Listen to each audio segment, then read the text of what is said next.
The Return of Nature, Socialism and Ecology. John Bellamy Foster. Preface. Climate change, the sixth extinction, and the COVID-19 pandemic arising from a novel coronavirus all testify to abrupt changes in humanity's relation to the Earth in the 21st century. The old notion of the conquest of nature is being replaced by a radical conception of the need to restore the human social metabolism with nature while promoting genuine human equality. Although revolutionary in its challenge to capitalism, this conception is not new. Rather, it is traceable to the long struggle for socialism and ecology beginning in the 19th century. The present work begins where another left off. Marx's Ecology, which I completed in 2000s, ended with the deaths of Darwin and Marx in 1882 and 1883. The Return of Nature starts with their funerals. Its title refers to the re-emergence of the natural material or ecological realm within critical social analysis, where the complex, reflexive relation of nature to human production and reproduction has all too often been downplayed. To be sure, the dialectical interplay of society and nature has never been altogether absent from historical materialism, where it was present at the outset in the foundational works of Karl Marx, Friedrich Engels, and William Morris. Nevertheless, for socialist theory as for liberal analysis, and for Western science and culture in general, the notion of the conquest of nature and of human exemption from natural laws has for centuries been a major trope, reflecting the systematic alienation of nature. Society and nature were often treated dualistically as two entirely distinct realms, justifying the expropriation of nature, and with it the exploitation of the larger human population. However, various left thinkers, many of them within the natural sciences, constituting a kind of second foundation of critical thought, and others in the arts rebelled against this narrow conception of human progress, and in the process, generated a wider dialectic of ecology and a deeper materialism that questioned the environmental as well as social depredations of capitalist society. The thinkers who are the focal point in this book are quite varied, stretching from the left Darwinian E. Ray Lankester and the romantic Marxist Morris in Part 1, to the classical historical materialist Friedrich Engels in Part 2, to the Fabian-style socialist ecologist Arthur Tansley, the red scientists J. D. Bernal, J.B.S. Haldane, Joseph Needham, Hyman Levy, and Lancelot Hogben, and the cultural materialist Christopher Caldwell in Part 3. Others are taken up in the epilogue. But despite their diversity as thinkers, all fell into the broad category of socialist materialists concerned with the dialectical interpenetration of nature and society, and the complex relations of evolution and emergence. Central to each of them was a dialectical naturalism that foreshadowed today's systems ecology and Earth system analysis. This is a story that concerns art as well as science, the two principal means of ascertaining our sensuous relation to the world as a whole. It is the synthesis of the scientific and aesthetic critiques of capitalism that constitutes the basis of the modern ecological critique, leading to the pivotal notion of sustainable human development. As Epicurus said in antiquity, the justice of nature is a pledge of reciprocal usefulness, neither to harm one another nor be harmed. 1. The present book has been nearly 2 decades in gestation and has involved research in numerous archives. In this respect, I would like to acknowledge the following collections of papers, upon which I relied to varying degrees for much of the analysis that follows. The E. Ray Lankester Scientific Papers Collection, Marine Biological Association Library, Marine Biological Association, Plymouth, England, the Hyman Levy Collection, 1935. 1968, Charles Deering McCormick Library of Special Collections, Northwestern University Library, Evanston, Illinois. The H. G. Wells Papers, 1855-1946, University of Illinois, Urbana. The J.B.S. Haldane Papers, Wellcome Library, University of London, the Joseph Needham Papers and Correspondence, Cambridge University Library, the J. D. Bernal Scientific and Personal Papers. Cambridge University Library, the Christopher St. John Sprigg Christopher Caldwell Collection, Harry Ransom Center, University of Texas, Austin, and the Linus Pauling Collection, Special Collections and Archives, Oregon State University, Corvallis, Oregon. I would like to thank Liz Stanley, principal investigator of the online Olive Schreiner Letters Project, for answering my questions with respect to the Schreiner-Lancaster correspondence.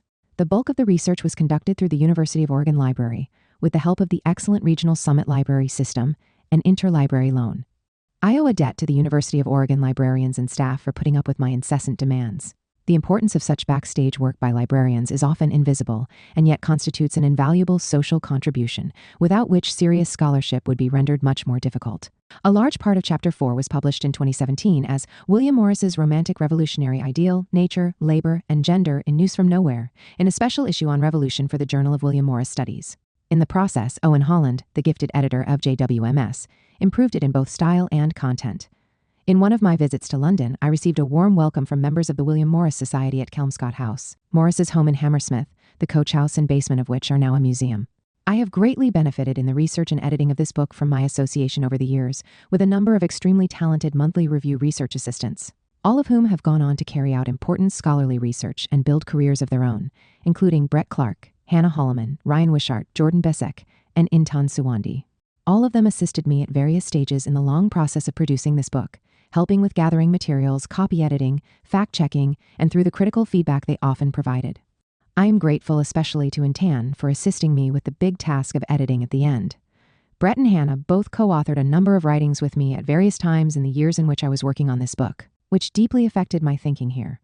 Paul Burkett and I have collaborated on issues of Marxian ecology since the mid-1990s, feeding into his book Marx and Nature in 1999 and My Marx's Ecology in 2000s, and finally our co-authored Marx and the Earth in 2016.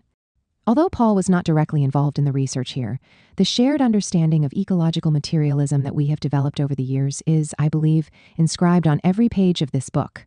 Fred Magdoff's presence, too, is to be found throughout this book. Fred and I co-authored and co-edited 3 books and numerous articles while I was working on this project, including our 2011 What Every Environmentalist Needs to Know About Capitalism. I frequently turn to Fred with questions related to his vast knowledge of ecological science. He and Amy Demarest have provided a mountain of support. In the early stages of this research, Robert W. Bob McChesney and Inger Stoll graciously offered their home in Urbana, Illinois as a base while I explored the Levy archives at Northwestern University. At my request, Bob also obtained copies of some key letters between Lancaster and H.G. Wells from the Wells Papers housed at the University of Illinois, Urbana. Since our days as students and roommates at Evergreen State College in Olympia, Washington, in the early 1970s, Bob has been my intellectual and political touchstone and the very closest of friends. At the very beginning of this book project, he insisted that I should rely on extensive archival documentation in carrying out the historical research. This meant additional years of investigation, given the need to travel long distances to archives and the additional constraints this imposed. Yet, following his advice on this proved essential, resulting in important discoveries. In this respect, his own historical works, especially Telecommunications, Mass Media, and Democracy, represent a model of committed scholarship and a reminder of how much can be achieved through historical research. Others have also helped me in major ways.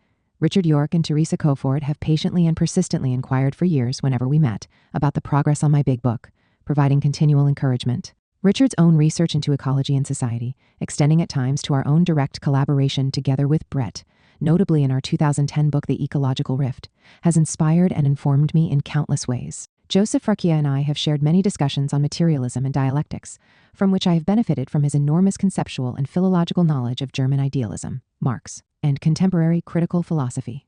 Ian Angus and I have had a rich correspondence on ecological issues, often related to questions dealt with in this book. My good friend Desmond Crooks helped with cover design. My cousins Sandy and Dave Ashton provided me with a rare book at a critical juncture and made possible my visit to the Marine Biological Association Library, housing the E. Ray Lancaster Scientific Papers collection in Plymouth. The late Istvan Meszaros was at all times unstinting in his support.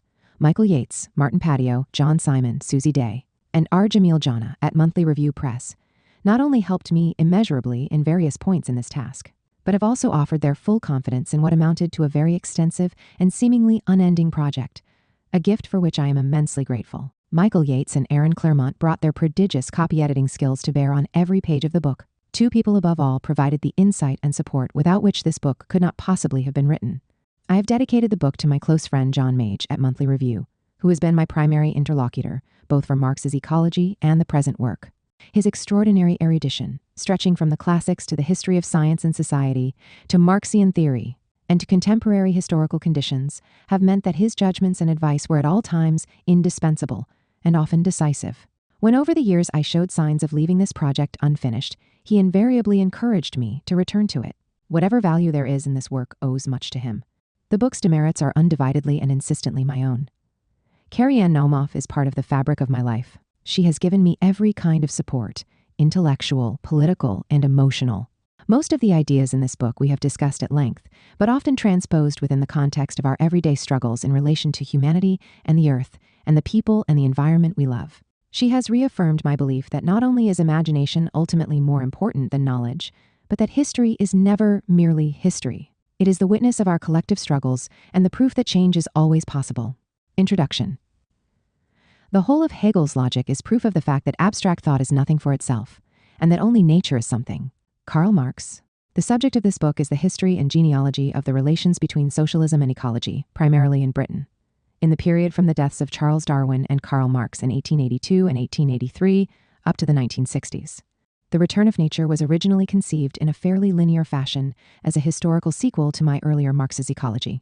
But the profusion of unexpected discoveries encountered along the way, the wide cast of characters over several generations, and the innumerable paths that needed to be pursued, sometimes appearing to extend in all directions at once, ensured that it would emerge as a very different kind of study from its predecessor.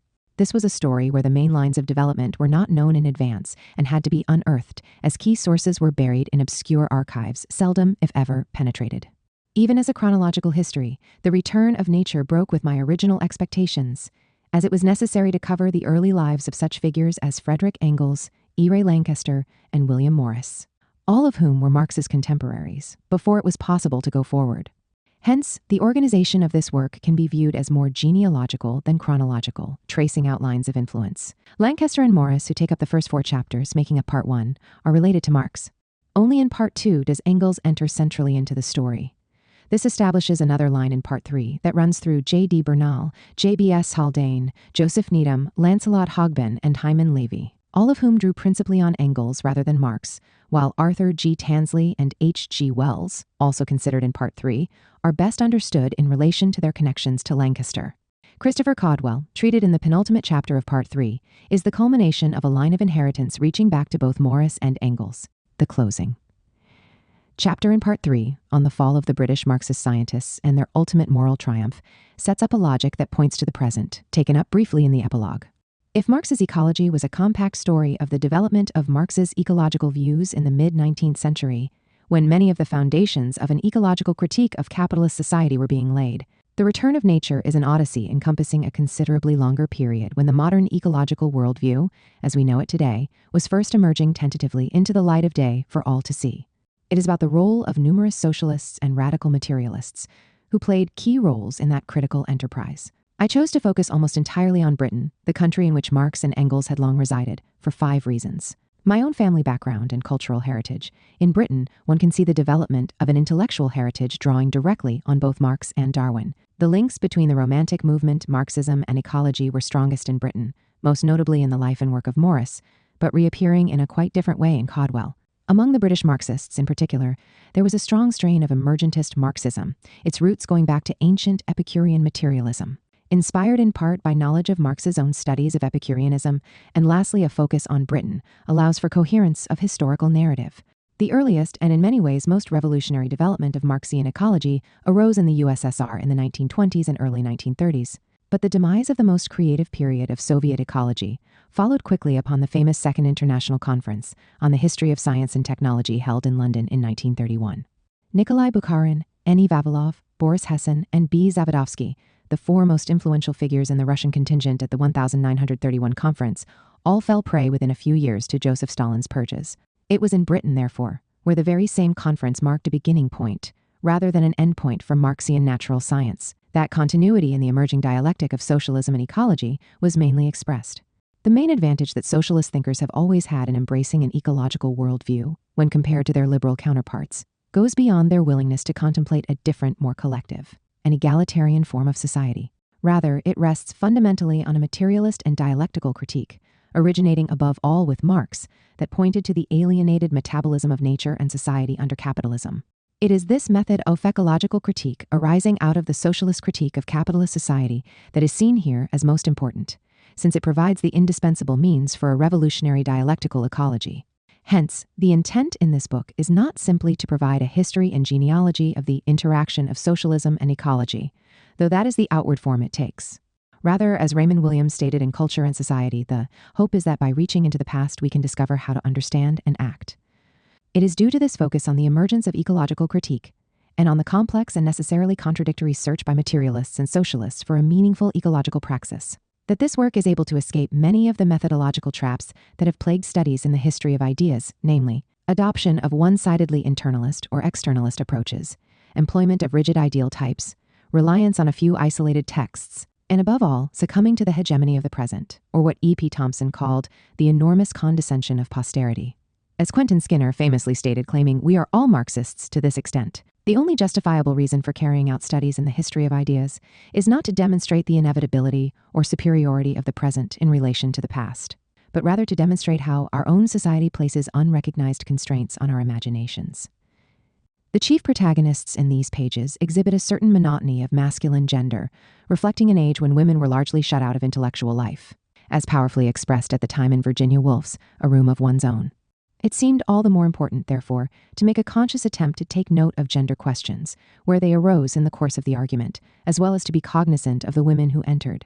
However, tangentially into the story, including such important historical figures as Phoebe Lancaster, Olive Schreiner, Eleanor Marx, Mary and Lizzie Burns, Jane Morris, Philippa Fawcett, Florence Kelly, Enid Charles, Lu Guizhen, Dorothy Moyle Needham, Charlotte Haldane, Jane Ellen Harrison, Virginia Brodeen, Edna Gellhorn, Rachel Carson, and Hilary Rose. Issues of social reproduction and ecological reproduction are necessarily closely intertwined. Here too, as in ecology, the goal is to search for the emergence of radical views, all too often repressed, that hold the promise of a sustainable society rooted in substantive equality. Some attention to these areas is thus given in nearly every chapter. However, the book can claim no thoroughness in this respect, pointing rather to research that still needs to be done. An emergentist ecological Marxism.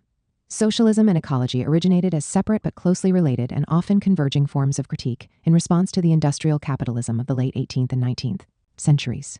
The term socialism first appeared in England and France in the 1820s and was directly associated with working-class struggles. The word ecology was first introduced by Ernst Haeckel in 1866, the year before the publication of Karl Marx's Capital, as a way of referring to Darwin's notion of the economy of nature.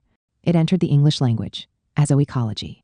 A decade later, in the 1876 translation of Haeckel's History of Creation, which was supervised and revised by Darwin's and Thomas Huxley's protege as well as Marx's friend, Lancaster. It was not until the early 20th century that the term was used with any frequency in science, and it was not until the mid-20th century that it entered popular discourse, associated with a broad social and political movement.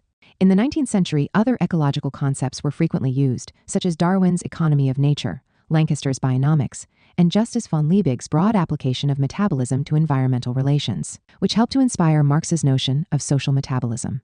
From his earliest writings, Marx adopted what can only be described as a broad ecological worldview through his deep, radical conception of materialism in accord with dialectics. Marx found in what he called the immanent dialectic of Epicurus's ancient emergentist materialism, the subject of his doctoral thesis, the means with which to begin to question the Hegelian system. Together with his studies of Ludwig Feuerbach's philosophy, this enabled him to develop a full-fledged critique of Hegelian idealism. This new materialist dialectic began with human corporeal being, and the need to satisfy human sensuous needs through appropriation from external nature. This was a process in which the distinctly human species, as Homo faber, could be seen as playing an active role through labor and production, both as agents of their own development and through the transformation of nature. Human beings, in Marx's conception, related to nature practically through their labor, but also through their conceptions of beauty, involving the human sensuous interaction with nature via production. This formed what he called the dialectic of sensuous certitude, requiring the training of the intellect, the relation of sensuous knowledge to the sensuous. Human sensuousness, he argued in his dissertation on Epicurus, introducing a philosophical viewpoint that was to be fundamental to his own materialist dialectic throughout his life, is embodied time, the existing reflection of the sensuous world in itself. Mere perception through the senses is only possible because it expresses an active and therefore changing relation to nature, and indeed, a changing relation of nature to itself, since human beings are a part of nature. In hearing, Marx wrote, nature hears itself. In smelling, it smells itself. In seeing, it sees itself. The materialist dialectic in this view was based on the corporeal organization of human beings, who as objective, sensuous beings constituted a part of nature, able to know natural conditions and processes through their interactions with them, as well as through their specifically human productive role, as conscious embodiments of nature engaged in transforming the world around them.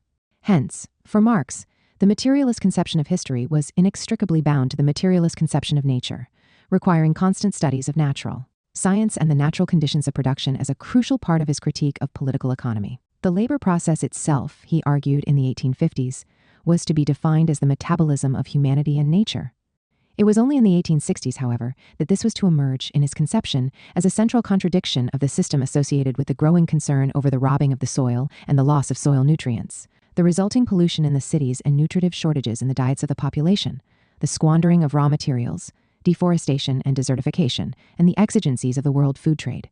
It was in response to such issues that he developed his theory of metabolic rift, focusing initially on the destruction of the soil metabolism associated with industrialized capitalist agriculture. inspired by the 1862 edition of Liebig's Agricultural Chemistry with its critique of the ecological robbery system. Engels's ecology complemented Marx's ecology in all of these respects, while extending the analysis in new directions. The young Engels provided an urban environmental critique, focusing on social murder in his 1845 Condition of the Working Class in England. 16 decades later, he was to provide the outlines of a dialectical approach to nature, ecology in his 1878 Antidering, and his unfinished Dialectics of Nature, written in the late 1870s and early 1880s. Engels was concerned especially with combating mechanical materialism and providing an analysis that focused on evolutionary change, coevolution, emergence, and the unity of opposites. As a result, he pushed the analysis at every point in the direction of an interconnected ecological analysis, employing in the process the full array of dialectical categories including totality, mediation, contradiction, negation, transformative change, qualitative transcendence, the unity of opposites, etc. His critique of the folly of a social system that treated nature as a foreign people to be conquered, leading to the revenge of nature, represents one of the most searing indictments of the destructive environmental logic of capitalism ever penned, right down to the present day. As eco-socialist Ted Benton put it, Engels' position can be seen as a first approximation to a view of emergent properties consequent upon successive levels of organization of matter in motion. Conceiving the dialectics of nature in this way, Engels, in tune with Marx, and embodying a perspective that went back to ancient Epicurean materialism, which he, like Marx, was able to quote extensively by heart, emphasized that nature, or the material world, was complex, changing, contingent, contradictory, and coevolutionary. As historian of science Thomas S. Hall wrote of Epicurus in ways that were later applicable to Marx and Engels, natural phenomena are seen as an emergent consequence of organization. The increasingly complex organization of higher life forms permits the appearance, the emergence in them of new modes of life, new functions or behaviors, impossible in less organized forms. Such a dialectical conception of nature, particularly if given the fluid form with which Marx and Engels approached dialectical evolution, was antithetical at one and the same time to mechanism, idealism, and dualism. For Engels, the natural world was in a process of constant transformation, and therefore so were our ideas of the physical world, which could never achieve completeness or take final form, because that would mean that evolutionary change itself would have ceased. Dialectics, he wrote, comprehends things in their representations, ideas, in their essential connection, concatenation, motion, origin, and ending. Such natural processes as those mentioned above are therefore so many corroborations of its own method of procedure. Nature is the proof of dialectics. When united with a rock-bottom materialism, such a perspective necessarily led toward an interconnected ecological worldview. For Engels, the relation between freedom and necessity had first been correctly understood by G.W.F. Hegel. As Engels was to express it, freedom does not consist in any dreamt of independence from natural laws, and hence the conquest of nature, but in the knowledge of these laws, and the possibility this gives of systematically making them work towards definite ends, which, however, must remain within nature's laws as a whole. It was this that fed into Engels's critique of capitalism's transgression of nature's laws and the resulting ecological destruction. But if Engels's powerful analysis of the dialectic of society and nature is little known today and needs to be recovered, even less attention has been given to the pioneering work of an array of thinkers whose conceptions were built directly or indirectly on the materialism of Darwin, Marx, and Engels. Figures like Lancaster, Tansley, Wells, Bernal, Haldane, Needham, Levy, and Benjamin Farrington, all of whom contributed in various ways to the development of an ecological worldview in relation to science. Moreover, art as well as science was necessarily involved in this struggle of late 19th and early 20th century socialism to generate a genuinely egalitarian and ecological worldview. This was shown by Morris's extraordinary merging of Marx's ecological critique with the Romantic aesthetic critique, and by Caldwell's synthesis of the Marxian ecological dialectic with a revolutionary Romantic aesthetic, Western Marxism, and the dialectic of nature. In the dialectic of nature, we encounter a possible roadblock. For those versed in the philosophical debates surrounding Marxism, no question has been more contentious than the dialectics of nature, the adamant rejection of which has separated the philosophical tradition known as Western Marxism from the Marxism of the Second and Third Internationals, while also driving a wedge between Marx and Engels. The result was an almost total abandonment of any connection to natural science seen as inherently positivistic within Western Marxism, although, as we shall see, some thinkers within the natural sciences have continued to be influenced by, and even to rely on, the classical Marxist ontology up to the present day. The birth of Western Marxism as a distinct philosophical tradition is commonly traced to Georg Lukács's 1923 masterpiece History and Class Consciousness, particularly to his famous footnote 6 in Chapter 1, in which he appeared to reject any extension of the dialectical method from society to nature.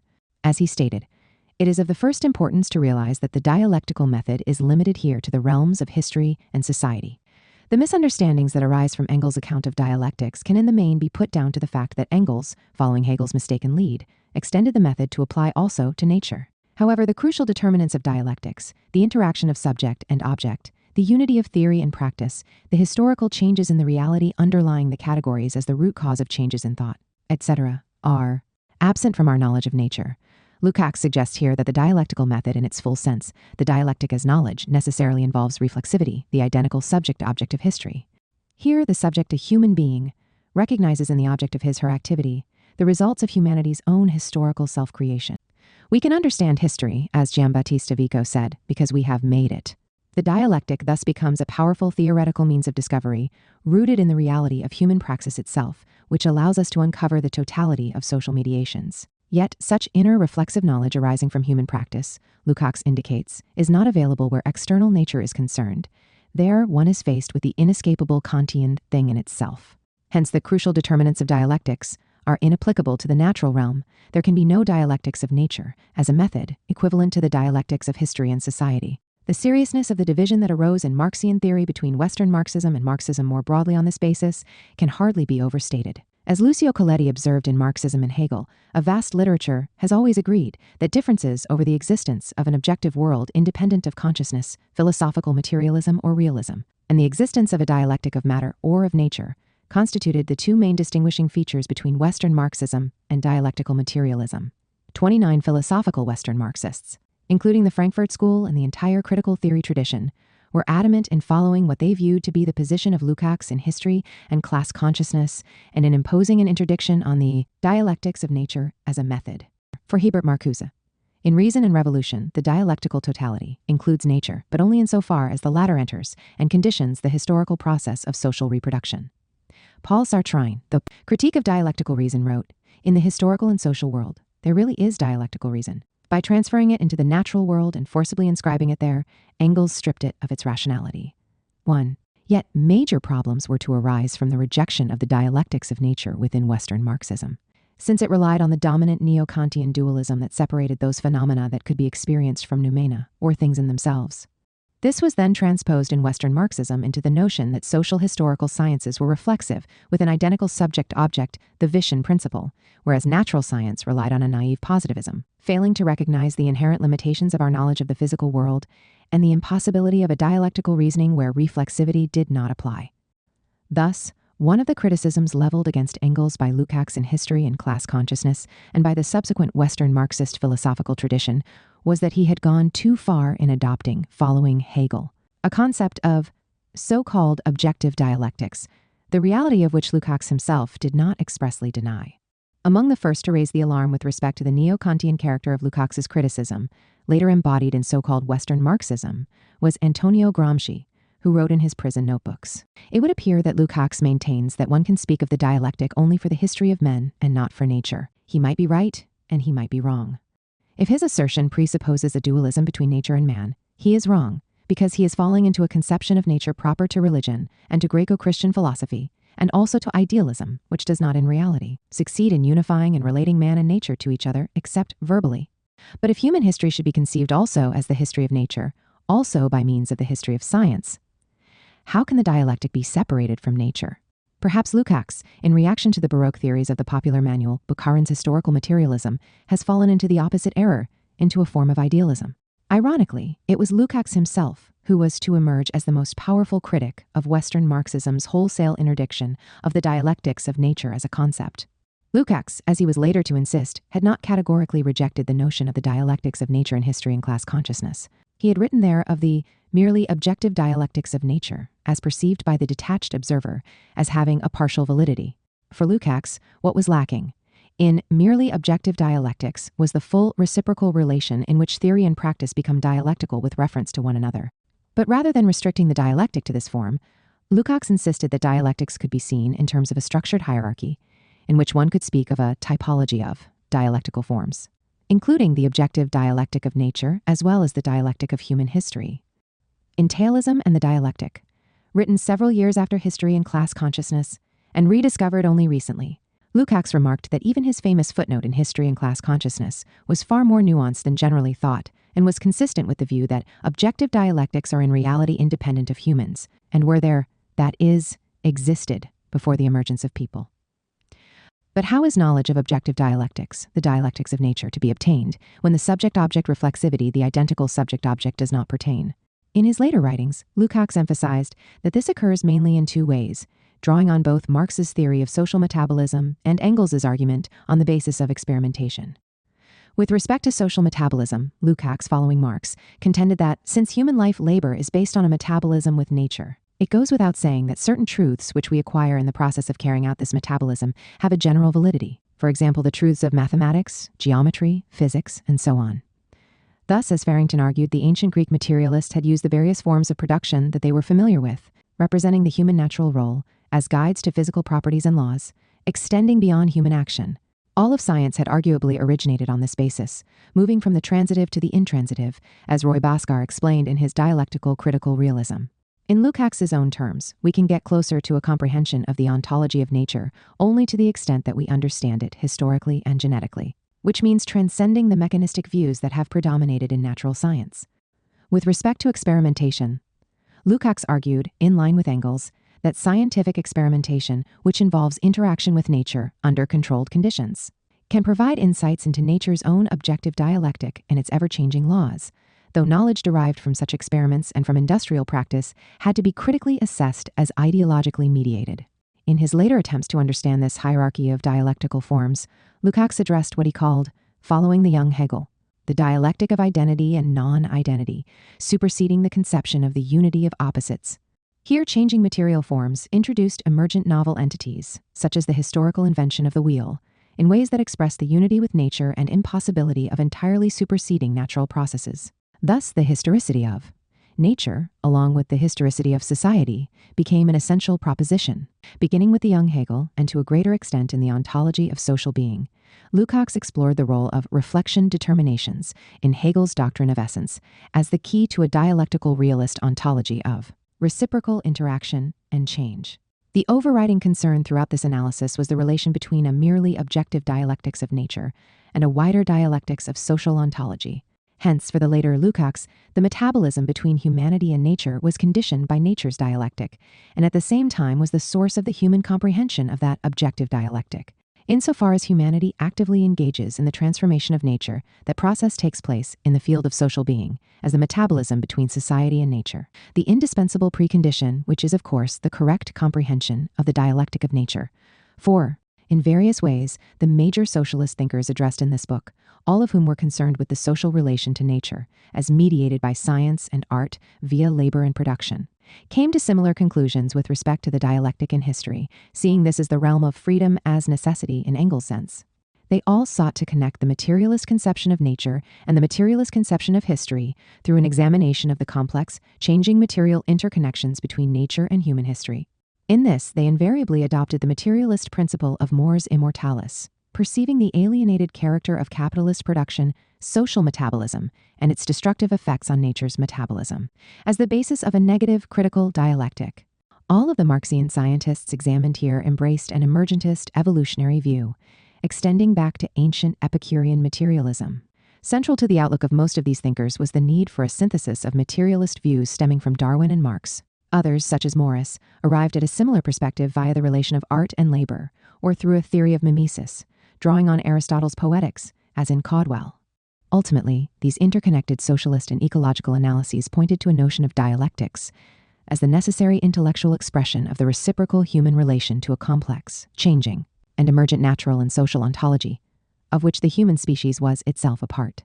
Dialectics, in this sense, superseded rationalism, mechanism, and teleology, since it took as its fundamental reality the ever-changing character, as well as resulting contradictions, negations, and qualitative transformations of both the material world at large and the human condition within it.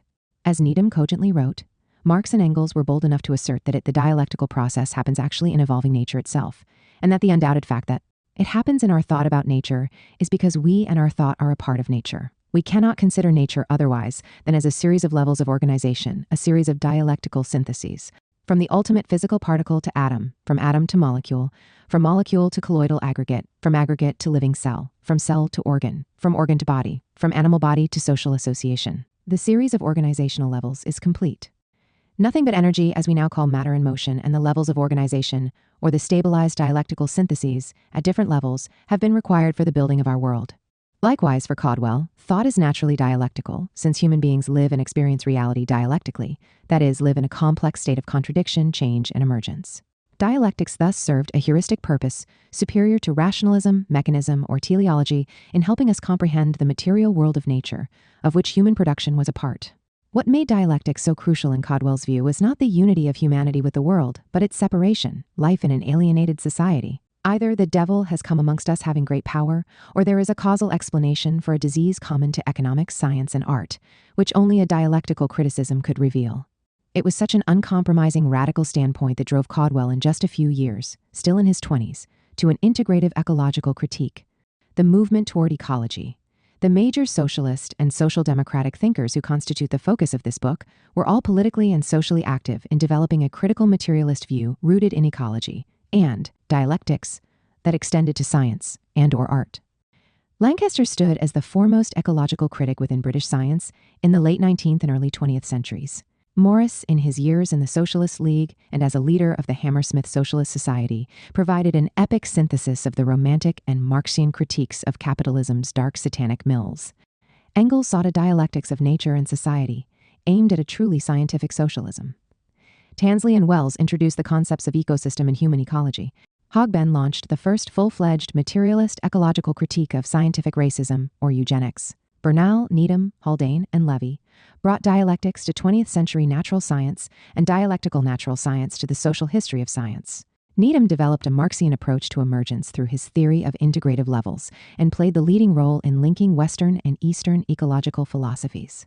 Caudwell gave a powerful ecological cast to the final works in his studies and further studies in a dying culture. Farrington worked at theoretically restoring Epicureanism within the philosophy of praxis. Bernal was a central figure in the first great ecological movement of the post-Second World War period, the movement against above-ground nuclear testing. Hence, the premise underlying this work is that socialist thinkers provided systematic, if uneven, and sometimes contradictory ecological critiques of our present society that were crucial both in their day and ours. A legacy that we can no longer afford to do without in our age of combined ecological and social crisis. If ecology has often been seen as arising in a liberal universe, divorced from socialism, the analysis here shows that this received ideology is far from the truth, and that ecology was at its inception deeply intertwined with struggles for human equality and the revolt against capitalist society. Today, the return of nature, the rediscovery of the ecological roots of human society, is a crucial step in the necessary task of building an organic system of social metabolic reproduction based on substantive equality and ecological sustainability. Above all, this is what defines today's global movement toward eco-socialism. If the thinkers addressed in this book developed their ideas long before eco-socialism emerged as a historically specific form of resistance in the 1980s, they nonetheless prepared the way for all that would follow, often in far more sophisticated ways, by drawing on socialist conceptions to develop the ecological critique and the ecological critique to develop socialism. Here we need to draw on the past, not simply in a historical sense, but because the results that were obtained but now forgotten are crucial to our struggles in the present. The tragedy in Homer's Iliad was that the better hero, Hector, was defeated. Yet this came to symbolize a past that would not die and would return again and again. The story told in this book is replete with its own historical contradictions, for example, in a number of instances and for short periods of time. Some of the thinkers in this broad tradition of socialism and ecology seem to fall prey to a Promethean ecological modernism and a regressive conception of progress, which in the 1940s and early 1950s had become a dominant force on the left as well as the right. Nevertheless, the overall direction of the various socialist thinkers treated in this book was toward an ecological socialism, recognizing the pressing need for a new socio-ecological metabolism in the closing circle of the world environment. In the end, there was no doubt about the ecological as well as social challenges posed by what we now call the Anthropocene. As Bernal declared in 1967, if life is not to die, we have to see to it that we stop now the forces threatening its existence. Part 1, Beyond Marx and Darwin. Chapter 1, Ecological Materialism. The interment of Charles Darwin's mortal remains at Westminster Abbey in London at noon on April 26, 1882, a week after his death, was a magnificent state occasion. Attendees included numerous representatives of the British aristocracy, the Speaker of the House of Commons, the Chancellor of the University of Oxford, ambassadors of foreign countries, and the cream of British science. Fellows of the Royal Society present on the occasion included such famous figures as Francis Galton, Joseph Hooker, Henry Maine, Thomas Huxley, E. Ray Lankester, John Lubbock, and Alfred Russel Wallace.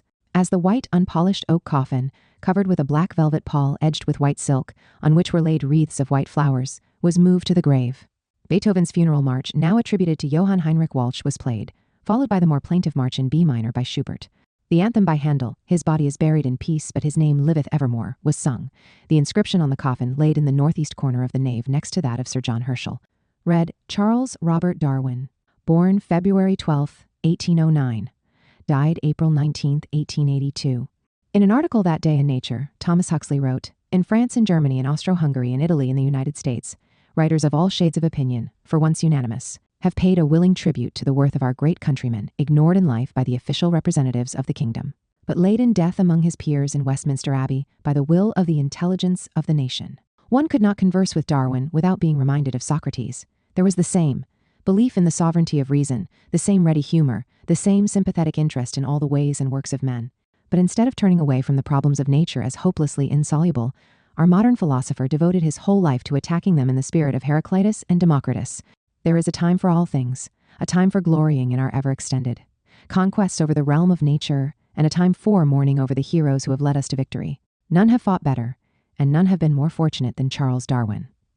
The funeral of Darwin's great contemporary, Karl Marx, in London less than a year later, was a far more modest, but no less notable occasion.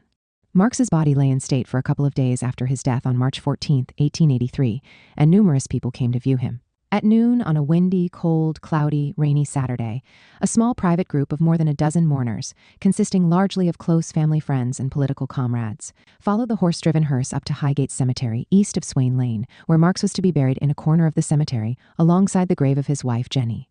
Among them were Marx's daughter, Eleanor Marx, the Marx family's housekeeper and family friend Helene Demuth, Marx's longtime friend and collaborator Frederick Engels, Friedrich Lessner and George Lochner, both comrades from the days of the Communist League, Marx's sons-in-law Paul Lafargue and Charles Longuet from France, Wilhelm Liebknecht from the German Social Democratic Party, and Professor Karl Schorlemmer chemistry, and Professor E. Ray Lankester zoology, fellows of the Royal Society of London. Three others known to be at the funeral were the London barrister and socialist poet Ernest Radford, part of Eleanor Marx's circle and a frequent visitor to the Marx home; Edward Aveling, Radford's co-editor at Progress, a popular lecturer on biology, and later the partner of Eleanor Marx, and H.B. Donkin, Marx's doctor and Lankester's close friend. Gottlieb Lemke laid 2 wreaths with red ribbons on behalf of the staff of Der Sozialdemokrat Zurich and the London Communist Workers' Education Association. Engels then delivered in English his now famous speech at the graveside of Karl Marx, followed by the reading in French by Longuet of 3 telegrams, one from the Russian Socialists, one from the Paris Brotherhood of the French Workers' Party, and one from the Spanish Workers' Party. Liebknecht concluded with a memorial speech in German on behalf of the German Social Democratic Party. Engels spoke of Marx as a scientist and a revolutionary, comparing him to Darwin. Just as Darwin discovered the law of evolution in organic nature, so Marx discovered the law of evolution in human history. He discovered the simple fact, hitherto concealed by an overgrowth of ideology, that mankind must first of all eat and drink, have shelter and clothing, before it can pursue politics, science, religion, art, etc. But that is not all. Marx also discovered the special law of motion governing the present-day capitalist method of production and the bourgeois society that this method of production has created, the discovery of surplus value. Suddenly threw light on the problem in trying to solve which all previous investigators, both bourgeois economists and socialist critics, had been groping in the dark. 2 such discoveries would be enough for one lifetime. Happy the man to whom it is granted to make even one such discovery. But in every single field which Marx investigated, and he investigated very many fields, none of them superficially, in every field, even in that of mathematics, he made independent discoveries. This was the man of science. But this was not even half the man. Science was for Marx a historically dynamic, revolutionary force. However great the joy with which he welcomed a new discovery in some theoretical science, whose practical application perhaps it was as yet quite impossible to envisage, he experienced a quite other kind of joy when the discovery involved immediate revolutionary changes in industry and in the general course of history. For example, he followed closely the discoveries made in the field of electricity and recently those of Marcel Duprez. For Marx was before all else a revolutionary.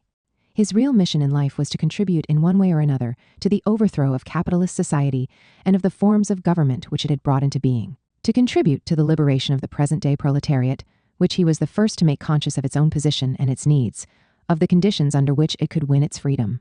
Fighting was his element.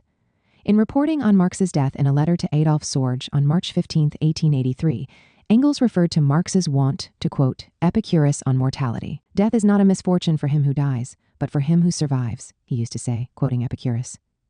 Despite the sharp contrast in their funerals, reflecting the widely different places they occupied in British society, Darwin, rich, famous, and celebrated, Marx, a German revolutionary exile, their deaths, like their lives, suggest a strong historical connection as materialist scientific thinkers, revolutionizing their times, a connection that has attracted numerous commentators over the past century or more. Huxley's memorial to Darwin stressed the materialist basis of his thinking, going back to the ancient Greek philosophers, Heraclitus and Democritus, even if Socrates was invoked in more personal and idealist terms. He drew attention to the long struggle that Darwin was consequently forced to fight in order to get his theory of natural selection accepted in British society and the world at large. For Huxley, Darwin's burial at Westminster Abbey was a sign of his triumph, even in death, ignored in life by the official representatives of the kingdom, but laid in death among his peers in Westminster Abbey by the will of the intelligence of the nation. Darwin's great achievement in evolutionary theory was a victory for which he had fought valiantly. He could thus be seen as a revolutionary scientific figure who had nonetheless contributed to the strengthening of bourgeois society.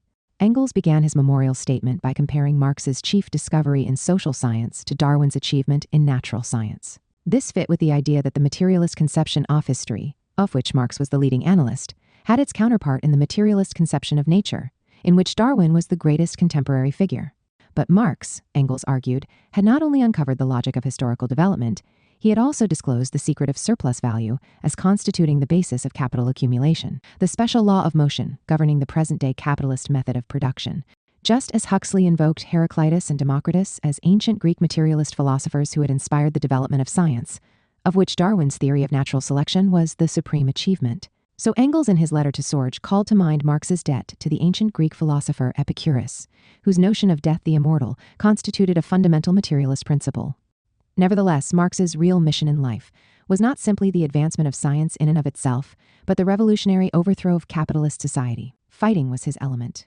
If Darwin's revolutionary materialist science was meant, according to Huxley, to strengthen the existing order by expanding the conquest of nature, Marx's revolutionary science and praxis, Engels explained, had to do with promoting revolutionary changes in the general course of history, ultimately questioning capitalism's so-called conquest of nature. It is significant that one individual, E. Ray Lankester, then in his mid-30s, was present at both Darwin's and Marx's funerals. Lankester was well over 6 feet tall and built to proportion, towering physically over others on both occasions. Combined with his strong intellect, Lankester was thus an extremely imposing figure.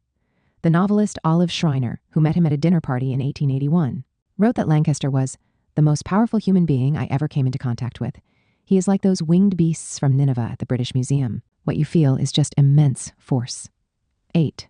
Lankester was a protege of Huxley and Darwin, and the son of a fellow of the Royal Society.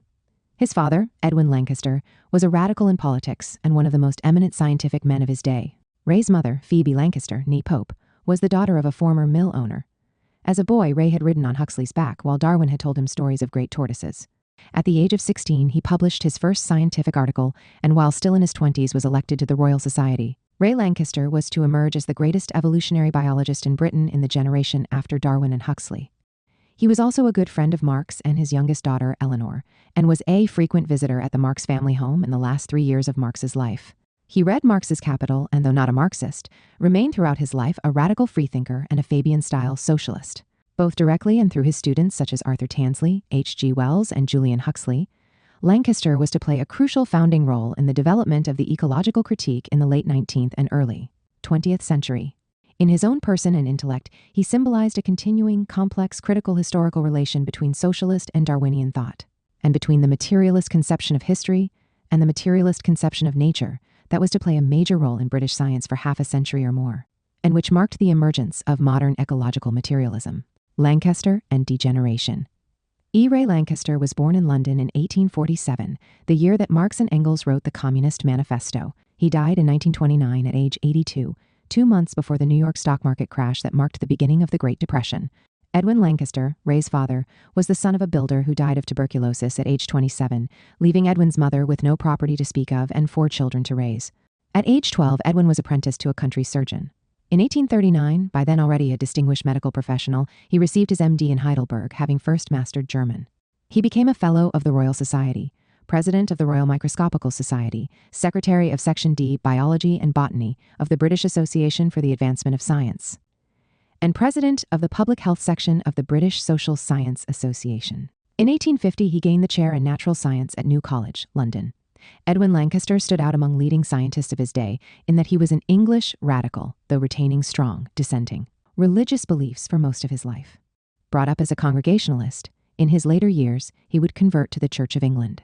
The elder Lancaster knew and admired Robert Owen. He made a diary entry on January 1839 that read, "Should things come to blows, the grand question is for each individual to choose his side. I am no Chartist, but there lies the interest of the masses, and the interest of mankind. Should things come to a rupture, the side of the people will be my choice, however injudicious some of their movements may appear." He was a strong supporter of the North in the U.S. Civil War, backed the extension of the franchise to the poor, and supported Irish liberation. In the last decades of his life, he devoted himself to public health and the conditions of the working class. The elder Lancaster was also an important scholar and writer, the author of numerous books and professional journal articles. Noted for his contributions to natural history, he was one of the leading early promoters of the modern aquarium. His 1856 book, The Aqua Vivarium, an account of the principles and objects involved in the domestic culture of water plants and animals, was enormously influential.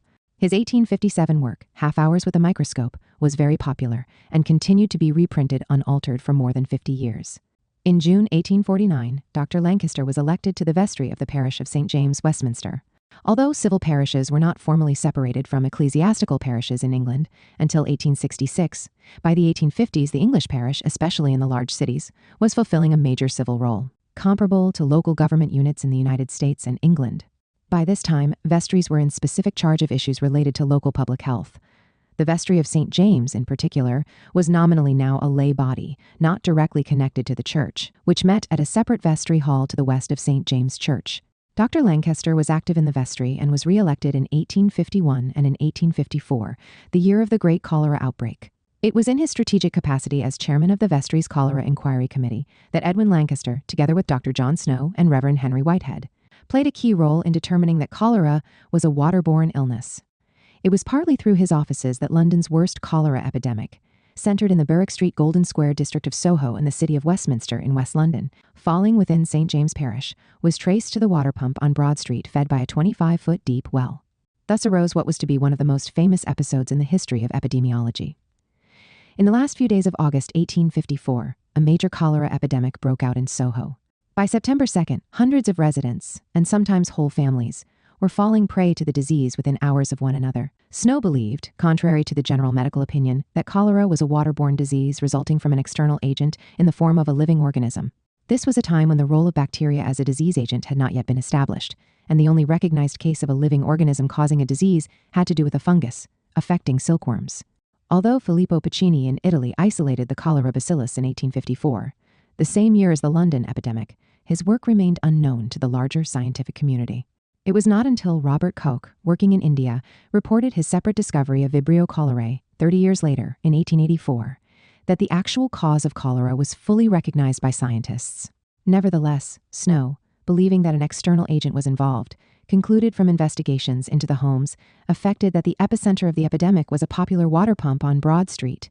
On September 7th, he managed to convince the Board of Governors of St. James Parish to remove the handle to the pump, which was carried out the next morning. On September 13th, Marx, who lived with his family in Soho, noted in a letter to Engels that deaths on Broad Street from cholera were averaging 3 per residence. But within a few days, the death toll was subsiding. Nearly 700 people living within 250 yards of the Broad Street pump had died. While on Broad Street itself, the death toll was more than 10% of the population.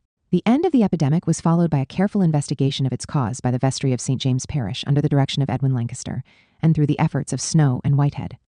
On November 2nd, Dr. Lancaster issued a motion that a vestry committee be set up to investigate the causes of the epidemic.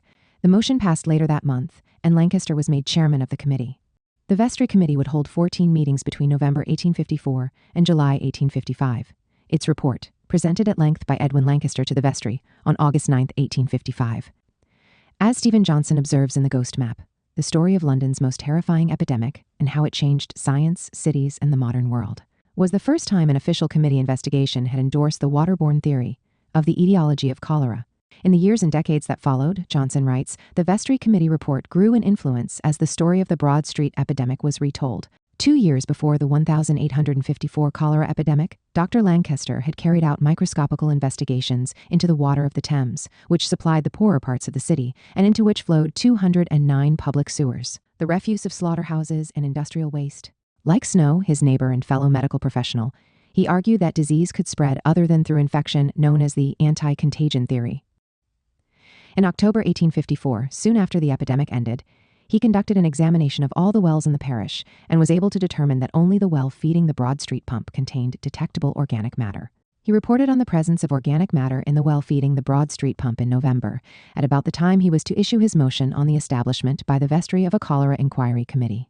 It thus was Edwin Lancaster, as chairman of the Vestry Committee on the epidemic, who conducted the investigations into the well water in St. James Parish, brought Snow and Whitehead onto the committee, leading to Whitehead's discovery of the index first case of the epidemic associated with a cesspool at number 40 Broad Street that was flowing into the well feeding the Broad Street pump, arranged the financing of a full epidemiological study, contributed massively to the resulting 178-page report, which he presented to the Vestry and eventually took the lead in publishing the Vestry Committee report, which was to play an important role in the rise of modern epidemiology.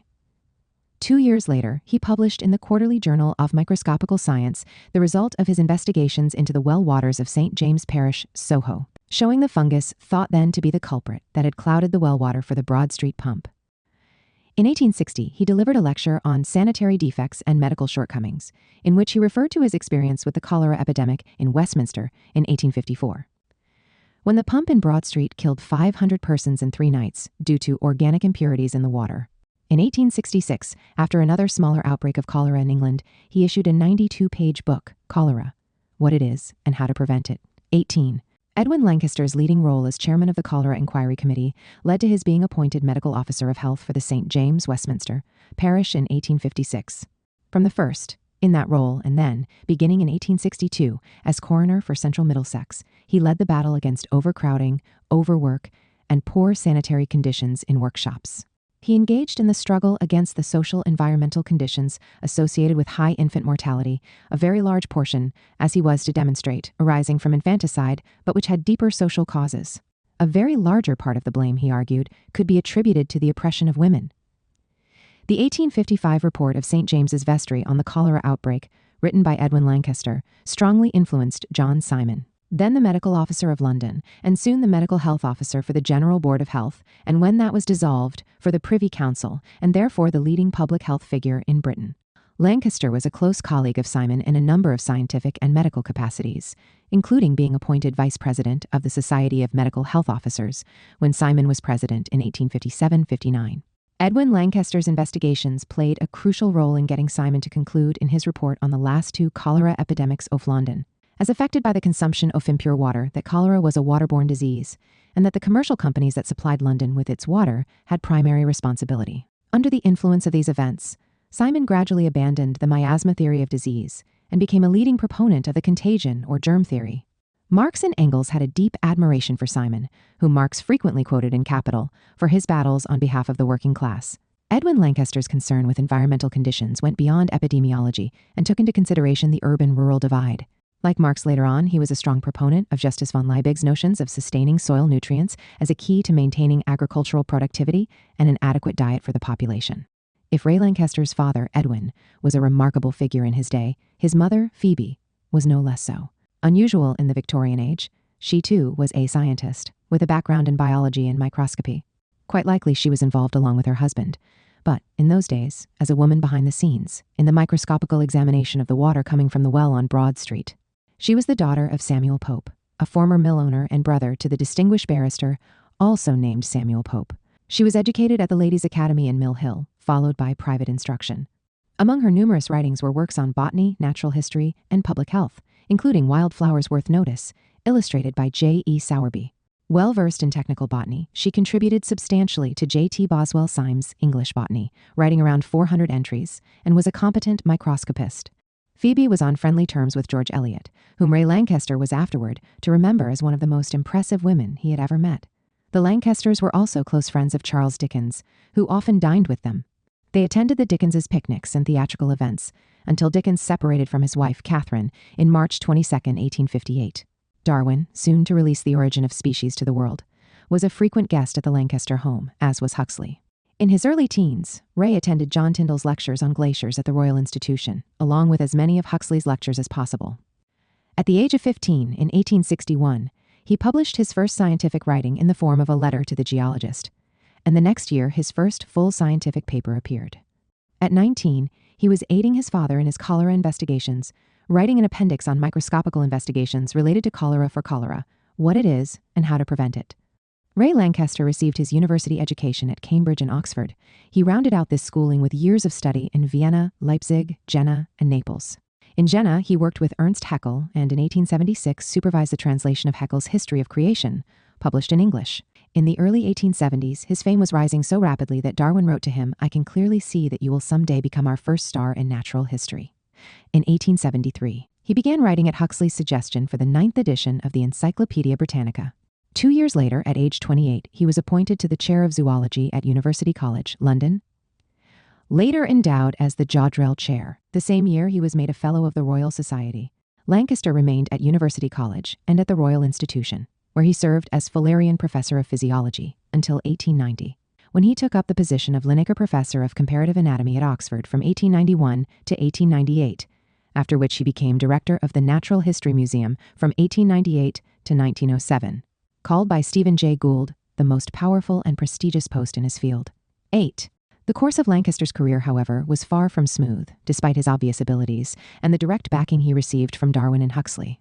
This was due to his constant controversial criticisms of Cambridge and Oxford, for the dominance exercised by theological doctrines and the emphasis placed on classical Greek and Latin language study. Throughout his career, he sought to reform British education. He was at all times a dedicated scientific materialist and a no less dedicated opponent of spiritualism, including that of Alfred Russel Wallace, the co-discoverer with Darwin of the theory of evolution by natural selection. In 1876, together with his close friend Dr. Horatio Bryan Donkin, then an assistant physician at Westminster Hospital, he created a storm in London society by publicly unmasking an American medium, Henry Slade. Lankester carted him off to the police to be prosecuted as a common rogue. Then, writing about it in the Times and elsewhere, Darwin contributed £10 to the prosecution of Slade, while Wallace, in contrast, spoke in the trial for the defense. Slade was convicted and sentenced to 3 months in prison, but he was released on appeal and fled to the United States. So uncompromising and outspoken was Lankester on the subject of materialism that he constantly made enemies, including many within the upper-class British establishment. In 1880, Lankester published what would be one of his most important contributions, Degeneration, a chapter in Darwinism, first presented in 1879 as a lecture to the British Association for Science. Here he rejected the popular notion of evolution as a unilinear process of progress from simpler to more complex forms, a rejection that can be considered the necessary starting point for any ecological critique. Instead, he explained that there were 3 possibilities in the evolution of species: balance, elaboration, or degeneration. For example, with regard to parasites, naturalists have long recognized what is called retrogressive metamorphosis, and parasitic animals are as a rule admitted to be instances of degeneration. He defined degeneration as a gradual change of the structure in which the organism becomes adapted to less varied and less complex conditions of life. In degeneration, there is a suppression of form, corresponding to the cessation of work. It is only when the total result of the elaboration of some organs, and the degeneration of others, is such as to leave the whole animal in a lower condition, that is, fitted to less complex action and reaction in regard to its surroundings, than was the ancestral form with which we are comparing it, either actually or in imagination, that we speak of that animal as an instance of degeneration. Lankester argued that forms of adaptation that led to parasitism or immobility could facilitate degeneration, and this could equally apply to human systems. He thus raised the question whether the white races of Europe might be prone at some point to degeneration, but he tended to de-emphasize race distinctions within the human species, stressing that degeneration in a human context applied to civilization itself, since natural selection had long ceased to operate directly, whereas the educability of human beings and the progress of science constituted their main protection. Nevertheless, civilizational degeneration was a genuine concern. In accordance with a tacit assumption of universal progress and unreasoning optimism, we are accustomed to regard ourselves as necessarily progressing, as necessarily having arrived at a higher and more elaborated condition than that which our ancestors reached, and as destined to progress still further. On the other hand, it is well to remember that we are subject to the general laws of evolution and are as likely to degenerate as to progress. As compared with the immediate forefathers of our civilization, the ancient Greeks, we do not appear to have improved so far as our bodily structure is concerned, nor assuredly so far as some of our mental capacities are concerned. Our powers of perceiving and expressing beauty of form have certainly not increased since the days of the Parthenon and Aphrodite of Melos. In matters of reason, in the development of the intellect, we may seriously inquire how the case stands. Does the reason of the average man of civilized Europe stand out clearly as an evidence of progress when compared with that of the men of bygone ages? Are all the inventions and figments of human superstition and folly, the self-inflicted torturing of mind, the reiterated substitution of wrong for right and of falsehood for truth, which disfigure our modern civilization, are these evidences of progress? In such respects, we have at least reason to fear that we may be degenerate. There were numerous instances of degeneration and fall of civilizations, as in Rome and with the Maya of Central America. Moving from natural examples to human civilization analogues, he wrote, "Any new set of conditions occurring to an animal which renders its food and safety very easily attained seem to lead as a rule to degeneration. Just as an active, healthy man sometimes degenerates when he becomes suddenly possessed of a fortune, or as Rome degenerated when possessed of the riches of the ancient world. The habit of parasitism clearly acts upon animal organization in this way." 33. For Lancaster, the threat to civilization was worth considering. It was possible, he wrote fancifully, that we are all drifting, tending to the condition of intellectual barnacles or ascidians. It was conceivable for a prosperous civilization to reject the good gift of reason with which every child is born, and to degenerate into a contented life of material enjoyment accompanied by ignorance and superstition. The issues of the complex nature of the coevolution of humanity and external nature, along with specific threats to civilization that arose from destructive and degenerative forms of human ecology, were to be constant themes in Lancaster's writing throughout his life. There was, however, a more ominous set of concerns with respect to the degeneration of civilization that Lancaster did not express in Degeneration, and which exists in unpublished notes from the same period. Certainly, in the case of human societies, he wrote, "It is to be supposed that ultimately a degenerate society would be beaten, repressed, and eventually annihilated by other societies. The struggle is so close among civilized men that the possibility of a degeneration and permanent rest does not suggest itself. It is exceedingly probable that a community which aimed at degeneration would end in annihilation." 35. Lancaster's degeneration was later to have a direct impact on H.G. Wells, inspiring his 1891 article on zoological retrogression and his novel The Time Machine. Lancaster and Marx. Around 1879-80, when E. Ray Lancaster was developing his influential ideas on degeneration in species and civilization, he became close friends with Karl Marx and his daughter, Eleanor. When and where the Lancasters and the Marxes first met is unclear. Sociologist Louis S. Fewer suggested that it may have been through the offices of their common friend Charles Waldstein. From 1918 on, Charles Waldstein, a lecturer in archaeology and later a professor of fine arts at the University of Cambridge, and a close friend of Karl Marx. Waldstein is mentioned in the first extant letter from Lancaster to Marx, dated September 19, 1880. However, other possibilities suggest themselves. Lancaster could have just as easily been introduced to Marx by Lancaster's colleague at University College, Edward Spencer Beasley, a professor of history and friend of the Marx family, who sympathized with the working class and the International Workingmen's Association.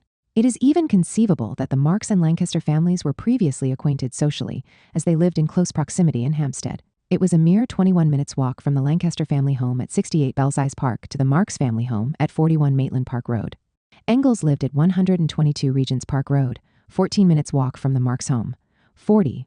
Both Edwin Lancaster and Marx were members of the Reform-Oriented Society for the Emancipation of the Arts, Manufacture, and Commerce, usually shortened to Society of Arts, which also included in its membership the sanitary reformer Edwin Chadwick and the Authority on Industrial Waste, P. L. Simmons, a close associate of Edwin Lancaster, who had nominated Marx for membership. In the 1860s, the Society of Arts met at the Adelphi Building on the Thames, and it is possible that Marx and the elder Lancaster became acquainted there. What is clear is that in the last 3 to 4 years of Marx's life, Ray Lancaster was a frequent visitor at Marx's home and came, as he later recalled to H.G. Wells, to know Marx intimately. Karl and Eleanor Marx visited Lancaster at his home, and Eleanor Marx by herself visited the Lancaster family. Lancaster recommended his good friend H.B. Donkin as the doctor to attend Jenny Marx in her final illness. Donkin went on to treat Marx in his final years and later treated Eleanor Marx after her father's death. Horatio Bryan Donkin, himself an important figure in British science, had been elected a Fellow of the Royal College of Physicians in 1880 and was much liked and esteemed by Marx. He became a leading neurologist. famous for his work on the inheritance of mental traits and on hysteria, directly influencing Sigmund Freud. Along with Lancaster, he was to become a major critic of eugenics. In 1880, around the time he became the doctor to the Marx family, Donkin delivered a lecture, Thoughts on Ignorance and Quackery, to the Westminster Hospital Medical School, published the same year in the British Medical Journal. He insisted that medicine could not consist simply of anatomical and physiological knowledge, with various drugs offered up as medicinal remedies. Rather, it needed to address the individual as an individual in his/her environment in order to understand the nature of the patient's maladies. This meant learning the patient's entire history and social surroundings. Mental as well as physical conditions needed to be evaluated. Donkin criticized the growing tendency to over-specialization, with each ailment having its own medical specialist. Also in 1880, Donkin published suggestions as to the etiology of some of the so-called system diseases of the spinal cord in the British medical journal Brain. In the midst of this learned discussion of the diseases of the nervous system, he referred to the material basis of language, emphasizing that impressions made on our individual brains act on the heredity capacity for articulate speech, giving children the capacity to learn with ease each and every language if exposed early enough and placed in similar native surroundings. Here Donkin, a materialist and a radical, drew on Henry George's political economic study Progress and Poverty, which had discussed human speech capacity in these terms in The Law of Human Progress. Donkin referred to this language capacity as one of the most important differentia of our species. 5. The intellectual friendship between Marx and Ray Lancaster, who visited the Marxes on numerous occasions, both with Donkin and by himself, was undoubtedly a formidable one. Although Lancaster was the much younger man, he was by the early 1880s a confident figure, and as Darwin had said, the emerging first star in biological science. One of Lancaster's former students drew a vivid portrait of him as a lecturer during the time he knew Marx. He looked round the room, surveyed us, as we felt somewhat as if we were cockroaches, and gave for an hour a clear constructive account of forms and conceptions wholly new to us, with such skill that we were unconscious of the marvelous scope and concentration of his lecture, and unconscious of the difficulty in the subject. At the same time, apparently without effort, he drew on his many blackboards, with firm sweeps of wide lines, clear diagrams, which were left untouched during the day for those who were unable to copy as quickly as he drew. I have no recollection of seeing him refer to notes, except to dictate the definition of groups, or rarely for some drawing. For us, in 1881, he was infallible. Marx no doubt found Lancaster's thoroughgoing materialism and radicalism attractive. Indeed, as Joseph Lester writes, it cannot be doubted that Lancaster himself had radical political views that would have appealed to Marx. Remarkably, Marx's description of the conditions of overwork and overcrowding in his chapter on the working day in Volume 1 of Capital had drawn on descriptions of the conditions in workhouses published in several London papers in June 1863, based on the report of the medical officer of health to the parish vestry of St. James by Edwin Lancaster. The newspaper reports dwelt on the elder Lancaster's account of the death of 20-year-old Mary Ann Walkley, employed in a dressmaking establishment run by Madame Elise, one of London's better-known millineries. Walkley, along with 60 other young women, had been forced to work 26.5 hours straight without a break, confined 30 to a room. In addition to alluding to the details on Walkley's death, Marx in Capital also referred to Lancaster's statement, quoted by the Children's Employment Commission, though attributed in a footnote in Capital to Dr. Letheby, the consulting physician of the Board of Health, that the minimum air for each adult ought to be in a sleeping room 300 and in a dwelling room 500 cubic feet. Edwin Lancaster had followed up inquiries into Walkley's death with repeated inspections of the sanitary conditions of the workrooms, sweatshops. In the conclusion to his President's Address in the Public Health Department of the Social Science Association in 1865, he had strongly condemned the sacrifice of holocausts of victims among the working classes every year, though attributing this largely to lack of education in the principles of public health. The young Lancaster had no doubt learned of these horrendous workplace conditions from his father and would have shared the latter's outrage. In 1873, Ray declared in a letter to his mother, "I really believe that common property and free love, subject to certain regulations for the common good, will one day have a great development, perhaps not in these old lands, but in new ones, which will increase in population and prosperity as Europe dies of old age. I don't say that I should like to try the experiment in the midst of another kind of life, but it cannot be that men will go on, some deprived of proper food, education, and all that makes life endurable." In 1880, at the time of his friendship with Marx, Ray Lancaster declared that the liberals are a sham and the conservatives genuine unpretending swindlers. But Marx and Ray Lancaster's friendship clearly extended to their respective intellectual endeavors. Marx, who had recently taught himself Russian, informed Lancaster that degeneration had been translated into that language, asking Nikolai Danielson in Russia with regard to its publication status on Lancaster's behalf. These actions suggest Marx was impressed by the intellectual importance of Lancaster's theory of degeneration, although his own opinion on it is not known. Marx gave Lancaster, who read German, a copy of his great work Das Kapital, which would not be translated into English until after Marx's death. And Lancaster reported in May 1880 he was reading it with the greatest pleasure and profit. Marx and Lancaster certainly did not lack subjects in common to discuss, such as materialism, Darwin's evolutionary theory, which fascinated Marx, the state of English and German science, and capitalism. It was quite possible that Lancaster introduced Marx to the work of his friend, the Canadian naturalist Grant Allen. Since Marx took detailed notes on Allen's 1880 article on the role of coal deposits on urban development in Britain, Marx was enthusiastic about the aquarium at Brighton, which he visited more than once and strongly recommended to Engels. Completed in 1872, it had the largest display tank in the world, holding 100,000 gallons. The main aquarium corridor was 224 feet long. One of the earliest attractions was a large octopus. He thus may have known of Edwin Lancaster's book, The Aquavivarium.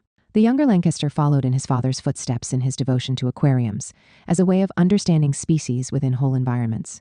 In 1883, only months after Marx's death, he was to propose the establishment of a marine biological association and a marine biological laboratory in Plymouth, of which he was to emerge as the principal founder. It is noteworthy that Marx, in the years he knew Lancaster, was also deeply involved in writing his ethnological notebooks, in which he was exploring issues related to the discovery of ethnological time.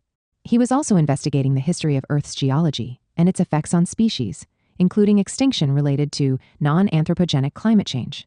In reflecting on Darwin's Origin of the Species in the first volume of Capital, Marx had written, Darwin has directed attention to the history of natural technology, that is the formation of the organs of plants and animals, which serve as the instruments of production for sustaining their life. Does not the history of the productive organs of man and society, of organs that are the material basis of every particular organization of society, deserve equal attention? Technology reveals the active relation of man to nature, the direct process of the production of his life, and thereby it also lays bare the process of the production of the social relations of his life, and of the mental conceptions that flow from those relations. Lancaster, who had a fascination with, and later became involved in, archaeological controversies over prehistoric tools, the famous Eolith dispute, would have been quick to engage in such discussions. He coined many of the terms used to describe stone tools within archaeology. Both thinkers were broad-based system theorists with regard to society, nature who crossed disciplinary boundaries and developed ecological critiques. Lancaster's years of friendship with Marx were followed by a clear anti-capitalist sentiment that continually appeared on the margins of his work, as well as in pronounced socialist sympathies of a more Fabian kind. Lancaster left behind no reminiscences on his relation to Marx, upon which he was generally silent. In his article on the friendship of Edwin Ray Lancaster and Karl Marx, published in 1979, Fewer went to lengths to develop an argument based on little more than speculation that Wells's vague critical portrayal of Marx in his 1926 novel, The World of William Clissold, had its source in information provided by Lancaster. As Fewer put it, from another source, however, we might possibly infer Lancaster's view of Marx. Lancaster indeed was probably the principal informant for the brilliant section entitled Psychoanalysis of Karl Marx in H. G. Wells's novel, The World of William Clissold. Wells believed that he was the first to have applied the psychoanalytical method to Marx and his doctrines. Probably he had often discussed Marx's personality with Lancaster, for Lancaster was the only man alive to have known Marx's medical and personal problems at first hand. Fewer then quotes at length from Wells's long calumny against Marx in his novel. Fewer's thesis that Wells built his portrayal of Marx based on information from Lancaster is demolished, however, by two letters from Lancaster to Wells in September 1926, in response to Wells sending him the newly published novel. On September 3, 1926, Lancaster wrote thanking Wells for the portrayal of himself as Rupert York in the novel. In a subsequent letter on September 9, 1926, Lancaster added in a postscript, in relation to Wells's portrait of Marx, "Did I tell you that I used to know Karl Marx and his wife and daughters intimately, and with him Engels, a rather rough specimen? Also Herzen, a son of Alex Herzen." Lancaster is referring to Alexander A. Herzen, the physiologist and son of the Russian revolutionary populist Alexander Ivanovich Herzen. It is clear from this letter that Lancaster did not talk to Wells about Marx, certainly not in any detail, until after he received a published copy of The World of William Clissold. He could not therefore have supplied Wells with information for the harsh portrayal of Marx in the novel. Lancaster, who was anti-Bolshevik, although he had welcomed the first stages of the Russian Revolution, is reported to have responded to an inquiry from David Ryazanov, director of the Marx-Engels Institute in Moscow, that he had no letters from Marx and declined to provide any reminiscences. His planned memoir was never written, Lancaster and the Woman Question. In late 19th century Britain, the socialist and women's movements arose in tandem, along with developments in science. There was in fact a general revolt against the complacency and narrow-mindedness of the Victorian age and against the cultural and environmental destruction of capitalist industry. Yet, this same period saw the rise of overlapping reactionary trends in the form of social Darwinism, biological determinism, and eugenics. In the early 20th century, the British Eugenics Society was to include in its membership not only the founder of eugenics, Francis Galton, but also such noted, and generally seen as progressive, figures as H.B. Donkin, Havelock Ellis, Patrick Geddes, Julian Huxley, John Maynard Keynes, Harold Lasky, Karl Pearson, and Margaret Sanger. A failure to perceive the sheer complexity of this period of political, social, and scientific transition can lead to serious errors of interpretation. In The Darwinian Gentleman at Marx's Funeral, Gould played up the seeming anomaly of Lancaster's close friendship with Marx, suggesting that Lancaster was far from politically progressive. Nevertheless, almost the only evidence that Gould could provide for his claim that Lancaster leaned toward political conservatism was the latter's opposition, when in his 60s, to the extension of suffrage to women. Extrapolating from this, Gould argued that Lancaster's elitist attitudes and fealty to a romanticized vision of a more gracious past governed his political outlook, not only in his elderly years, but when he was in his 30s as well. Gould's sketch of Lancaster's character conflicts sharply with his own main source, Joseph Lester's biography of Lancaster, which had uncovered Lancaster's history of political radicalism. Indeed, Gould's political portrayal of Lancaster as a conservative and conformist Darwinian gentleman goes against all that we know of Lancaster's anti-capitalist, socialist, materialist, and overall unconventional social outlook. As Peter J. Bowler, who edited Lester's biography, has stated, Lancaster was a radical on social issues. Gould's interpretation also flies in the face of the well-known public scandals that Lancaster was periodically caught up in due to his outright defiance of authority, including his scandalous arrest and public trial for accosting police in the streets who were abusing prostitutes. Although Lancaster was to revert in his later years to patriarchal views of women, albeit views that were hardly extreme in his time, he was among the most virulent critics of eugenics and of biological determinism, and for most of his life at least, a promoter of the extension of women's rights. It is important to guard against simplistic judgments and ahistorical views in relation to the complex, contradictory reality of patriarchy that continued to affect the thinking of many otherwise radical thinkers in Victorian Edwardian Britain, penetrating even into the socialist movement and Darwinian evolutionary theory.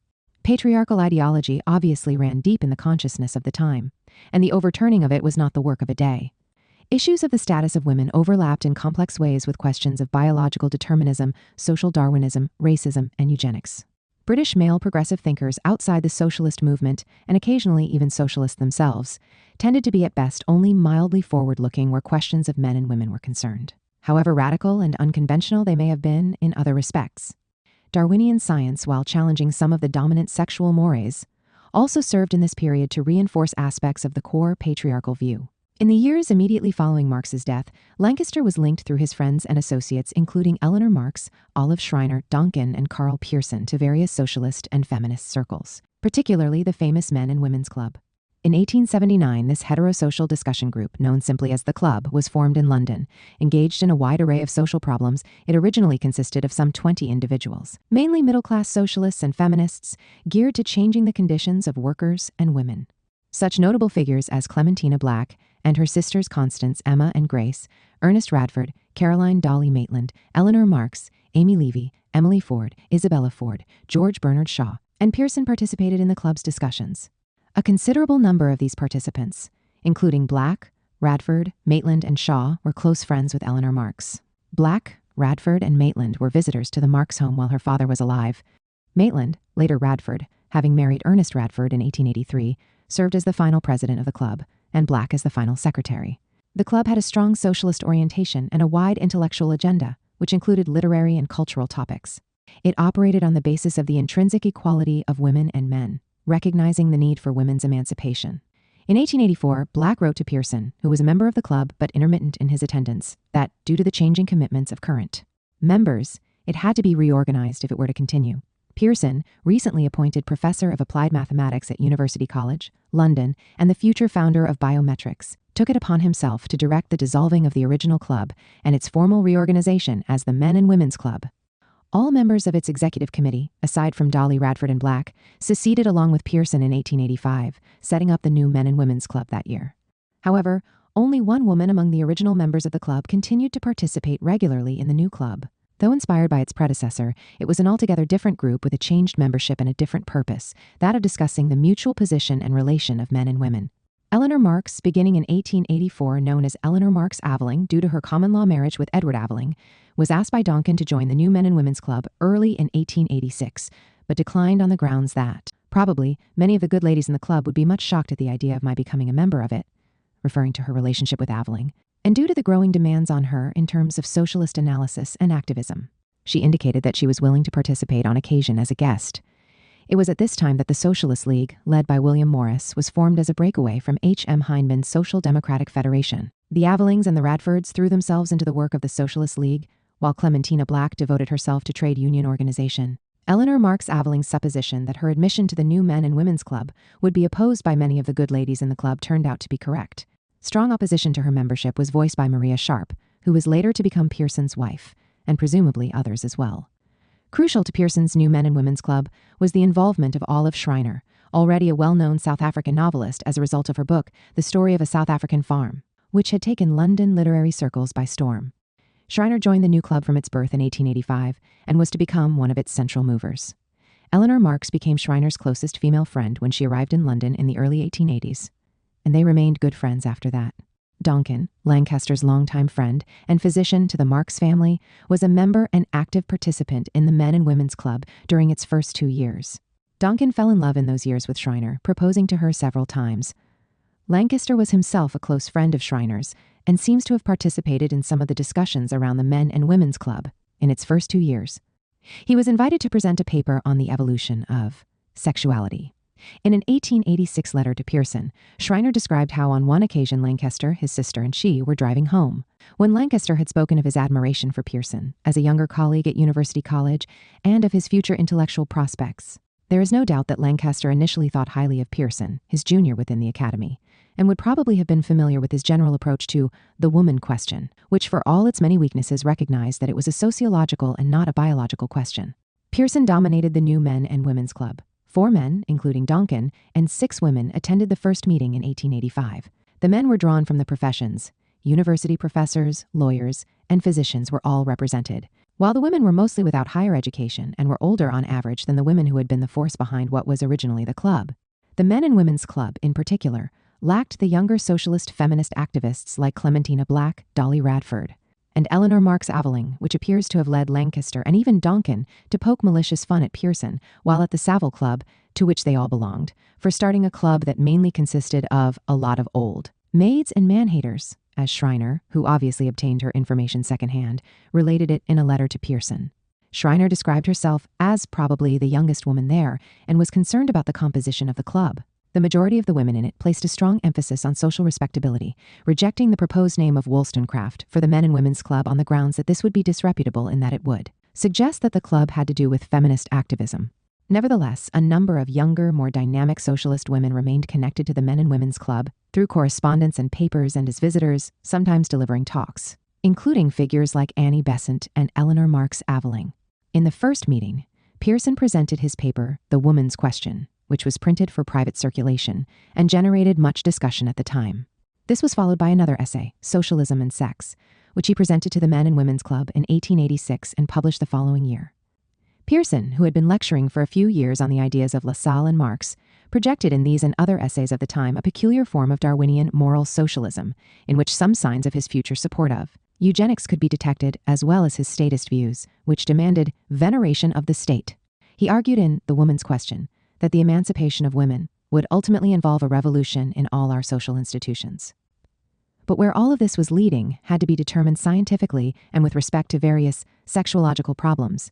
Before women's rights could be meaningfully addressed, it was necessary to settle what is the physical capacity of woman, what would be the effect of her emancipation on her function of race reproduction. There was a general presumption in Pearson's analysis that the emancipation of women should take second place to the conditions needed for race permanence. Thus, depending on how it affected race permanence, he suggested, the higher education of women may connote a general intellectual progress for the community, or, on the other hand, a physical degradation of the race. The reason a highly intelligent woman like George Eliot was not allowed to vote, while the dullest yokel among men could needed to be rationally explained, he claimed, in terms of some other function than either intelligence or physical capability, namely childbearing, which made the full entry of women into public life potentially dangerous to the community. One thing that Pearson, who generally took a Malthusian view on the need to restrict population, was clear about was the need for sexual restraint for the good of the state. If the growing sex equality connotes sex freedom, a return to general promiscuity, then it connotes a decay of the state. And it will require a second Pauline Christianity and a second subjection of one sex to restore stability. Pearson promoted the social Darwinian notion of the survival of the fittest combined with a statist socialism. Sex relations and questions of sexual reproduction needed to be subject to the needs of the state, including limitations on population. The economic independence of women, within limits, was seen as a means to that end. Although suggesting that women were at present physically and intellectually inferior to men, he drew on the work of the Swiss jurist, historian and archaeologist Johann Backhofen to suggest that this was a social condition that did not pertain to all periods of history, and could be remedied in large part through opening up education and employment to women, thereby allowing women to have the economic independence that was necessary for all human beings. He pointed to a certain plasticity in the social relations of men and women, and even in their sexual, or what we now call gender roles. Women, he went so far as to say, were the first to practice agriculture and to discover medicine. Technology could alleviate the unnecessary home duties of women, apart from childbearing. The sex relationship would increasingly be regarded as the closest form of friendship between man and woman, and no longer in the first place as a union for the birth of children. 3. Some of the women in the Men and Women's Club, including Schreiner, were critical of Pearson's tendency to reduce women to the status of a problem and to see their reproductive function as primary, while not examining the patriarchal role of men, and therefore excluding many of the questions raised by the emerging feminism. Pearson's Darwinian functionalism led him to look at women's advancement as subject to the larger needs of the race, implicitly identified with the needs of men. Novelist Emma Brooke dared to argue in the Men and Women's Club that Pearson's elitist approach to women was, in general, unsocialistic. 74. Hence there is reason to believe the more famous article, The Woman Question, by Edward Aveling and Eleanor Marx Aveling, was a response in part to Pearson's earlier The Woman Question, which they had undoubtedly seen. Published in the Westminster Review in 1886, their article was an expanded version of Eleanor's earlier review of the 1885 English translation of August Bebel's Woman in the Past, Present, and Future, first published in German in 1879 and better known as Woman and Socialism. Bebel had made a strong case for the equality of women as intrinsic to the socialist project, countering all arguments that women were inferior to men and that their role in society necessarily centered on childbearing. With this, along with Engels's more powerful 1884 origin of the family, private property, and the state as their basis, the Avelings went on to argue that the problems were rooted in economic relations, that is, relations of labor, production, and exploitation, which they saw as encompassing both class relations between capitalists and workers and patriarchal relations between men and women. As a result, society as a whole had to be changed. There were excellent and hard-working folk who agitate for that perfectly just aim, woman's suffrage, for the repeal of the Contagious Diseases Act, a monstrosity begotten of male cowardice and brutality, for the higher education of women, for the opening to them of universities, the learned professions, and all callings. Yet 3 things, they argued, were found wanting. First, all of these issues were primarily deigned to benefit the well-to-do classes. Second, all were based either on property or sentimental or professional questions. Not one of them gets down through to the bedrock of the economic basis. Third, none of this agitation sought to promote any object outside the limits of the society today. Connecting the forms of oppression and the necessary responses, they wrote, "The truth, not fully recognized even by those anxious to do good to woman, is that she, like the labor classes, is in an oppressed condition, that her position, like theirs, is one of merciless degradation. Women are the creatures of an organized tyranny of men, as the workers are the creatures of an organized tyranny of idlers. Both the oppressed classes, women and the immediate producers, must understand that their emancipation will come from themselves. Women will find allies in the better sort of men, as the laborers are finding allies among the philosophers, artists, and poets. But the one has nothing to hope from man as a whole, and the other has nothing to hope from the middle class as a whole." In this view, the term the woman question drew its validity not, as in Pearson's analysis, from the notion that the problem of women and reproduction in modern society needed to be perfected for the betterment of the race, but from its connection to the class struggle, and from the belief that women's emancipation will necessarily come from women themselves as an end in itself. Looking toward a future beyond capitalism and patriarchy, Aveling and Marx Aveling stated, "And now comes the question as to how the future position of women, and therefore of the race, will be affected by all of this. Of 1 or 2 things we may be very sure.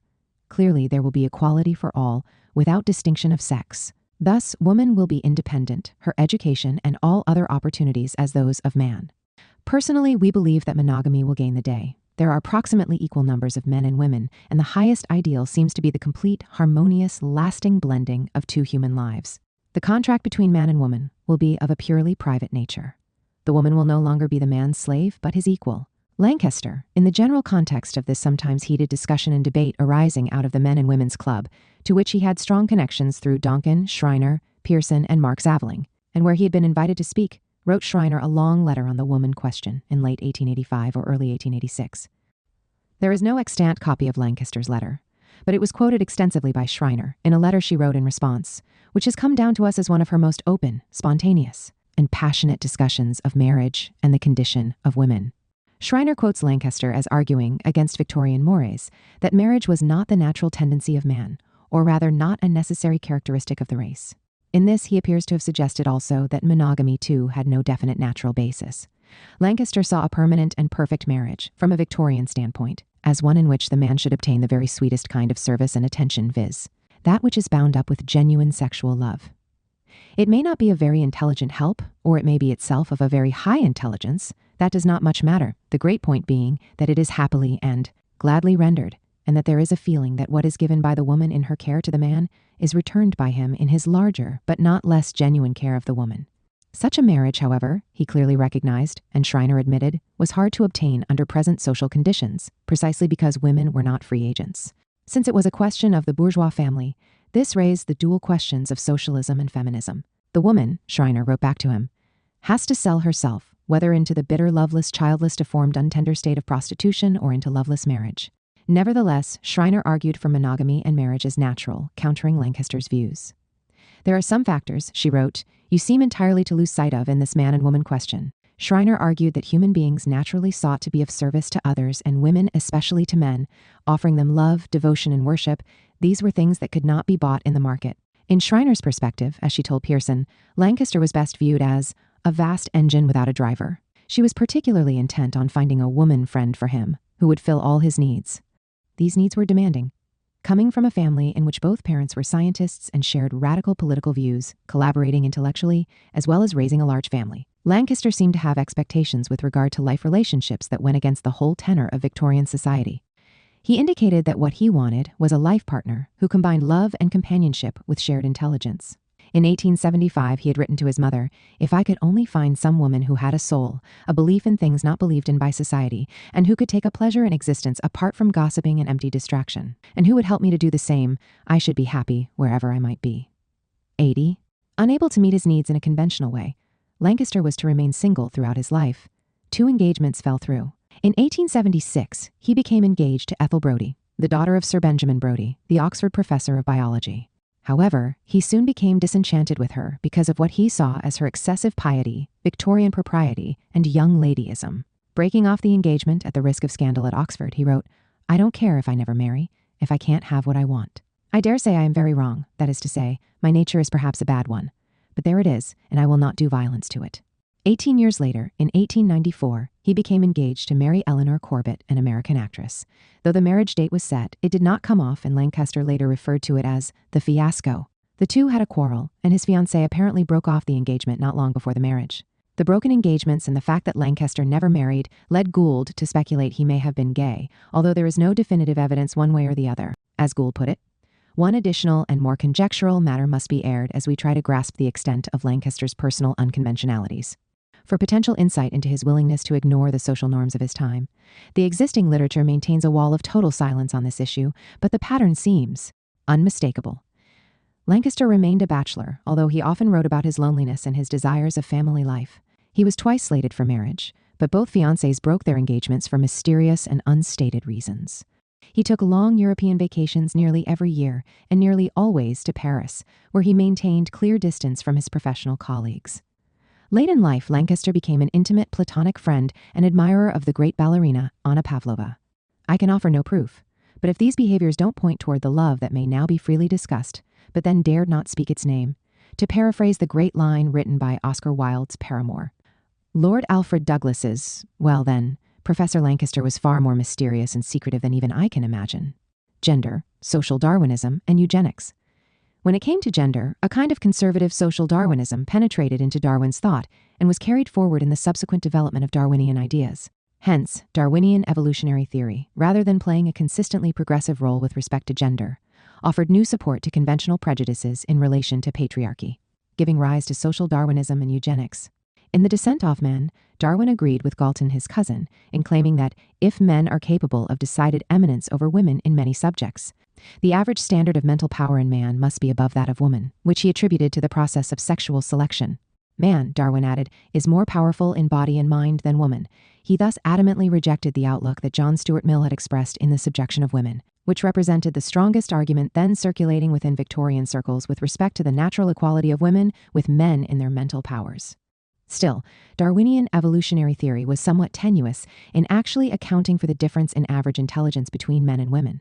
The emphasis, emanating from Darwin himself, was placed primarily on the perceived fact that men were more biologically variable in nearly every respect than women, and that the woman was the normal type, man, the abnormal. The male line was characterized by a greater share of geniuses and by more mentally disadvantaged individuals. This argument was put forward influentially by American zoologist W.K. Brooks in The Condition of Women from a Zoological Point of View, appearing in Popular Science Monthly in June 1879, a copy of which Lancaster retained in his scientific papers. Brooks later followed this up with his Law of Heredity, which presented the same arguments. If there is this fundamental difference in the sociological influence of the sexes, Brooks argued in a biologically determinist way, its origin must be sought in the physiological differences between them. For Brooks, the female organism is the conservative organism, to which is entrusted the keeping of all that has been gained during the past history of the race. Therefore, it followed that the female mind is a storehouse filled with the instincts, habits, intuitions, and laws of conduct which have been gained by past experience. The male organism being the variable organism, the originating element in the process of evolution, the male mind must have the power of extending experience over new fields. This progressive power of the male mind was evident in its great capacity for abstract thought, giving it its dominant role in science, poetry, and art. Ignoring sociological variables, Brooks declared simply, as if it constituted biological proof, that it is as impossible to find a female Raphael or a female Handel as a female Shakespeare or a female Newton. It was this view that Virginia Woolf was later to decry in her A Room of One's Own, in which she presented the fictional story of Shakespeare's sister in order to explain the barriers that stood in the way of women. Havelock Ellis, who was an intimate friend, lover of Schreiner, and a more distant admirer of Marx Aveling, was to present almost identical views to those of Brooks in his extremely influential Man and Woman. Ellis was an active participant with Schreiner, Shaw, and William Carpenter in the small bohemian club, the Fellowship of the New Life, devoted to pacifism, vegetarianism, and simple living. Ellis trained as a physician, although he never practiced, and was to become best known for his research on sexuality. Man and Woman was regarded as expressing the scientific consensus on sexual matters in his day. Not surprisingly, it also reflected Victorian patriarchal prejudices. There can be little doubt, he proclaimed, that the smaller size of women as compared to men is connected with the preservation of a primitive character. 89.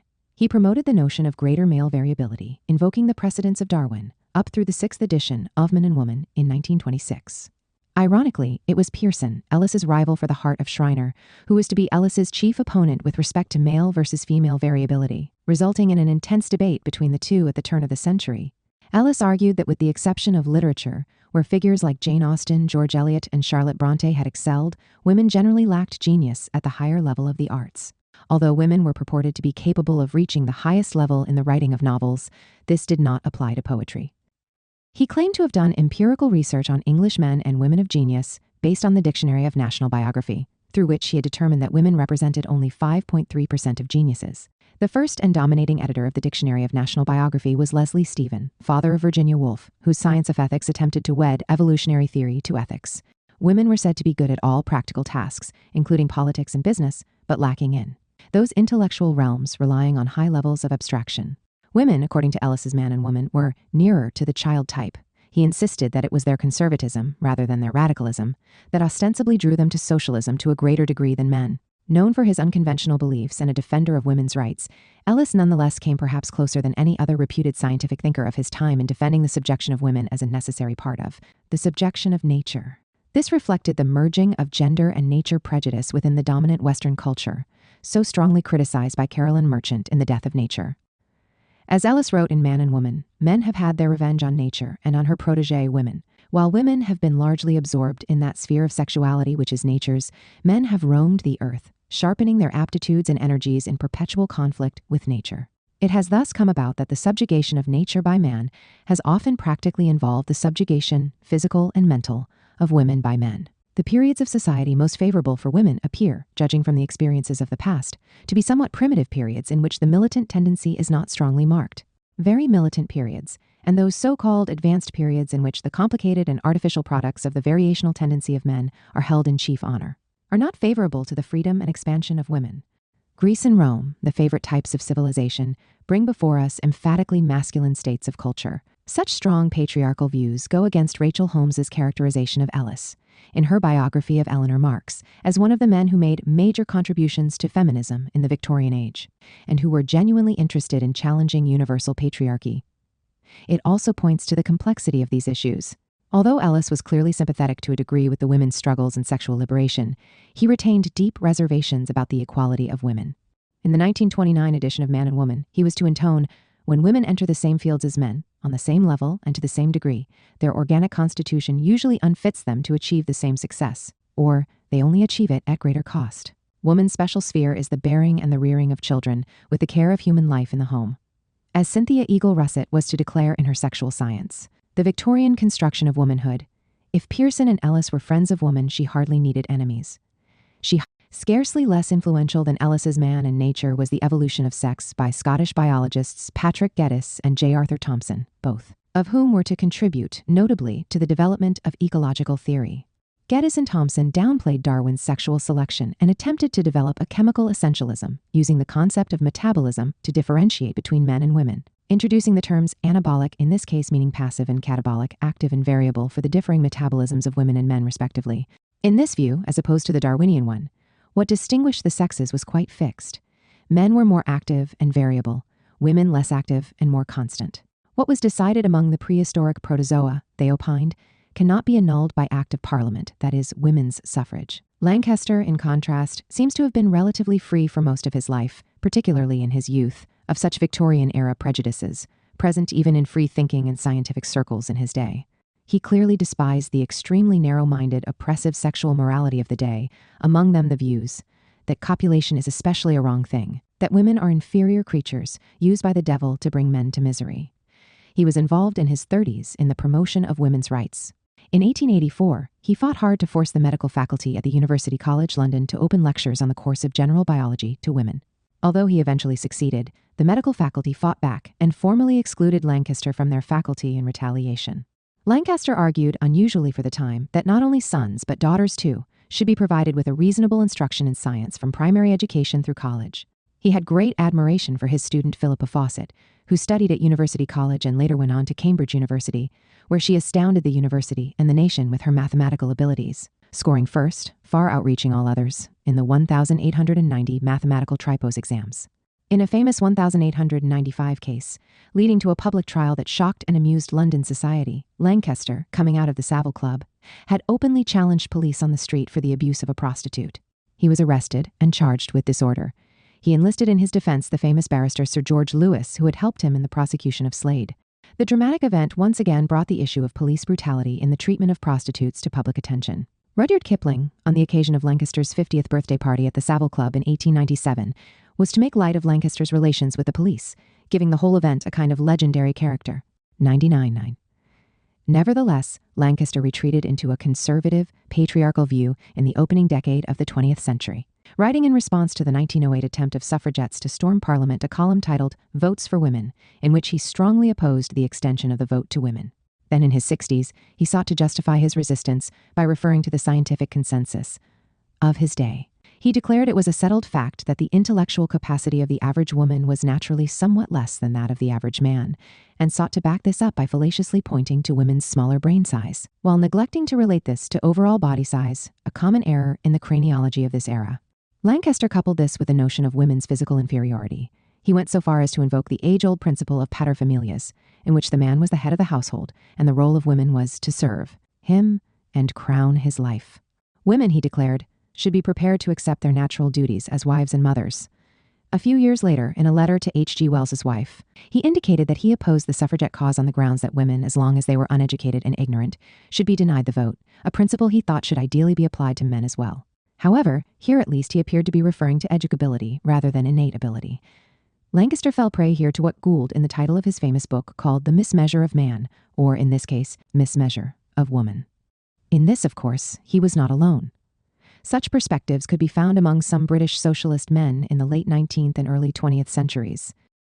Prominent figures in the Social Democratic Federation, like Ernest Belfort Bax, though unrepresentative of the movement as a whole, exhibited strong patriarchal, in Bax's case even misogynist, views. Though opposing the extension of the suffrage to women in his later years, and even invoking strong patriarchal justifications in this context, Lancaster nonetheless continued to oppose Victorian strictures on women's actual freedom, and to defend the rights of women in economic and sexual liberation. Thus, around the same time as he was questioning the extension of the vote to women, he also came out strongly in support of his friend H.G. Wells, who was under attack for his novel Anne Veronica. Wells portrays the eponymous Anne Veronica as a 21-year-old feminist who not only took part in the storming of Parliament on behalf of women's suffrage, but also brazenly initiated a sexual relationship with a married man. The book was roundly condemned in British society, with The Spectator London stigmatizing it as capable of poisoning the minds of those who read it. 103 Lancaster, along with others, stood by Wells, helping protect him from social ostracism.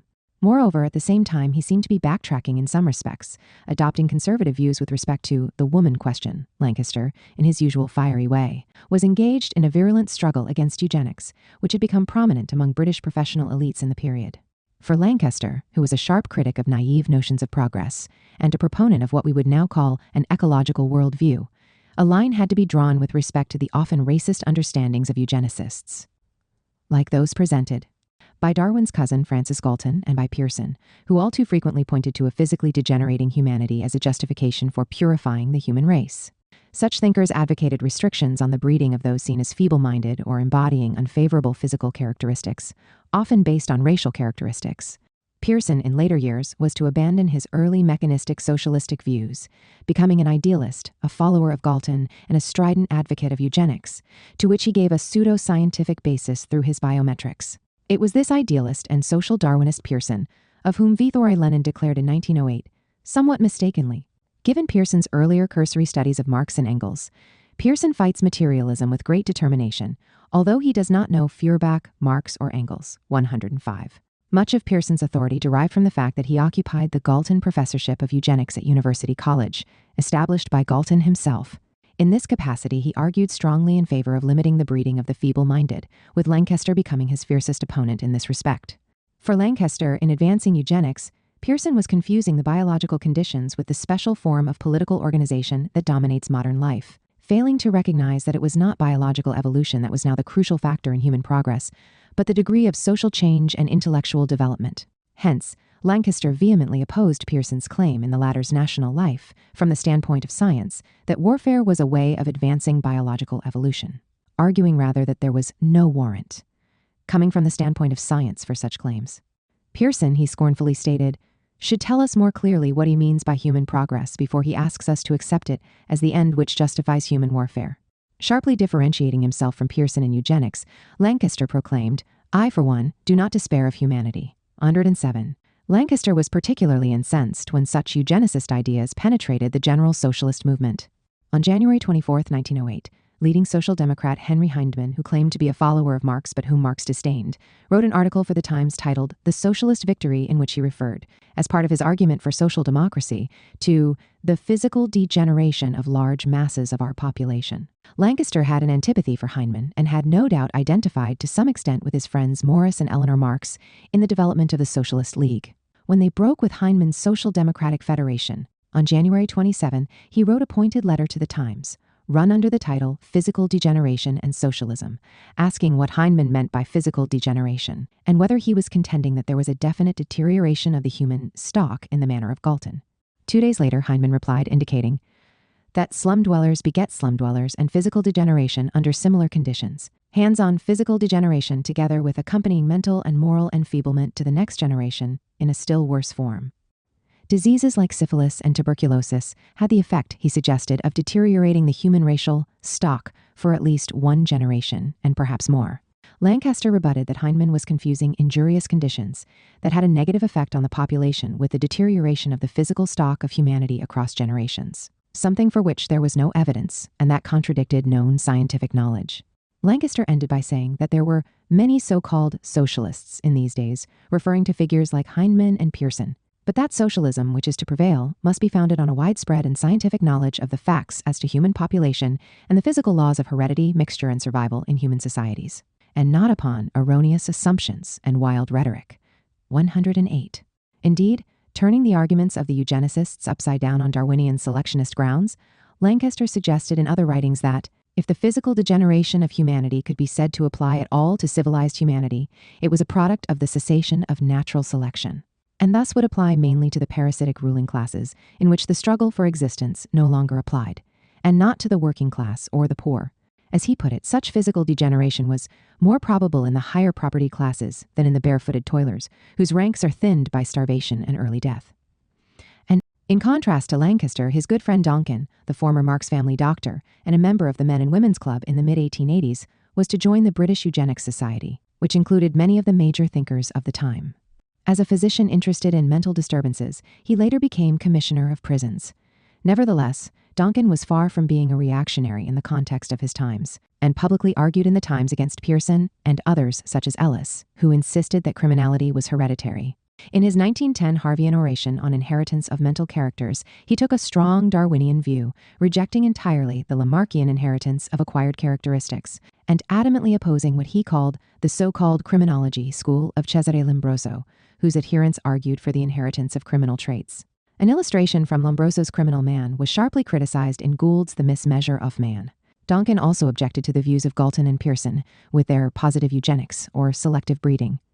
For Donkin, the most important advance in psychology in recent years had been made by Lancaster in his argument that the mind of the human adult is mainly a social product, and can be understood only in relation to the special environment in which it develops. Human beings, Lancaster adamantly claimed, did not transmit specific, acquired human mental characteristics by heredity, but rather passed on a capacity that he termed educability, which was affected by their natural and social environments. On this basis, Donkin concluded that the mind of the adult was much more made than it was born. 111. Donkin was even more scathing that same year with respect to Winston Churchill's legislative plan for segregation, confinement, and sterilization of the feeble-minded for the good of the British race. Speaking then in his role as chief medical advisor of prisons, he called Churchill's plan the outcome of an arrogation of scientific knowledge by those who have no claim to it. It is a monument of ignorance and hopeless medical confusion. 112. No doubt Lancaster, given his utter contempt for positive eugenics, would have been, if anything, more harshly critical of Churchill. At all times, Lancaster, with the exception of his 1908 article on votes for women, criticized biologically determinist notions of later human evolution, emphasizing educability and the social factor.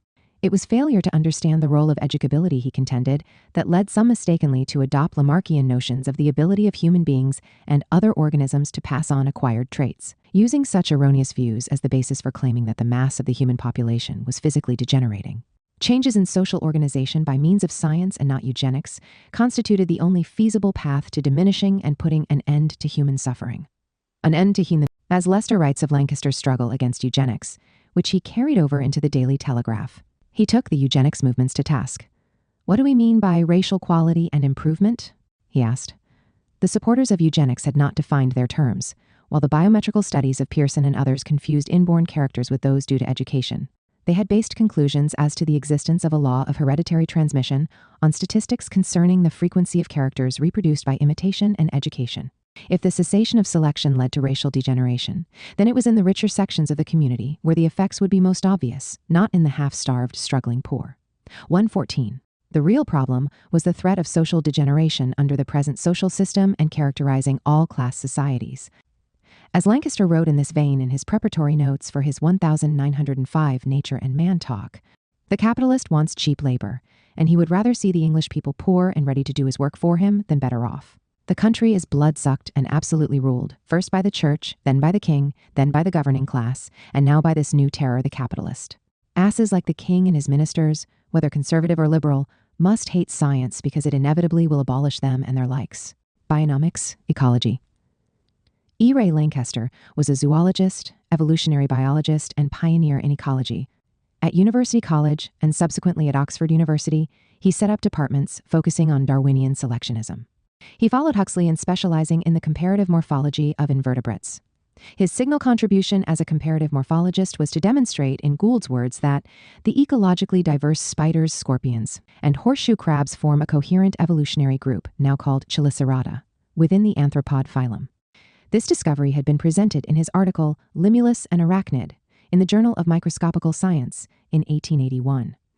In confirming that Limulus, the horseshoe crab, despite all appearances, was not a crustacean, but more closely related to arachnids, such spiders and scorpions, Lancaster had a big effect on the understanding of the origin, evolution, and the interrelationships among various animal types.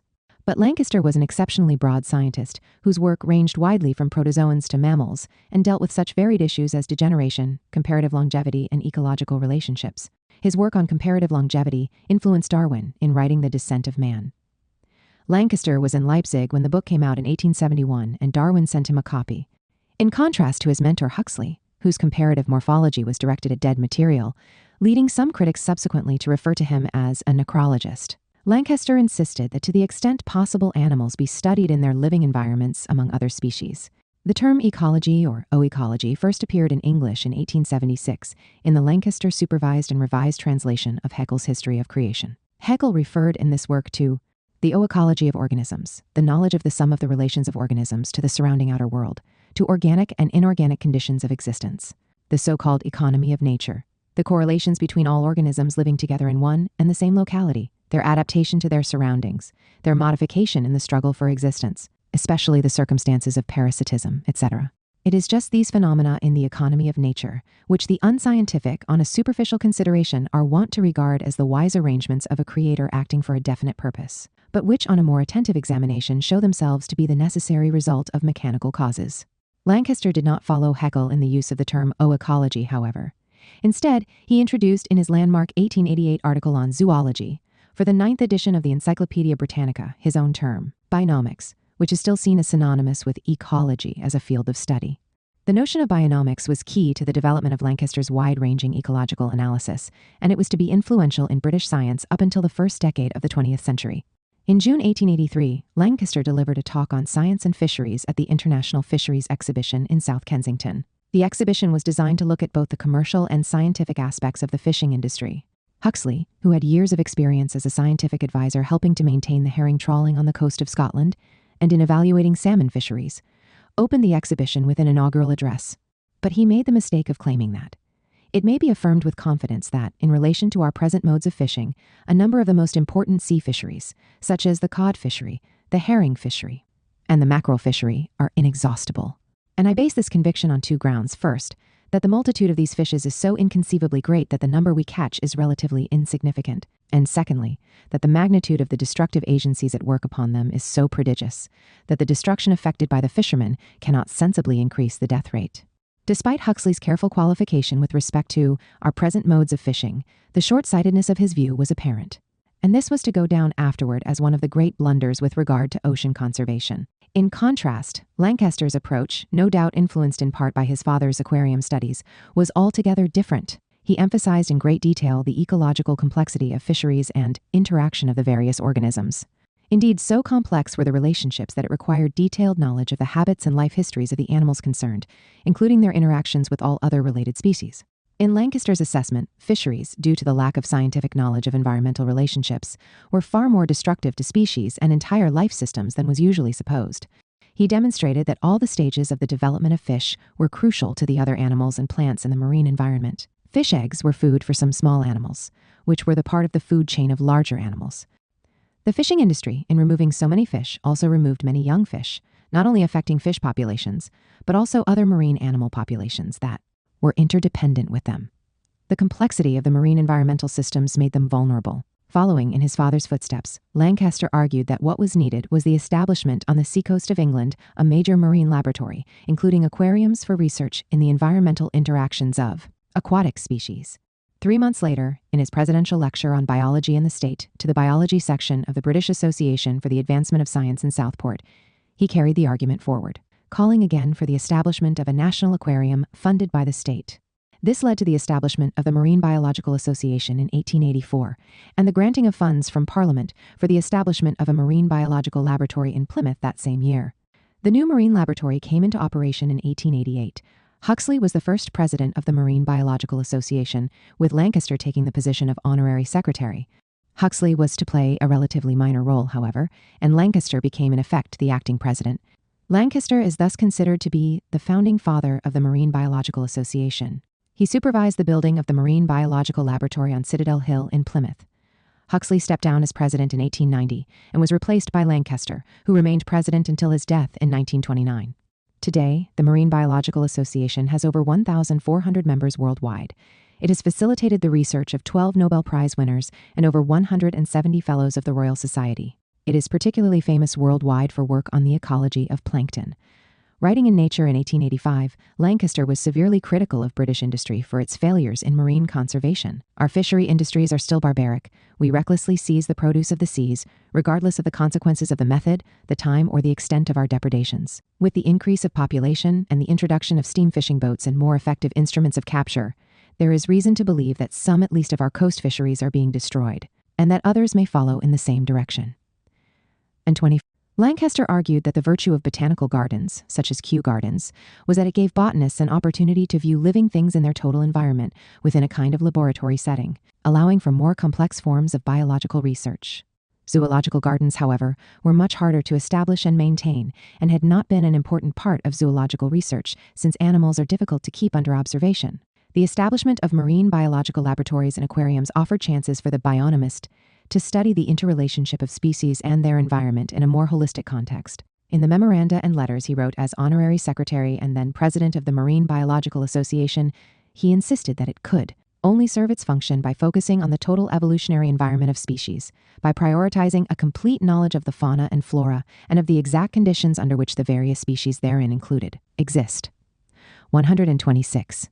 It was with these considerations partly in mind that Lancaster introduced the concept of bionomics. The Oxford English Dictionary defines bionomics in its current usage somewhat restrictively as the ecology of a particular species or organism.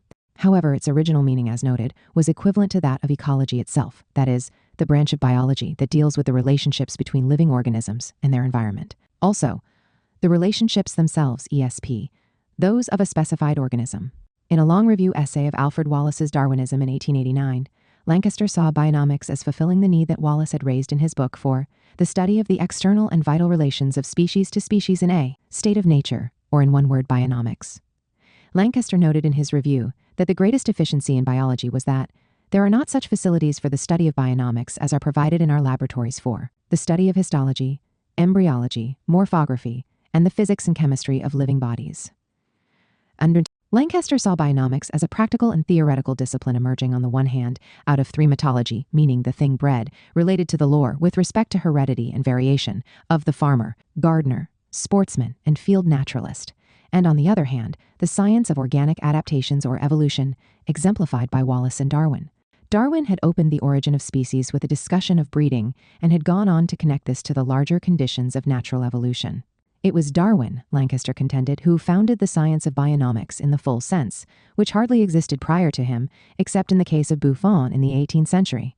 For Lancaster, Buffon represented the bionomic or ecological point of view in that he deliberately opposed himself to the mere exposition of structural resemblances and differences of animals, and, disregarding classification, devoted his treatise on natural history to a consideration of the habits of animals and their adaptations to their surroundings, whilst a special volume was devoted by him to the subject of reproduction.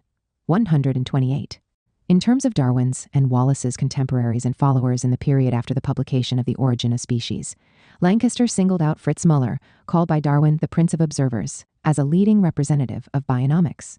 Müller had been a medical student in Germania, member of a radical reading and discussion group in Greifswald in Prussia known as the Circlet, in which they studied and debated the writings of left Hegelians Ludwig Feuerbach, David Strauss, Max Stirner, and Karl Marx. Müller renounced the church and became a radical rationalist.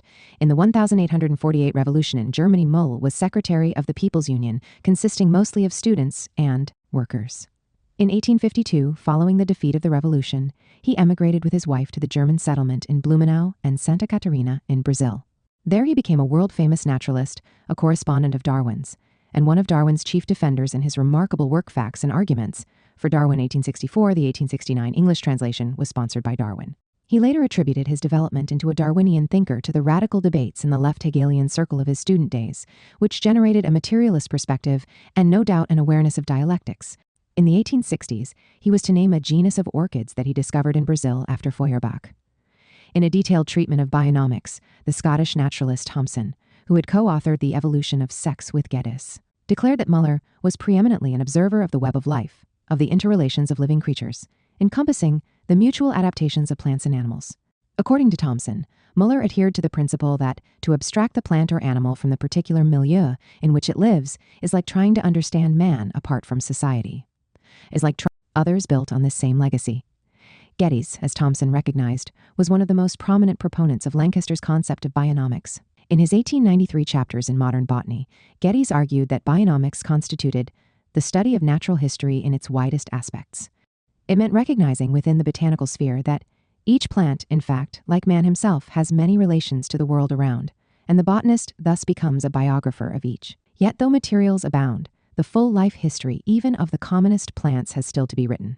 It was this bionomic or ecological sense of things, Geddes explained, that caused Darwin to write the various contrivances by which orchids are fertilized by insects. As Mark Largent indicated in his 1999 article Bionomics, Geddes wrote chapters in Modern Botany to encourage readers to see nature scene by scene as it appeared to Darwin's eyes. This bionomic way of thinking, Thomson explained, had its roots not just in Darwin but was in some ways preceded in chemistry and physiology by the great work of Justus Liebig in 1840 in his Organic Chemistry in application to agriculture and physiology.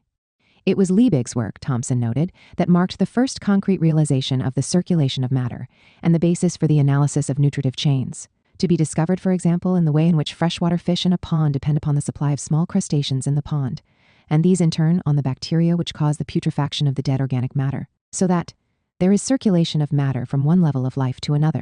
The environmental changes had to be seen in relation to evolutionary changes in the metabolism of the organism.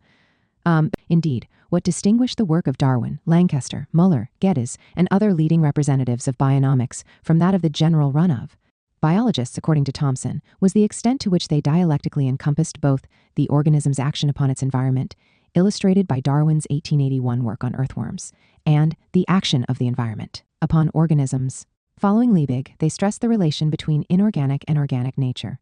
It was this that constituted the promise of the new science of the infinite web of life, or bionomics. So far as we know, Thomson wrote, the only other expressive term for these relations other than bionomics is that of oecology, which Haeckel proposed in 1869, defining it as the relations of the animal to its organic as well as to its inorganic environment, particularly its friendly or hostile relations to those animals or plants with which it comes into direct contact. Those complicated mutual relations which Darwin designates as conditions of the struggle of existence. 132. Although Lancaster's bionomics and Haeckel's ecology were concerned with the same set of problems in describing the evolution of the web of life, it was the latter term that was to triumph in the early 20th century. Thus, in his survey of the rise and progress of ecology for science in 1903, V.M. Spalding was to write, "The word ecology has come to stay. Personally, I should have preferred bionomics, which has the advantage of indicating in its composition that living things are its subject matter. This latter term is at all events an acceptable synonym, and as such may properly be used as occasion requires. The question of a name, therefore, is settled and may be dismissed." Nevertheless, though the term ecology largely supplanted bionomics by the early 20th century, it remains true, as Bowler wrote in his Science for All, that Lancaster, together with others in his generation of academic biologists, combined technical evolutionary morphology with an interest in wild nature through topics such as animal behavior and what came to be known as ecology. 134. Nature's revenge. More than any other thinker of his time, Lancaster emphasized in his writings that humanity was walking an ecological knife's edge. This is most obvious in his 1911 book The Kingdom of Man, consisting of his Romanes lecture at Oxford in 1905 titled Nature's Insurgent Son, his 1906 presidential address to the British Association of the Advancement of Science, and his article Nature's Revenges, The Sleeping Sickness, reprinted from the Quarterly Review, all of which present a kind of radical Baconian view toward nature. Lancaster's lecture Nature and Man, later better known in its printed version as Nature's Insurgent Son, was delivered in the Sheldonian Theatre in Oxford to a very distinguished and fashionable gathering. It started off by emphasizing that human beings, while priding themselves on their increasing dominance over nature, were themselves a part of nature. Nature was to be viewed as the entire cosmos of which humanity is nothing more than an insurgent son. Evoking his general theme, he wrote, If we may, for the purpose of analysis, extract man from the rest of nature of which he is truly a product in part, then we may say that man is nature's rebel. We may say, in attempting to exert more and more control over nature in the pursuit of human ends, humanity as nature's rebel does not free itself of nature, but, in the process of changing it, creates ever more colossal ecological contradictions threatening humanity's own survival. As Lancaster put it, man, whilst emancipating himself from the destructive methods of natural selection, has accumulated a new series of dangers and difficulties with which he must incessantly contend. The biggest indication was the spread of disease.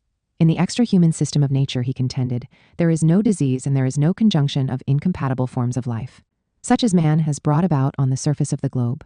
It seems to be a legitimate view that every disease to which animals and probably plants also are liable, excepting as a transient and very exceptional occurrence, is due to man's interference. For Lancaster, this had to do in part with the growth of human population, but even more important to social organization in a system dominated by markets and cosmopolitan dealers in finance with all the irrational consequences that ensued, including the opposition to the genuine progress of science. Lancaster argued in Nature's Revenges that before the arrival of man, the would-be controller, the disturber of nature, the adjustment of living things to their surrounding conditions and to one another has a certain appearance of perfection. Anything like the epidemic diseases of parasitic origin with which civilized man is unhappily familiar seems to be due either to his own restless and ignorant activity or, in his absence, to great and probably somewhat sudden geological changes of the connections and therefore communications of great land areas. He provided a wealth of examples related to contacts between human beings and species from various continents, including the intermingling of species that this generated. All this, he explained, was related to the spread of epidemic diseases, both with respect to humanity and other species, in which the disease vectors were able to exploit various vulnerabilities resulting from previous lack of contact. What especially worried Lancaster was the growth of mass epidemics, such as trypanosomiasis, the sleeping sickness that killed hundreds of thousands in Uganda and along the lower Congo River between 1901 and 1906. Although scientific research on the spread of epidemics had rapidly progressed, Lancaster was a friend of Louis Pasteur and a frequent visitor at the Pasteur Institute. Epidemics seemed to be spreading even faster, particularly in Africa. We are justified, he wrote, in believing that until man introduced his artificially selected and transported breeds of cattle and horses into Africa, there was no Nagana disease. The Trypanosoma brucei lived in the blood of the big game in perfect harmony with the host. So too, it is probable that the sleeping sickness parasite flourished innocently in a state of adjustment due to tolerance on the part of Aboriginal men and animals of West Africa. It was not until the Arab slave raiders, European explorers, and India rubber thieves stirred up the quiet populations of Central Africa and mixed by their violence the susceptible with the tolerant races, that the sleeping sickness parasite became a deadly scourge. This was a disharmony in nature, and in the relation between human beings and external nature, that was blindly accumulated by society in the very process of its commercial accumulation, generating what Lancaster called nature's revenges. Through his greedy efforts to produce large quantities of animals and plants, man has accumulated unnatural swarms of one species in field and ranch and unnatural crowds of his own kind in towns and fortresses. Monocultures and urban congestion associated with capitalist development created grounds for the spread of epidemics. Humanity, in breaking with original natural selection, had created a situation in which human evolution proceeded mainly through the evolution of human society rather than biological species. There was therefore no option of a return to nature, nor was there any possibility of proceeding on the basis of the blind capitalistic exploitation of nature. This simply invited ecological catastrophe. The world, the Earth's surface, he wrote, is practically full, that is to say, fully occupied. 138 society is more and more undermining pre-existing natural conditions. Under these circumstances, humanity must either go on and acquire firmer control of the conditions or perish miserably by the vengeance certain to fall on the half-hearted meddler in great affairs. We may indeed compare civilized man to a successful rebel against nature, who by every step forward renders himself liable to greater and greater penalties, and so cannot afford to pause or fail in one single step. Or again, we may think of him as the heir to a vast and magnificent kingdom, who has been finally educated so as to fit him to take possession of his property, and is at length left alone to do his best.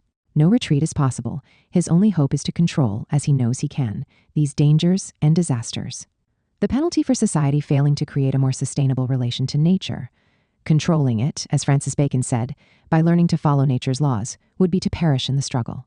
Hence, the only recourse lay in the promotion of social and environmental relations, in accordance with knowledge and science. Indeed, science, not commodity relations, would be the essence of civilization. In order to achieve this, as Lancaster emphasized in his presidential address to the British Association, science would have to have state support, and the state would need to be responsive to science. There was a distinct threat that if present social-environmental relations persisted, the result would be the emergence over centuries of a desperate humanity, brutalized by overcrowding and the struggle for food. To prevent this, it was necessary that science and education, the latter no longer to be devoted at the higher levels primarily to the ancient classics, should be allowed to do their job and usher in a true kingdom of man, regnum homines. Science, he wrote in his notes for his Romanes lecture, is not the golden key by which treasure and luxury are opened to capitalists, and ease and plenty rendered widespread among the masses. Science is the increase of understanding, the essential condition for rational philosophy and the conduct of the community. 141 He strongly believed that nature's revenges resulted from the failure of society, organized around commercial interests, to follow the path of education and reason, as laid out in the great public health triumphs of the past, in which he listed John Simon first, ahead of Edwin Chadwick. The peculiar evolutionary heritage of human beings, as the result of increased brain size, was greater plasticity of behavior. Inherited instincts were less important than what Lancaster called educability, or the power of being educated. And evolution was at this stage in human development more social than biological. Human beings were distinguished by their extracorporeal and economic activity. Man, Lancaster wrote, is the one highly educable animal. Humanity, then, could choose to develop socially in accordance with knowledge and science, rather than as the result of any fundamental biological determinism. As a result, a more sustainable human relation to nature was possible. Humanity, he explained many years later, commenting on his Romanes lecture, may be regarded not so much as nature's rebel, as nature's pupil. Lancaster's kingdom of man was enormously influential among socialists. In The Prophets of Religion and Economic Interpretation, Upton Sinclair referred extensively to Lancaster's analysis, using it to argue that science pointed to the need for human self-emancipation and self-determination, the regime of man the creator, the regime of man, the effacement of nature by man. Lancaster's kingdom of men, though raising radical ecological views, did so primarily in a form that was tempered by a Baconian anthropocentric framework, no doubt in an effort to exercise influence as a leading representative of British science. Added to this was that the public face Lancaster presented at the time. He prepared the manuscripts that made up the kingdom of man was necessarily constrained by his position as director of the Natural History Museum. Not only did he leave his critical notes on capitalism out of his Romanes lecture on nature's insurgent son, but he also held back on some of his more critical views on the human relation to external nature. However, in 1907, he was dismissed as director of the Natural History Museum over the objections of many of his scientific colleagues, apparently due to his unrestrained attacks on the museum establishment, including the governors of the museum, and his continual, if muffled, espousal of incendiary views. Seeking a new source of income, Lancaster immediately took up the offer to write a regular weekly nature column for the Daily Telegraph, which was to result in nearly 400 articles for the Telegraph alone between 1907 and 1914, as well as other articles in Field, Country Life, and the Illustrated London News. Selections of Lancaster's essays were collected in a whole series of popular science books. In these essays, he not infrequently espoused controversial views. It is here that he emerged as possibly the strongest critic of the ecological depredations of humanity in the opening decades of the 20th century. Several years before he began writing these popular essays, Lancaster had delivered the Royal Institution Christmas Lectures of 1902-1904 on the subject of extinct animals. This was turned into an illustrated book in 1905 aimed at young people, with lantern slides reprographically converted into half-tone or process blocks. Extinct Animals was extremely popular and became the basis for Arthur Conan Doyle's 1912 book Lost World, in which Lancaster was referred to by name along with the title of his book, with the irascible Professor Challenger modeled after Lancaster himself. In this way, Lancaster brought to public attention the problem of extinction, not simply as a phenomenon of the remote past, but also as an increasingly frequent occurrence in the present, resulting from the actions of human beings. It is obvious in many cases, he wrote, that another animal, man, interferes. He either kills and eats animals or takes their food from them, or occupies their ground, or cuts down the forests in which they live, and so on. A man is slowly too true, Lancaster wrote in Nature in 1914, that man is slowly but surely destroying the beautiful wild animals and plants of the world, and is substituting for them queer domesticated races which suit his convenience and his greed, or else is blasting whole territories with the dirt and deadly refuse of his industries, and converting well-watered forest lands into lifeless deserts by the ravages of his axe. 147.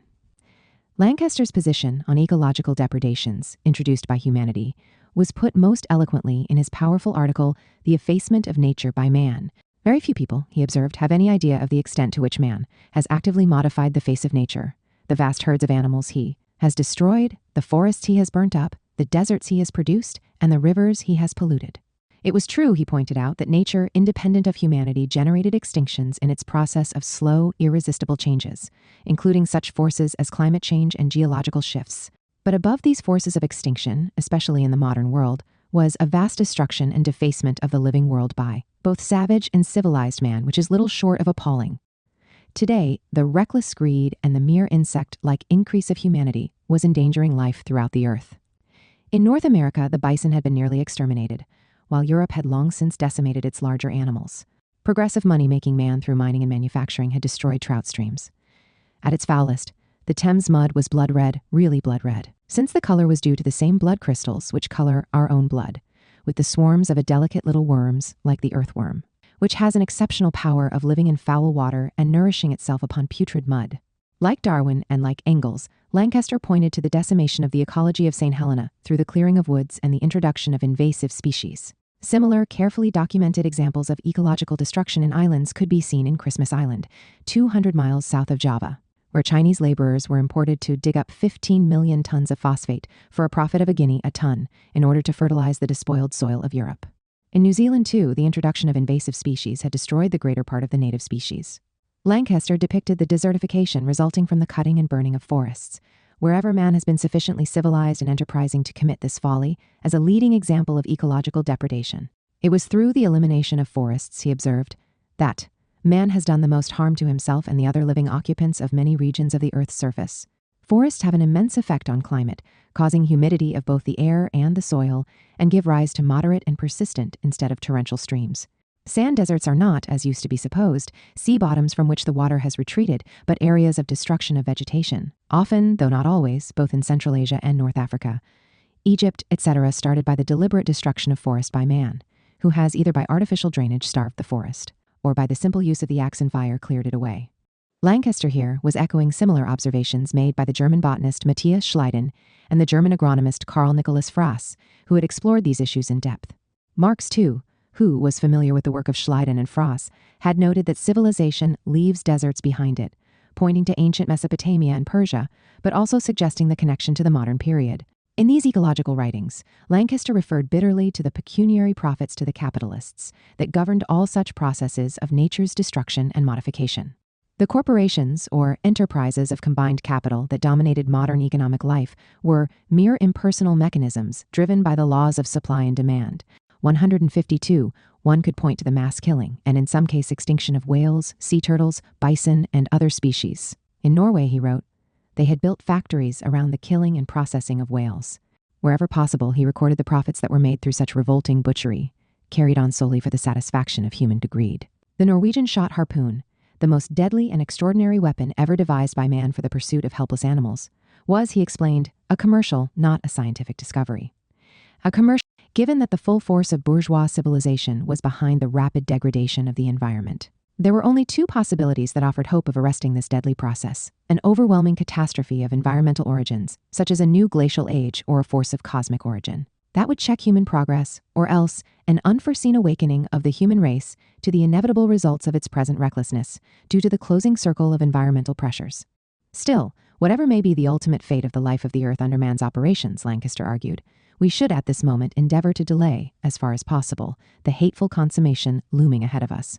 We should at this for. Lancaster was a strong advocate of nature reserves to protect the fast disappearing wilderness, but understood their limitations in face of the relentless expansion of commercialism and colonialism. Like Morris, with whom Lancaster was on friendly terms, he tried to defend Epping Forest outside of London. He backed the creation of reserves in what remained of Britain's ancient nature, and commended the creation of Yellowstone in the United States. Yet there were, he insisted, no absolute nature reserves in the face of encroaching civilization. This was evident by the mere fact that such reserves themselves needed to be artificially preserved, controlled in terms of the spread of disease, protected from poachers, etc. In reality, a true nature reserve is not compatible, he wrote, with the occupation of the land, within some hundreds of miles of it, by civilized or even semi-civilized man. Nothing but isolation from society by oceans or high mountain ranges would make that possible. Lancaster had been appointed to an international committee on the creation of reserves to protect large game animals in Africa. Hitherto, he argued, malaria had kept Europeans largely out of the African interior. But with the increasing means of fighting malaria. The penetration of Africa was occurring under European colonialism, dooming African wildlife. If Africa, he indicated, is to be the seat of a modern human population and supply food to other parts of the world, the whole balance of nature there must be upset and the big wild animals destroyed. There is no alternative. The practical question is, how far is it possible to mitigate this process? Can a great African reserve of 100,000 square miles be established in a position so isolated that it shall not be a source of disease and danger to the herdsmen and agriculturalists of adjacent territory? 150. This deep ecological understanding extended to other areas as well. Lancaster wrote of the vast pollution generated by coal and that oil supplies would peak sooner. He discussed human brutality toward animals, writing a fanciful piece on bullfighting from the standpoint of the bull, who was gifted with intelligence and human speech. He influenced Darwin through his work on earthworms. Lancaster's dialectical and ecological view of both humanity and the Earth system was revealed in his general conception of the evolution of life. In the 1870s, in the part played by labor in the transition from ape to man, a work not published until the early 20th century, Engels had put forward the materialist argument that erect posture had allowed the early hominins to develop the hand for tool-making, which led, along with language, to the development of the human brain. Hence, contrary to the dominant idealist conceptions of the time, the brain had not evolved first, but developed only in the context of labor, that is, human efforts to transform their environment, marked by tool-making. Lancaster developed a similar argument in his Daily Telegraph articles, emphasizing, however, not so much the role of the hand in tool-making as its role in delicate exploring operations, in the coevolution of human beings with their environment. The radical critique of progress. Ecology only arises as a social concern once the naive conception of progress that has generally characterized bourgeois society is dispensed with. Although socialists have sometimes adopted many of the same teleological notions of progress, their critique of the existing society and awareness of its contradictions have again and again, as exemplified by thinkers such as Marx, Morris, and Rosa Luxemburg, led them to an awareness of the threats of social regression and ecological destruction. As shown in Lancaster's early pioneering study on degeneration, which he doubtless discussed with Marx, and in which the latter was interested. He had from the beginning a complex critical view of the relation of evolution to human progress, distinguishing him from most scientists in his time, as he was too. Suggest in his later writings, history offered no simple unilinear story of unending progress, nor could evolution be viewed in teleological terms. If one were to look back at the evolution of human ancestral hominin species, one would, of course, see the gradual elaboration of more complex forms until the point at which modern humans appeared. This could be seen as a kind of progress in natural evolution from a human-centered standpoint. Yet the path was the result of chance and not the fulfillment of final ends. The story of evolutionary descent could not without distortion be turned into a simple story of the steady ascent of humanity. Moreover, once modern humans arose with a fully developed brain, the dialectic of human evolution assumed a different form. It was no longer dependent principally on natural evolution of the human corporeal structure, but rather on social evolution, rooted in the transmission through the human brain of the quality of educability and the cumulative products of culture. It therefore rested principally on development of science and knowledge and the accompanying changes in social organization. Aside from the Epicureans, Lancaster noted, most ancient philosophers had seen human civilization as cyclical, associated with the rise and fall of civilizations. A consistent materialism, however, pointed to the possibility of continuing social advance, precisely because humanity now made its own history, though under biological and social conditions inherited from the past. What distinguished today's human beings, he emphasized again and again, was above all their higher educability. Given his overall ecological and socialist view, it is not surprising that Lancaster remained throughout his life a strong advocate of social and what we would now call environmental justice, including the conservation of species, and an opponent of capitalism. He lost his position as director of the Natural History Museum due to his unwillingness to kowtow to moneyed interests. Although it is doubtful that he was ever associated directly with any socialist party, his socialist orientation, albeit of a more Fabian than Marxian variety, was clear. Heinemann spoke of Lancaster's strong socialist sympathies.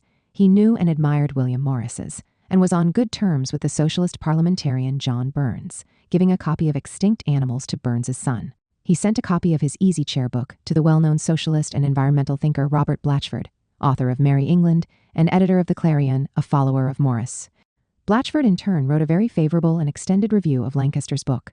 In his contribution to The Making of New Knowledge in Wells's collection, The Great State, Lancaster argued against the control of universities and sciences by the upper classes and commercial interests, objecting to the institutions of knowledge being made into handmaids of commerce, industry, and the arts of war. He followed in his father's footsteps in this respect, retaining a sympathetic view of the working class, including their intellectual powers. He considered workers to be more attuned to materialism and more immune to superstition than the English upper classes. In terms of education, Lancaster declared, "There is no reason to suppose that the quality of mind we look for is not as abundantly distributed among the poorer classes as the well-to-do. The state must cast its net widely, so as to include the whole population without distinction of class or sex." 161. Lancaster was a strident critic not only of anti-materialist spiritualism and idealism, but of all teleological notions of progress. He emphasized the dangers of class-based social degeneration and human-generated ecological destruction. There were signs, he insisted, that human civilization was imperiling itself in relation to its environment. At all times, he questioned what he had called, in degeneration, the tacit assumption of universal progress. None of this, however, kept him from insisting on the possibility of general social advance through the unity of science and socialism in the broad generic sense. Authentic historical progress was not a natural occurrence arising from bourgeois society as in the Whig view of history, nor was it to be created artificially by means of eugenics. Instead, to the extent that it had any meaning at all, it was a result not of biological factors but of intellectual advance and of changing social relations, a product of the collective social development of human beings. What intervened decisively, forever separating the history of humanity from mere biological destiny, was the new and strangely significant factor of oral and written tradition operative in civilized communities, and the exponential development of knowledge that this entailed. In aesthetics, Lancaster was attracted to the work of Dante Gabriel Rossetti and the pre-Raphaelites, with whom he was personally acquainted. He clearly admired their emphasis on restoring sensual expression. His views of art thus appear to have overlapped in this respect with those of figures like Heinrich Heine, Marx, Rossetti, Morris, and the Romantic Revolutionary aesthetic tradition, which rejected the then dominant notions of modernity and progress. For Lancaster, there was clearly reason to resist this new terror, the capitalist, in art as well as science. Hope lay in a transformation of class relations and a shift toward a more rational society, rational not only in terms of human interactions, but also interactions between human beings and the environment. "We retain in Britain," Lancaster wrote in a draft of one of his Easy Chair articles, "in spite of all our revolutions and reforms, the structure of a conquered country ruled by the members of a privileged class." 166. This, he believed, had to change if society was to advance. He did not, however, put much hope simply in democracy itself, as long as the masses, due to the deficiencies of the educational system, were ignorant of the meaning and the need for making new science, new knowledge. 167. Given his early friendships with Marx and the younger Herzen, it is not at all surprising that Lancaster welcomed the revolution in Russia in 1917, though he was later to develop a negative view of Bolshevism, as it was graphically portrayed to him by his friend Wells. An organization in which Lancaster was actively involved was the Rationalist Press Association, founded in 1899. Its annual gatherings and publications represented the views of secularists, radicals, and socialists, bringing together such figures as Lancaster, Donkin, Julian Huxley, Arthur Keith, J.B.S. Haldane, Bertrand Russell, J. Hobson, Geddes, H.J. Lasky, and Wells. Lancaster was made an honorary associate in 1914. For a number of years, the Rational Press Annual included as an epigraph at the top of each issue a statement by Lancaster from May 1921. "There is no association in this country which has done so much for intellectual progress in the past 20 years, as has the RPA." He wrote an article titled, "Is There a Revival of Superstition?" for the 1922 issue of the Annual. 169. In October 1925, Lancaster indicated in a letter to Wells that he was particularly impressed by a presentation by J.B.S. Haldane, then emerging as one of Britain's leading scientists and socialist thinkers, whom he considered as perhaps the most promising young Darwinian biologist of his generation, due to Haldane's thorough trouncing of Lamarckian views and his radical materialism. Lancaster had just read Haldane's The Causes of Evolution, which appeared in the RPA Annual 1926. He wrote to Wells that Haldane was a well-trained biologist and mathematician, and characterized his article as a model of clear outlook and critical method. Odd 70. Haldane's The Causes of Evolution, singled out by Lancaster at the end of his life, represented a remarkable explanation and defense of Darwinian natural selection as the basis of evolution. It relied heavily on the concept of degeneration, as developed by Lancaster and others, in order to counter simplistic conceptions of evolution as invariably taking the form of progress. There, Haldane wrote, "We are inclined to regard progress as the rule in evolution. Actually, it is the exception, and for every case of it, there are 10 of degeneration." Darwinian evolutionary thinking, according to Haldane, was able to consider an enormous variety of changes, including the numerous extinctions, as well as varying paths in the paleontological record, mutations, coevolution between hosts and parasites, and ecological complexity. For Haldane, Darwinian natural selection made it possible to understand how climate change could lead to the decline of all ecological habitats. A small change of climate, he wrote, will lead to the disappearance of forests over a wide area, and with them of most of the animals highly adapted to life in them, such as squirrels, woodpeckers, wood-eating beetles, and so forth. All such species were tied together in a complex ecological web. Darwin remained the key to understanding these processes, and no facts definitely irreconcilable with Darwinism have been discovered in the 60 years and more that have elapsed since the formulation of Darwin's views. 171. These critical perspectives on evolution and ecology were closely akin to those that Lancaster had long professed. According to Gould, Lancaster never told the young communist J.B.S. Haldane, whom he befriended late in life and admired greatly, that he had known Karl Marx. Yet Haldane was strongly influenced by Lancaster's example as a materialist scientist, critic, and popularizer. He was to take Lancaster as his model in writing popular science articles, though in Haldane's case, for the Daily Worker rather than the Daily Telegraph. Chapter 2. The Art of Labor. A crowd of more than 1,000 gathered at around noon on March 16, 1884, at Tottenham Court Road in London. Led by banners and a loud band, the procession set out on a march to Highgate Cemetery to commemorate the first anniversary of the death of Karl Marx and the end of the Paris Commune 13 years before. Among them strode a short, sturdy, mature man with a robust bearing. He was dressed in a rather shabby dark blue suit, carried an oak walking stick in his hand, and wore a soft-crowned felt hat. A closer look revealed quick, penetrating eyes set in a handsome face and a fair beard with grave and abstracted look. Like the others in the march, he wore a red ribbon in his buttonhole. Numerous Londoners would have recognized in this distinctive individual the famous artist, craftsman, and poet William Morris, who had joined H.M. Heineman's Democratic Federation, later the Social Democratic Federation, publicly avowing his support for the socialist cause in early 1883, only months before the death of Marx. Others in the march that day included Heinemann, Marx's daughter Eleanor, and her soon-to-be partner Edward Aveling, who had been chosen to give the speech at Marx's grave.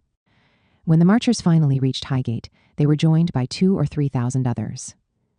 Some estimates of the crowd were as high as 5,000 or 6,000. They found that the authorities had closed the cemetery gates, and inside 500 policemen, 6 of them mounted, were drawn up barring their way. All the marchers were refused admittance, including Eleanor Marx and other women bearing flower crowns to put on Marx's grave. The procession therefore adjourned to the top of the street near the reservoir. Speeches were made and songs sung, after which the procession marched off the grounds triumphant with policemen on each side of us like a royal procession. Artist and designer. In January 1883, when he joined Heineman's Socialist Democratic Federation, Morris, age 49, was one of the most renowned artists and poets in England. Born to affluence, he was the son of a well-to-do London broker who had grown rich, shortly before his death in 1847, from his shares in the Devonshire Great Consolidated Copper Mining Company, later known as the Devon Great Consols, which invested in copper and tin mining in the southwest of England, primarily Devon and Cornwall. The Devon Great Consols consisted chiefly of a consolidated group of 5 adjacent mines in Tavistock, and was reputed in the 1850s to be the richest copper mining operation in Europe. One of the 5 mines, Wheel Emma, which opened in 1848, was named after Morris's mother. As a result of the Devon Great Consols, Morris entered life with considerable wealth and the freedom to choose his own way. Upon coming of age in March 1855, he received an income of £900 a year, at a time when some poor vicars lived on £40 to £50 a year. Attending Exeter College, Oxford, he early on chose a career as an artist, and his success was to prove dazzling. Morris soon became associated with the aesthetic movement of the Pre-Raphaelites, along with the painters Dante Gabriel Rossetti and Edward Burne-Jones. As part of the Romantic movement, the Pre-Raphaelites sought to return to earlier medieval-inspired art and mythology. Their artwork consisted of complex colors and schemes, focusing on mimesis, or the aesthetic imitation of nature. It was Rossetti and Burne-Jones who first spotted the young working-class Jane Burden at a performance of the Drury Lane Theatre Company in Oxford. Seeing her as a stunning beauty, they asked her to model for them. She was frequently to model for Rossetti, who early on painted her as Queen Guinevere. Later, she was the model for William Morris in the easel painting La Belle Isolte. Morris fell in love with her, and they were married in 1859. The marriage had its difficulties, and Jane Morris and Rossetti had an on-again, off-again affair, climaxing in 1871, but with a lasting attachment, which Morris seemed to accept, albeit with great difficulty. Yet here, Morris's radical, romantic convictions can be said to have held true. The author of The Defense of Guinevere and Other Poems, submitted for publication in late October 1857. Less than 2 months after meeting Jane Burden, Morris sought in his poetry to break with Victorian sexual mores and the rigid confinement of women associated with bourgeois marriage. In the title poem of his volume, he gave the doomed Guinevere an eloquent, passionate voice, breaking the silence imposed on her by Thomas Malory and others. But knowing now that they would have her speak, she threw her wet hair backward from her brow, her hand close to her mouth, touching her cheek. Guinevere spoke of her own sensual needs. As Anna Marie Atwell writes, Morris's rejection of Victorian sexual politics was as radical as his critique of capitalism. Confronted afterward with a continuing love affair between his wife and his closest friend, he bore it as a radical dialectic embedded within his own life, a romantic acceptance of nature unbound. Not as a mere betrayal. Much of Morris's work as an artist and designer was to take place in the context of what was colloquially known as the firm, originally Morris, Marshall, Faulkner and Company, and later, after Morris bought out his partners, simply as Morris and Company. The firm was founded in 1861 by Morris and 6 other noted artists, including Rossetti and Burne-Jones. Morris and his associates began making useful and beautiful goods, which they designed and produced with the help of worker artists, including stained glass, furniture, carving, metalwork, printed fabrics, tapestries, carpets, and wallpaper. Among its many innovations, the firm revived the art of weaving, regenerated high-warp tapestry, incorporating extraordinary new designs, and reintroduced the use of vegetable dyes, providing brighter colors. Morris excelled as a wallpaper designer, introducing interconnected flat images. At the end of his life, he revolutionized the art of printing fine books with his Kelmscott press. These activities were to inspire what was known as the arts and crafts movement. Morris was perhaps even more renowned in his time as a poet. At his death, the Times of London accounted him one of our half-dozen best poets, even when Tennyson and Browning were alive. His work of 24 narrative poems, The Earthly Paradise, was widely acclaimed in his day, while the earlier The Defense of Guinevere is a favorite of modern criticism. His Sigurd the Volsung and The Fall of the Nibelungs, based on Icelandic sagas and rendered into a kind of Teutonic English, meant to capture a sense of the archaic, was seen as one of the greatest epic poems of the 19th century. Ruskin and the Romantic Tradition. In all of his varied artistic and political endeavors, Morris drew inspiration from the English Romantic movement, associated with figures such as Thomas Carlyle and John Ruskin. Despising the possessive individualism of bourgeois society, Carlyle declared, "Cash payment never was, or could except for a few years be, the union bond of man to man. Cash never yet paid one man fully his deserts to another, nor could it, nor can it, now or henceforth to the end of the world." For Carlyle, preaching in the manner of an Old Testament prophet, all work is noble. Industriousness was to be praised, but a society that reduced human relations to sordid cash payment as the sole nexus of man with man was headed to a moral abyss and nameless annihilation. So scandalous a beggarly universe deserves indeed nothing else. I cannot say I would save it from annihilation. Yet, for all the greatness of his criticism, Carlyle's perspective was, in the end, a reactionary one, negatively contrasting capitalism to the feudal obligations of an earlier hierarchical order, while rejecting any attempt to move forward in history. Although acknowledging his critical debt to Carlyle, it was through Ruskin, whom he described as the first comer, the inventor, that Morris was able to obtain a clear conception. Even prior to his acquaintance with socialist theory, of the estrangement of art and labor, and through this saw the alienation of nature. As he declared in How I Became a Socialist, Ruskin, before my days of practical socialism, was my master towards the ideal of art and labor. It was through him that I learned to give form to my discontent. And Ruskin was a complicated, even enigmatic figure. He described himself as a violent Tory of the old school Walter Scott's school, that is to say, and Homer's. But he ventured far enough in the direction of a literary radicalism to support, at least initially, the Paris Commune. Although in the main a conservative romantic and supporter of a traditional hierarchical order, adopting a high Tory paternalism, Ruskin moved in his work from the position of art critic to social critic, approaching at times, but not entirely embracing, a genuine radicalism. He provided a devastating critique of capitalism, although one that remained much closer to that of Carlyle than Marx. In The Nature of the Gothic, part of his 3-volume work The Stones of Venice, written in the early 1850s, he argued that medieval Gothic art, with its naturalism, spontaneity, and imperfection, reflected the very different conditions of labor in late medieval times, in which workers were all craftsmen and artists. The artistic products of the period evoked signs of the life and liberty of every workman who struck the stone, a freedom of thought and rank and scale of being, such as no laws, no charters, no charities can secure, but which it must be the first aim of all Europe at this day to regain for her children. This was contrasted with the conditions of workers in the capitalist present, where the animation of the multitude is sent like fuel to feed the factory smoke, and the strength of them is given daily to be wasted.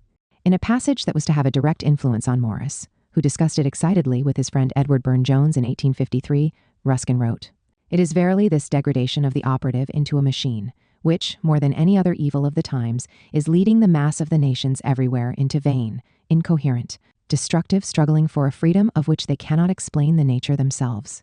It is not that men are ill-fed, but that they have no pleasure in the work by which they make their bread. We have much studied and perfected of late the great civilized invention of the division of labor, only we give it a false name.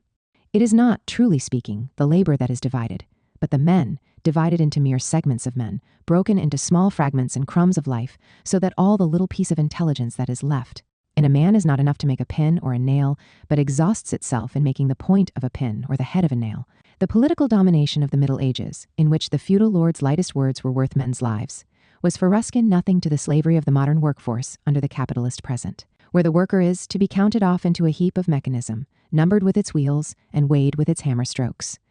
In his analysis of what he saw as the genuinely free labor reflected in medieval art and the subsequent degradation of work under industrial capitalism, Ruskin developed an aesthetic theory of alienated labor.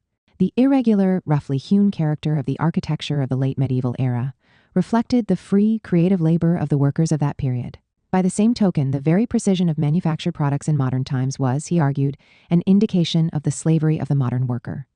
As E.P. Thompson explained, Ruskin was not the first to protest against this degradation of the operative into a machine, but he was the first to declare that men's pleasure in the work by which they make their bread lay at the very foundations of society, and to relate this to his whole criticism of the arts.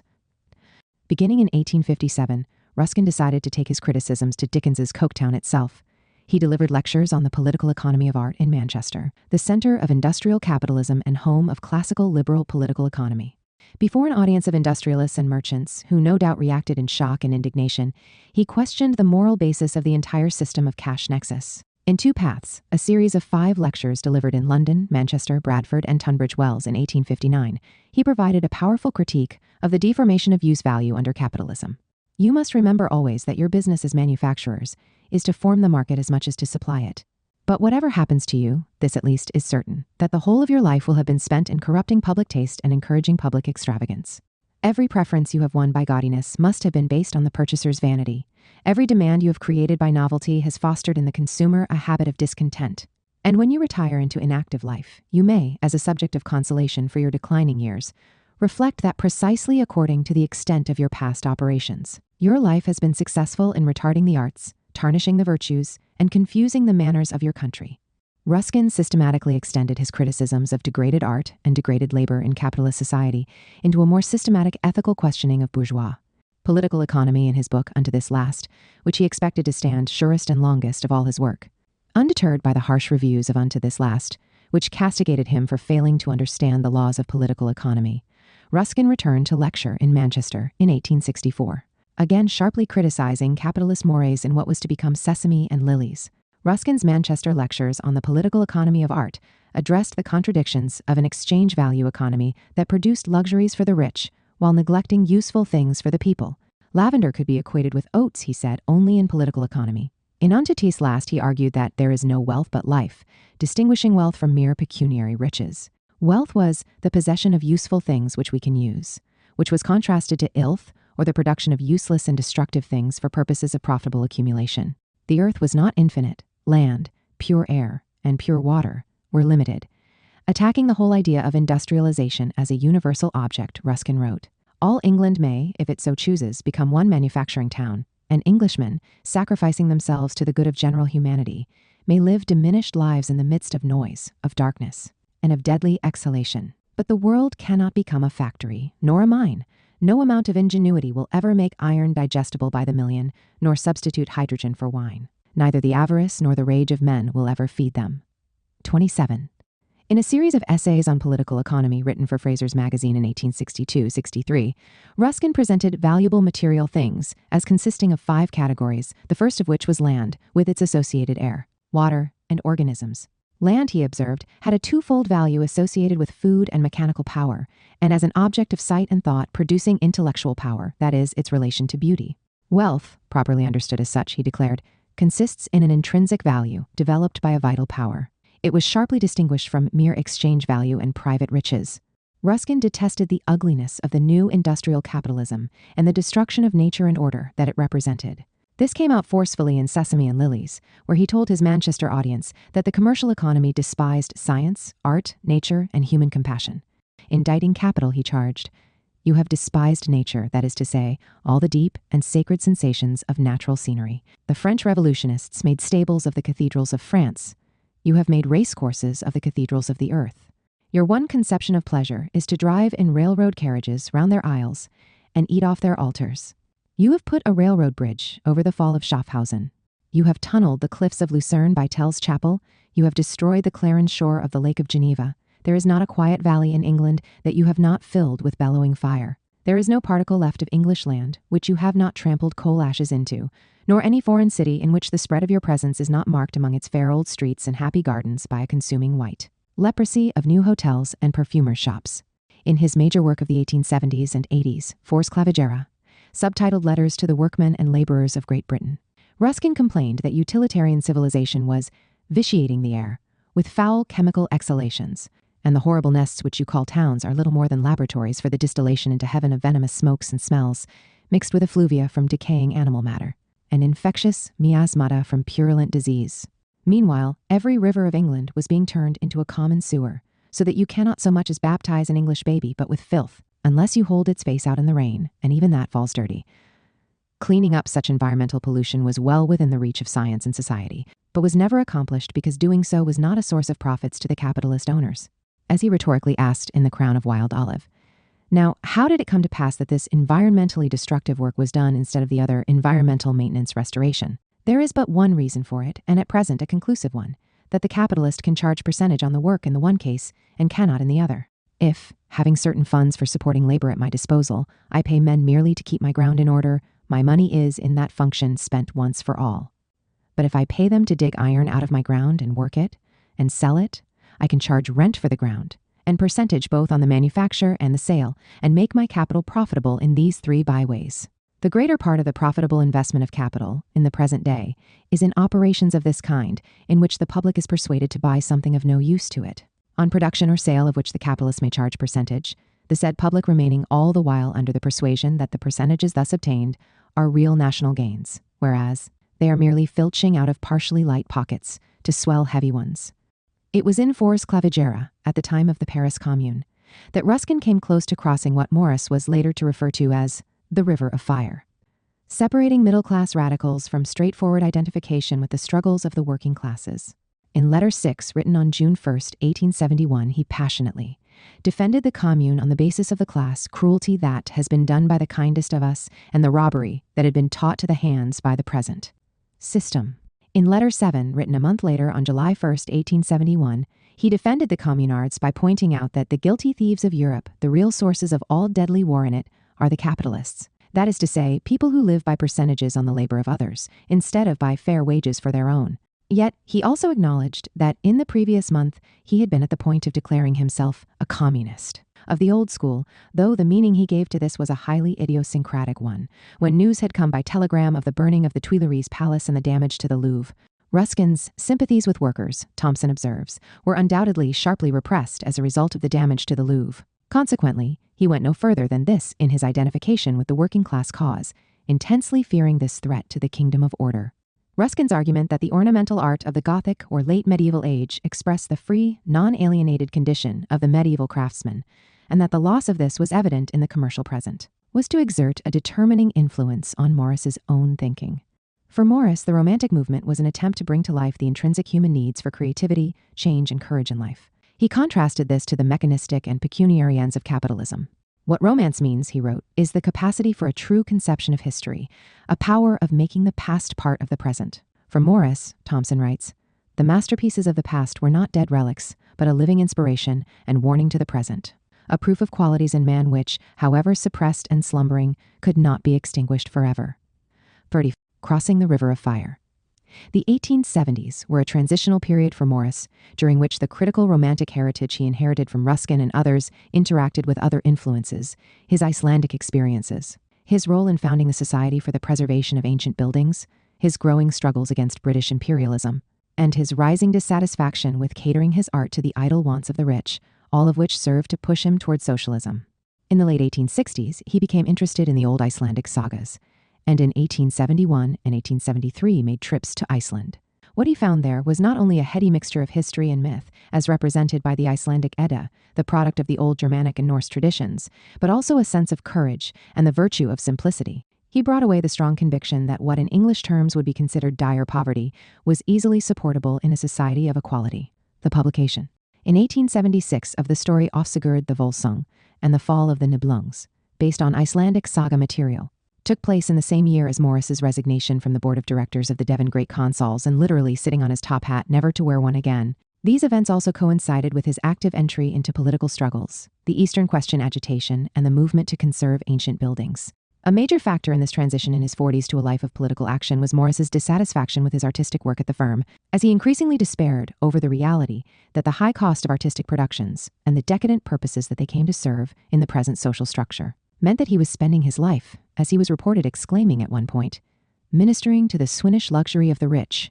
He deplored, as he said to Burne-Jones, doing artistic work that will serve no human end but the artist, amusing himself, while confessing to his socialist friend Andreas Schoe that both he and his artistic productions hung on to the apron strings of the privileged classes. It was at this point that Morris became more politically active. On October 24, 1876, a long letter by Morris appeared in the Liberal Daily News on what was known as the Eastern Question, opposing British imperial policy and its support of the Ottoman Empire of the Turks. The Eastern Question had arisen in 1875-76 when the Serbs, Montenegrins, and Bulgarians had risen in revolt against Turkish rule, resulting in reports of the savage suppression of the Christian population of Bulgaria. In direct line with the Romantic tradition of Lord Byron at the time of the Greek revolt against the Ottoman Empire in the 1820s, Morris demanded that the British government withdraw its support for Turkey. Matters were further complicated by Russia's entry into the conflict, using it as an excuse to push south toward the Mediterranean, with the danger that Britain would enter into the war on the Turkish side. In May 1877, Morris, then treasurer of the Eastern Question Association, wrote his famous manifesto to the working men of England, signing it a lover of justice. He deplored the role of irresponsible capital that left workers enchained and the imperial policies tied to this oppression that were driving us to an unjust war. With this manifesto by Morris, Thomson was to write, "A new force had entered English public life. As Britain in the late 1870s and early 1880s proceeded to aid the Ottoman Empire, took control of Cyprus, warred in Afghanistan, fought the Zulus in Africa, engaged in the First Anglo-Boer War, and intervened militarily in Egypt, Morris was drawn more and more into the anti-imperialist struggle on the side of worker internationalism. This struggle, more than any other, tore away his remaining illusions about Gladstonian liberalism, which, while frequently anti-colonialist in its rhetoric, demonstrated beyond a doubt, once in office, that it served the same class interests and backed the same imperial expansion as the Tories. It was this, added to his deeper class-based critique, that pushed Morris finally in the direction of socialism and the need for revolution. Morris's fusion of romantic sensibilities with ever more radical political action was evident in the role he was to play in the Society for the Preservation of Ancient Buildings, founded under his instigation in 1877. Dubbed Antiscrape by Morris, the original sponsors of the organization, under his leadership, included such notables as Carlyle, Ruskin, Burne-Jones, Leslie Stephen, and John Lubbock. The organization was devoted particularly to preserving old churches as a manifestation not only of past architects, but also past artisans. All architectural work, Morris declared, must be cooperative. Actual restoration of buildings, he insisted, was impossible. Victorian workers could no more restore the artistic production of Gothic workers than Gothic workers could restore the works of the ancient Greeks, since the social conditions affecting the art had changed. Preservation rather than restoration, as it had come to be understood, should therefore be emphasized. Arising out of Morris's developing socialist understanding was a sense of history as constituting endless strivings to create a new present. The precious remnants of the past, revealed in artistic production, were records of these strivings, speaking to us as a ghost of the present, in spite of the irreversible changes that had taken place, and giving new life and inspiration to our own struggles as the continuers of history. Hence, these cycles of historical struggle, traceable in art and architecture, should not be obliterated. It was vital, Morris explained, to value past traditions and recognize that the earlier order is never dead but living in the new. How different a spirit such a view of history must create it is not difficult to see. No long, shallow mockery at the failures and follies of the past, from a standpoint of so-called civilization, but deep sympathy with its half-conscious aims, from amidst the difficulties and shortcomings that we are only too sadly conscious of today. For Morris, in terms that were close to those of Marx, present generations were mere life renters of the environment, built and natural around them, and had a responsibility to the humanity of unborn generations to preserve what remained, while drawing on the vitality of the past to add anew to life. This revolutionary historical and implicitly ecological attitude to art and labor, and to the role of working people as the continuers of history, put him in sharp conflict with the existing property order of capitalist society, an order dedicated, if anything, to effacing the past. Morris was to become a self-conscious socialist upon reading John Stuart Mill's posthumous chapters on socialism, published in the Fortnightly Review in February-April 1879. There Mill, in Morris's words, attacked socialism in its Fourierist guise, putting the utopian socialist arguments as far as they go, clearly and honestly. The effect on Morris, however, was the opposite of what Mill had intended. The result, so far as I was concerned, was to convince me that socialism was a necessary change, and that it was possible to bring it about in our own days. Those papers put the finishing touch to my conversion to socialism. 7. Marx and the Critique of Capitalism. Morris commenced reading Marx's Capital in the French translation immediately after joining Heineman's Democratic Federation in January 1883, and by late February of that year was enthusiastically discussing it with his friends. Over the years, he was to return to it over and over, taking detailed notes, particularly on the manufacturing division of labor, the labor process, and the general law of accumulation. A manuscript sheet of notes has been preserved in the William Morris Gallery at Walthamstow, which consists of free translations into English from the French edition of Marx's Capital, clearly intended for Morris's own use. The notes center on Chapter 14 of Capital on the division of labor and manufacture, and particularly on Section 5 on the capitalist character of manufacture. In one such note, Morris jotted down, "It is not only the labor that is divided, subdivided, and portioned out betwixt divers men. It is the man himself who is cut up and metamorphosized into the automatic spring of an exclusive operation." Karl Marx. For Morris, who had already explored the issue of the degradation of labor in similar terms via Ruskin, this constituted the essence of the Marxian critique. Indeed, what Morris was to bring most distinctively to historical materialism as a product of his own prior development was a deep understanding of the alienation of production and of the human relation to the environment. What in earlier times had been a compulsion by nature to labor in hope of rest, gain, and pleasure had been turned into compulsion by man to labor in hope of living to labor, that is, a compulsion to work under alienated conditions that had become intrinsic to bourgeois society.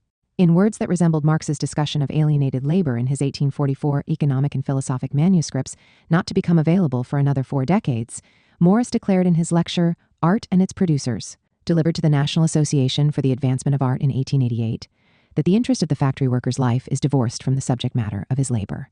The proletarian's work has become employment, that is, merely the opportunity of earning a livelihood at the will of someone else.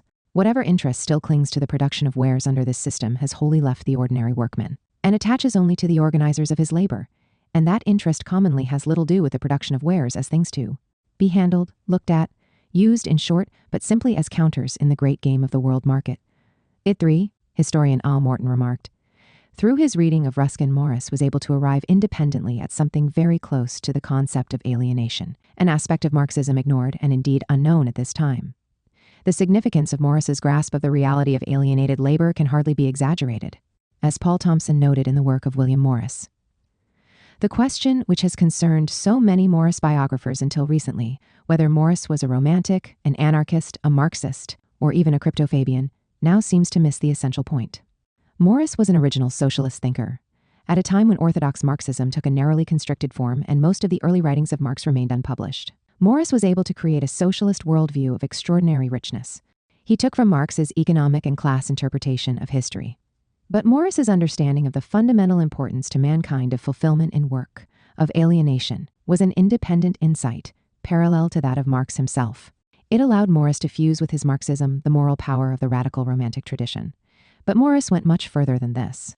Although no successful socialist revolution had yet taken place, he was able to leap forward into an imaginative portrayal of the kind of society which could be created in the future. And unlike so many political idealists, Morris remained always strongly aware of the need in such a future to distinguish means from ends, to place at the forefront the realization, in a world freed of material inequality, asceticism, and alienation, of a new consciousness of desire and fulfillment in mankind. If part of this power of revolutionary imagination was a product of Morris's previous romantic revolt, it fused into a new synthetic vision as a result of his engagement with Marx's political economy.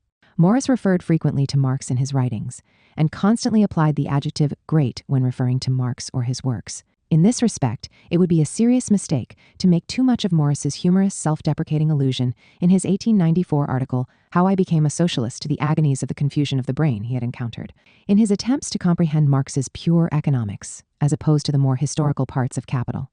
Both his statement and his insistence in the same piece on the importance of culture for the struggle for socialism were meant, Thompson notes, as salutary rebuffs to the doctrinaire and mechanical outlook, adopted by the Social Democratic Federation, with its too facile understanding. Morris delved deeply into Marx's Capital, together with numerous other works in socialist political economy. T.J. Cobden Sanderson observed in his diary in October 1884, when Morris sent his copy of Capital to him for rebinding, that it had been worn to loose sections by his own constant study of it. To read such a book to pieces in less than 2 years, Morton observed, was no small feat. Morris proceeded to reread Capital in 1887 at the time of the publication of the English edition, when he was preparing with E. Belfort Bax a series of Commonweal articles on socialism from the root up, later revised to constitute their book, Socialism, Its Growth and Outcome. Morris's firm grasp of the core basis of Marx's political economic argument was revealed throughout his later writings, and in particular in Socialism, Its Growth and Outcome. Engels thought well of this book and sent a copy to Friedrich Sorge. In the concluding sentence of their chapter on scientific socialism, Morris and Bax underscored the importance of Marx's Capital by referring to it as an epoch-making work that expounded the salient principles of the socialist critique of the capitalist economy. In February 1885, Morris wrote to an unknown correspondent, "On the whole, tough as the job is, you ought to read Marx if you can. Up to date, he is the only completely scientific economist on our side." Later, in February 1887, when he was struggling at composing with Bax his first Socialism from the Root Up article on Marx, Morris wrote in his socialist diary of the difficulties in presenting Marx's abstract economics, indicating self-deprecatingly, "I don't think I should ever make an economist even of the most elementary kind, but I am glad of the opportunity this gives me of hammering some Marx into myself."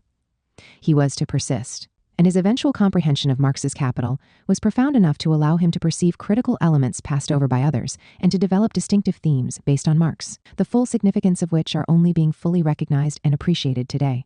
Some of the Fabians turned to William Stanley Jevons's marginal utility theory in preference to Marx, presenting a problem for the nascent English socialist movement. Faced with the criticisms of Marx's value theory by figures like George Bernard Shaw and Sidney Webb, Morris wrote to a correspondent in December 1887, explaining that a debate simply about value theory was bound to be inconclusive because socialism does not rest on the Marxian theory. Many complete socialists do not agree with him, Marx, in this point. And of course, the disproving of a theory which professes to account for the facts no more gets rid of the facts than the medieval theory of astronomy destroyed the sun.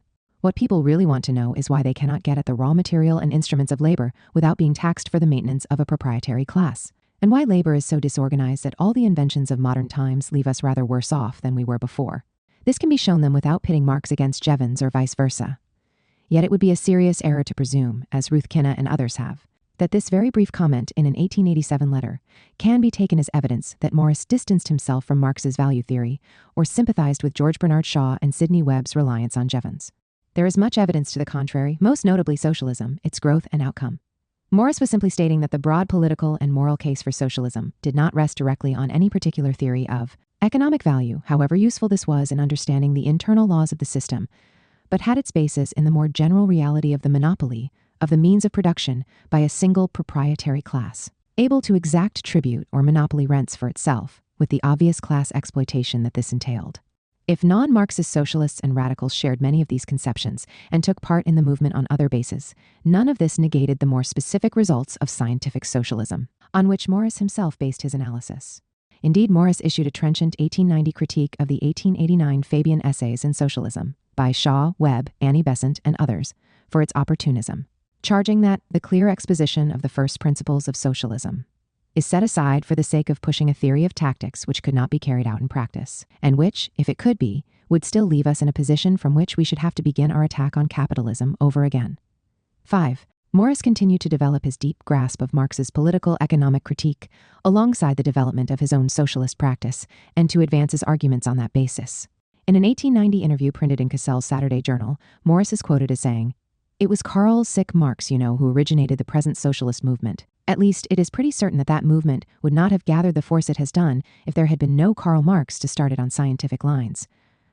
The effect of his Morris's study of capital, Thompson observed, is obvious in all his writing as a socialist in the 1880s and 90s. Indeed, the immediate effect of Morris's reading of Marx, coupled with his growing involvement in the socialist movement, can be seen in a change in the growing sophistication of his critique of capitalism in this period.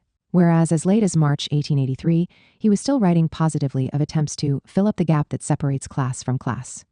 By the summer of that year, he had adopted a revolutionary position of a fundamental class struggle between workers and capitalists, which was to constitute his political standpoint for the rest of his life. In his persistent efforts to probe Marx, Morris sought out others such as Bax, who had knowledge of Marx's works in German, Bax had been drawn to socialism at the age of 16 as a result of the Paris Commune.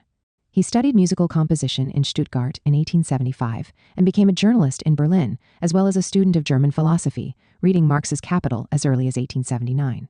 He wrote an article on Marx along with one on Hegel for Modern Thought in 1881, while still in his 20s, enthusiastically introducing Marx to the English public. Marx sent Bax a number of appreciative comments but was too ill to meet with him, and it was only after Marx's death in 1883 that Bax met Engels and began to study Marxist works in earnest. Another of Morris's comrades in the Socialist League was Friedrich Lessner, a German-born artisan tailor and a dedicated German revolutionary who had emigrated to England in 1847, marching with the Chartists in 1848. It was Lessner who delivered the manuscript copy of the Communist Manifesto to the printer when it arrived in London from Brussels. He took an active role in the 1848 revolution in Germany, working with Marx on the Neue Rheinische Zeitung. He was arrested in 1851 in Cologne and sentenced in the 1852 Cologne Communist trial against 11 members of the Communist League to 3 years in prison. He subsequently returned to England. He was to become a member of the General Council of the First International and an intimate friend of Marx and the Marx family, attending Marx's funeral. He later became a stalwart supporter of Morris's Hammersmith branch of the Socialist League. The Austrian socialist Andreas Schoe was a political refugee who became a close associate of Morris. In addition to being a noted socialist orator, Schoe was a furniture designer and took an active interest in Morris's work at the firm, presumably sharing many of Morris's views on art and socialism. May Morris described Schoe as a fiery and eloquent speaker of striking aspect in his brown, close-fitting Jaeger clothing. His fine head like nothing less than one of Dürer's careful studies of a curly-bearded German warrior. 71. More important, Morris was friends with Engels, whom he visited on occasion. He was also close to Eleanor Marx and, for a time, Edward Aveling, giving support to their open marriage and visiting them at their home. Like Marx and Engels, Morris viewed himself as a communist. As George Bernard Shaw famously declared in Morris as I Knew Him, Morris, when he had to define himself politically, called himself a communist. It was the only word he was comfortable with. He was on the side of Marx contra mundum. 70. When Morris joined the Democratic Federation, around a year and a half after its founding, the principal works on socialism available in English, apart from Marx's Civil War in France, originally published in English, and the Communist Manifesto, which had been translated in 1850, were Heinemann's two works, England for All and the Historical Basis of Socialism in England. England for All drew heavily in two of its chapters on Marx's Capital, but without acknowledging Marx by name. Heinemann had been something of a Tory radical, as Engels put it, an ex-conservative who, in an historical twist, was to become the founder of the Marxist-oriented social democratic movement in England. After reading Capital in French, Heinemann met Marx and had a number of discussions with him on political economy. From a historical materialist perspective, England for All was a deeply flawed work. Historian Tsushichi Suzuki wrote that Heinemann's slim volume was a textbook of English Tory democracy rather than continental social democracy, and Marx's theory of surplus value seemed merely an intrusion. Although sharply critical of British exploitation of the colonies, Heinemann nonetheless made it clear that he supported the continuation of the British Empire. Still, for those eagerly looking for a revival of British socialism and its advancement in historical materialist terms, England for All was viewed as a useful wedge, making good propaganda, Marx wrote to Engels. Although the man is a weak vessel. It incorporated, if in a crude way, the labor theory of value and a class critique of capitalism. It gave to the English-reading public the first inklings of scientific socialism, and it played a large role in bringing together the group of individuals who were to struggle to develop a practical socialist movement in England. Edward Carpenter was so impressed by England for All that he donated £300 for the founding of Justice, the organ of the new movement, and the first weekly socialist paper. Heinemann's Historical Basis of Socialism in England, in which he made a fuller acknowledgement of Marx, Heinemann presented himself, according to Thompson, as the English inheritor of Marx's mantle, was a better book in its treatment of the political economy and in the factual arsenal it offered. But it was sometimes inaccurate and was overall an eclectic and mechanical work. For example, Heinemann referred to the iron law of wages and the perpetual degradation of labor's wages, borrowing from Ferdinand Lassalle, Thomas Hodgkin, Henry George, and Karl Rodbertus in ways that lacked the nuances of Marx. In a dramatic flourish in the conclusion to his book, he invoked the approaching centenary of the French Revolution, in 1889, as presaging a working-class revolt in England. Nonetheless, Morris thought well enough of Heinemann's Historical Basis of Socialism to recommend it in 1885, with qualifications to others who were restricted to works in English. In 1884, Heinemann and Morris co-authored a 64-page book, A Summary of the Principles of Socialism, which laid out a Marxian view of history and political economy. This short book had the added character, due to Morris's influence, of emphasizing the importance of art for free labor. the one work that Morris in 1885 believed was the best introduction to socialist political economy available in English, for those who could not read German or French, and hence could not read Capital itself, was Lawrence Gronlund's The Co-operative Commonwealth in its outlines, an exposition of socialism. It provided an accessible and sophisticated exposition for the time using U.S. census-based national income data of Marx's value theory. In Morris's view, Gronlund carried the argument out further than Heinemann's historical basis. 81, born in Denmark in 1846, Gronlund had emigrated to the United States in 1867, where he taught German in Milwaukee schools and then became a practicing lawyer. In the 1870s, he turned to socialism. He was arrested under the name Peter Lofgren as a leader in the Working Men's Party of the United States and was implicated in the St. Louis General Strike. Afterward, he became a writer and journalist for the cause, writing a pamphlet titled The Coming Revolution, its principles in 1878, reportedly sending copies to Marx. This was followed in 1884 by his major work, The Co-operative Commonwealth, which attempted to apply Marx's analysis in Capital to American conditions. Although drawing extensively on Marx's ideas and presenting a Marxist position, Gronlund refrained from referring to Marx in his work, except in one somewhat dubious passage about the Jewish age, where he alluded to Marx not by name as a noble Jew. In the 1890 edition of his book, he inserted, "It is to Karl Marx that we owe the scientific basis of socialism." The Co-operative Commonwealth was a huge success, selling 100,000 copies, influencing not only Morris and George Bernard Shaw, who wrote a preface to an 1885 English edition, but also Edward Bellamy and Eugene Debs in the United States. Gronlund traveled to England in 1884-85 and joined Morris's Socialist League. He was elected to the Council of the League at its first general meeting in July 1885 and worked for it as a lecturer, returning to the United States in the late 1880s. He gradually moved away from any connection to Marxian views and increasingly from class struggle, associating with various ethical and nationalist versions of socialism, such as the Socialist Labor Party, Bellamy's nationalist movement, and populism. He later attempted to develop a Fabian-type organization in the United States. The American socialist Florence Kelly Wisniewski, who was to translate Engels's The Condition of the Working Class in England into English, sent Engels a copy of Gronlund's The Cooperative Commonwealth in 1885. Engels, who said Gronlund's book raised various speculative issues, commented that Gronlund took our views, to the extent that he understands them or not, as a basis for pushing his own utopianism as real live German socialism. Kelly herself contended that Gronlund's book was a would-be popular at all costs work. Nevertheless, she considered it valuable enough to recommend it in the same way that Morris did, as an important preliminary work for those unable to read German or French. Gronlund in this way exercised an important influence on English-speaking socialists.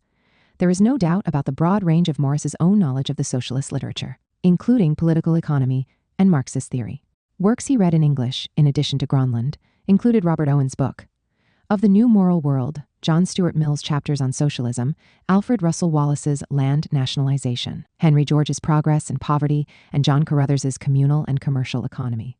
Also available in English translations were Marx and Engels's The Communist Manifesto, pamphlets by Ferdinand Lassalle and Friedrich Sorge, Sergius Stepniak's Underground Russia, and Chartist leader Bronter O'Brien's 1836 translation of Buonarroti's History of Babeuf's Conspiracy of Equality. Marx's The Civil War in France had been published originally in English, based on his addresses to the International Working Men's Association, and hence would have been readily available to Morris. Morris was also familiar with August Bebel's Woman and Socialism, which was translated into English under the title Women in the Past, Present, and Future in 1885, and which he immediately purchased. He read Edward Aveling and Eleanor Marx Aveling's pamphlet The Factory Hell, published by the Socialist League in 1885. In February 1885, Morris introduced a series of lectures by Edward Aveling on Marx's Capital, which took place weekly through June 1885. The lectures, which were aimed at a detailed step-by-step explanation of Marx's economics, were published monthly in Commonweal, edited by Morris, under the title Lessons in Socialism. Morris was undoubtedly aware of Aveling and Eleanor Marx Aveling's important article, The Woman Question, which appeared in the Westminster Review in 1886. The year 1886 also saw the publication of Bax's The Religion of Socialism, with its important discussions of dialectics and historical materialism, which had a substantial impact on Morris's thinking. Within 3 years or so of Morris having joined the socialist movement, more of Marx and Engels's classic works were available in English translation. Wage Labor and Capital was translated into English in 1886. The English edition of Capital, translated by Samuel Moore and Aveling, appeared in 1887, before which Morris, as noted, had relied on the French edition. Also in 1887, Engels sent Morris a copy of Florence Kelly's translation of Engels's Condition of the Working Class in England, excerpts of which Morris ran in Commonweal. Moreover, Morris's knowledge of French gave him access to a much wider body of socialist literature, including Marx's The Poverty of Philosophy, the French edition of Engels's Socialism, utopian and scientific, and works by Charles Fourier, Henri de Saint-Simon, Louis Blanc, and many others. Yet, for all of his exploration of Marx and socialist thought, Morris's approach to historical materialism was in many ways unique. As E.P. Thompson famously wrote, Morris was a communist utopian with the full force of the transformed Romantic tradition behind him. He drew from Marx and Engels' writings penetrating insights that others had missed, while also developing critical concepts that paralleled some of Marx's own philosophical insights in unpublished manuscripts, unknown even to Engels. The more abstract value theory of Marx's Capital took second place in Morris's understanding to the degradation of work, and to the various qualitative transformations of working-class life and consciousness, together with changing relations to the environment. As a mature thinker, embodying the full weight of the English Romantic tradition and his not inconsiderable practical experience as a designer and manufacturer, Morris, engaged in synthesizing Ruskin with Marx's materialist conception of history, ended up presenting a new Marxian revolutionary vernacular suited to English conditions. The essence of what Ruskin then taught us, he stated, was simple enough, like all great discoveries. It was really nothing more recondite than this, that the art of any epoch must of necessity be the expression of its social life. 88. But it was precisely here, as Morris well knew, that the Romantic tradition overlapped with historical materialism, allowing him to create a symbiotic unity. The result was one of the most vital, complex visions to emerge out of the historical materialist tradition, one in which the transcendence of alienation within production was understood in aesthetic and ecological, as well as economic, terms. Art and the Labor of Production. Morris delivered one of his earliest lectures on socialism, Art under Plutocracy, at Oxford in November 1883 with John Ruskin as the chair. As Thompson noted with respect to Morris on this occasion, nothing was more appropriate in his whole life. In a Ruskinian vein, Morris distinguished between two forms of art, one of which he characterized as intellectual, and which catered simply to the mental characteristics exemplified by painting and sculpture, and the other which was seen as decorative. For Morris, decorative art was always a part of things which are intended primarily for the service of the body, and thus consisted in the ornamentation of material use values. There are societies, he argued, that lacked intellectual art, but positively none which lacked the decorative, or at least some pretense of it. 1. These two forms of art, as manifested in modern society, were a product of the class division that had become more acute under capitalist class society, during which decorative art has declined, while intellectual art had been monopolized more and more for the sake of a wealthy few in previous societies. The humblest of the ornamental arts shared in the meaning and emotion of the intellectual, one melted into the other by scarce perceptible gradations. In short, the best artist was a workman still.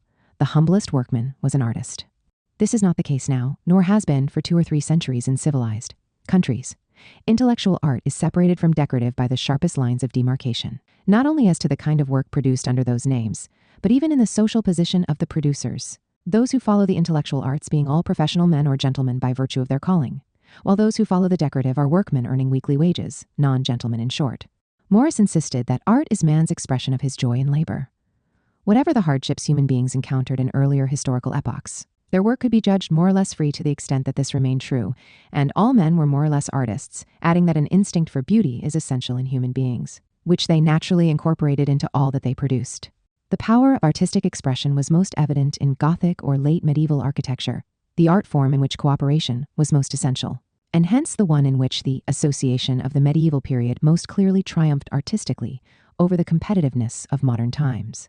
But the same principle had a more universal application in medieval society, and was reflected in the artistic compositions integrated into all goods produced, where the organization of work itself was unconstrained, however much medieval workers may have suffered grievous material oppression in other respects. It is here that Morris's deep reading of Marx came into play. Essential for Morris was Marx's clear demarcation of the historical development of the labor process, beginning with the rise of capitalism in the 15th century, and the triumph of the manufacturing or capitalist organization of handcraftsmanship in the 18th century, prior to the Industrial Revolution.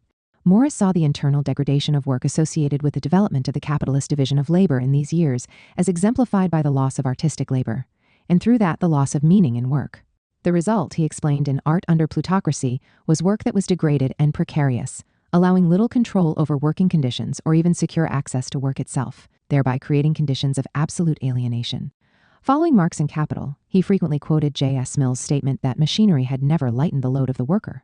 Throughout his socialist writings, Morris placed great stress in his analysis of the Industrial Reserve Army on Marx's concept of a working class constantly in a precarious position, caught between the dual contradictions of work under conditions of exploited labor on the one hand, or falling into the reserve army of the unemployed and underemployed on the other.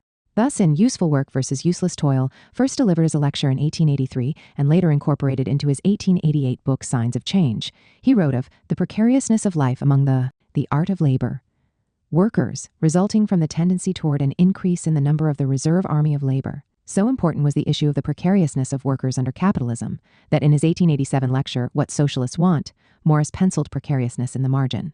It was this precariousness of their conditions that reduced workers' control over their production, leading to the almost infinite degradation of their working conditions, in which they were relegated to the one-sided dealing with a trifling piece of work.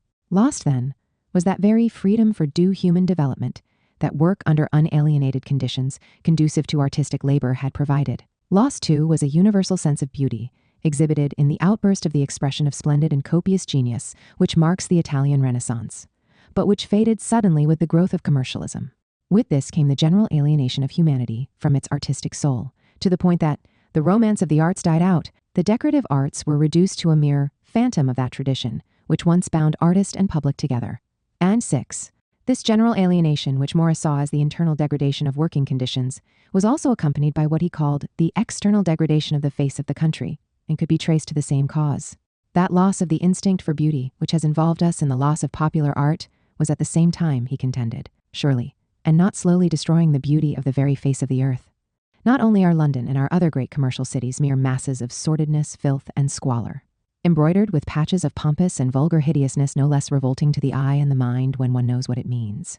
Not only have the whole counties of England and the heavens that hang over them disappeared beneath a crust of unutterable grime, but the disease, which to a visitor coming from the times of art, reason, and order, would seem to be a love of dirt and ugliness for its own sake, spreads all over the country, and every little market town seizes the opportunity to imitate, as far as it can, the majesty of the hell of London and Manchester. Need I speak to you of the wretched suburbs that sprawl all round our fairest and most ancient cities?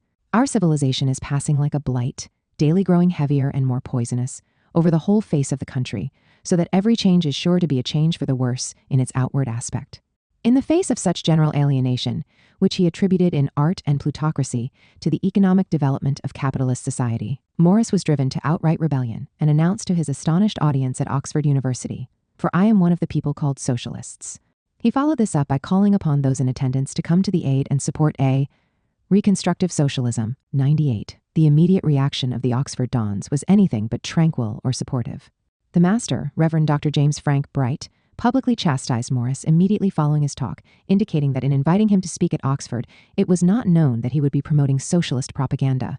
According to the Times the following day, Mr. Morris announced himself a member of a socialist society and appealed for funds for the objects of the society. The master of the university then said to the effect that if he had announced this beforehand, it was probable that the loan of the college hall would have been refused. Ruskin's presence as chair helped to calm the proceedings. As always a loyal friend to Morris, Ruskin rose to his feet to smooth over the situation. Nevertheless, the drama was reported widely in the press, and Morris was warned that his position as a man of eminence, one of England's greatest poets and artists, was not sufficient to abort establishment efforts to silence him once he had crossed over the river of fire from capitalism to socialism. As J.W. Mackail summed it up, the meeting had, at all events, a success of a scandal, and henceforth Morris was widely known as a declared socialist. 99. Signs of Change. No single lecture, even one as brilliantly developed as Art under Plutocracy, is sufficient to convey the extraordinarily complex vision that Morris crafted from the beginning of his career as a practical socialist. Grasping the totality of his vision has never been easy, since it has required bringing together the numerous, diverse, and scattered strands of his intellectual artistic legacy. As Perry Anderson noted, Morris's thought was coherent enough in substance, by any standards, but its form was largely unsystematic, variously strewn through prose and verse romances, lectures, and articles alike. Attractive, yet ad hoc, this dispersal told against it afterwards. For the lessons of Morris to be learnt, either for emulation or amendment, they had first to be assembled. This they were not. Some of the major political texts themselves were not even readily available until the 2 supplementary volumes of his work were belatedly published by his daughter in 1936. Systems have their costs, as E.P. Thompson has argued, but lack of system too has its price. As a result, only scattered attempts, most significantly in the work of E.P. Thompson and Paul Meyer, have been made up to the present day to see Morris's work as a system. Usually what is captured in most analyses of his writings is the general tenor of his thought, the structure of feeling, and little more. Nevertheless, it is Morris's unified vision, connecting his understanding of the dialectical relations between nature, labor, art, and humanity, that is of abiding interest today. To get at the systematic content of his work in this respect, it is useful to focus on his 1888 book, Signs of Change, consisting of 7 of his lectures from his first 4 years as a declared socialist. Signs of Change was, in Thompson's words, one of his greatest achievements, the point of confluence of the moral protest of Carlyle and Ruskin and the historical genius of Marx, backed up by Morris's own lifetime of study and practice in the arts and in society. 2 of his lectures, The Hopes of Civilization and Dawn of a New Epoch, were published in the book for the first time, the former constituting a transitional chapter preceding The Aims of Art, and the latter standing in for a conclusion to the work as a whole. The other 5 talks, in the order they appeared in the book, Whigs, Democrats, and Socialists, Feudal England, How We Live and How We Might Live, The Aims of Art, and Useful Work versus Useless Toil, had all appeared either in commonweal or in pamphlet form. As Morris noted in his preface, these talks taken together were the outpouring of one who was neither a professional economist nor a professional politician, whose ordinary work had forced upon him the contrast between times past and the present day, and had made him look with grief and pain on things which many men notice but little, if at all. The repulsion to pessimism so characteristic of one embroiled in the arts had eventually combined with his understanding of the truths of socialism to provide a new hope for the historical development, the dawn of a new epoch of humanity. Although in appearance at least a mere lecture collection, delivered on various occasions, as he emphasized in the subtitle, Signs of Change nonetheless had a much greater significance because Morris culled these particular lectures from the much larger set of lectures he had given at the time as representative of his overall views. Through this work, it is therefore possible to see the main outlines of his outlook, How We Live and How We Might Live, which constituted an introduction to the book, commenced with an explanation of the meaning of revolution, and then took as its main theme the perpetual war that capitalism represented, both in relation to other peoples through imperialism, and in terms of the class war internally. The following chapter, Whigs, Democrats, and Socialists, provided his critique of liberal, radical, and mechanical socialist arguments, pointing to the need for a more revolutionary approach, and rejecting a false parliamentarianism. Feudal England revealed Morris's broad historical point of view, characteristically reaching back into the medieval era in order to provide the historical perspective for the critique of capitalism and the promotion of socialism. The Hopes of Civilization offered a long historical view of the development of capitalism and socialism in England. The Aims of Art advanced further Morris's central thesis on the role of art and labor and of the degradation of work under capitalism. Useful Work versus Useful Toil, the oldest lecture included in Signs of Change, and one that Morris had delivered on numerous occasions, extended this analysis of the degradation of art labor to a critique of the alienated use-value structure of capitalist production and the wasted, useless labor that resulted. Dawn of a New Epoch, appearing for the first time, was aimed at the direct promotion of the socialist society of the future. Morris clearly intended to bring these lectures together in the hope that the book would then serve as a more systematic introduction to his thinking as a whole, despite the repetitions, which, as he confessed to the reader, arose from this kind of presentation, since in each of these lectures, delivered to mixed audiences, it had been necessary to repeat certain basic points. Nevertheless, it is useful to look at the argument lecture by lecture, or chapter by chapter. The opening paragraph of How We Live and How We Might Live provided Morris's concept of revolution. The word revolution, which we socialists are so often forced to use, has a terrible sound in most people's ears, even when we have explained to them that it does not necessarily mean a change accompanied by riot and all kinds of violence, and cannot mean a change made mechanically and in the teeth of opinion by a group of men who have somehow managed to seize on the executive power for the moment. Even when we explain that we use the word revolution in its etymological sense, and mean by it a change in the basis of society, people are scared at the idea of such a vast change, and beg that you will speak of reform and not revolution. As, however, we socialists do not at all mean by our word revolution what these worthy people mean by their word reform, I can't help thinking that it would be a mistake to use it, whatever projects we might conceal beneath its harmless envelope. So we will stick to our word, which means a change of the basis of society. It may frighten people, but it will at least warn them that there is something to be frightened about, which will be no less dangerous for being ignored, and also it may encourage some people, and will mean to them, at least not a fear, but a hope. The revolutionary struggle against the war of all against all that constituted bourgeois society was nothing less than the struggle for a more rational and reconstructive order. It meant replacing a capitalist regime based on inequality of condition and perpetual war with a socialist commonwealth based on equality of condition and a climate of peace. The second lecture in Signs of Change, Whigs, Democrats, and Socialists, provided Morris's critique of the existing parliamentary parties in England. Condemning Tories, Whigs, Liberals, and Radicals, He claimed that each was a defender of capitalism and that even the last, despite its name, would not go such a very short journey towards revolution as the abolition of the House of Lords. The abolition of the monarchy they would consider a serious inconvenience to the London tradesmen. Outside these parliamentary parties, he contended, there were undoubtedly genuine Democrats who have it in their heads that it is both possible and desirable to capture the constitutional parliament and turn it into a real popular assembly, which, with the people behind it, might lead us peacefully and constitutionally into the great revolution which all thoughtful men desire to bring about. However, a mere political constitutional reform, he contended, would not touch the economic class bases of society and would take those who carried it out right back where they started. In such a case, he told the Democrats of his day, you would have made a revolution, probably not without bloodshed, only to show the people the necessity for another revolution the very next day. Will you think the example of America too trifle? Anyhow, consider it. A country with universal suffrage, no king, no House of Lords, no privilege as you fondly think, only a little standing army, chiefly used for the murder of redskins, a democracy after your model, and with all that, a society corrupt to the core. And at this moment, engaged in suppressing freedom with just the same reckless brutality and blind ignorance as the Tsar of all the Russias uses. Morris went still further to attack those who advocated what he called a kind of semi-state socialism characterized by nationalization, taxation of income, and factory legislation by such parliamentary means. At present, he suggested, socialists could only compromise themselves by playing the parliamentary game, while their real task, in existing conditions in England, was to help to make the people conscious of the class struggle and the great antagonism between the people and the existing state structure. It is in Morris, as Anderson emphasized, that we find the first frontal engagement with reformism in the history of Marxism, in a way not present even in Engels' work at the time Morris was writing, nor fully developed in Marx's earlier writings. Attacking reformism straight on, Morris explained.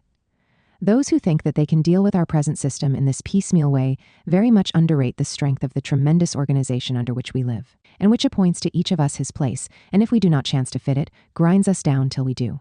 Nothing but a tremendous force can deal with this force. It will not suffer itself to be dismembered, nor to lose anything which really is its essence, without putting forward all its force in resistance. Rather than lose anything it considers of importance, it will pull the roof of the world down upon its head.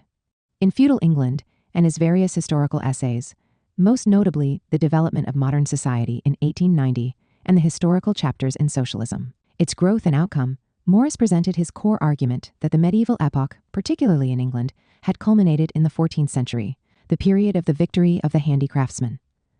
Although the early 14th century is often associated with the Black Death, Morris argued that more significant than that, and completely overriding it, was the growth of freer and more egalitarian work relations. This was the period in which the development of free yeomanry in the rural areas and relatively egalitarian democratic guilds of free craftsmen in the cities were at their high point, as reflected in the achievements of the decorative arts. Feudal England began with the conquest of England by William the Conqueror and examined the changes in the organization of society and labor up to the fully developed medieval period of the 14th century. At the time of Edward III, who reigned from 1327 to 1377. In literature, this was the time of Chaucer and William Langland's Piers Plowman, and in the ballad poetry of the people, the songs of the foresters. It was also a time of the profusion of art of all kinds. The life of the worker in it, Morris wrote, was better than it ever had been. Many of the craft workers in the town guilds and the yeomanry and other commoners in the rural areas were able to move up in status, spelling the end of serfdom and the culmination of the Middle Ages. This ushered in a reaction, in response to the growing power of laborers in England, which had increased as a result of the massive depopulation associated with the Black Death and the associated shortage of labor. Edward III and Parliament attempted, through the Statute of Laborers in 1351, to repress the working population by establishing a maximum level of wages. This period of repression reached its height during the reign of his grandson and successor, Richard II, leading to the Peasants' Revolt in 1381, celebrated in Morris's A Dream of John Ball. The revolt, Morris wrote, was put down. But nevertheless, serfdom came to an end in England, if not because of the revolt, yet because of the events that made it. And thereby a death wound was inflicted on the feudal system. Serfs were transformed into tenants.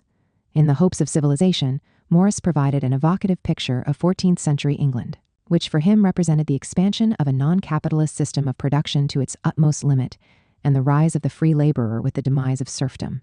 At the same time, it was a period marked by class struggle and the first emerging signs, soon to come in the 15th century and after, of enclosures, so-called primitive accumulation, and the rise of commercial society. Yet, looking back at the 14th century, he was able to discover in living history the possibility of a more vital future after capitalism. Despite the manifold oppressions of the time, such oppression was grossly, obvious and external to the work of the craftsman. Consequently, workers were relatively free in the conduct of their labor and the artistic contributions they embedded in it. And when I think of this, Morris wrote, it quickens my hope of what may be. Even so, it will be with us in time to come. All will have changed, and another people will be dwelling here in England, who, although they may be of our blood and bear our name, will wonder how we lived in the 19th century. Here was revealed the historical spirit that was later to infuse Morris's great utopian romance, News from Nowhere. If the hope Morris referred to here was a product of history and a recognition of a time in which labor had been freer, he nonetheless insisted that there was no going back historically, only forward. Still, the past pointed to the freedom to develop an active, creative relation between human beings and nature through production, one that was unalienated in the sense that it was imbued with the creativity and hope essential to human existence. In Hopes of Civilization, he described the long process of primary accumulation, which began abortively in England in the 15th century, and then became more pronounced in the 3 centuries to follow, producing a country of landless laborers. Adopting Marx's terms, Morris explained that this meant the expropriation of the people from the land through a relentless process of enclosure. In the towns, too, there was a transformation with the rise of guild-less journeymen. Notwithstanding all the class struggles that took place, from the levelers to the Chartists, the intensive division of labor and proletarianization that characterized capitalist commodity production came to dominate. The Industrial Revolution itself hardly benefited the workers, who worked longer hours and under more precarious and sordid conditions. At no period of English history, he wrote, was the condition of the workers worse than in the early years of the 19th century. 113. Such conditions gave rise to socialism in England as well as on the continent. Here Morris praised the utopian socialism of Robert Owen, Charles Fourier, and Henri de Saint-Simon. Amongst these, he stated, Fourier is the one that calls for the most attention, since his doctrine of the necessity and possibility of making labor attractive is one which socialism can by no means do without. Utopian socialism gave way to the scientific socialism of Marx, who made modern socialism what it is. The new school of Marx, starting with an historical view of what had been, and seeing that a law of evolution swayed all events in it, was able to point out to us that the evolution was still going on, and that, whether socialism be desirable or not, it is at least inevitable. Here, then, was at last a hope of a different kind to any that had gone before it. This new truth was evident in the Paris Commune. Moreover, the inevitability of socialism was revealed by its opposite, if one were to assume that some unforeseen economical events put off for a while the end of our capitalist system. The latter would drag itself along as an anomaly cursed by all, a mere clog on the aspirations of humanity, until it were at last done away with. With the aims of art, Morris returned to what was always his central Ruskinian theme, the role of art in free, unalienated production. It was an essential characteristic of human beings that they must either be making something or making believe to make it. It was here that he arrived, independently, at the same general ontological foundations of human existence as Marx in the economic and philosophic manuscripts, giving rise to a similar conception of alienated labor under capitalism, a conception that was not to enter centrally into Marxism, outside of Morris's thinking, for another half-century. Presenting an almost anthropological view of the connection of art and labor, Morris stated, all men that have left any signs of their existence behind them have practiced art. This followed from the fact that the chief source of art is man's pleasure in his daily necessary work, which expresses itself and is embodied in that work itself. Consequently, art has been and should be a part of all labor in some form or other. There was always a definite sensuous pleasure in labor insofar as it was art, and art insofar as it was unalienated labor. And this pleasure increased in proportion to the freedom and individuality of the work. Conversely, labor degrading at once to body and mind, both by its excess and by its mechanical nature, lacked, according to Morris, this sensuous pleasure in labor, and hence was alienated and divided off from any genuine connection to art. Although he lacked a direct acquaintance with Hegelian philosophy, and knew next to nothing of Marx's treatment of the relation of art and the division of labor, Morris's understanding of artistic labor as sensuous work, constituting a distinctly human relation to nature and as reflecting human self-consciousness and hope, can be usefully viewed in terms of Hegel's and Marx's writings on aesthetics. For Hegel, the universal and absolute need out of which art arises has to do with active self-realizedness of human beings, both as conscious and as sensuous beings. In these terms, the work of art can be seen as presenting itself to sensuous apprehension. It is addressed to sensuous feeling, outer or inner, to sensuous perception and imagination. For Marx, who developed Hegel's views and gave them a more materialist content, art was universal and primarily a social rather than individual productive activity. Marx and Engels' views on art and the division of labor can be seen most clearly in their response to Max Stirner, whose work emphasized the importance of the isolated ego. Stirner had insisted that no one could take the place of the individual work of a Mozart or a Raphael. Marx and Engels responded in the German ideology that Stirner was unlucky with his practical examples. He thinks that no one can compose your music for you, complete the sketches for your paintings. No one can do Raphael's works for him. He could surely have known, however, that it was not Mozart himself, but someone else who composed the greater part of Mozart's Requiem and finished it, and that Raphael himself completed only an insignificant part of his own frescoes. Marx, together with Engels, insisted that great art was a product of a historical age and of social labor, which did not mean that everybody can work in Raphael's place, but rather that everybody who has a Raphael in him should be able to develop unhindered. Moreover, art was also social in the sense that the works of Leonardo depended on the state of things in Florence, and the works of Titian at a later period depended on the totally different development of Venice. In their uncompromising historical materialist critique of the estrangement of art and the alienated division of labor in bourgeois society, Marx and Engels went on to declare, the exclusive concentration of artistic talent in particular individuals and its suppression in the broad mass which is bound up with this is a consequence of division of labor. Even if in certain social conditions everyone were an excellent painter, that would by no means exclude the possibility of each of them being also an original painter. So that here too the difference between human and unique labor amounts to sheer nonsense. In any case, with a communist organization of society, there disappears the subordination of the individual to some definite art, making him exclusively a painter, sculptor, etc. The very name amply expresses the narrowness of his professional development and his dependence on division of labor. In a communist society, there are no painters, but only people who engage in painting among other activities. Although unaware of Marx and Engels' writings in this area, the German ideology was not published until well into the 20th century. Morris not only advanced a similar argument, but went further in emphasizing the universal character of art, by stressing its importance to all labor. As Caroline R. Scott had argued in Interlacings, Marx's entire philosophical project embodied a critical aesthetic, which Morris, rooted in his own concrete experience as an artist-producer and the whole romantic tradition he carried within him, somehow independently came to embrace. Morris and the other pre-Raphaelites were engaged in a rebellion against the standards of bourgeois art. A young Oscar Wilde, the most gifted follower of Ruskin and Morris, wrote in 1882 in The English Renaissance of Art that the pre-Raphaelites, as they called themselves, had not imitated the early Italian masters at all, but in their work, as opposed to the facile abstractions of Raphael, they found a stronger realism of imagination. But, above all things, was it a return to nature? They would draw and paint nothing but what they saw. They would try and imagine things as they really happened. Of Morris, Wilde said that by the revival of the decorative arts he has given to our individualized romantic movement the social idea and the social factor also. 120. Like Ruskin, Morris used architecture to emphasize art's social character, exemplified by the innumerable craft workers that had contributed to various architectural constructions and the extraordinary richness of their decorative designs.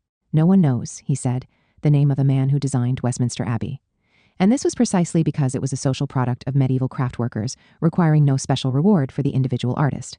Like Marx, but based on his own line of thinking, Morris argued that the trenchant line of demarcation in the division of labor under capitalism between artist and artisan, and between elite art and society, was a product of the development of the detailed division of labor. It thus represented the degradation of work in an alienated society. Although the craft workers of the Middle Ages were all artists, in capitalism such mingling of work and art became rare. People, if they were to get art in their ordinary goods, could do so, though even then it was doubtful, only by paying extra for beauty, treated as an added cost. Morris's conception of art as social extended to his views on literature, where he placed the highest value on works that were the products of entire historic cultural traditions.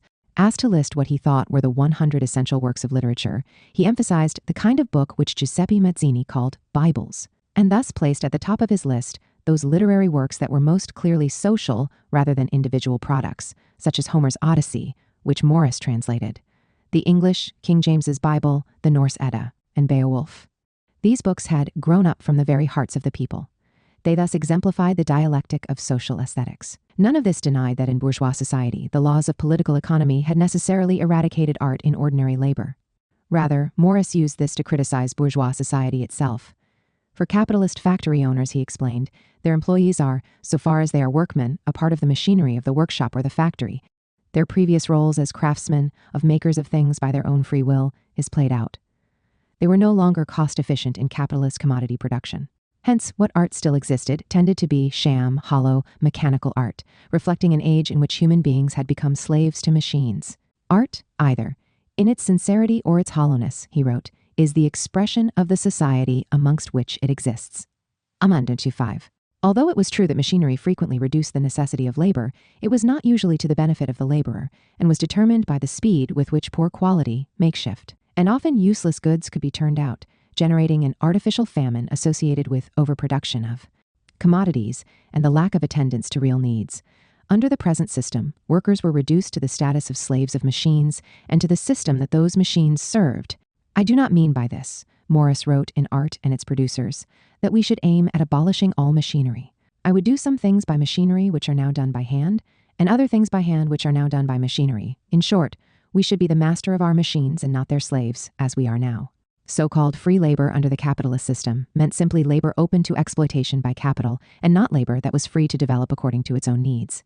The result of this pattern of development, Morris stated in The Aims of Art, would be either a revolutionary reconstruction of society in which people took history into their own hands, or else some terrible cataclysm, and in the end, the collapse of civilization. That is, if the system were to be allowed to continue, while art perished and science became more and more one-sided, more incomplete. Indeed, there was no hope save in revolution. In the end, the springs of art in the human mind could be seen as deathless and would be set free, as nothing could take the place of art in the fulfillment of human labor and human self-realization. Useful work versus useless toil, the sixth lecture included in Signs of Change, was the oldest lecture. It constituted what Morris considered to be the most important political-economic aspect of his argument, focusing on waste and useless or unproductive labor. Capitalistic manufacture, capitalistic landowning, and capitalistic exchange force men into big cities in order to manipulate them in the interests of capital. The same tyranny contracts the due space of the factory so much that, for instance, the interior of a great weaving shed is almost as ridiculous a spectacle as it is a horrible one. There is no other necessity for all this, save the necessity for grinding profits out of men's lives and of producing cheap goods for the use and subjection of the slaves who grind. There was no universal need, Morris argued, that factories be designed this way, or that workers be compelled to pig together in close city quarters. Production could be more dispersed and organized in such a way that workers were more creative and happier. Natural limits were clearly demarcated in Morris's analysis. Thus he wrote that there was a certain amount of natural material and natural forces in the world, and a certain amount of labor power inherent in the persons of the men that inhabit it. The expansion of labor productivity and the introduction of machinery had made it possible for human beings to satisfy their needs with less labor power and more efficiently providing room for fuller, more meaningful lives. Yet society had yet made no use of these enhanced powers, since labor-saving machines had not been used to reduce total labor or to make room for more creative labor. Instead, they had encouraged the growth of the reserve army of labor and general conditions of precariousness. Science, which had been incorporated into production, was used one-sidedly to enhance the exploitation of labor, rather than to create better laboring conditions and more ample room for the free development of human beings. The inferior articles turned out by such a society were what was to be expected, while the wasted lives that this entailed constituted the greatest condemnation of all. Consider, Morris said, the mass of people employed in making all those articles of folly and luxury, the demand for which is the outcome of the existence of the rich non-producing classes. These things, whoever may gainsay me, I will forever refuse to call wealth. They are not wealth, but waste. Wealth is what nature gives us, and what a reasonable man can make out of the gifts of nature for his reasonable use. The sunlight, the fresh air, the unspoiled face of the earth, food, raiment, and housing necessary and decent, the storing up of knowledge of all kinds, and the power of disseminating it, means of free communication between man and man, works of art. All things which serve the pleasure of people, free, manly, and uncorrupted. This is wealth. Nor can I think of anything worth having which does not come under one or other of these heads. But think, I beseech you, of the product of England, the workshop of the world, and will you not be bewildered as I am, at the thought of the mass of things which no sane man could desire, but which our useless toil makes and sells? It was impossible, he insisted in Useful Work versus Useless Toil, to attain attractive labor under the capitalist system. Popular art, or the art embodied in use values, deteriorated and disappeared under such a system, and along with it the meaning and fulfillment provided by unalienated work itself. This could only be remedied under socialism. In the creation of a new society, it was possible for every individual to have at least 3 crafts, various forms of sedentary work, combined with occupations calling for the exercise of strong bodily energy, most especially the cultivation of the earth, the most necessary and pleasantest of all work. The last of the lectures included in Signs of Change was Dawn of a New Epoch. Here Morris focused on the need for epochal change. The ideal of the new epoch, which was emerging out of the old order which it was destined to supplant, was that of an unalienated society, or as he put it, an undegraded existence on the earth. Building on Marx's theory of the labor process and his analysis of the development of machinery, Morris argued that the new machinery of the system was used in a threefold way. First, they get rid of many hands. Next, they lower the quality of labor required, so that skilled work is wanted less and less. Thirdly, the improvement in them forces the workers to work harder, while they are at work, as notably in the cotton spinning industry. As a result, work was degraded, and the reserve army of labor increased. All of this reinforced the differences between the two great classes of modern society, the possessing class, who owned the means of production and hired labor power, and the non-possessing class, forced to sell their labor power. The natural desire of man was to be free. The only reward that you can give the excellent workman is opportunity for developing and exercising his excellent capacity. What Morris referred to as complete socialism, or communism, was aimed at promoting an equality of condition that would allow for the free development of each man's capacity. This required first and foremost the end of the monopoly of the means of production. The emancipation of labor constituted the basis on which all socialists may unite. In his 1885 lecture, Socialism, written during the same period as some of his Signs of Change lectures, Morris turned Marx's phraseology with respect to labor power around, stating that the workers possess nothing except the power of labor. The rich, he explained, can compel the poor to sell that power of labor to them on terms which ensure the continuance of the rich class, since the rich are able to appropriate the surplus value from the unpaid labor of the workers. Yet, by emphasizing the power of labor rather than labor power, Morris subtly drew attention to the power of the workers to rebel against them, the capitalists. Indeed, in one way or another, they have rebelled even in our own times and are organized, for rebellion, though but badly and loosely, into trade unions. Still, a genuine struggle for freedom would need to be aimed at revolution, the change in the basis of society. With hope it would occur peaceably because irresistibly. Signs for Change provided a powerful socialist aesthetic, tied to a historical materialist reading of changing conditions between feudalism and capitalism, and integrating within it Marx's critique of political economy. It envisioned a new epoch based on an understanding of historical conditions past and present. Morris emphasized in Ruskinian Marxian fashion the social dialectic underlying all art. This was clear in his treatment of Gothic architecture, which was unquestionably social in character. But it was also apparent in his approach to the decorative arts, where he saw art as having been generated by every worker and in the most ordinary wares in the late medieval era. A work of art is always a matter of cooperation. 133 hence, the meaning of art for humanity was social and its relation to the historical process dialectical. Indeed, what brought Morris's immense intellectual corpus together and unified it was its underlying materialist conception of history and nature, the cause and effect of material nature, and the almost innate dialectic of art that pervaded his thinking. His deep, materialist conception of history and nature was related to his own role as designer, artisan, and manufacturer, as well as his close relation to workers. The exigencies of my own work, he explained in July 1884 to the Anti-Scrape Organization, have driven me to dig pretty deeply into the strata of the 18th century workshop system, and I could clearly see how very different it is from the factory system of today, with which it is commonly confounded. Therefore, it was with a ready sympathy that I read the full explanation of the change and its tendencies in the writings of a man, I will say a great man, Karl Marx, whom I suppose I ought not to name in this company, and who cleared my mind on several points, also unmentionable here, related to this subject of labor and its products. 135. The revolutionary imagination pervaded Morris's thinking and derived from his deep historical sensibility, so unusual among socialists of his time. Together with his own encounter with Marx and his materialist understanding, with his unique historical consciousness, he was able to explain that the very designer, Morris's own occupation, be he never so original, pays his debt to necessity in being in some form or another under the influence of tradition. Dead men guide his hand even when he forgets they ever existed. So also with history in general. Morris's analysis was imbued throughout with complex notions of the changing pace of history, imminent contradictions and reversals, explosive new developments and crises, and emerging forces of epochal change, all propelling history from one period to another. This was most evident in his chapter on How the Change Came in News from Nowhere. However, it was in John Ball that we find one of the best-known passages in all of Morris's work. Set in the context of the English peasant revolt of the 14th century, I pondered all these things, and how men fight and lose the battle, and the thing that they fought for comes about in spite of their defeat, and when it comes turns out not to be what they meant, and other men have to fight for what they meant under another name. 138. Chapter 3. The Movement Toward Socialism. In the weeks of late October and early November 1887, unemployed workers waving black banners and red flags marched repeatedly on Trafalgar Square in London, demanding that the government respond to their plight. Irish protesters in favor of Home Rule also marched to Trafalgar Square. A general atmosphere of unrest in London had been created by the sentencing and impending judicial execution on November 11th of 4 Chicago anarchists. blamed for the so-called Haymarket riot. On November 8th, Sir Charles Warren, Chief Commissioner of the London Metropolitan Police, ordered a ban on all public demonstrations in Trafalgar Square, in what was then the favorite area of public assembly.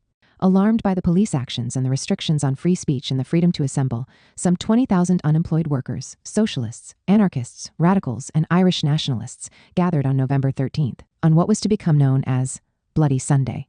They gathered in different areas and marched in columns down the various streets to the sunken area of Trafalgar Square, an area capable of holding several thousand persons.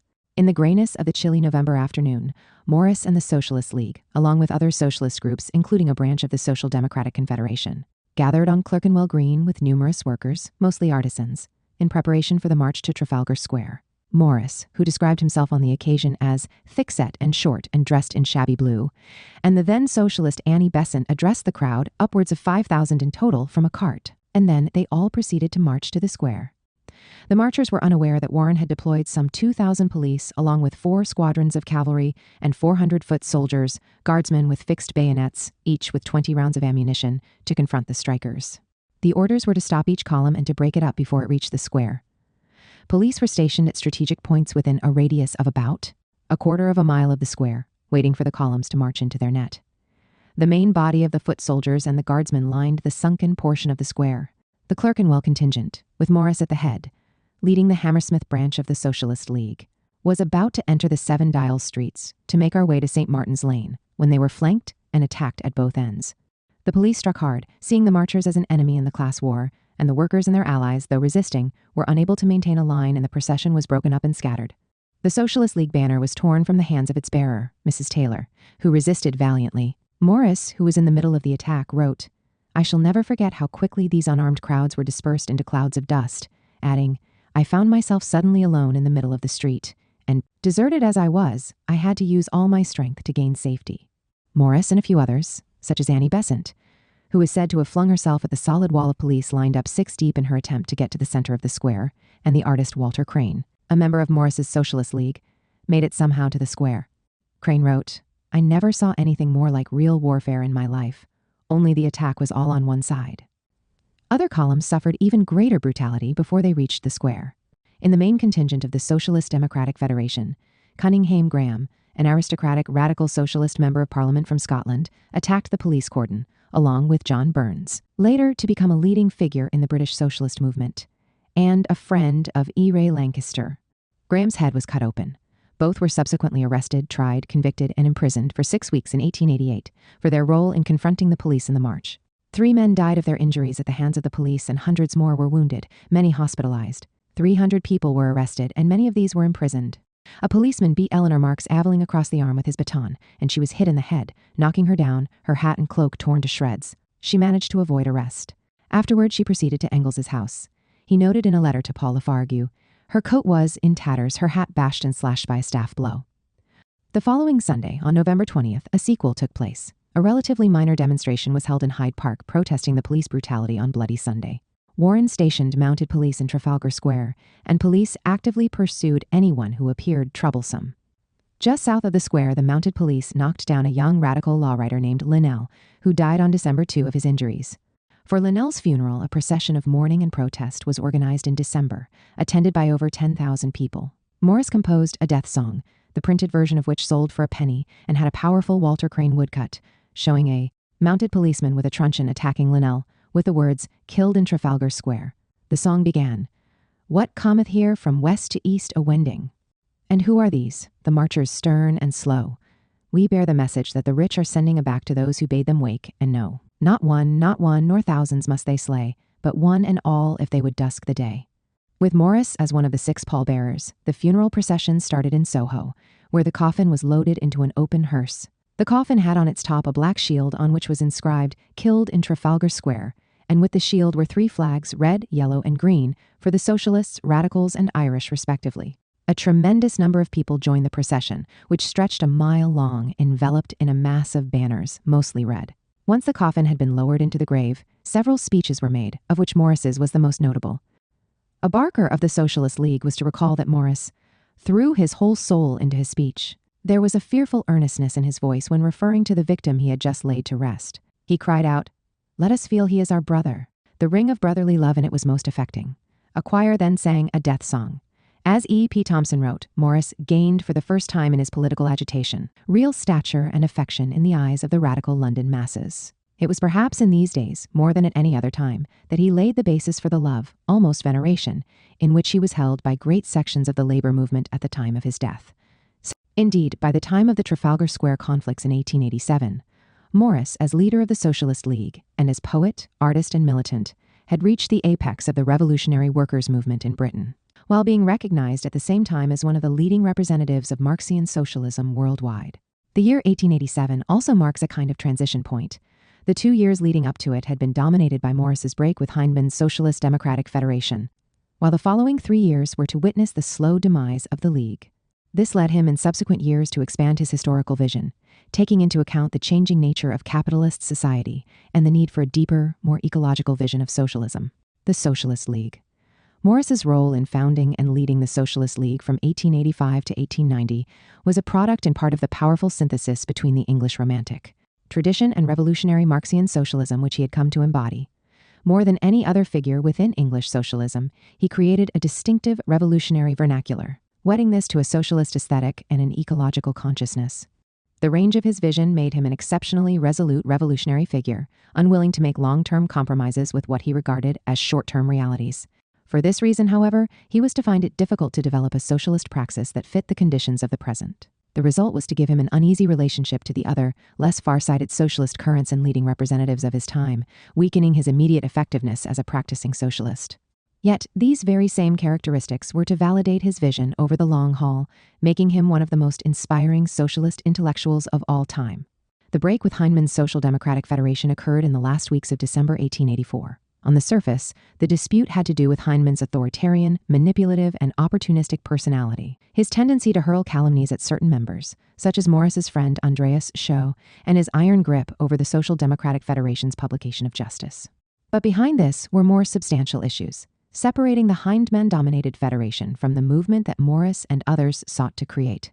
These included the neglect of socialist education, an overemphasis on what Morris called state socialism, meaning the opportunistic promotion of the purely political mechanism and parliamentary form, which led in the direction of what Marxists were later to call revisionism and Hyndman's scarcely concealed jingoism and support of the British Empire.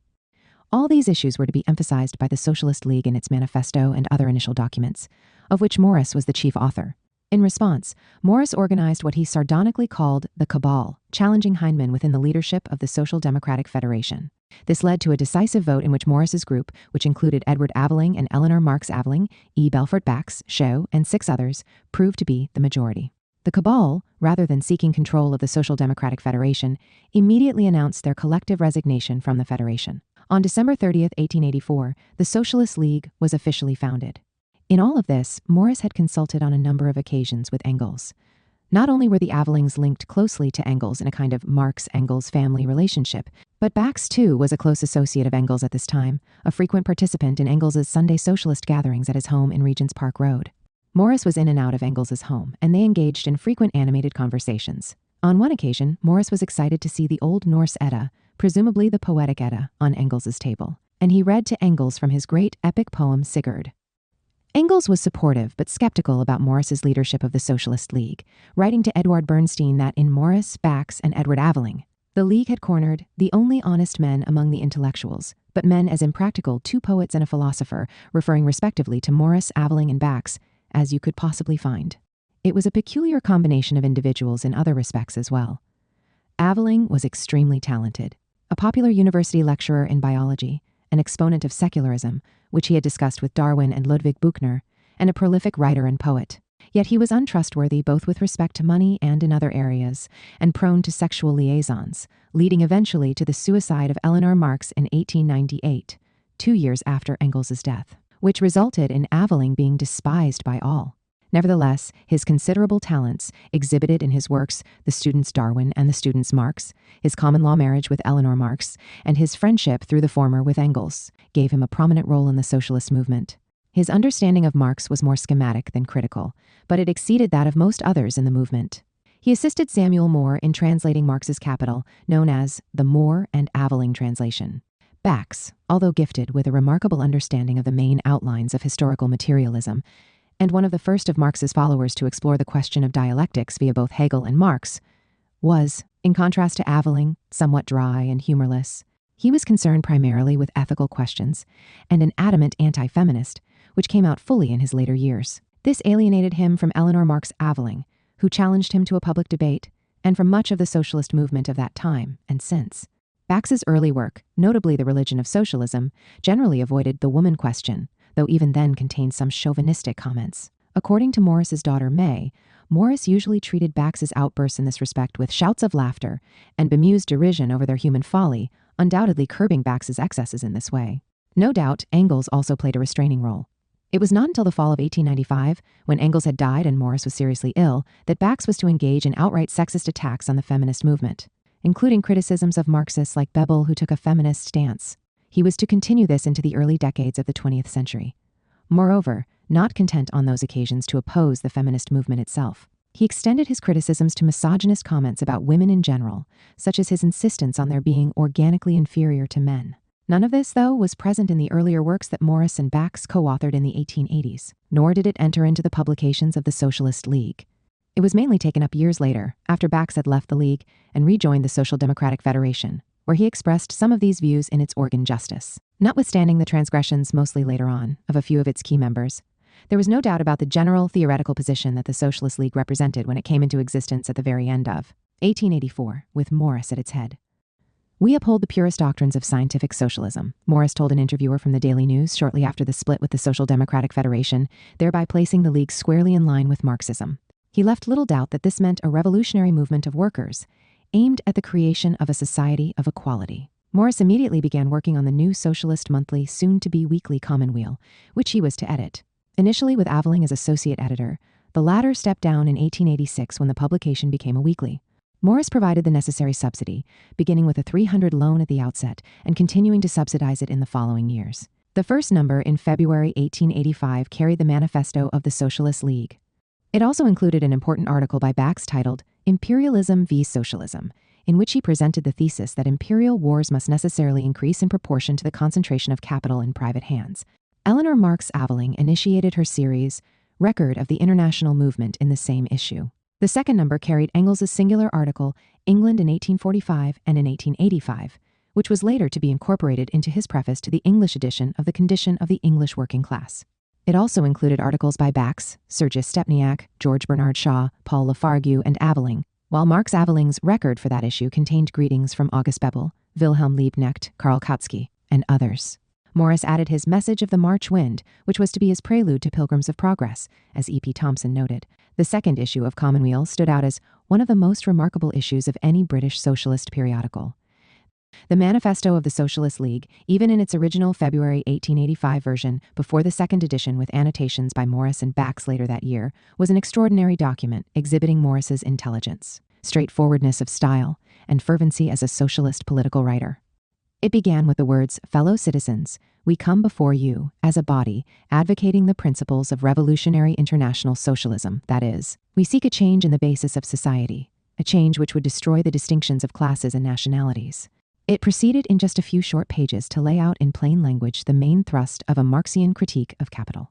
The increasing class polarization of society, the theory of surplus value, the appropriation and amassing of capital by the rich, competition and the world market, economic waste and waste of labor, modern bourgeois property marriage and the oppression of women, education caught in the trammels of commercialism, and the state and class. It argued that the people, who are the only really organic part of society, are treated as a mere appendage to capital, as part of its machinery. It then proceeded to criticize various incomplete schemes of radical change, falling short of complete socialism, including cooperation so-called, that is, competitive cooperative schemes, nationalization of land alone, and state socialism, meaning in this case, any system whose aim it would be to make concessions to the working class while leaving the present system of capital and wages still in operation. A more thoroughgoing theoretical critique was developed in a series of annotations by Morris and Bax to the second edition of the Manifesto in October 1885. The most significant of these was Note C, which dealt with the issue of the equality of labor under socialism in its various phases, and ended with a statement on dialectics. At the beginning of this note it said, "The end which true socialism sets before us is the realization of absolute equality of condition, helped by the development of the variety of capacity, according to the motto, from each one according to his capacity, to each one according to his needs. This was the first appearance of this memorable saying in English. Marx had famously employed this phrase in the Critique of the Gotha Program, written in 1875, but not published until 1891, where it came to stand for communist society. But the phrase had an earlier and wider history. The origin of this idea, and its development in the socialist literature, is complex. It is often attributed to the 1840 edition of Louis Blanc's Organization of Work. However, this is not correct. Blanc, in the first edition of his book, wrote something quite different, referring to the Saint-Simonian doctrine, from each according to his ability, to each ability according to its works. It was not until 9 years later that Blanc in Le Nouveau Monde No. 6 coined the very different, from each according to his ability, to each ability according to his needs. He then inserted it into the 9th edition of his Organization of Work. Credit for the idea is also due to Etienne Cabet, who had inscribed on the title page of the 1844 Voyage en Icarie, to each according to his needs, from each according to his strength. And even more credit, as we shall see, goes to François-Noël Babeuf in the late 18th century. Blanc's slogan was popular and was to be taken up by socialists generally.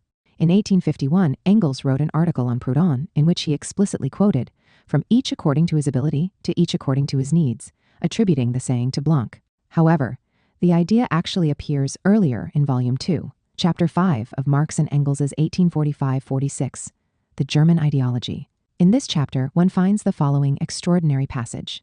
But one of the most vital principles of communism, a principle which distinguishes it from all reactionary socialism, is its empirical view, based on a knowledge of man's nature, that differences of brain and of intellectual ability do not imply any differences whatsoever in the nature of the stomach and of physical needs. Therefore, the false tenet, based upon existing circumstances, to each according to his abilities, must be changed, insofar as it relates to enjoyment in its narrower sense, into the tenet, to each according to his need, in other words, a different form of activity, of labor, does not justify inequality, confers no privileges in the respect of possession and enjoyment.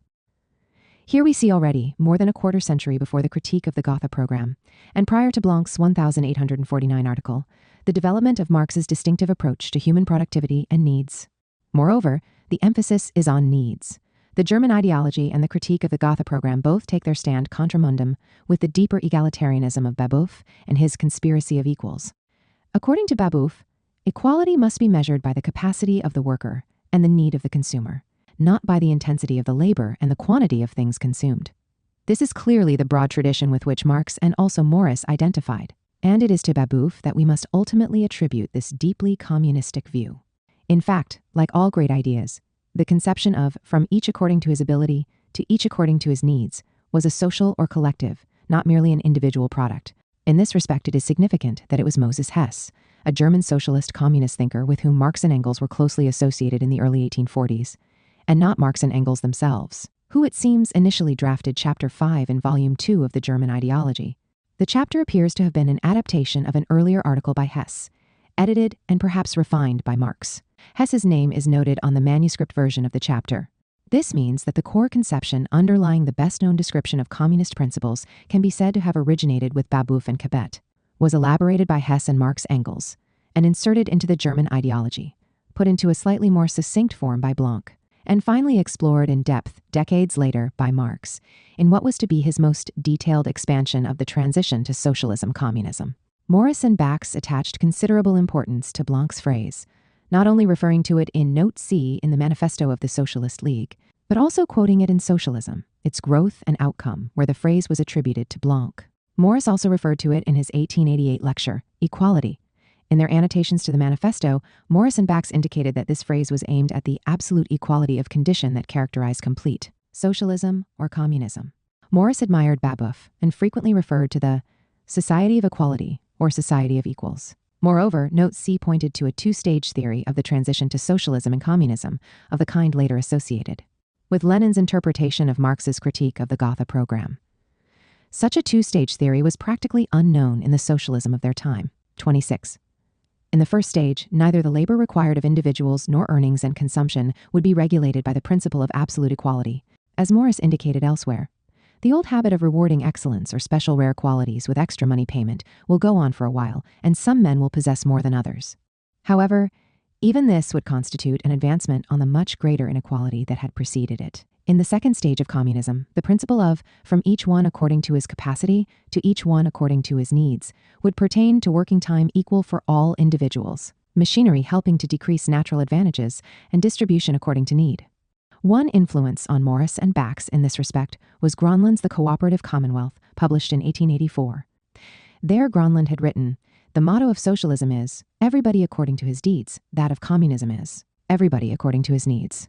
Gronlund himself insisted on following the first motto, not the second, thereby identifying himself with socialism rather than communism. Gronlund was in England working with the Socialist League at the time the second edition of the Manifesto of the Socialist League was written. The other crucial element in Note C of the second edition of the Manifesto was the direct allusion to the dialectical movement in history. Here they wrote, "Finally, we look forward to the time when any definite exchange will have entirely ceased to exist, just as it never existed in that primitive communism which preceded civilization. The enemy will say, this is retrogression, not progress. To which we answer, all progress, every distinctive stage of progress, involves a backward as well as a forward movement. The new development returns to a point which represents the older principle, elevated to a higher plane. The old principle reappears transformed, purified, made stronger, and ready to advance on the fuller life it has gained through its seeming death. As an illustration, imperfect as all illustrations must be, take the case of advance on a straight line and on a spiral. The progress of all life must be not on a straight line, but on the spiral." The characterization of the dialectic as a spiral was associated with Bax more than Morris. Indeed, Bax's demonstrated ability in his Religion of Socialism to present in concise fashion some of the principal elements of Hegel's dialectic was perhaps his greatest contribution to socialism in the British Isles, and certainly exercised a notable influence on Morris. Bax referred to the dialectic movement, the contradictory laws of history, the negation of the negation in which the potential becomes the actual, and to the complex, spiraling movement of history. Yet it was Morris who gave real historical substance in an English context to this abstract product of German speculative philosophy, most notably in A Dream of John Ball, but also elsewhere. This can be seen in the presidential address he delivered 4 years later to the Applied Arts section of the National Association for the Advancement of Art in Edinburgh, titled The Arts and Crafts of Today. There Morris stated, "Nor can I altogether tell you how much of the past is really dead. I see about me now evidences of ideas recurring which have long been superseded. The world runs after some object of desire, strives strenuously for it, gains it, and apparently casts it aside, like a kitten playing with a ball, you say. No, not quite. The gain is gained, and something else has to be pursued, often something which seemed to be gained and was let alone for a while. Yet the world has not gone back, for that old object of desire was only gained in the past as far as the circumstances of the day would allow it to be gained then. As a consequence, the gain was imperfect, the times are now changed, and allow us to carry on that old gain a step forward to perfection. The world has not really gone back on its footsteps, though to some it has seemed to do so. Did the world go back, for instance, when the remnants of the ancient civilizations were overwhelmed by the barbarism which was the foundation of modern Europe? We can all see that it did not. Did it go back when the logical and orderly system of the Middle Ages had to give place to the confusion of incipient commercialism in the 16th century? Again, ugly and disastrous as the change seems on the surface, I yet think it was not a retrogression into prehistoric anarchy, but a step upward along the spiral, which, and not the straight line, is, as my friend Bax puts it, the true line of progress. So that if in the future that shall immediately follow on this present, we may have to recur to ideas that today seem to belong to the past only, that will not be really a retracing of our steps, but rather a carrying on of progress from a point where we abandoned it a while ago. On that side of things, the side of art, we have not progressed, we have disappointed the hopes of the period just before the time of abandonment. Have those hopes really perished, or have they merely lain dormant, abiding the time when we, or our sons' sons, should quicken them once more? What was most astonishing about Morris's dialectical approach was his extraordinary poetic ability to translate this into a concrete historical meaning, one that transcended usual ways of thinking about the past and future, opening the way to the appropriation of the ghostly presence of the past for the revolutionary recreation of the living. Morris constantly pointed to the change beyond the change, the dialectic of history created by human struggle. As Morris and Bax stated in Socialism, its growth and outcome, history moves forward only by means of the negation of negation. The Morris biographer and Marxist writer Jack Lindsay observed in the 1970s that Morris was the first Marxist to put into print the concept of history as involving a spiral movement in which old forms returned, changed, and were given a new force through the intervening period, their positive aspects now freed from the limiting elements. 3. The most important economic statement by the League, made at the outset, and to have a considerable effect on Morris, was Engels's powerful argument on England in 1845 and in 1885, in which he laid down the reasons for the downfall of socialism in England in the 1840s, particularly after 1848, with the demise of Chartism and Owenism, and the reasons why socialism was experiencing a revival in the late 1880s. In Engels's argument, the English manufacturing bourgeoisie had concluded that it was necessary to incorporate the working class to some extent into the polity, since it could not rule without it, resulting in the Factory Acts and the de facto enactment of the People's Charter that the capitalist class had previously resisted.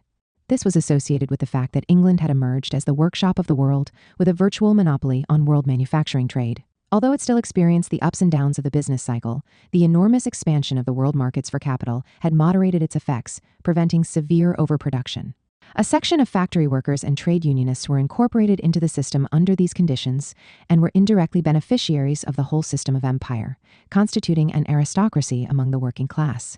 Yet the general law of accumulation, involving the constant reproduction of the industrial reserve army of the unemployed, continued to operate, and the great mass of the working people, Engels wrote, were in a state of misery and insecurity, which was as low as ever, if not lower.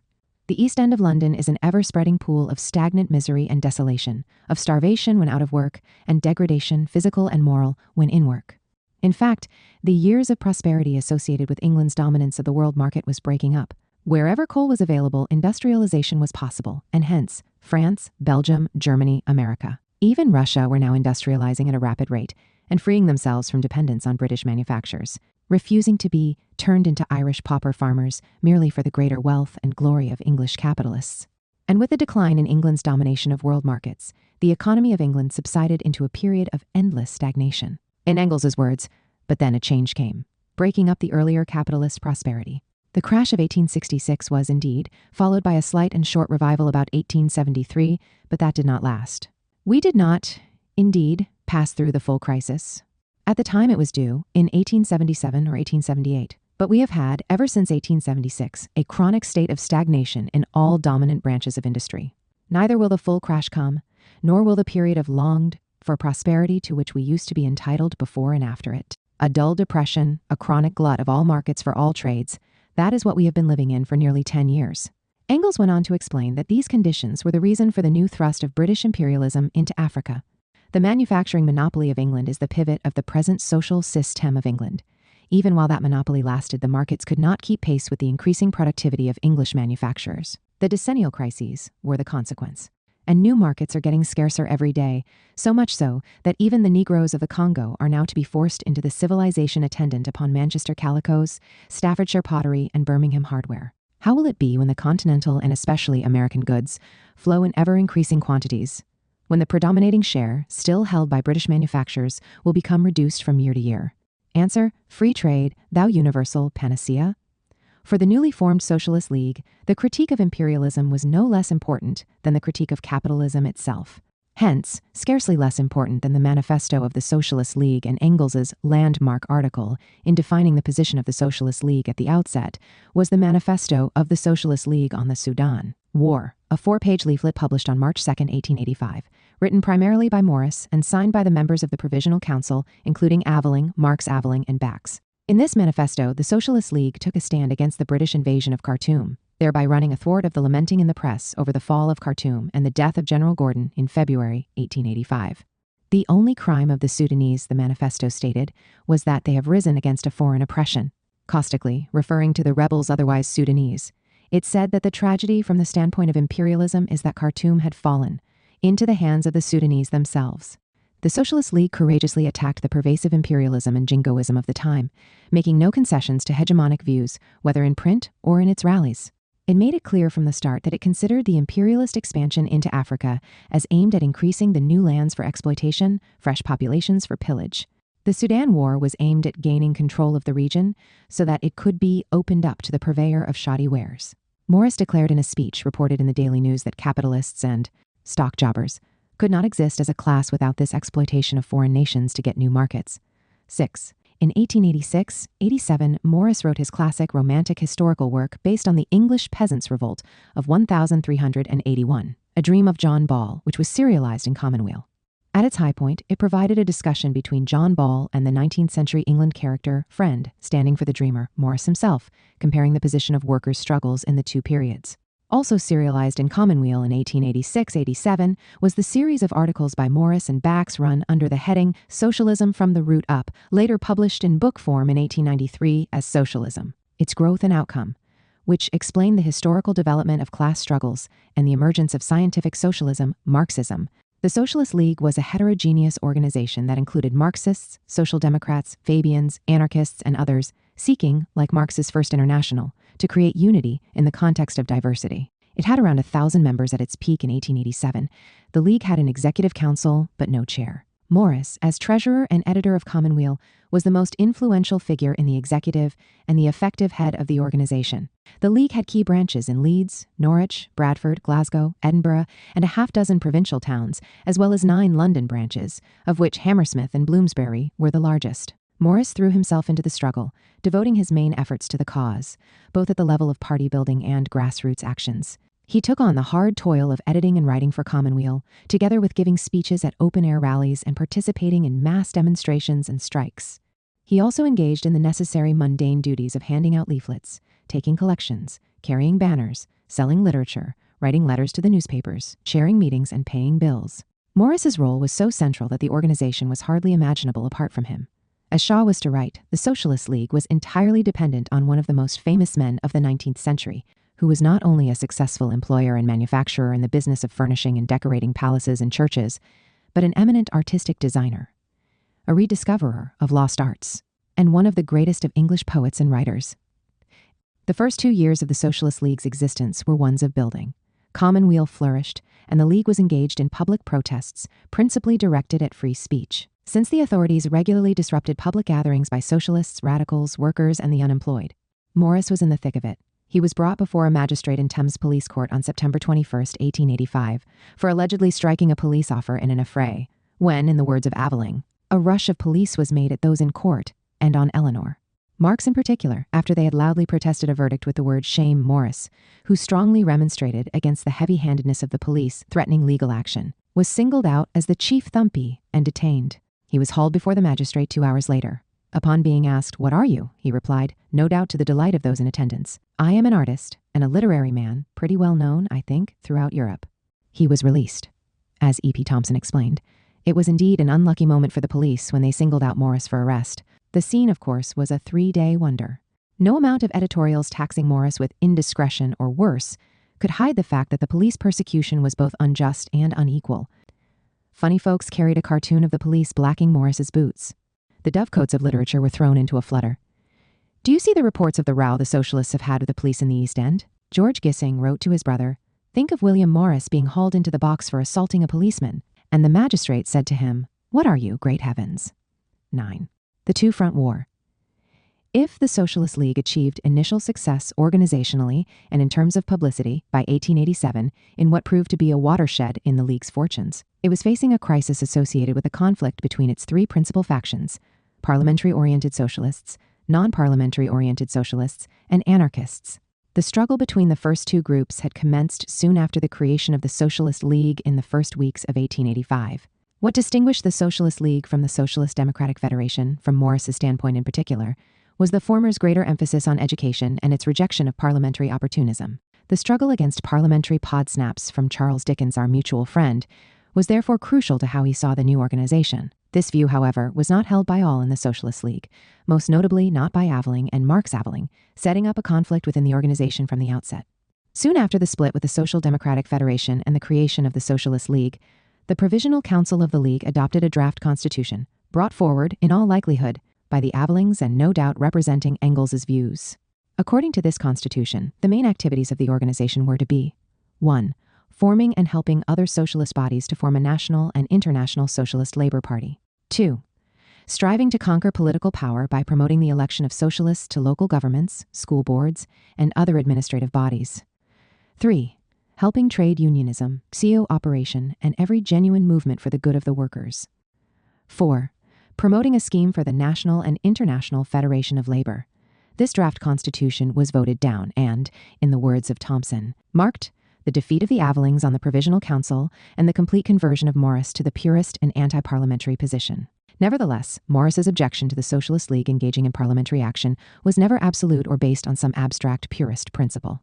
Nor did it arise simply from his distaste for the opportunism that he saw as so prevalent in Heineman's Social Democratic Federation. Rather, it was rooted in strategic considerations and a longer, more critical historical view of the transition to socialism and of the pitfalls the movement would confront along the way. In a July 1885 article for Commonweal titled Socialism and Politics, Morris explained that the object of parliamentary institutions was the preservation of society in its present form, to get rid of defects in the machine in order to keep the machine going. Using an analysis of the factory acts as his basis, he argued that the most that could be expected of Parliament was the creation of a new middle class, a division of workers whose toil had been alleviated somewhat and which received added benefits, to act as a buffer between the proletariat and their direct and obvious masters. The only hope of the bourgeoisie for retarding the advance of socialism lies in this device. In present circumstances, Morris argued the socialism movement in Britain was too weak, too unclear about its objectives, too removed from the needs of the working population as a whole to enter into the parliamentary fracas with any hope of not simply playing into the needs of the system, serving to provide fresh flocks of sheep to be sheared. The goal ahead required instead organization and education at the societal level rather than a focus on the state. The real business of socialism, he wrote, is to impress on the workers the fact that they are a class, whereas they ought to be a society. 43. In the struggle against those who wanted to focus primarily on a parliamentary course of action and the building of a socialist labor party, Morris welcomed the growth of an anarchist contingent within the Socialist League, which by 1887 began to take on coherence as a separate faction. This was boosted by the sympathy generated by the judicial murder of the American anarchists in Chicago on the eve of the Bloody Sunday protests in London. Despite his own adamant opposition to anarchism, Morris became dependent on these allies in his anti-parliamentary struggle. Hence, he was soon to be engaged in a two-front war with both parliamentary socialists and anarchists, a war that he was politically ill-equipped to wage. Engels, who had a history of fighting two-front wars, and who, together with Marx, had struggled with continental anarchists over the control of the First International, all the while resisting reformist tendencies, was aware of the deepening conflict, but seemed unwilling to exert his influence to bring together the genuine Marxists among the parliamentarians and the Morris contingent, with its focus on building the conditions for revolution. Engels worried that Morris was a sentimental socialist, and saw danger in his increasing dependence on the anarchists in the anti-parliamentary struggle within the League. No doubt Engels, who was most concerned about the growth of anarchism in the League, remembering the events that had torn apart the First International, hoped for a meeting of the minds among the genuine socialists. Here a compromise on the issue of parliamentarianism would have been necessary, but his own family-like connection through Eleanor to Edward Aveling, who Morris by September 1887 had dismissed as a disreputable dog, overrode any constructive role on Engels's part. Morris's own stance in this struggle, which has so often been dismissed as tactically unsound, was rooted in the strategic view that a focus on reforms or ameliorations in the system through parliamentarianism, or from too close an adherence to trade unionism, under the conditions that then prevailed in Britain, could only undermine the long-run prospects for building socialism, and thus represented the single greatest threat to the movement. The alternative strategy was to build for the future outside the state. In this he took his place, in a way unique in his time, as a theorist of the long-run transition to socialism, or the building of a movement towards socialism. The effect of Bloody Sunday on his own thinking was not, as in the case of some others such as Shaw, to retreat from revolutionary action, but to reinforce his notion that the struggle required an extended period of education and building of the movement at the level of civil society. Rather than a direct, immediate involvement in the state, something that Morris always believed would come after the movement had grown in strength, what was needed now was the making of socialists. Morris also warned of too much absorption into a purely economic, mechanical view of socialism without considering its larger social, cultural, and educational aspects. As the conflict intensified within the Socialist League in 1887, Morris forcefully articulated his own view in his lecture, The Policy of Abstention, delivered at the Hammersmith and Clerkenwell branches that summer. He argued that the best and indeed the fastest way to build a powerful movement for socialism was to concentrate on making socialists through education and broader political activity, rather than direct entry into struggle over the bourgeois state. Socialism in Britain was still in its intellectual stage, where the revolutionary ideas were being deepened and slowly diffused among the population. However strong the objective forces favoring revolution, the subjective forces remained weak. If we neglect socialist education in our haste or impatience, Morris argued, we shall never come to the point at which more definite action will be forced upon us. Instead of falling into the parliamentary trap, he contended, let us try, rather, to sustain a great body of workers outside Parliament, call it the Labour Parliament, if you will. This was definitely a dual power strategy, in which the Labour Parliament would be gradually counterpoised to the Westminster Committee, as he called it. In such a battle, Morris proposed a political boycott, a general strike, and the refusal to obey oppressive law as widespread weapons of the population. In the end, though, building the subjective conditions of revolution was most important. Without that, socialism was but the mill wheel without the motive power. 7. For Morris, this emphasis on a long-run vision of the making of socialists was a product of his deep historical sense of the subjective weakness of the forces of change. Even the economic stagnation then affecting Britain had not created a wellspring of revolt. Coupled to this subjective weakness of the movement was that the objective conditions would not necessarily continue to be so favorable in the future. The continued expansion of imperialism with the division of Africa and the possibility of a great European war might well give new life to the system. Those dedicated to the socialist cause, then, had to be prepared to so deepen the revolutionary understanding of the population that it could weather such untoward events and re-emerge renewed. A socialism without such a long-term revolutionary perspective would find every reform, every upturn in economic activity as a perpetual obstacle, weakening its motive power. Looking at the problem in 1888, he articulated a long preparatory struggle in the overall movement toward socialism. It is not our business merely to wait on circumstances, but to do our best to put forward the movement towards socialism, which is at least as much part of the essence of the epoch as the necessities of capitalism are. Whatever is gained in convincing people that socialism is right always and inevitable at last, and that capitalism, in spite of all its present power, is merely a noxious obstruction between the world and happiness, will not be lost again, though it may be obscured for a time, even if a new period sets in of prosperity by leaps and bounds. In his critique of the Fabian Essays in Socialism in 1890, Morris wrote that the development of the machine industries might contribute to the movement toward socialism, but they are not its essential condition, nor for that matter was the instrumentality of the state sufficient. Socialism thus could not be achieved by merely mechanical means and required the development of a whole culture. According to Thompson, it was Morris's alarm at the vision of reformism, emerging in the socialist movement in Britain and even within the Socialist League, which could only undermine the effort to build a revolutionary movement toward socialism, that caused him to rely on the small group of anarchists for support, with the result that he was to fall overbalanced backwards into their arms. Morris's relation to anarchism was intensely negative as a whole. He always and irrevocably expressed his opposition to anarchism as such: "I distinctly disagree with the anarchist principle. I am not an anarchist as I understand the word, including anarcho-communism." On another occasion, he depicted anarchism as a negation of society, even of direct democracy, and viewed it as tending to spasmodic insurrectionary methods. His own conception of a long revolution in his later works led him to a notion of socialism developing as an irresistible mass movement, passing through various transitional stages and struggles, in which the shift toward a society of equality would at last become irresistible.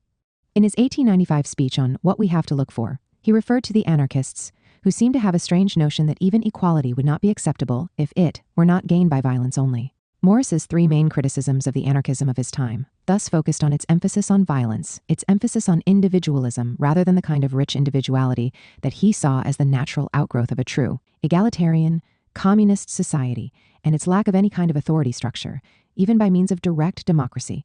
Like most Marxists, he believed that anarchism lacked a coherent political economic critique, and hence the necessary relation between theory and practice. Nevertheless, Morris clearly saw the possibility of limited overlapping agreement in some areas with anarchist views as distinct from methods, particularly in his preference for a federation of communities as the basis of socialism, communism. He was relatively comfortable with the more urbane anarchism of his friend Prince Pyotr Alexeyevich Kropotkin, although he saw it as a thing apart. Kropotkin later indicated that Morris was a socialist, not an anarchist. However, it was the cruder form of anarchism, of the insurrectionary variety, that was to be associated with the Socialist League and gain strength within the organization as a result of the parliamentary, non-parliamentary split. Morris was not entirely unaware of the consequences for the League of the growth in power of the anarchist contingent. When in 1888, the final breach between the parliamentary and non-parliamentary factions occurred and the Bloomsbury branch, in which the Avelings were most prominent, was cast out of the organization, Morris wrote in a letter to a socialist colleague, "We have got rid of the parliamentarians, and now our anarchist friends will want to drive the team. However, we have the council and the commonweal safe with us for at least a 12-month, and that is something to be thankful for." 3. Indeed, there was plenty of reason for forebodings. Some of the most talented of the socialist intellectuals were lost to the League following the 1888 breach, including not only the Avelings, but also Bax, who rejoined the Socialist Democratic Federation in 1888. By the summer of 1890, Morris had lost the editorship of Commonweal, and he left the organization on November 21, 1890, with the entire Hammersmith branch, which represented about half the League membership at that point. At age 56, he began to build a new socialist organization, the Hammersmith Socialist Society. The Socialist League, now under anarchist control, entered a period of disintegration as a political organization, though it continued to exist for a number of years. In 1892, Commonweal advocated the assassination of a judge at the time of the Walsall bomb case, in which a group of anarchists were arrested for bomb making.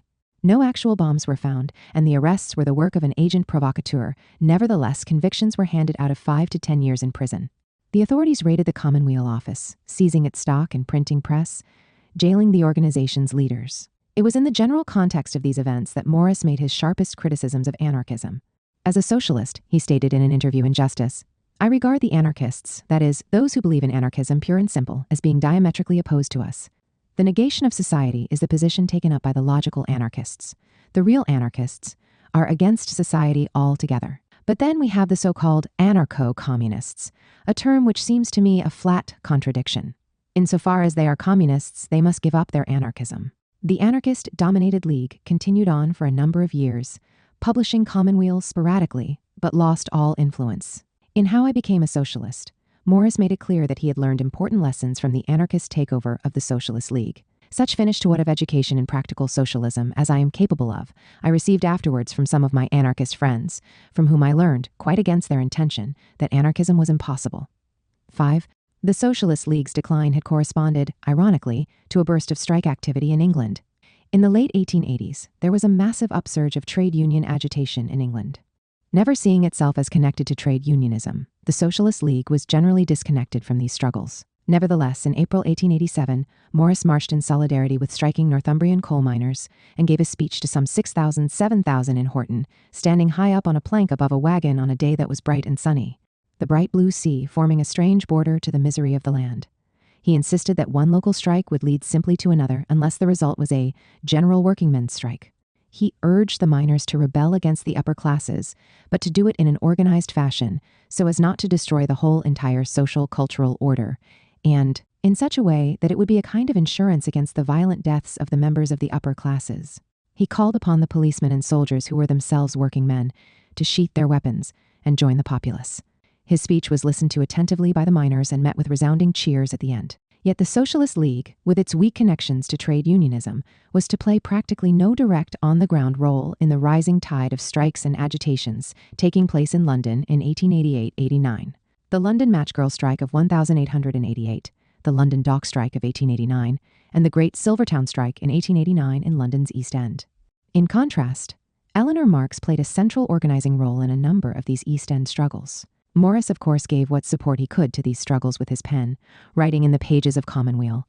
He saw the London Dock Strike as possibly evolving into a general strike and hoped for a wider unity among the workers. He explained that the Silvertown Strike against Samuel Winkworth Silver's rubber and electrical factory was a revolt against oppression, a protest against the brute force which keeps a huge population down in the depths of the most dire degradation for the benefit of a knot of profit hunters. It is a strike of the poor against the rich. Morris's greatest active contribution to the international socialist movement in 1889 was his role in supporting the formation of the Second International. On July 14, Bastille Day, 1889, two rival socialist congresses were held simultaneously in Paris.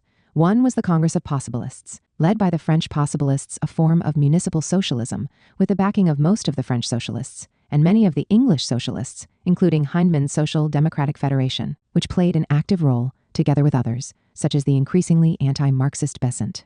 The other Congress was the International Socialist Working Men's Congress, sometimes referred to as the International Socialist Congress of Marxists, out of which grew the Second International. Engels, though he did not attend, had played a role in organizing the latter, in which the German Marxists predominated. Morris, in his role as leader of the Socialist League and the most prominent Marxist thinker in Britain, was the spokesperson for the English Marxists, and the peer, as Thompson notes, of Bebel, Liebknecht, Bernstein, and Eleanor Marx. Carpenter left an account of Morris's speech, in which he was depicted as standing in navy blue pilot shirt, fighting furiously there on the platform with his own words, hacking and hewing the stubborn English, phrases out, his tangled gray mane tossing, his features reddening with the effort. But the effect was remarkable. Morris himself saw his distinctive contribution and that of the English Marxists as adding the aesthetic side to what otherwise was a one-sidedly political economic outlook. Under the pressure of these events, there was a deepening and a broadening of Morris's outlook at the end of the 1880s, even as the Socialist League waned. He insisted more and more that his own position was that of communism, or complete socialism.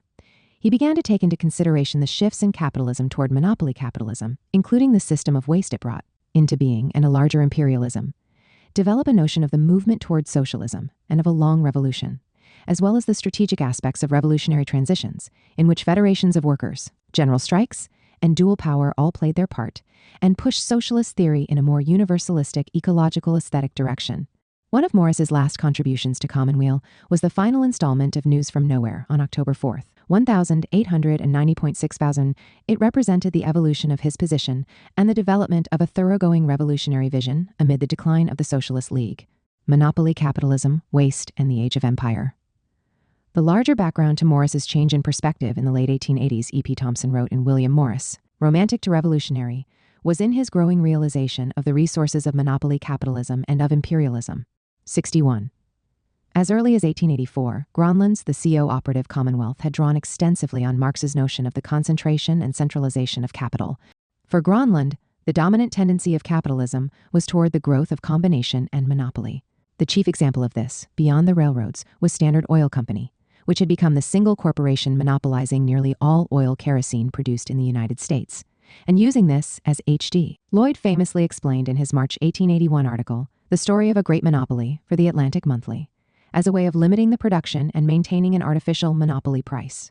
Referring to Lloyd's analysis of the growing monopolization in U.S. manufacturing by a handful of firms controlled by a few great capitalists, Gronlund wrote, "These gentlemen, the great capitalists, know practical dialectics. They know that though competition and combination are opposites, they yet may come to mean the same thing to them.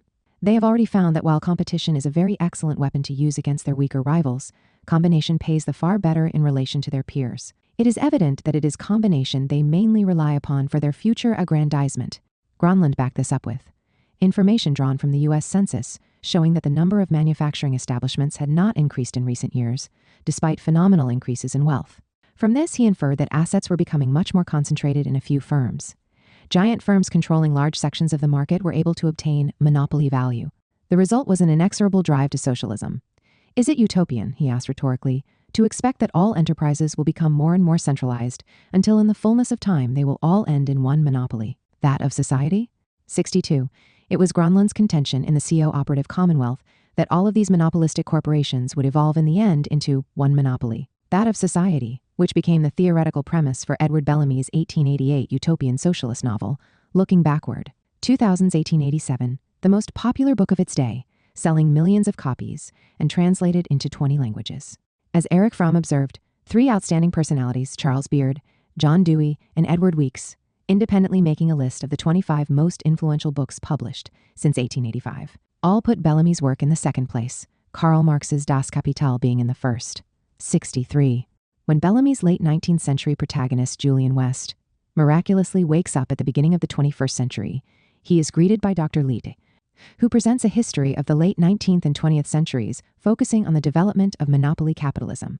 West is told that the era of small concerns with small capital was succeeded by that of the great aggregations of capital in the form of the great corporation. The concentration of capital led to greater masses of capital in fewer hands and the rise of all commanding enterprises. Given the gigantic scale of its enterprises, the new monopolistic corporations were able to fix prices and to subordinate the remaining small capitals to their needs.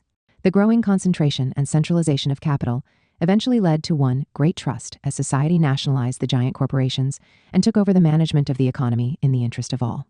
All the means of production were in the hands of the state, although the utopian picture of the organized egalitarian society that Bellamy painted for the year 2000s accounted for much of the attraction of Bellamy's novel. Its influence in relation to the critique of the monopoly capitalism of his time was scarcely less important. Morris's own argument on the concentration and centralization of capital and monopolization clearly owed much to Marx's Capital and Gronlund's The CO-Operative Commonwealth. He also carefully studied the analysis of the U.S. economist David O. Wells in this regard. As early as his 1885 lecture, The Hopes of Civilization, which was to appear in Signs of Change, Morris wrote of businesses growing bigger and bigger and of the aggregation of capital. Under these circumstances, he observed, the productivity of labor was also increasing out of all proportion to the capacity of the capitalist to manage the market or deal with the labor supply. Lack of employment, therefore, was becoming chronic. In his 1885 lecture, Commercial War, he followed Marx in referring to the tendency to accumulate capital in fewer and fewer hands. Morris relied on the second part of Wells's article on The Great Depression of Trade for the Contemporary Review, in which Wells addressed the empirical treatment of monopolization tendencies in a running debate with Charles Brodlaugh. Brodlaugh was the leader of the British secularist movement and a member of Parliament for Northampton. He was virulently anti-socialist. In a public debate with Bax, Brodlaugh had denied any tendency toward the concentration and centralization of capital. Morris responded in the pages of Commonweal in early October 1887, with evidence taken from Wells, who had pointed to the growing concentration in all areas of manufacturing and transportation.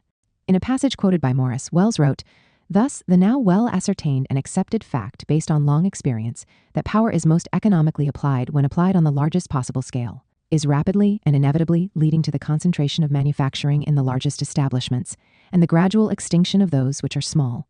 For Wells, the great corporations or stock companies were becoming altogether typical of modern industry. The rapidity with which such combinations of capital were arising and the scale they assumed was wholly unprecedented, leading to great syndicates and trusts. Focusing on Britain, the United States, and Germany, he pointed to rapid concentration, not only in railroads and steamship lines, but also in such areas as steel and iron, sugar, cotton, and banking in Germany. All of this was taken in and emphasized by Morris. Monopolist competition, he argued in Equality in 1888, was giving way to forms of combination trusts that reflected the system was growing sick. In October 1887, Morris presented his lecture, Monopoly, or How Labor is Robbed, which some, like Ruth Kinna, have characterized as his main entry into the subject of monopoly capitalism. Here, Morris emphasized that not only were the means of production monopolized by a particular class, but that the whole tendency was toward the development of monopolistic firms. The new giant firms were selling wares at an enhanced price, and were greatly expanding the realm of advertising. He was sharply critical of attempts to create a British coal trust modeled after Rockefeller's oil trust in the United States. Such a monopoly will have the whole public in its power, and its effect would be to increase coal prices at the expense of workers and consumers, since the whole purpose of such combinations of capitalists was higher rates of return. Morris's denunciations of monopoly capitalism, Florence Booz has written, clearly foreshadowed excoriations of the devastation wrought by market-driven monopoly and conspicuous consumption. Indeed, Morris was to exert a strong influence on Thorstein Veblen in this respect when the latter was writing his The Theory of the Leisure Class. During 1888, Thompson writes, there was a good deal of discussion in socialist circles, Fabian and Marxist alike, of the phenomenon of the growing trustification of American big business, and Morris made reference to it in his Commonweal notes, where he wrote of our modern monopolist society. 72. The effect of Bellamy's 1888 novel, which Morris did not read until May 1889, was to draw even greater public attention, particularly among socialists, to the issue of the rise of big business. For Morris, Bellamy's discussion of the role of monopoly and trusts was a welcome one, but Bellamy's naive hope of the development of the trusts in such a way that they would lead mechanically to socialism was something to be rejected. It was not in some new mechanism that the path to socialism was to be found, but in the struggle for a true life, which meant a free and equal life. And that meant an unalienated existence, which mere mechanical solutions, or the false promise that the monopoly economy would simply turn into a huge national centralization, could not possibly deliver.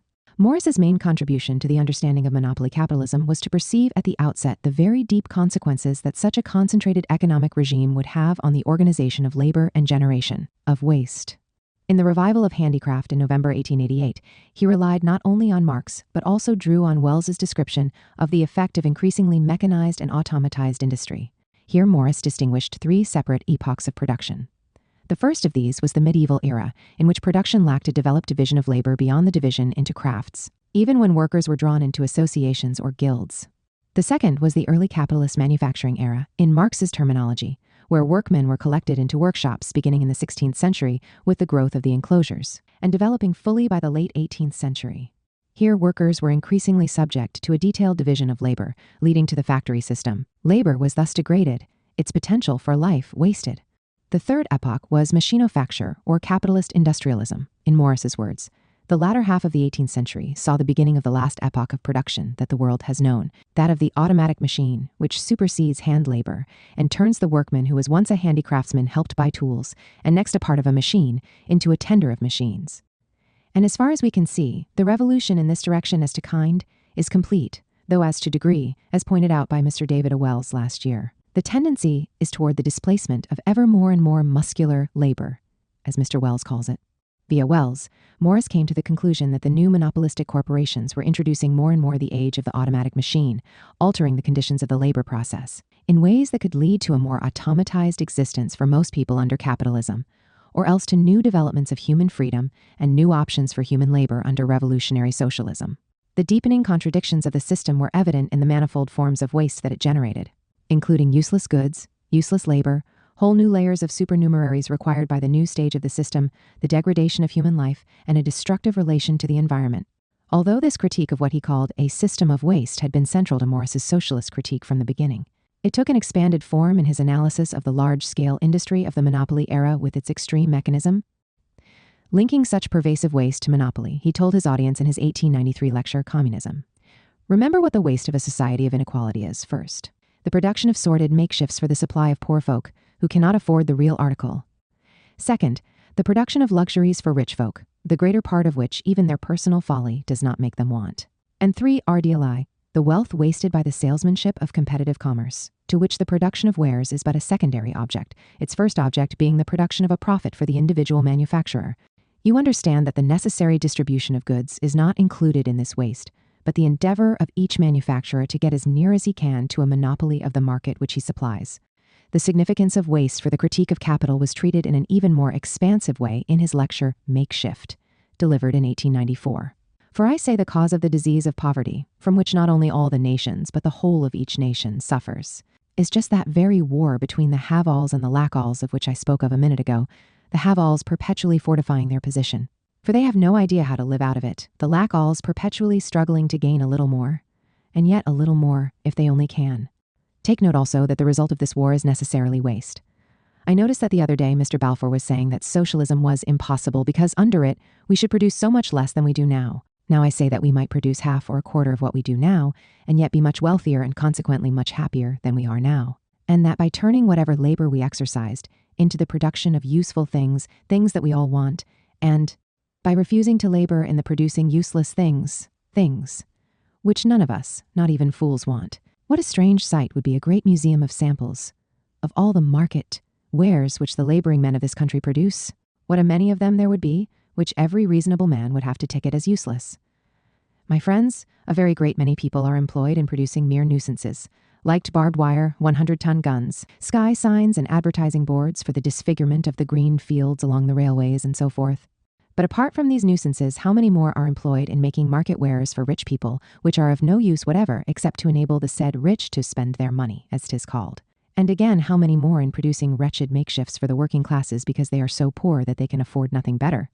A crucial aspect of this argument was that the amount of luxury and waste in the society was evidence of the enormous economic surplus being generated and the capacity of society to meet the genuine needs of all within the context of a society of equality. In his 1888 lecture on equality, Morris insisted that complete equality of condition for all was the aim of socialism, stated in the fewest possible words. No further mastery over the powers of nature that we may gain can be a substitute for it. Without it, freedom, education, happiness, in one word, progress is impossible. Morris recognized more fully than anyone else in his day that the capitalist system, in its developed monopoly stage, relied more and more on the production of artificial or specifically capitalist use values that were necessary to keep the system going, but no longer constituted real wealth, as distinct from mere riches. Adulterated and makeshift wares sold to the workers, together with the entirely useless luxury goods bought by the rich, served to impoverish the population, not only failing to fulfill their needs, but constituting useless toil. The essence of their reason for production, he declared in 1894, with particular regard to the sham commodities foisted on workers, is not the production of goods, but of profits for those who are privileged to live on other people's labor. Morris presented his basic thesis in this respect in a letter to the Daily Chronicle in May 1895, where he explained, "The truth is that our system of society is essentially a system of waste. The adulteration of goods, particularly for the workers, but extending more broadly, was exemplified in the case of bread and butter. You have all heard of the thing called bread," Morris exclaimed in Makeshift. "But I suspect very few of those here present have ever tasted the real article, although they are familiar enough with the makeshift. A makeshift, which I have no doubt is of somewhat long standing. In my youth, genuine bread was usually eaten in the countrysides, but was not for the most part sold in the big towns. But now the country bread made by the bakers in the small towns is worse than the town bread. For the country people, at all events in the country I know, have quite given up baking at home and buy of the small town baker. Perhaps you will say, but people can bake at home if they like still. No, they cannot. For to bake a good loaf you must have good flour, and that is unattainable, the ideal of the modern miller imported from America, I believe. That special land of makeshift seems to be to reduce the rich, oily wheat grains into a characteristic white powder, like chalk. Whiteness and fineness are what they seem to aim at the expense of the qualities that are discoverable by the palate. So you see, bread is not to be had now by anybody almost, and this, you must understand, is an essential characteristic of the social makeshift. It is forced on the whole population, and in a very short time supplants the original and genuine article entirely. He went on to discuss as another makeshift the displacement of butter by margarine, primarily for economic motives, save trouble, make money, and who cares for the rest. All of this went hand in hand, in Morris's view, with growing monopolization of industry and increasing commercialism. His last public address on January 31st, 1896, was, significantly, presented to a meeting of the Society for Checking the Abuses of Public Advertising at the Society of Arts. Already in 1880, he had protested against the daily increasing hideousness of the posters of which all our towns are daubed, insisting that those concerned with the beauty of life should resolve never to buy any of the articles so advertised. He saw the rapid growth of advertising as a product of the need to sell useless or makeshift goods, representing wasted labor, to people who did not for the most part need or even want them, exemplifying the penetration of waste into every niche and cranny of society. Our newspaper and periodical press, he declared, are little more than puffing sheets when they are successful, sugared with a little news, a little politics, and sometimes a little literature. 83. From his very first acquaintance with socialist doctrines, Morris was concerned with the wasted labor associated with the processes of commercial exchange and distribution under capitalism.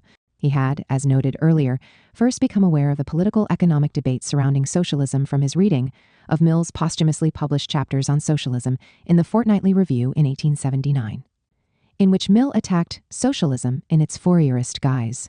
Mill's intention was to critique socialism, but in the process, as Morris explained, he drew on actual writings from Fourierist thinkers, thereby convincing Morris for his part of the necessity of socialism.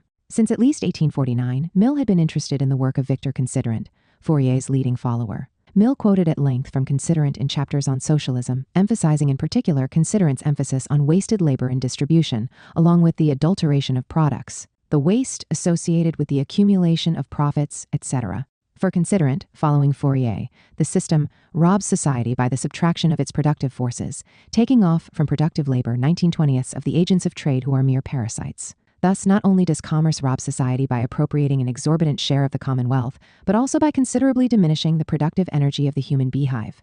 As Mill himself put it, one of the leading ideas of this Fourierist school is the wastefulness, and at the same time the immorality of the existing arrangements for distributing the produce of the country among the various consumers, the enormous superfluity in point of number of the agents of distribution, the merchants, dealers, shopkeepers, and their innumerable employees, and the depraving character of such a distribution of occupations. A4. It was this same conception that entered into the manifesto of the Socialist League, which stated, "The whole method of distribution under this system is full of waste, for it employs whole armies of clerks, travelers, shopmen, advertisers, and whatnot, merely for the sake of shifting money from one person's pocket to another's. And this waste in production and waste in distribution, added to the maintenance of the useless lives of the possessing and non-producing class, must all be paid for out of the products of the workers, and is a ceaseless burden on their lives." In Art and Socialism. In 1884, Morris was to write, "It would be an instructive day's work for any one of us who is strong enough to walk through 2 or 3 of the principal streets of London on a weekday, and take accurate note of everything in the shop windows which is embarrassing or superfluous. I beg you to think of the enormous mass of men who are occupied with this miserable trumpery, from the engineers who have had to make the machines for making them, down to the hapless clerks who sit day-long year after year in the horrible dens wherein the wholesale exchange of them is transacted, and the shopmen who, not daring to call their souls their own, retail them, to the idle public which doesn't want to buy them, but buys them to be bored by them and sick to death of them. I am talking of the merely useless things, but there are other matters not merely useless, but actively destructive and poisonous, which command a good price in the market, for instance, adulterated food and drink. Vast is the number of slaves whom competitive commerce employs in turning out infamies such as these. To produce useless, destructive, ugly goods, the product of human alienation, was to waste, degrade, and contaminate both work and life.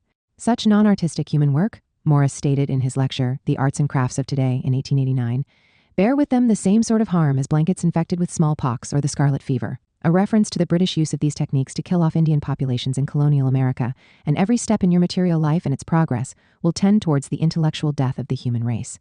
And the broad theme of useless employment, reflecting a waste of the economic surplus of society, was also evident in Signs of Change, where Morris wrote of those who follow occupations which would have no place in a reasonable condition of society, as e.g., lawyers, judges, jailers, and soldiers of the higher grades, and most government officials. Representing the servile hangers-on to the capitalist class. Generally above this, in terms of the extraction of tribute, were the major commercial speculators, fighting for individual shares of the tribute taken from the working class, the group that one calls broadly businessmen, the conductors of our commerce. 8.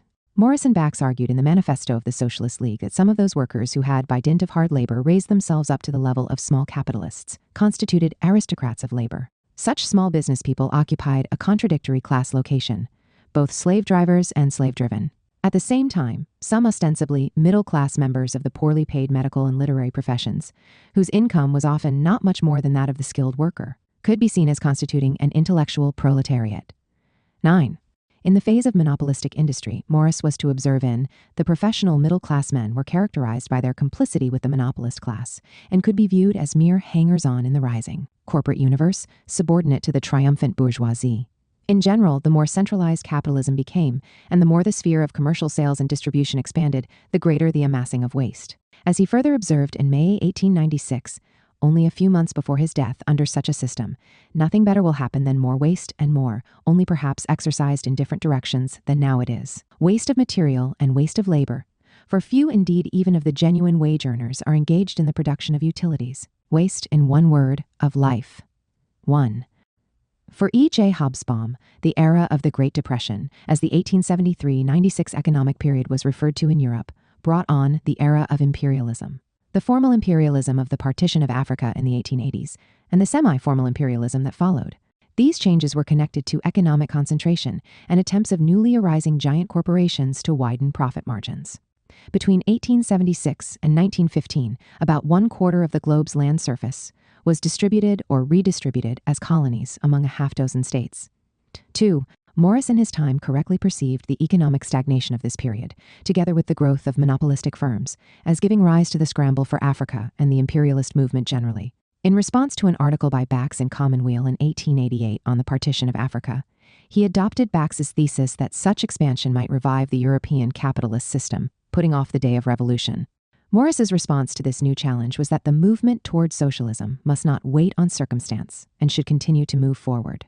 Imperialism, he had stated in his 1885 lecture, The Commercial War, was simply the agony of capitalism driven by a force it cannot resist to seek for new and ever new markets at any price, at any risk. And if by chance the great capitalist and despotic communities are to meet in a huge, all-embracing conflict, I don't believe for one that the new heavens and the new earth that will arise from Ragnarok or twilight of the gods will turn out to be the paradise of exploitation which the imperialist liberals have figured to themselves. 4. On May Day 1896, he declared that imperialism was for the time being the way out for the system threatened by socialism and economic crisis, but a way out that needed to be stopped. The capitalist classes are doubtless alarmed at the spread of socialism. They have at least an instinct of danger, but with that instinct comes the other one of self-defense. Look how the whole capital world is stretching out long arms towards the barbarous world and grabbing and clutching in eager competition at countries whose inhabitants don't want them. Nay, in many cases would rather die in battle, like the valiant men they are, than have them. So perverse are these wild men before the blessings of bourgeois civilization, which would do nothing worse for them, and also nothing better than reduce them to a propertyless proletariat. And what is all this for? It is for the opening of fresh markets to take in all the fresh profit-producing wealth, which is growing greater and greater every day, in other words, to make fresh opportunities for waste, the waste of our labor and our lives. Morris's answer was an international movement towards socialism, based on a hunger for freedom and fair play for all, both people and peoples. Chapter 4. An Earthly Paradise. During a lecture tour in Scotland in the 1880s, William Morris, together with several companions, walked 2 miles through the coal mining district on the way from Whifflet's railway station to Coatbridge. Along the way, he inquired into all aspects of the miners' lives, commenting on the bleak condition of the colliers' rows or miners' housing, consisting of stone row houses often constructed near the mouth of the pit, and how the ironworks had affected the vegetation in the area. Upon arriving in Coatbridge, he delivered a lecture to the workers gathered there. After he finished speaking, a miner asked him, "Does the lecturer propose to do away with coal mining, and if so, what would we do for fuel?" According to the necessarily imperfect but seemingly authentic recollections of John Glazier many years later, Morris replied that coal production should be sharply cut due to environmental factors and the effects on workers' lives, but that need not involve hardship in a more rational society. For myself, I should be glad if we could do without coal, and indeed without burrowing like worms and moles in the earth altogether. And I am not sure but we could do without it if we wished to live pleasant lives, and did not want to produce all manner of mere mechanism, chiefly from multiplying our own servitude and misery, and spoiling half the beauty and the art of the world to make merchants and manufacturers rich.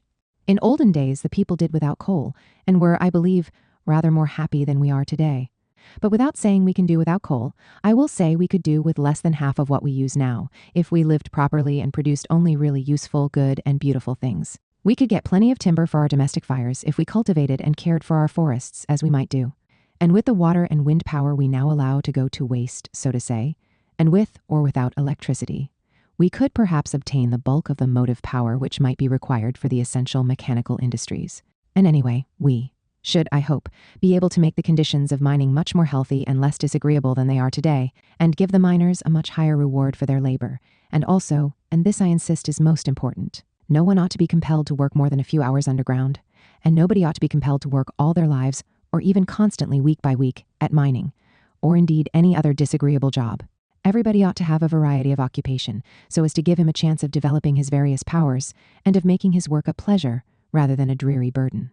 On numerous other occasions, Morris was to emphasize the importance of limiting coal production because of its environmental harms, as well as the need for limiting industrial production itself when it did not contribute to the fulfillment of human needs and was destructive of human health, nature, and beauty. The material waste that capitalism produced through the manufacture of useless and ugly goods had its counterpart in the waste and ugliness imposed on human lives. Such ecological views induced him to develop a wider conception of socialism, communism, encompassing humanistic, naturalistic, and aesthetic values that were starkly opposed to capitalism's grad-grind philosophy. Unless this wider meaning of socialist struggle was gradually incorporated into the movement toward socialism and its current mechanistic character abandoned, the struggle would be unable to overcome either its own subjective limitations or the objective obstacles that would be placed in its way. As Morris explained in The Revival of Handicraft, the task was to determine how the human freedom and artistic creativity that had been lost as a result of transformations in the mode of production could be recreated on another plane as part of a more dynamic, more culturally expansive and collective future. An ecological aesthetic thus pervaded Morris's thinking.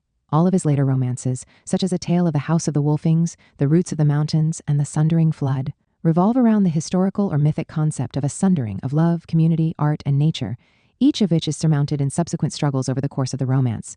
This was fundamental to Morris's romantic aesthetic and is embedded in his socialist lectures as well, representing a critique of the pervasive estrangement or alienation generated by capitalist society.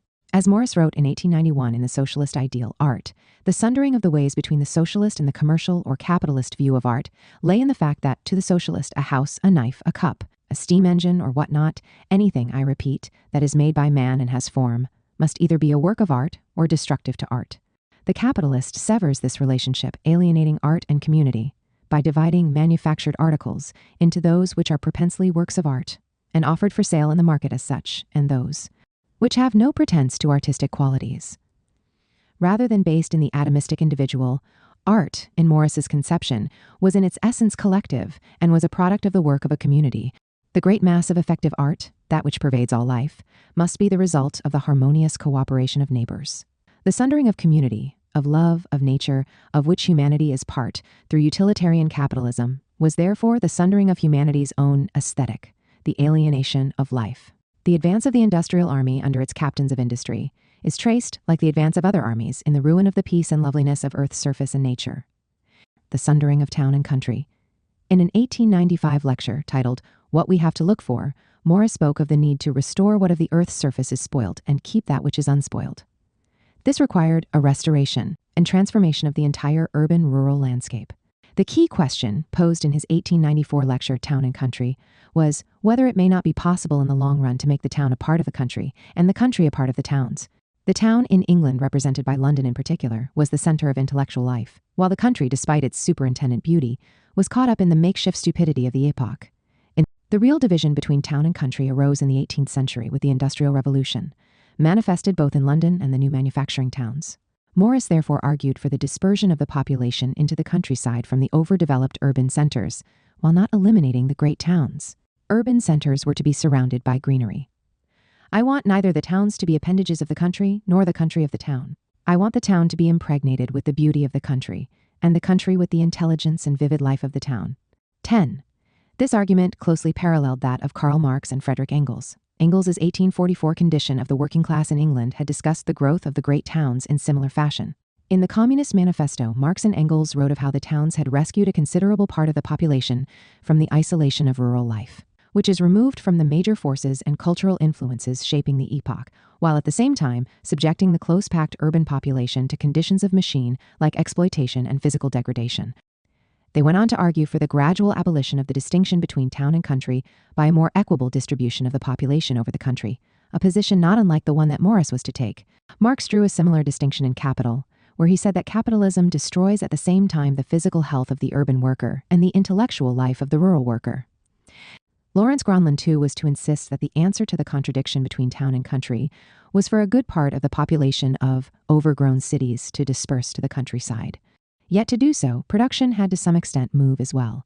And the distinction between the cities as the sole intellectual centers and the rural areas with their cultural isolation had to be overcome. All of this required socialism, or a cooperative commonwealth. In the final chapter of Socialism, Its Growth and Outcome, Morris and E. Belfort Bax presented three different ideas of how the transformation of the modern town, industrial, as in the case of Manchester, or capital, as in the case of London, might be effected under socialism. The first would leave the great towns still existing, but would limit the population on any given space. It would insist on cleanliness and airiness. The surrounding and segregation of the houses by gardens, the erecting of noble public buildings, the maintenance of educational institutions of all kinds, of theaters, libraries, workshops, taverns, kitchens, etc. This kind of town might be of considerable magnitude, and the houses in it might not be very different in size and arrangement from what they are now, although the life lived in them would be transformed. It is understood, of course, that any association in dwelling in such places would be quite voluntary, although no individual or group could be allowed to engross an undue area. The second method of dealing with the unorganized and anarchic towns of today proposes their practical abolition, and the supplanting of them in the main by combined dwellings, built more or less on the plan of the colleges of our older English universities. As to the size of these, that would have to be determined by convenience in each case, but the tendency would be to make them so large as to be almost small towns of themselves, since they would have to include a large population in order to foster the necessary give and take of intellectual intercourse, and make them more or less independent for ordinary occupation and amusement. It is to be understood that this system of dwellings would not necessarily preclude the existence of quite small groups, and houses suitable to them, although we think that these would tend to become eccentricities. Yet another suggestion may be sketched as follows. A center of a community, which can be described as a very small town with big houses, including various public buildings, the whole probably grouped around an open space. Then a belt of houses gradually diminishing in number and more spaced out, till at last the open country should be reached, where the dwellings which would include some of the above-mentioned colleges would be sporadic. It was clear that in practice, Morris and Bax saw the arrangement of cities utilizing, to some extent, all of these approaches. All three were evident in part in News for Nowhere, written 3 years earlier, though the description there was closest to the first method above. The one principle that would govern all these arrangements, they stated, would be the doing away of all antagonism between town and country, and all tendency for the one to suck the life out of the other. The ecological critique of the town and country under capitalism did not derive simply from aesthetic concerns, but had a more directly ecological form as well. In Capital, Marx, inspired in part by the German soil scientist Justus von Liebig, wrote of the depletion of soil nutrients due to the shipment of the constituent elements of the soil from the countryside to the city. This led simultaneously to the despoliation of the land and the pollution of the cities, rupturing the metabolic interaction of man and the earth. He concluded, capitalist production only develops the techniques and the degree of combination of the social process of production by simultaneously undermining the original sources of all wealth, the soil and the worker. Lawrence Gronlund wrote of the concentration and centralization of capital within agriculture, leading to bonanza farms, and the rift in the reproduction of the soil, as soil nutrients were sent in the form of food and fiber to the city. As he put it, our present mode of farming impoverishes the soil. Bonanza farming does so to a still greater extent. Every bushel of wheat sent to our large cities or abroad robs the soil of a certain amount of nutriment. And next to nothing, in fact, on the bonanza farms nothing at all, is done to reimburse the soil for that loss. The object of the bonanza farmers is simply to plunder the soil as much as possible in order to fill their own pockets. When it becomes no longer profitable to work the land with even the most extensive machinery, they will be left mere deserts. In Woman and Socialism, August Bebel underscored the ecological rift associated with industrial agriculture. The ground, he noted, must receive exactly the same chemical ingredients as those which have been extracted by the previous crops, and it must especially receive those chemical ingredients which the crop to be next sown requires. This rule is being constantly transgressed at the present day, especially in large towns, which receive enormous quantities of food but restore only a small portion of the valuable refuse and excrements to the land. The consequence is that all farms at a distance from the towns to which they annually send the greater part of their produce suffer considerably from want of manure, and a ruinous system of cultivation ensues, by which the soil is impoverished. Bebel went on to connect this, as with Marx, with sewage problems in the city. Only under socialism and the dispersal of population would these problems be alleviated. It is hardly surprising, then, given his familiarity with the works by Marx, Gronlund, and Bebel, in which these observations occurred, as well as the general Victorian debate on this subject, unleashed by Liebig, that the same general critique of the ecological rift of town and country entered into Morris's thinking as well. As he stated in his 1885 lecture on the depression of trade, "While I speak to you, London is practically undrained, a huge mass of sewage, which should be used for fertilizing the fields of Kent and Essex now, and especially the latter, actually passing out of cultivation. A wall of filth is accumulating at the mouth of the Thames, garnering up for us, who knows what seeds of pestilence and death." What made the division between town and country under capitalism so acute was the uncontrolled industrialization, concentration of capital, and concomitant effects on cities like London and Manchester, taking the terrible conditions of capitalist machinofacture almost for granted. Morris wrote relatively little about the sordid environmental conditions within the factory hell, as Edward Aveling and Eleanor Marx Aveling called it. In such factories, the lack of sanitation and adequate ventilation, plus the overall congestion, extreme exploitative work conditions, and almost total absence of safety measures to protect workers, created a situation that was almost indescribably bad, the source of all sorts of diseases, respiratory ailments, lead poisoning, and accidental death. As Aveling and Marx Aveling wrote, "No one has heart in the work done in our hideous factories, whose chimneys rise up like curses from earth to heaven." 20. On one occasion, Morris highlighted the horror of these conditions, referring to a case in which a man was killed by being compelled to work in a place where white lead was flying about, and no precautions were taken to prevent his dying speedily. It is quite impossible that the man's employers did not know the risk he ran of this speedier death, and the certainty of his being poisoned later. This is only an exaggerated example of the way in which the lives of working people are played with. Under present conditions, almost the whole labor imposed by civilization on the lower classes is unwholesome. That is to say that people's lives are shortened by it. And yet, because we don't see people's throats cut before our eyes, we think nothing of it. Morris's answer to such problems was laid out in his remarkable essay, The Factory as It Might Be, published in Commonweal in 3 short parts, where he presented a new vision of the factory, no longer toxic to the workers and their surroundings.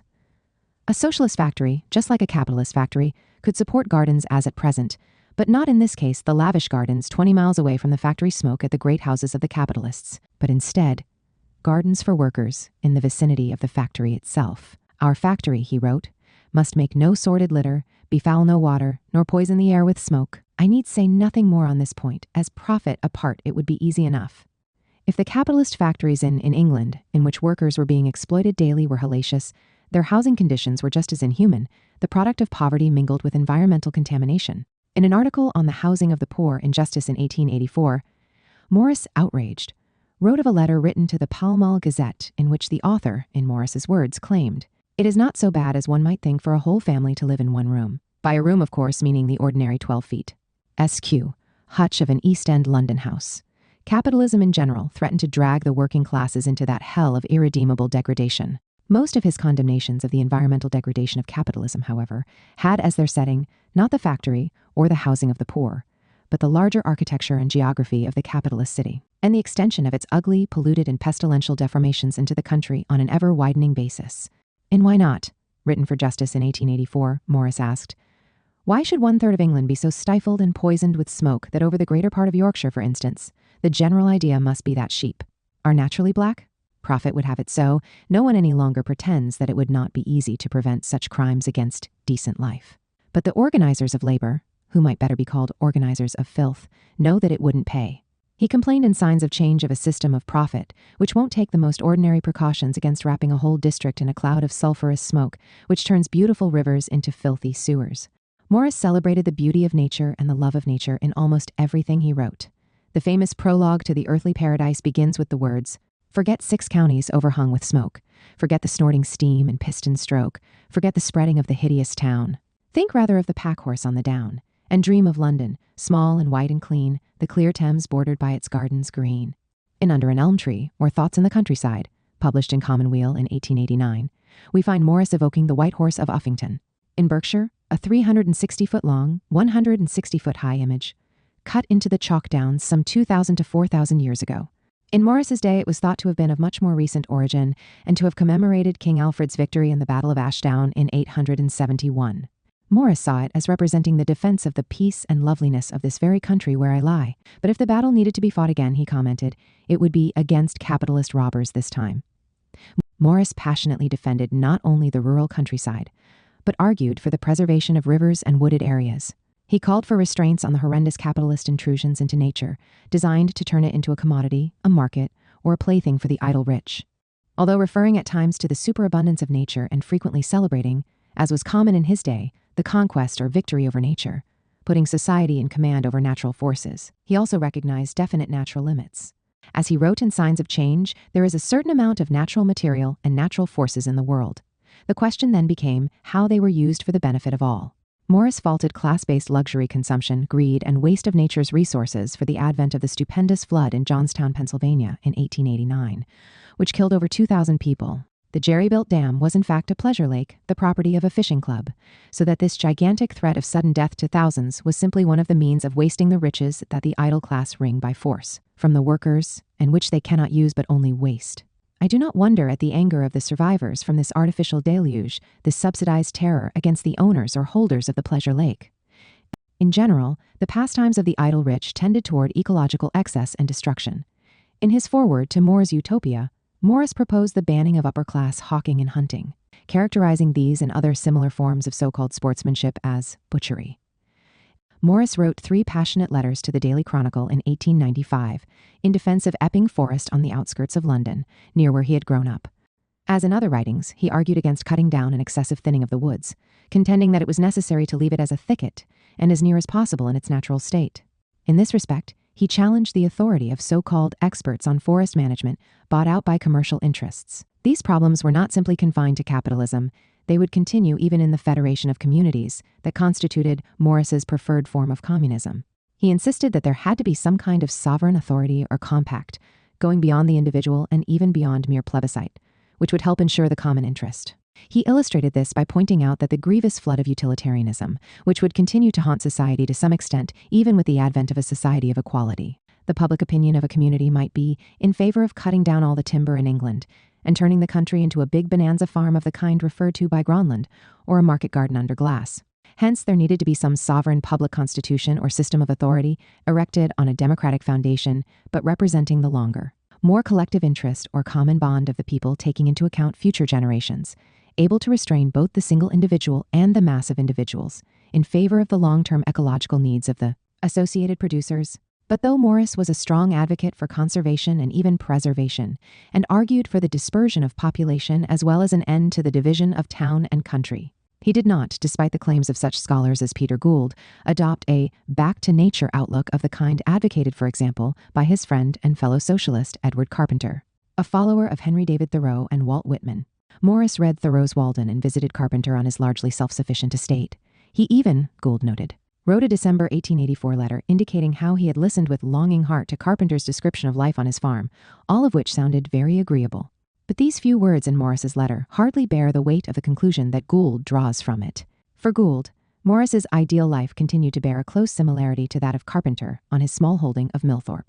Yet Morris, more so than Carpenter, as Sheila Rowbotham acutely observed, was skeptical about a Thoreau-style detachment politically and personally. Renunciation did not figure in Morris's socialism unless it was forced on him by the exigencies of struggle. Morris stressed on numerous occasions, "Do not think I am advocating asceticism, proposing rather a non-ascetic simplicity of life."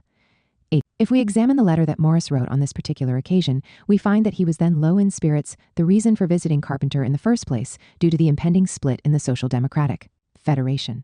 He followed up his statement of a vague longing to be out of it all, removed from the direct struggle over bourgeois civilization, with the sort of end resolve characteristic of him, saying simply it would be dastardly to desert. He immediately went on in the following weeks to play the principal role in the founding of the Socialist League. Hardly an indication of the desire to pursue a life of self-sufficient farming, nor is there any indication elsewhere in his work that a secluded existence in the countryside constituted Morris's ideal, which always started with the town, not with the country. Although Morris admired the countryside, what he continually sought, as expressed in News from Nowhere and elsewhere, was not a retreat to some abstract nature, but a much more complex, dialectical integration of town and country. This was far removed from Carpenter's own Arcadian vision, articulated in his 1883 book, Co-operative Production. Rather, Morris took his stand directly with the working class and socialism, addressing factory production and the urban environment, but all the while seeking to merge this with an ecological vision of sustainable existence for society as a whole. It is true that Morris's deep dislike of bourgeois civilization was such that he obtained considerable pleasure and inspiration from reading Richard Jefferies' post-apocalyptic fictional work, After London, published in 1885. Jefferies presented a picture of some indeterminate catastrophe that had destroyed civilization not only in England, but in other countries as well. The first part of his book consists of a narrative by some unknown historian who describes the catastrophic environmental changes that have destroyed civilization and speculates on the possible causes, such as the tilting of Earth altering the climate. London has been reduced to a vast pestilential swamp in its lower regions and is completely overgrown in its higher regions. A vast depopulation of the country has occurred, and those who have departed are never heard from again. All modern technology is lost. Almost all communication with the outside world has been cut off. The Welsh and the Irish from the Celtic fringe have invaded and conquered much of England in what is seen as a kind of divine vengeance. A feudal system characterized by continual warfare ensues, coupled with a kind of return to nature. The second part of the book consists of an adventure story set in the After London world, in which the youthful protagonist Sir Felix Aquila undergoes an odyssey fraught with dangers and battles, and the hope of triumph over unrequited love. Morris regarded After London as a queer book, but indicated in a letter to his close friend Georgiana Burne-Jones that I rather like it. Absurd hopes curled round my heart as I read it. A month later, apparently with Jefferies' book still at the back of his mind and in a depressed state, Morris wrote to her, I have no more faith than a grain of mustard seed in the future history of civilization, which I know now is doomed to destruction, and probably before very long, what a joy it is to think of. And how often it consoles me to think of barbarism once more flooding the world, and real feelings and passions, however rudimentary, taking the place of our wretched hypocrisies. With this thought in my mind, all the history of the past is lighted up and lives again in me. I used really to despair once, because I thought what the idiots of our day call progress would go on perfecting itself, happily. I know now that all that will have a sudden check, sudden in appearance, I mean, as it was in the days of No. As Evan. In his historical romances and his lectures on art and socialism, Morris frequently glorified the Goths and even barbarism, albeit in the Fourierist sense, in which barbarism was less barbaric than the bourgeois civilization that succeeded it. Thus he told his socialist audiences, so shall we be our own Goths, and at whatever cost break up again the new tyrannous empire of capitalism. For those with a knowledge of classical history, the mark of an educated person in Morris's day, the meaning was obvious. The heroic role of external proletariat, to adopt the later Toynbean language represented by the invading Goths of old, who had vanquished the empire of Rome, was to be carried out in modern times by the internal proletariat, whose job was to dispense with the empire of capitalism. Yet, though Morris derived satisfaction from the notion of the downfall for one reason or another of capitalist civilization, leading to a retrogression of a kind, even to a new, healthy barbarism, he generally conceived this resurrection of an earlier cultural mode in a dialectical sense as a way forward to a higher communist society. As Morris and Bax observed in the manifesto of the Socialist League, referring to the revolutionary overthrow of bourgeois society, the new development returns to a point which represents the older principle elevated to a new higher plane. The old principle reappears, transformed, purified, made stronger, and ready to advance on the fuller life it has gained through its seeming death. There is nothing, in fact, in Morris's entire corpus that suggests he seriously adopted 19th century romantic notions of a return to nature, or of a return to medieval society. We cannot turn our people back into Catholic English peasants and guild craftsmen, or into heathen Norse bonders, he wrote. Much as may be said for such conditions of life, we have no choice but to accept the task which the centuries have laid on us of using the corruption of 300 years of profit-mongering for the overthrow of that very corruption. 42. Rather, he stood wholeheartedly for the return of nature and of unalienated human values as part of a revolutionary dialectical movement of society, rejecting the exclusions and enclosures of a one-sided, distorted capitalist development. The radical conception for which he fought thus grew out of a complex notion of historical change in which the past became a force in transforming the future. Morris's organic dialectic taught him that complete socialism and communism, the struggle for which constituted the whole reason and necessity for the movement toward socialism, required the transcendence of both the division between town and country and the rift between capitalist society and nature. Art meant for him unalienated production, and thus an active, creative existence in unity with both humanity and nature. Nature, he believed, in a manner that paralleled Epicurus and Marx, must be recognized as a friend. Through association, it was possible to create a more harmonious whole of nature and human community. In terms of the socialist movement of his time, this meant that he hoped for the development, for which there were already some bases, in his time of an environmental proletariat, concerned with safeguarding and sustaining life, creativity, beauty, and the earth itself. As he stated in his lecture, Art, a Serious Thing, in 1882, I have taken note of many strikes, and I must needs say without circumlocution that with many of these I have heartily sympathized. But when the day comes that there is a serious strike of workmen against the poisoning of the air with smoke or the waters with filth, I shall think that art is getting on indeed. But such a transformation of the struggle for socialism into a struggle for an aesthetically and ecologically sustainable social life required a conscious transcendence of prevailing productive relations far beyond the socialist movement of Morris's day.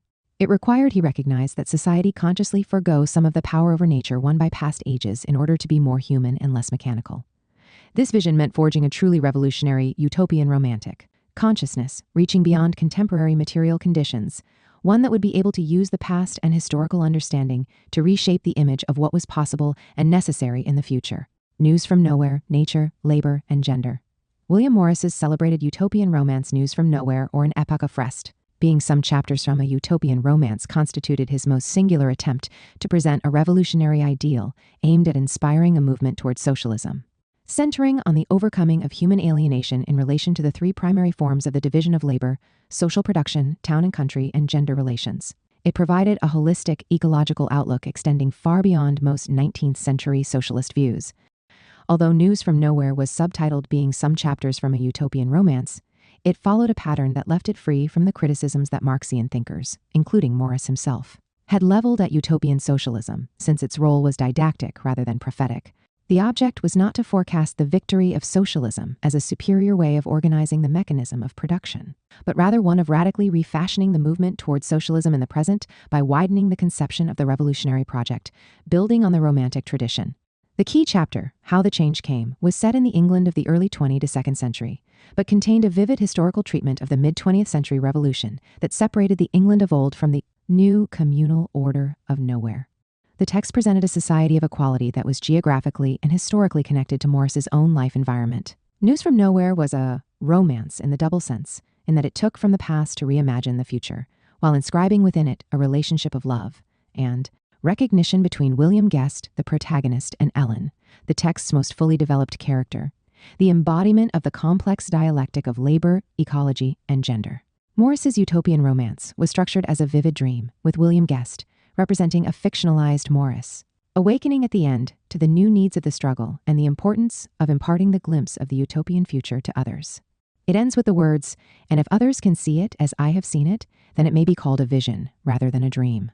9. The chief inducement to write News from Nowhere was Morris's dissatisfaction with Edward Bellamy's extremely popular 1888 utopian novel Looking Backward, in which Bellamy's hero Julian West wakes up in the year 2000s to discover society entirely transformed along socialist lines. The only safe way of reading a utopia, Morris observed in his review of Bellamy's book, is to consider it as the expression of the temperament of its author. 51. And it was Bellamy's temperament as revealed in his book that Morris objected to, since it projected an altogether too mechanical version of socialism. Looking Backward focused almost exclusively on the mechanism of change. The great monopolies metamorphosed peacefully into a new realm of centralized state-organized production. Technological improvements allowed for enhanced production and increased leisure. The historical, human, or aesthetic elements of a completed socialist or communist society were downplayed or missing. Hence, Bellamy's temperament, Morris wrote, may be called the unmixed modern one, unhistorical and unartistic. It makes its owner, if a socialist, perfectly satisfied with modern civilization, if only the injustice, misery, and waste of class society could be got rid of, which half change seems possible to him. The book was a good example of the economical semi-fatalism of some socialists, which was deadening and discouraging. All individuals in Bellamy's utopian Boston were required to begin work at 21, spend 3 years as a laborer, and then move on to some skilled occupation, retiring at 45. Work was pain, not pleasure. The point was to enjoy a life of leisure beginning in one's mid-40s. Bellamy's novel, Morris argued, gave the impression of a huge standing army, tightly drilled. Bellamy had no idea beyond existence in a great city. The future Boston that formed the background to Looking Backward was beautified in a purely utilitarian fashion, with huge aggregations of population. Yet, from Morris's perspective, such a mechanical socialism was an iron cage.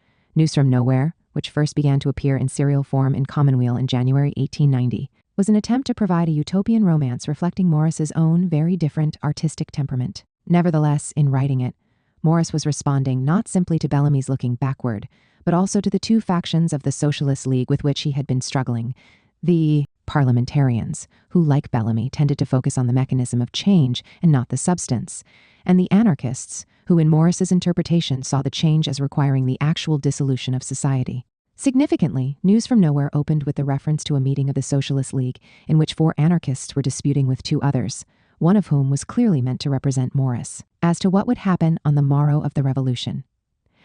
Seen in this way, Morris's utopian romance sought to provide a wider cultural description of the revolutionary ideal of a socialist communist society, and in that way to address what he perceived as the narrowness and deficiencies in the visions currently being projected within the socialist movement. For this reason, he concentrated on those aspects distinguishing his views from others, putting most of the emphasis in his romance on town and country, the ecological problem, work and art, social labor, and men and women, gender relations. Much less attention was given to the socialization of production, beyond the withering away of state and the demise of the world market. His famous chapter, How the Change Came, was meant to counter Bellamy's notion of a purely mechanical change via monopolies, and to substitute a realistic historical conception of revolution, without which the larger transformations that Morris perceived would not have been possible. The structure of News from Nowhere is fairly simple and takes the form of 2 journeys. William Guest, representing Morris, wakes up in the early 22nd century in what is now a guest house, but which is on the spot once occupied by Morris's home, Kelmscott House in Hammersmith. He soon learns to his surprise that there are salmon in the Thames, and that he is in a dreamlike future.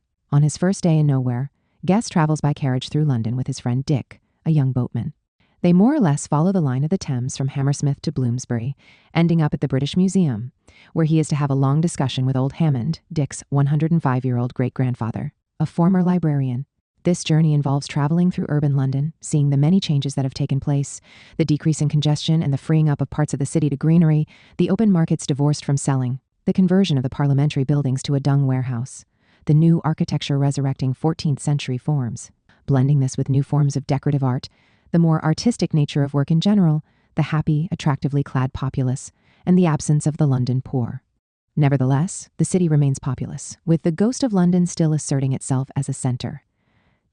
After returning to the guest house at the end of the day, William Guest journeys on the second day up the Thames toward the source of the river and Kelmscott Manor in Oxfordshire, Morris's summer home. If the first excursion is a 1-day journey through the city, the second occupies several days in a leisurely 137-mile expedition in the countryside via the Thames.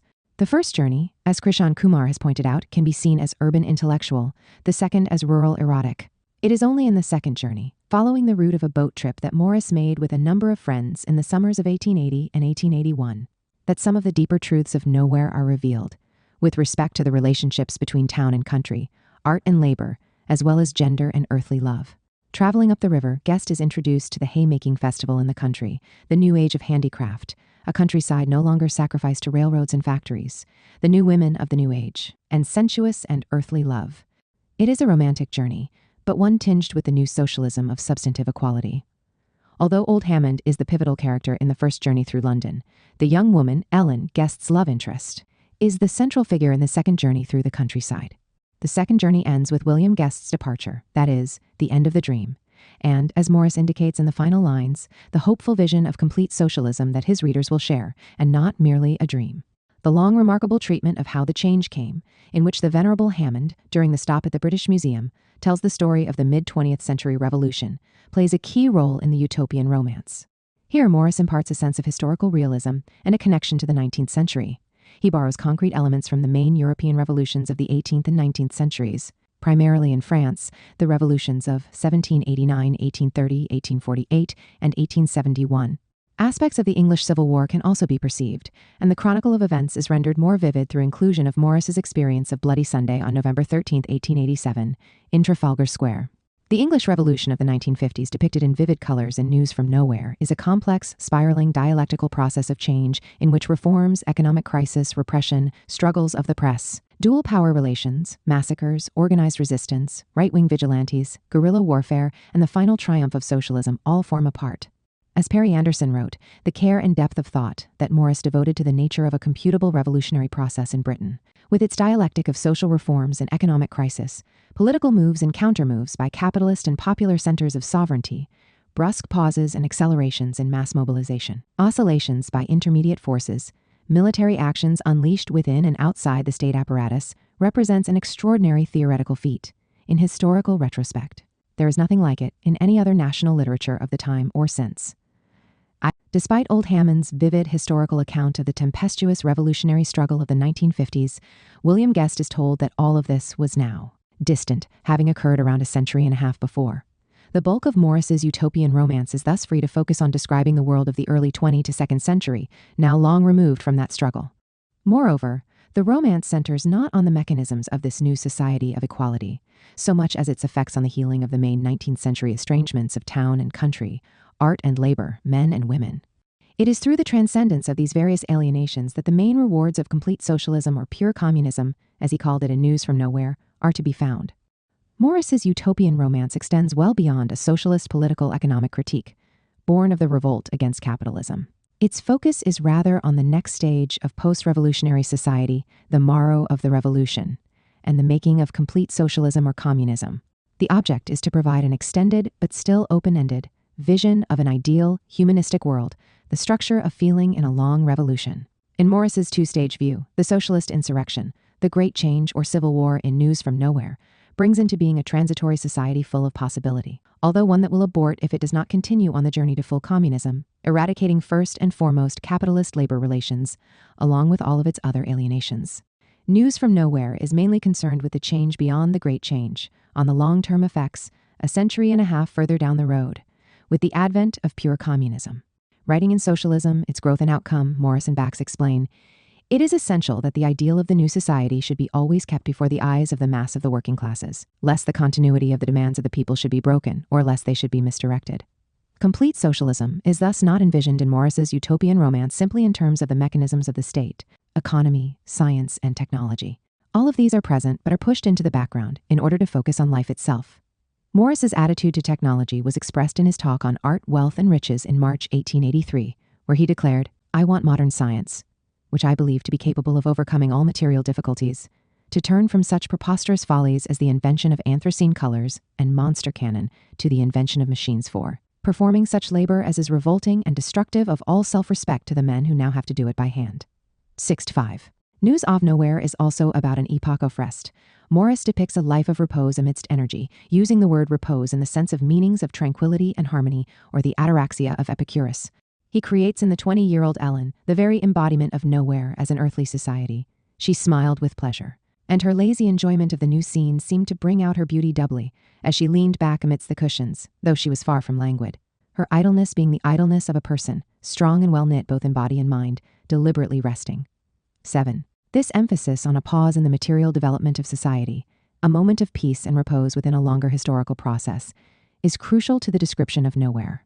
It is an age in which invention of new productive machinery is less emphasized, as compared with the quality of human existence. Nevertheless, the society rests in part on immensely improved machinery that reduces irksome labor. The real age of revolution and reconstruction, as Henry Morsom, an antiquarian working at a museum of relics dating back to the age of machines, informs guests during the journey up the river, occurred only after the Civil War. The machine-determined age was at its worst immediately following the Great Change. It was only gradually, after the workers had triumphed, that a new handicraft movement emerged. This constituted the central element in the long revolutionary transformation that followed, changing work into art and art into work, to the point that they could practically no longer be separated. And it was here, through the passion for unalienated, creative, artistic work, as Hammond had earlier intimated in the discussion in the British Museum, that the incentive for labor in the new society arose. Morris stresses the importance of the utopian socialist Charles Fourier, rather than the historical materialist Marx in News from Nowhere, despite Morris's deeper overall reliance on the latter. Marx's critique of the Gotha program had not yet been published, and he had left few clues otherwise about the morrow of the revolution. Fourier was to be commended since he saw the necessity of making work pleasurable. In Morris's modified Fourierist vision, what drives people in their everyday creative activities is the maximization of pleasure and the fulfillment of genuine human needs, together with the approbation of the society regarding work well done. This is the argument Morris had outlined the year before in his lecture, The Revival of Handicraft. In the new society, machinery exists, but it is utilized exclusively to eliminate the worst kinds of work.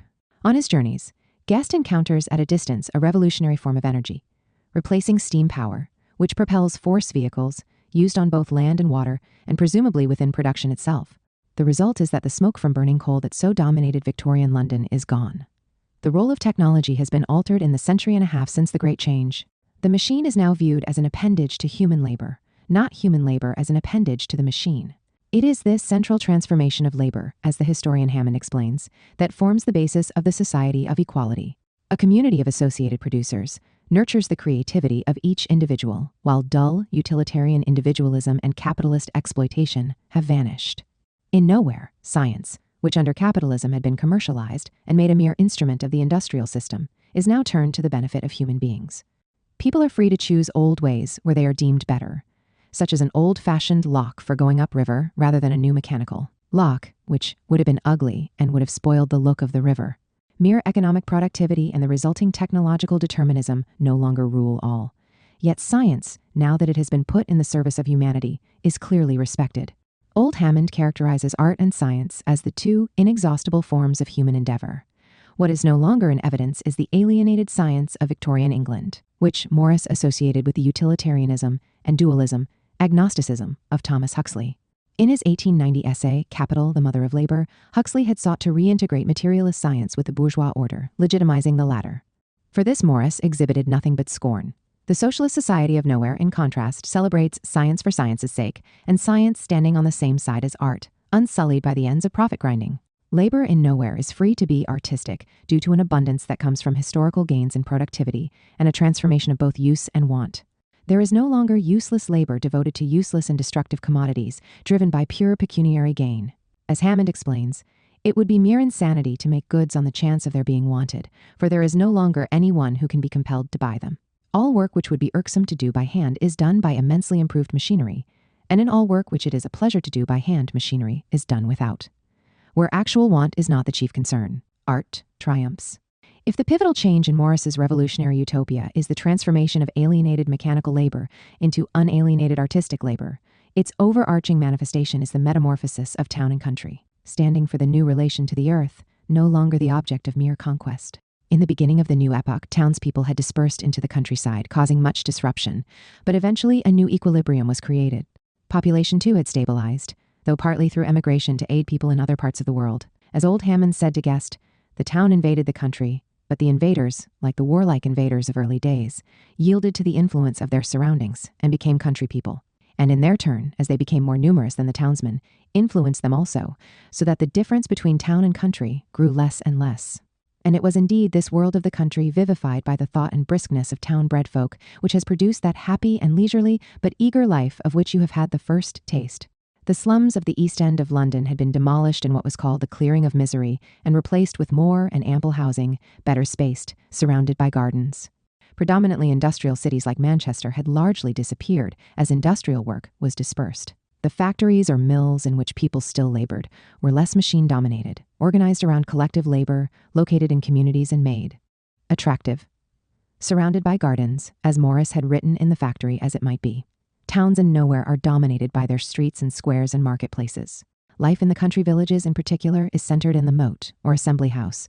But in the city, too, the moat is preeminent, since the most important form of public management of daily life, though not the only one, is the commune, in which the moat looms large, with decisions being made by democratic majoritarian means. Just as Kensington Gardens had been turned into a wood, so had wild nature, in addition to gardens and farms, been encouraged in the countryside.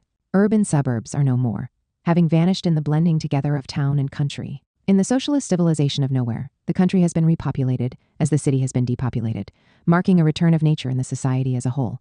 The second journey up the Thames by boat to Oxfordshire, in which William Guest travels with the two reunited lovers Dick and Clara, highlighted the changed relations in the countryside in minute detail. Much of the journey is a celebration of nature's beauty all along the river. But it is also a story of recovery, reconstruction, and ecological revolution. Old iron bridges are torn down and stone ones put in their place. All signs of the railroad vanish. The mills that remain are beautified. The oldest architecture remains. The ugly 19th century brick is mostly gone, while a new modern architecture more reminiscent of the 14th century emerges. The river in the upper waters, as in London itself, is a bright blue rather than a muddy brown. Beauty has replaced the Victorian age of coal and soot. In the chapter on the upper waters, the Baconian metaphors of the conquest of nature and the making of nature into a slave, viewed as constituting the governing mores of the former capitalist civilization, come in for sharp criticism. Clara broke in on the discussion here, flushing a little as she spoke. Was not their mistake of seeing work as onerous as once more bred of the life of slavery that they had been living? A life which was always looking upon everything, except mankind, animate and inanimate. Nature, as people used to call etos, one thing, and mankind as another. It was natural to people thinking in this way that they should try to make nature their slave, since they thought nature was something outside them.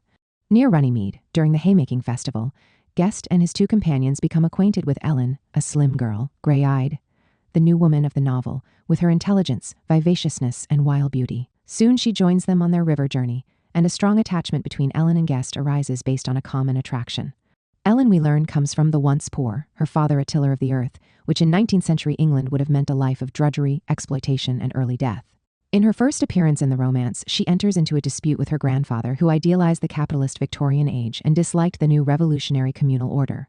But, in those past days, you, grandfather, would have had to work hard after you were old, and would have been always afraid of having to be shut up in a kind of prison along with other old men, half-starved and without amusement. And as for me, I am 20 years old. In those days my middle age would be beginning now, and in a few years I should be pinched, thin, and haggard, beset with troubles and miseries, so that no one could have guessed that I was once a beautiful girl. 78. Later, near the end of the novel, she declares to Guest, "My friend, you were saying that you wondered what I should have been if I had lived in those past days of turmoil and oppression. Well, I think I have studied the history of them to know pretty well. I should have been one of the poor, for my father, when he was working, was a mere tiller of the soil. Well, I could not have borne that, therefore my beauty and cleverness and brightness." She spoke with no blush or simper of false shame. "Would have been sold to rich men, and my life would have been wasted indeed, for I know enough of that to know that I should have had no choice, no power of will over my life, and that I should never have bought pleasure from the rich men, or even opportunity of action, whereby I might have won some true excitement. I should have wrecked and wasted in one way or another, either by penury or luxury. Is it not so?" 79. In the sensuous trip up the Thames, Guest's attraction to this irrepressible young woman and his love for the earth merge together and become one. When Kelmscott Manor is at last reached, Ellen is ecstatic. She led me up close to the house, and laid her shapely sun-browned hand and arm on the lichened wall as if to embrace it, and cried out, "Oh me! Oh me! How I love the earth, and the seasons, and the weather, and all things that deal with it, and all that grows out of it, as this has done." It was Ellen, Morris's finest creation in the novel, who represented the highest level of human development in Nowhere, in terms of intelligence, revolutionary commitment, beauty of body and soul, and the organic connection of humanity to the earth. Morris intimates that the revolution is still not complete, and that Ellen has a future of struggle ahead of her. Morris's views on women, however, were complex and at times contradictory. It is clear that his utopian romance was meant primarily to extend the revolutionary ideal of socialism to the artistic conception of labor, the substantive equality of women, and the ecology of the earth itself. In all of this, the transformation of gender relations occupied a central place. If the Society of Nowhere had solved some of the problems, the issue of gender equality still in some respects remained.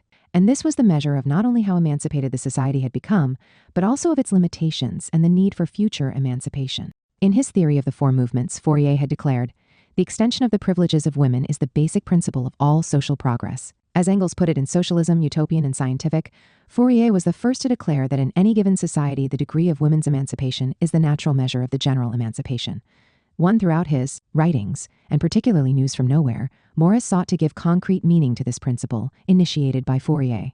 In 1885, he told George Bernard Shaw that he did not consider a man a socialist at all who is not prepared to admit the equality of women as far as condition goes, and added that, "As long as women are compelled to marry for a livelihood, real marriage is a rare exception and prostitution, or a kind of legalized rape, the rule." Complete socialism or communism was only possible by means of equality of condition of the sexes. Like Marx and Engels, Morris insisted that this would require the complete dissolution of bourgeois marriage, based, as it was, on relations of property and patriarchy. He argued that genuine unions of passion and affection were denied women and men also, due to women's lack of economic security and the double standard, which supported a patriarchal system of adultery and female prostitution. Marriage itself under such a system was little more than legal prostitution, and thus a mechanism for the enslavement of women. What was needed in place of such a venal marital system, he raged, was a more natural set of relations, consisting of decent animalism, plus human kindness. Marriage continues to exist in Nowhere, but there are no divorce courts, and Dick and Clara, who had divorced in the past due to Clara's attraction to someone else, an indication of greater sexual freedom for women, are driven by their renewed love to remarry. This sequence of events is seen as perfectly natural and easy, in the sense of being free from legal obstacles. The absence of private property relations and of hopeless marriages from which parties cannot escape, along with the general equality of condition of men and women, has eradicated the fundamental basis of bourgeois patriarchy, and with it much of the conflict between the genders. But Morris nonetheless emphasizes throughout his utopian romance that many of the trials and tribulations of love between men and women, he does not consider relations other than heterosexual ones, associated with uncontrolled passions, remain and continue to generate conflicts. Love, Dick tells us, is not a very reasonable thing. 84. The position of children in such marital breakups is unclear, but it is specified that neither parent has the right to tyrannize over them. Children are generally brought up collectively, and the education of the genders is the same. They are free of the rigid forms of schooling that characterize the life of boys in the Victorian upper classes. They are able to move around with considerable freedom, following their interests within the context of a more communal upbringing. The strict, forced division of labor between the sexes, genders, has disappeared in 22nd century nowhere. But Hammond tells Guest that if women turn out to be especially good at and disposed toward managing the household and wish to do so, then they should be allowed to follow that path like any other. In the third chapter, we find the women in the guest house serving the meal to Guest and the men he was visiting with, yet in a joyous and playful way that tends to dispel the sense that they are engaging in mere servile work based on rigid distinctions and status. A number of feminist critics have understandably centered on this chapter in his book, suggesting that the condition of women in Morris's utopia remained fundamentally unchanged from the Victorian reality of his day. But much of the rest of the book raises challenges for such an interpretation. Indeed, Morris not only showed women serving the men in the guest house in an early scene, but then went on to question that directly, and to pose several different, not altogether consistent, answers with respect to women in labor in the course of the novel, thus highlighting it as an issue that is not fully resolved in the society, and therefore subject to change. There is no doubt that Morris was struggling within himself here, caught in seemingly contradictory sentiments, the tangled product of his Victorian patriarchal upbringing and his revolutionary socialist values. In his weaker moments, he suggested that women were especially suited by innate gifts or inclinations to work as household managers, but even then, they should be free to choose their occupations. At the same time, he contended that childbearing generally made women more dependent on men and even inferior to men from the standpoint of the material work world of a capitalist society. Such positions were close to those of Gronlund in the CO operative Commonwealth, in alluding on a number of occasions in interviews and correspondence to some kind of natural sexual division of labor, though impacted by an alienated capitalist society. Morris appears to have fallen somewhat short of the more advanced views propounded in his day by Engels, August Bebel, and other contemporary socialists, including Clara Zetkin and Eleanor Marx. For Bebel, the argument that it is a woman's natural vocation to be housekeeper and nurse had no basis in science or history and was the result of a patriarchal view equivalent to the divine right of kings. Nevertheless, Morris made it clear that he believed in absolute equality of condition of men and women, and that he did not think that women should be restricted to any particular role. Women as well as men should be allowed to develop their talents fully. There were many things, he argued, which women can do equally as well as men, and some a great deal better. Women, he suggested in an 1894 interview with Woman's Signal, were especially gifted in such areas as the medical profession and business affairs. Indeed, women have a born faculty for business. In that, they can hold their own too, in the intellectual field, if not in the arts or in inventive power. Morris, like Ray Lancaster, pointed to the phenomenal Philippa Fawcett, who had been E. Ray Lancaster's student at University College, London, in the first class of women permitted to attend, in 1882, as definitive proof that women could excel in mathematics, going beyond men. Morris was a strong advocate of women's trade unions and the demand for equal pay for equal work, as well as for universal suffrage. If not a thoroughgoing feminist by today's measure, he ranks, according to Fiona McCarthy, as a kind of semi-feminist. And in his art and his most advanced ideas, he arguably surpassed that. Indeed, Morris's position on gender was considerably more nuanced, progressive, and dialectical than may appear at first glance, since his model was ultimately one of revolutionary transformation, requiring a changed society, a changed relation to labor and the earth, and a changed humanity. Thus, though adhering at least in part, as we have seen, to the view that women were especially suited for, but should not by any means be confined to domestic work, Morris gave to such work a much more central importance and a larger scope in the unalienated society of the future, hearkening back to a time when the household was the center of production. He argued that men could not altogether refrain from domestic work in a society of equality without being maldeveloped and contributing to the enslavement of women. In his March 1889 lecture, How shall we live then? Delivered at a meeting of the Fabian Society, he stated emphatically, with regard to the future socialist society, that the domestic arts consisted of the arrangement of a house in all its details, marketing, cleaning, cooking, baking, and so on, sewing with its necessary concomitant of embroidery and so forth. Whoever was incapable of taking interest and a share in some parts of such work would have to be considered diseased, and the existence of many such diseased persons would tend to the enslavement of the weaker sex. As Paul Meyer noted, in no other of his writings is Morris so positive and practical in his advocacy of sex equality. Nevertheless, a direct evocation of the need for men as well as women to engage in the domestic arts is missing from Morris's News from Nowhere, written only a year later. As Adi Mineo, a professor of English at the Institute Universitario Orientale in Naples specializing in utopian traditions, has pointed out, Morris's failure to translate these propositions on gender equality directly into fiction can be imputed to two main reasons, related both to his own time and readership and to the complex structure of his novel, which represents an incomplete ideal. Firstly, his disagreement with some of his comrades, especially Belfort Bax, who held very traditional views about women's role, and secondly, his concern about the response of his reading public, who might be shocked by the depiction of men engaged in household tasks and thus be diverted from the core of his message, the radical dismantling of the patriarchal order. As is well known, the uprooting of deep-seated cultural habits, which challenges one's own interiorized identity, creates a feeling of dislocation, both in women and in men. However, since News from Nowhere is not a detailed blueprint of a future society, its open-endedness and dialogism suggest further development in every arrangement of human life. The reader can therefore envision a further stage when the young man laying the table in chapter 16 will not be an isolated figure but a common sight. It was precisely in this chapter 16 of News from Nowhere, The Obstinate Refusers, and in his depiction of Ellen as the embodiment of the highest values, that the artist Morris most clearly triumphed over his own inner hesitations with respect to gender. If the first journey by carriage along the Thames focuses on the coming to be of 22nd century London and on the sociology of nowhere, it is only in the journey up the Thames that Guest's observations take on an active, living form, raising the question of a long, continuing revolution, extending to more earthly concerns. It is significant that it is in Morris's edition of the important chapter, The Obstinate Refusers, representing a key passage in that upriver journey, that the published book version of News from Nowhere differs most from the version serialized in Commonweal. This was the new chapter he introduced when his serialized 1890 utopian romance was released in book form in 1891. Here he upends almost completely the division of labor between the genders. The Obstinate Refusers chapter offers the only instance of a master craftsperson seen at work in his story, representing the most esteemed role in Morris's utopia, and the one corresponding most closely to his own role in 19th century society. When we are introduced for the first and only time in the novel to an example of higher craftsmanship and of the most strenuous kind, it is an occupation filled by a woman. Mistress Philippa, the stonemason, is engaged in carving with mallet and chisel, indicating strength and dexterity as well as artistic sense. She is sculpting a kind of wreath of flowers and figures all round it.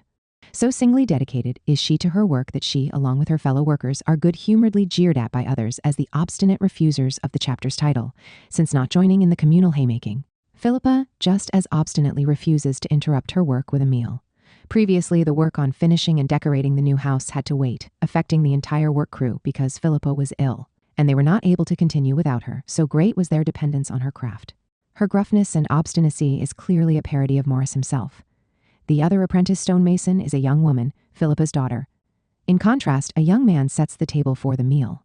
The foreman, as if in concession to the male ego, is a man but clearly has a secondary role to Philippa as the master mason. Here Morris dramatically reverses the dominant gender roles of his time. There is little doubt that the sculptor Philippa is named after the phenomenal mathematician Philippa Fawcett. In this case, though, the strength, intelligence, and artistry of women craftworkers, particularly masons, is displayed. Morris strongly admired Clara Zetkin's speech at the International Socialist Congress in Paris in 1889, when she declared, "While women fight side by side with the socialist workers, they are ready to share all sacrifices and hardships. But they are also firmly resolved to take as their due after victory in the struggle with bourgeois society all the rights that belong to them." The Obstinate Refusers chapter in News from Nowhere seems to reflect this view of a transformation of gender relations developing out of revolutionary struggle, playing out over a long period of time. Women in News from Nowhere are not depicted as the languid, idle ladies or the gaunt working-class drudges, so familiar in the Victorian novels of Morris's day. Instead, they are physically, intellectually, and artistically vibrant. They no longer wear massive layers of clothing characteristic of Victorian women's fashions, as if they were upholstered furniture rather than human beings, but lighter clothes that allow them to move. Ellen is tanned on her face, arms, and feet. She dresses in a way that emphasizes freedom of movement while walking barefoot in the fields. The free women of nowhere engage in labor like men. Participating in the haymaking festival, Ellen takes part in the work in the fields, as well as being an excellent sculler, able to row much more efficiently in terms of strength and skill than William guessed Morris, none of which takes away from the fact that she is perhaps the most powerful critical intellectual voice in the text, as she argues with her grandfather on literature and history, a fact highlighted by her close connection to the British Museum historian Hammond. Ellen's considerable charm derives from her independence, spontaneity, confidence, intelligence, and clear sense of her own value, combined with a love for the world of nature all around her.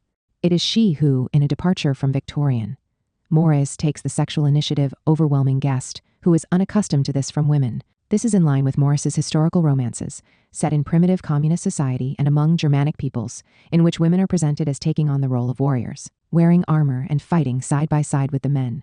In the roots of the mountains, Beau May, whose archery is unrivaled, and Bride, who could wield sword, spear, and bow, are at the forefront of the battle for Silverdale, while the former was also a leader in the guerrilla war that preceded it. Here, Morris's clear intention was to strike directly at Victorian notions of the weaker sex. In News from Nowhere and Morris's other romances, women and also men express their emotions and sensuousness in direct, relatively uninhibited ways that break radically with the frozen mores of the Victorian age. Women are relatively free to express open physical affection for men. Men are allowed to weep in public, to blush, and to wear gaudy clothes. As Mineo has argued in Beyond the Law of the Father, Morris prefigured the changes envisaged by post-feminism, in which both femininity and masculinity are opened up, allowing for more expansive, overlapping gender roles. In syntony with the destructuring of the traditional male identity, Morris also deconstructed the female model as it was inscribed in Victorian collective imagery. In depicting the new woman, Morris erases every form of discrimination based on the criterion of the double standard. Morris's goal, though not in all respects successful, was to portray an equality of condition between men and women, as a reflection of the ideal of substantive equality. In this respect, his greatest, most generous literary creation, Ellen, stands out as a new woman, giving credence to the notion that the emancipation of women, as stated by Hammond, is no longer the central question that it once was, and that society in the century and a half since the Great Change has moved substantially forward. Ellen's role as William Guest's love interest is secondary to her larger role as the embodiment of all that is most healthy and revolutionary in the new society. It is Ellen who recognizes the vital importance of the recovery of a historical perspective that has been largely lost in nowhere, in order to ensure the future development of the new society. As a prospective mother, in a world where motherhood has lost much of its burden, with society collectively caring for children, she insists that she intends to pass on her critical knowledge and her whole essential being to her children.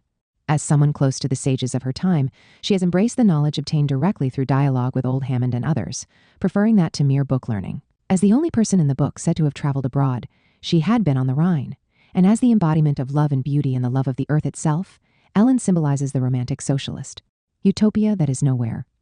It is in Ellen, who stands for all that is most complete in nowhere, that Morris's art reaches the furthest, telling us that equality between men and women goes hand in hand with the creation of an eco-socialist society. She personifies the whole movement toward complete socialism, the struggle for which extends to future ages beyond the epoch of repose, when times may alter.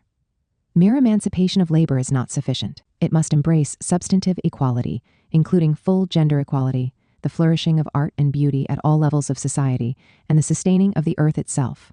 Indeed, in a relatively few brief pages in the last third of the novel, centered on this 20-year-old woman, Morris seems to have embodied his full revolutionary vision of communism, the earth, and love, challenging the predominantly mechanistic views of socialist thought in his age.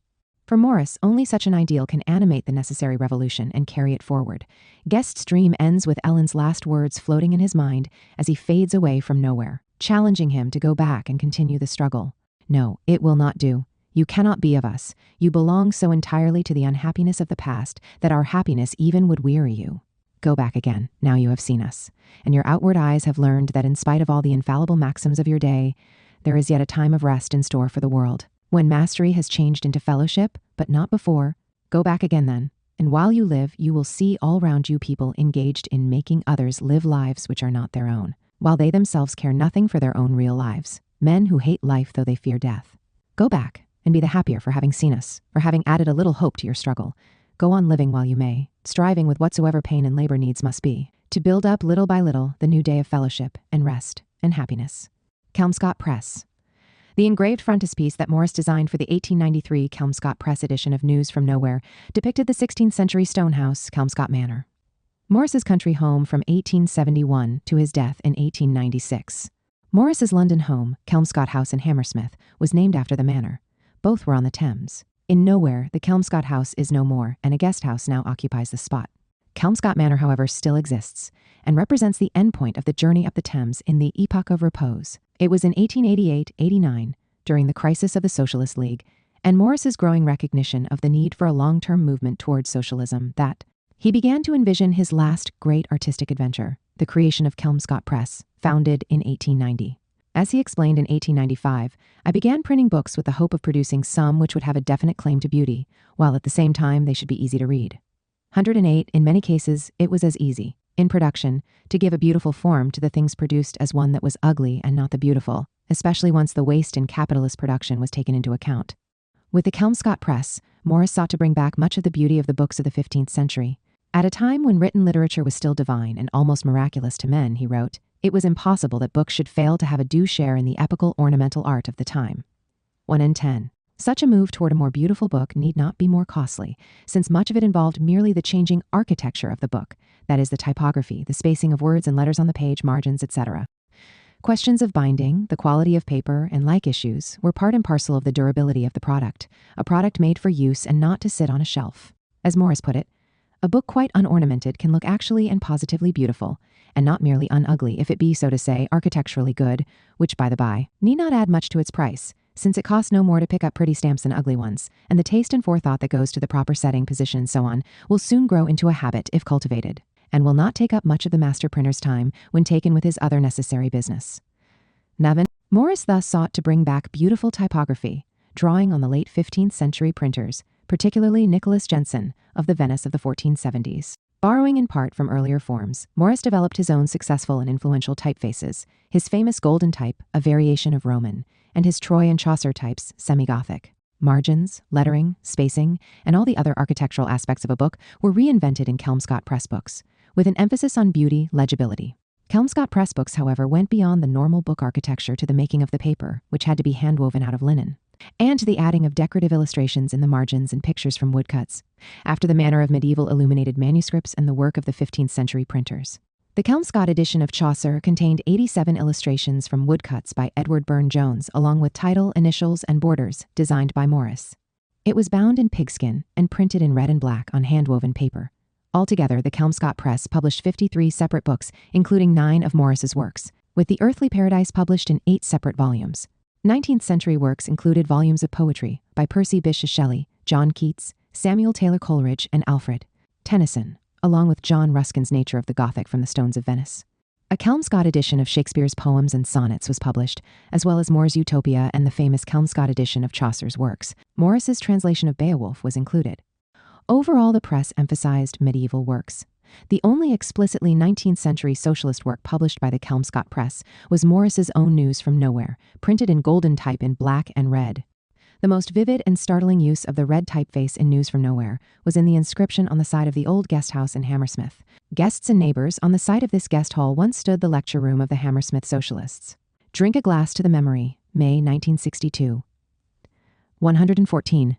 Morris's involvement in the Kelmscott Press, in fact, heightened the contradiction between the egalitarian objectives of England's leading socialist and his expensive artistic productions, available only to the wealthy, raising questions about his whole vision of society. He clearly believed that the resurrection of unalienated, artistic, decorative production of all kinds, devoted to creating things of beauty, could only serve to enhance the socialist future, however limited the access was to such works in the society of the day.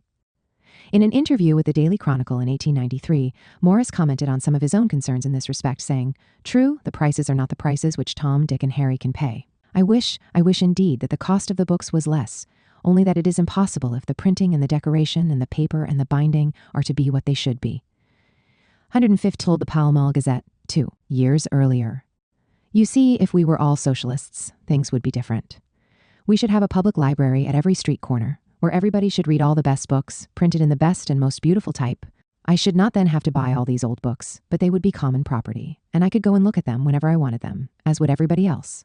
Now I have to go to the British Museum, which is an excellent institution, but it is not enough. I want these books close at hand and frequently, and therefore I must buy them. It is the same with everybody else, and if they have not money enough to buy them, they must go without. Socialism would alter all that. These contradictions entered into the relations of Morris and Thorstein Veblen. In the summer of 1896, Veblen, then about 39 years old, and working on the ideas that were to appear in the Theory of the Leisure Class 3 years later, traveled to England to visit Morris. Veblen was a close reader of Morris's works, including Sigurd and the prose romances which were in his personal library. He would quote from Morris to his students at the University of Chicago and liked to quote from the prologue to The Earthly Paradise. Dreamer of dreams, born out of my due time, why should I strive to set the crooked straight? Like Morris, Veblen believed in the instinct of workmanship, that is, the need of human beings to engage in meaningful, unalienated, and above all, useful work. Veblen was particularly concerned with issues of waste and developed a powerful economic critique of monopoly capitalism. He visited Morris when the latter was seriously ill. He was to die a few months later, on October 3rd, but still able to meet guests. Veblen was undoubtedly astonished by Kelmscott House, with its medieval and workmanlike air, full of tapestries, bronzes, Rossetti paintings, and a profusion of rare manuscripts, along with furniture designed by Morris. Veblen clearly saw Morris's Kelmscott Press as something of a throwback and as dependent on the growth of the leisure class. He devoted a considerable part of theory of the leisure class to lambasting the Kelmscott Press as representing the exaltation of the defective. Such operations led to an increase in the value of the goods due to their lack of machine perfection, and their accompanying higher price was associated with limited editions. They were marketed to the rich as items of conspicuous waste. Not denying the outstanding beauty of the Kelmscott Press books, Veblen nonetheless contended. The Kelmscott Press reduced the matter of production consumption to an absurdity, as seen from the point of view of brute serviceability alone. By issuing books for modern use, edited with the obsolete spelling, printed in black letter, and bound in limp vellum fitted with thongs. Veblen, though a severe critic of the economic waste of modern industry, was enough of a utilitarian, with an emphasis on productivity as the determining character of modern life, to ridicule artistic creations that cost more time and money, and hence, in the present society, took the form of luxury products for the leisure class. Veblen took up the issue of Morris again several years after the publication of Theory of the Leisure Class in a 1902 review essay on the arts and crafts movement. Here he claimed that Morris had renounced the machine, but less so than in the case of Ruskin, making his ideas for the most part impracticable. But here, perhaps more than anywhere else in his writing, Veblen seems to have revealed his own soul. Criticizing the pure arts and crafts movement, he nonetheless commended the industrial arts version of that movement, represented by Oscar Lovell Triggs, the leading follower of Morris in the United States, arguing that in attempting to blend art with machine civilization in order to make work less alienating, Triggs's Industrial Art League represented an important advance. Quoting from The Earthly Paradise and referring to Morris based on the poem as the dreamer, Veblen showed his own concern with the alienation of monopoly capitalist society and the importance of a change beyond the change.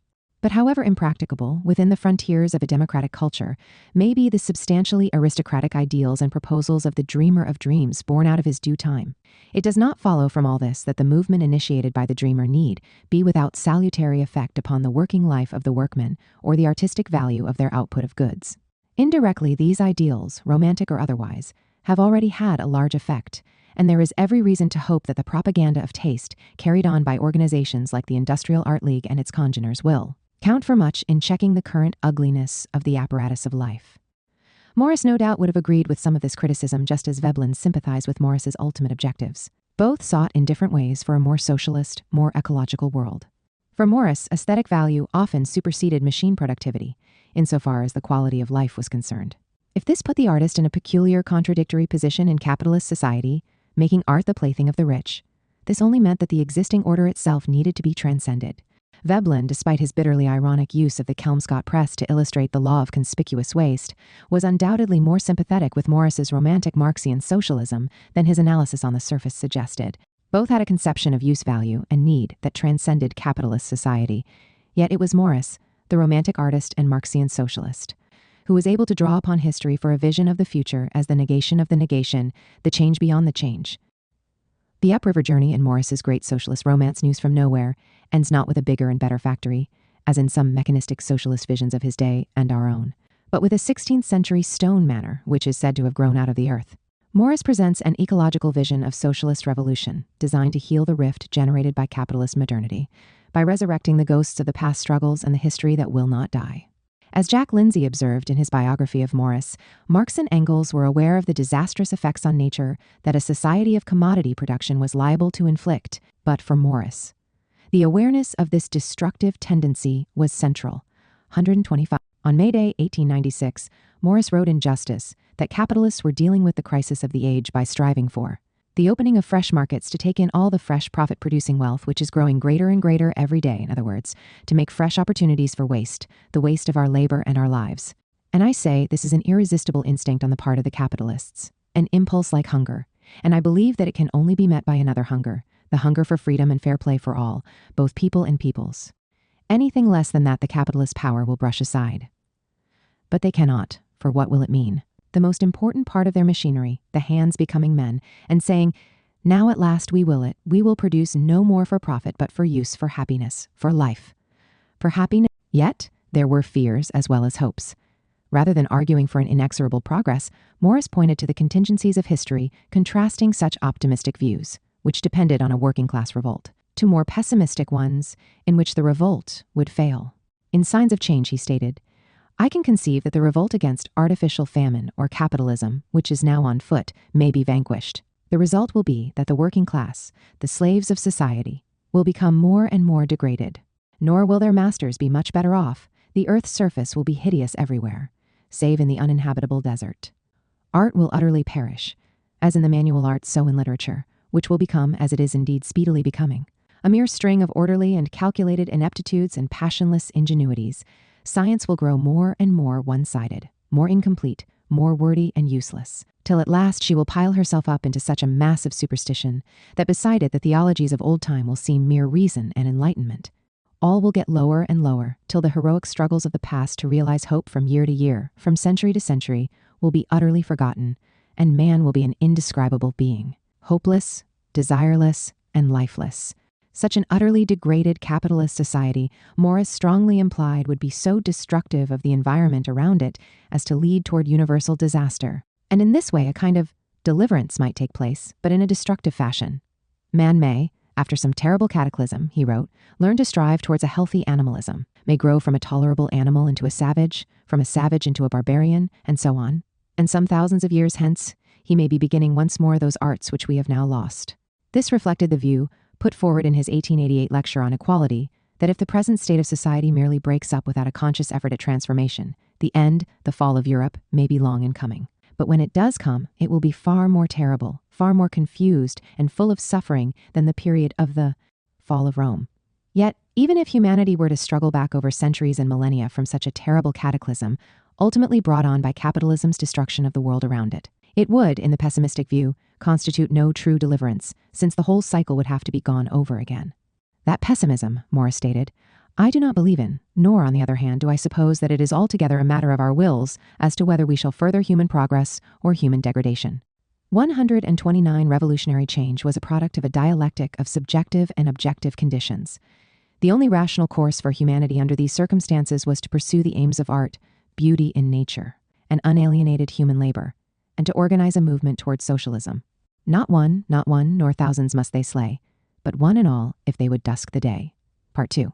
Engels' Ecology. Chapter 5. Environmental Conditions of the Working Class. Frederick Engels was in his early 20s when he wrote The Condition of the Working Class in England, and over the next few years he co-authored The Holy Family, the German ideology, which remained unpublished in his lifetime, and the Communist Manifesto with Karl Marx. However, his principal direct influence on the development of Marxism, and the main basis of his lasting fame as a thinker in his own right, was not to come for another 3 decades or more. In 1878, when he was 58, he completed his most influential theoretical work, Herr Eugen Düring's Revolution in Science, better known as Anti-Düring. It wasn't until well into the late 1880s and 90s that Anti-Düring was to have its major impact. As Franz Mehring observed, the culmination of Engels' historical influence came with his old age. 2. The influence of the later Engels thus traversed the great gulf that Raymond Williams has called the interregnum of 1880-1914, separating the Victorian age from what we commonly think of as modernity. Unlike Morris, for example, whose Romanticism was very much a 19th century phenomenon, one has no difficulty thinking of Engels as belonging through his work as much to the 20th century as the 19th, even though his own lifespan fell 5 years short of the new century's beginning. Indeed, in the eyes of many Western Marxists, part of the objection to the later Engels has always stemmed from his having lived to grapple with the historical contradictions associated with the rise of monopoly capitalism, imperialism, and the new scientific technical age that Marx himself had not lived to see, and that were to bedevil 20th century Marxism. In his final decades, Engels was to take on his shoulders not only the responsibility for editing the second and third volumes of Capital, but also for undertaking the integration of the dialectical conception of science and nature with the broad philosophical basis of historical materialism. This was a task that had emerged as a central aim of both Marx and Engels beginning in the 1860s and 70s, due to the changing conditions of the late 19th century and the growing role of natural scientists in society and social science. Engels's major efforts in this regard were to remain preliminary and unfinished. Indeed, such incompleteness was inherent in the overall dialectical project that Engels, like Marx, envisioned. In Engels's case, it represented what Nikolai Bukharin, following the lead of Engels, was later to call an endless philosophical arabesque. The struggle to grasp within a scientific worldview the curvilinear movement of change and development in nature as well as history. Engels's mature works, coupled with his youthful investigations into the conditions of the working class, are in fact best seen as constituting the essential elements of an ecological dialectic, the full significance of which is only becoming apparent today. Engels can be seen as an individual in constant motion, both physically and intellectually, in many ways the embodiment of an active and reflexive socialist praxis. However, he was also a figure who, though he sought to change history, was notably unable to do so under conditions of his own choosing, and who for a large part of his life was compelled by circumstances to live out his true revolutionary nature as a kind of a shadowy existence, behind a solid front of bourgeois respectability. In December 1842, at age 22, Engels arrived in Manchester from Barman, having met Marx for the first time during a brief stop in Cologne along the way.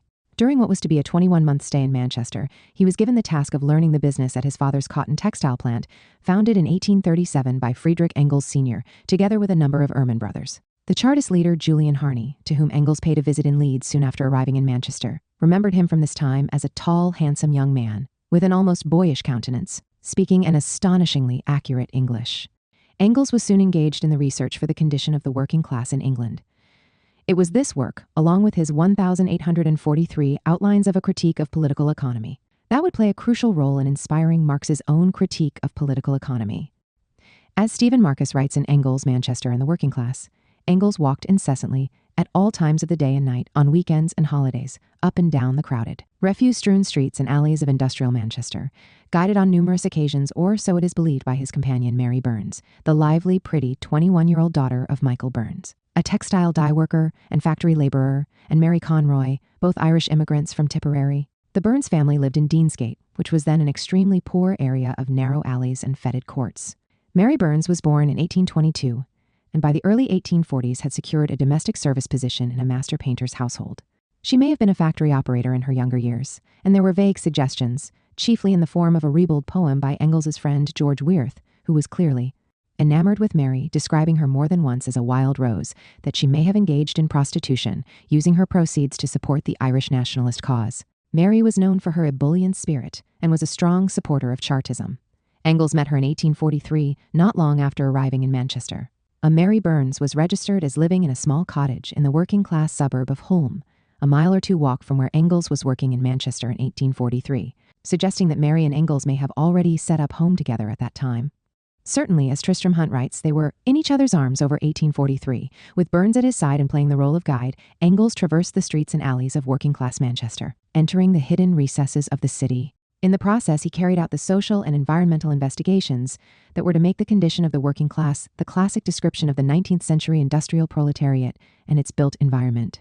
Many of the intimate details of working-class life that made Engels' study so powerful were likely derived in part from Burns. The two were separated when Engels left Manchester in 1844. However, in the summer of 1845, Engels returned to Manchester along with Marx to collect materials for their research on classical political economists, and he and Burns were reunited. Engels persuaded her to accompany him to Brussels.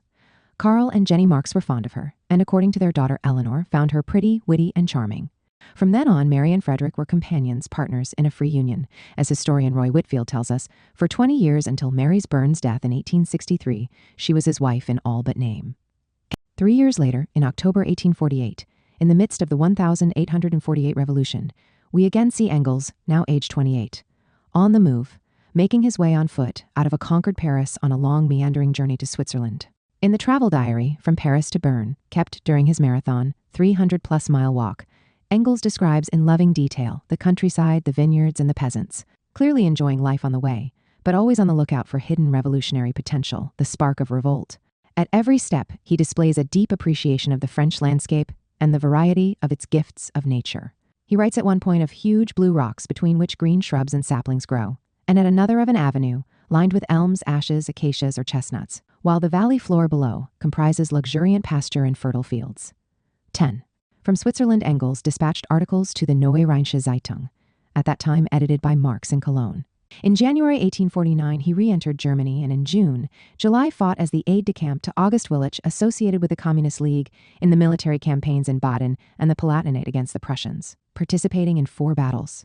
Horseless for several days during the fighting, Engels nevertheless carried out his adjunct duties on foot. Following the 1848 revolution, Marx and Engels both settled in England, where Engels' time was mostly taken up working as a corresponding clerk and general assistant, and later, beginning in 1864, as a partner in the Ehrman and Engels manufacturing business in Manchester. Ehrman and Engels produced sewing thread, a highly specialized component of the cotton industry. They were also engaged in cotton spinning and bleaching.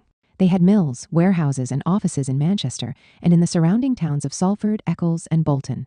Engels used his earnings through Ehrman and Engels to support both his respectable public lodgings in town, essential for business and his class position, and his real private home with Mary Burns outside of town. Mary, together with her younger sister Lizzie, ran private boarding houses, in which Engels was often listed as a lodger, but under different names to discourage the prurient. During this period, Engels and Mary Burns moved from residence to residence, taking on different aliases, including Mr. and Mrs. Burns and Mr. and Mrs. Boardman. At one point, they were forced to change lodgings because, as Engels put it, "The Philistines have got to know that I am living with Mary." Marx teased Engels in 1851, in light of his scientific pursuits, for studying physiology on Mary Burns, and later characterized her as good-natured, witty, and devoted to Engels. All the while, Engels, despite having to maintain 2 residences, was regularly sending money to Marx to address his financial exigencies. In May 1856, less than a decade after the Great Irish Famine, Engels and Mary Burns made a tour of Ireland, traveling hundreds of miles and traversing around 2/3 of the country, including Tipperary, from which Burns's parents had come. They covered the regions most hard hit by the famine and were shocked by its still visible effects, including the hunger and destitution of the population and the reduction of much of the land to utter desert, which nobody wants. It was at this time that Engels remarked, "Ireland may be regarded as England's first colony." Mary Burns was to die suddenly and tragically in January 1863, leaving Engels brokenhearted. He wrote to Marx, "Mary is dead. Heart failure or an apoplectic stroke. I simply can't convey what I feel. The poor girl loved me with all her heart." Mary's sister Lizzie, who was 5 years her junior and had been living with Engels and Mary, gradually took over the vacant place in his life left by Mary's death.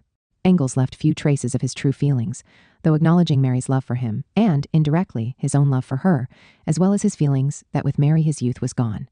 In his unfinished History of Ireland written in 1870, he poetically declared of Ireland, "The weather, like the inhabitants, has a more acute character. It moves in sharper, more sudden contrasts. The sky is like an Irish woman's face. Here also rain and sunshine succeed each other suddenly and unexpectedly, and there is none of the grey English boredom." Undoubtedly, in these lines, he was picturing the 2 Irish women he loved, not simply commenting on the beauties and vagaries of the Irish climate. Engels's double life in Manchester in these years required him, as a respectable bourgeois gentleman, to partake in social activities typical of his class, extending even to aristocratic pursuits. Far removed from his political commitment to the working class, such as fox hunting, which in this case allowed him to maintain his horsemanship. Engels kept a horse of his own, a hunter the costs of which were at least initially assumed by his father, who was willing to finance bourgeois pursuits associated with increasing one's class standing. Engels regularly participated in the Cheshire Hounds, the famous fox hunting meet, sometimes spending 7 hours in the saddle. He was often among those leading the field, clearing ditches, and taking his horse on one occasion over a hedge measuring 5 feet and some inches. It was not until 1869-70 that Engels was finally able to retire from the firm in Manchester, selling his share in the business and moving to London. And along with Lizzie, now no longer needing to disguise his household relationships and openly referring to her as his wife, took up residence within a quarter-hour's walk from Marx, whom he visited every day. In 1869, he visited Ireland with Lizzie and Eleanor Marx, inspiring him to write his History of Ireland, which he began but never completed. Again, we find Engels at this point in his life in continual motion, this time with Marx at his side, wandering together on Hampstead Heath or pacing up and down in Marx's study, as Eleanor Marx-Aveling recalled in 1890. During the following 10 years after Engels moved from Manchester to London, Engels came to see my father every day. They sometimes went for a walk together, but just as often they remained in my father's room, walking up and down, each on his side of the room, boring holes with his heel as he turned on it in his corner. In that room, they discussed more things than the philosophy of most men can dream of. Frequently, they walked up and down side by side in silence. Or again, each would talk about what was then mainly occupying him until they stood face to face and laughed aloud, admitting that they had been weighing opposite plans for the last half hour. It was in this period, when Engels was in his 50s and early 60s, that his constant restless energy was to be channeled into an outpouring of his mature work, including the housing question, the major part of the draft manuscripts and notes for his unfinished Dialectics of Nature, largely complete by 1878. Anti-Dühring, Socialism, Utopian and Scientific, taken from Anti-Dühring, the remaining drafts and notes to the Dialectics of Nature, and the Origin of the Family, Private Property and the State. In all of these writings, and in a number of other books written by Engels well after Marx's death, Ludwig Feuerbach and the Outcome of His Philosophy, and Can Europe Disarm? What emerged was a broad ecological perspective toward the world and human interactions, already present in the 1840s in the condition of the working class, but developed further by Engels in his mature period. For Engels, all was motion, interconnection, contradiction, and spiraling change. The world exhibited a natural dialectic, that is, from the standpoint of reason, it could be comprehended as embodying dialectical relations, a complex evolutionary process of continuing flux and spiraling development, and sometimes retrogression. Recognition of this was integral to his entire revolutionary praxis. Engels's later work represented in many ways the return of nature in Marxian theory. For both Marx and Engels, the materialist conception of nature and the materialist conception of history were inextricably connected, just as the alienation of nature and the alienation of labor were. But in their later years, following the publication of Marx's Capital, Volume 1, they were compelled to develop their ideas regarding the materialist conception of nature more systematically in order to strengthen their understanding of the materialist conception of history. This return of nature in their thought represented a process that Marx had already commenced in part in Capital, the threads of which are being gradually rediscovered in our time. Significantly, it was in its character as work on the human ecology and urban environment of the proletariat, reflecting the antagonism of nature and society in the new industrial towns. That Engels's early condition of the working class was to have its greatest impact when it appeared for the first time in an English-language edition in 1887. The translator, Florence Kelly Wisniewski, was to emerge as perhaps the leading protagonist in the early socialist environmental justice movement in the United States. A Dialectical Human Ecology.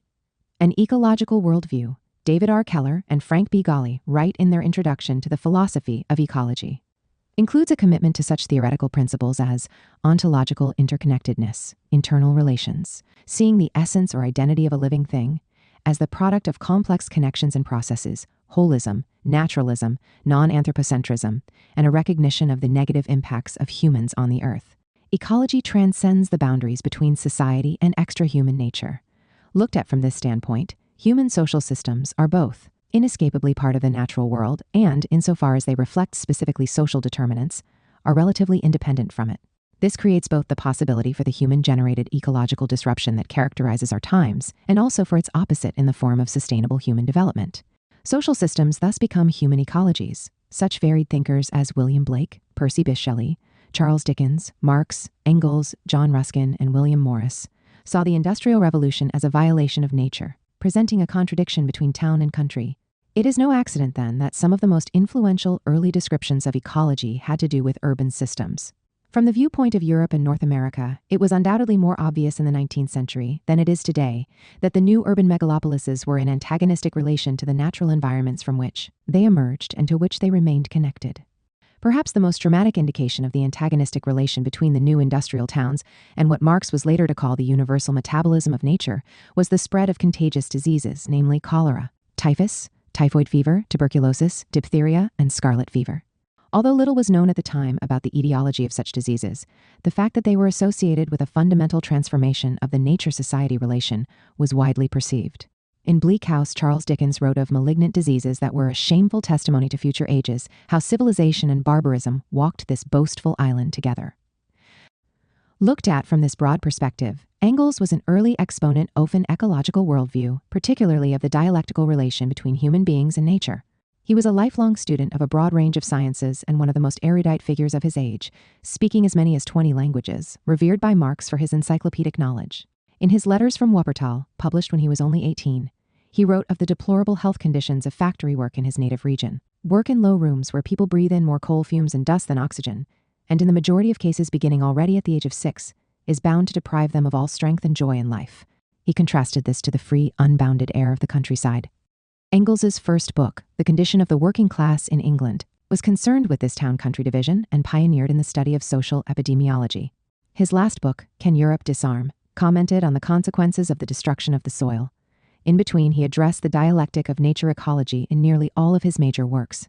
Engels's situating of his work in the broad context of capitalism, nature, and socialism was evident as early as his 1843 Outlines to a Critique of Political Economy. Here he argued that there were two elements of production, nature and man.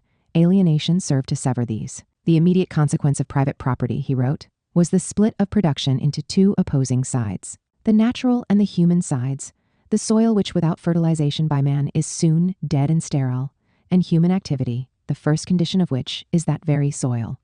Under capitalism, the robbery of the earth became a governing principle of accumulation, to make land an object of huckstering, the land which is our one and all. The first condition of our existence was the last stage towards making oneself an object of huckstering.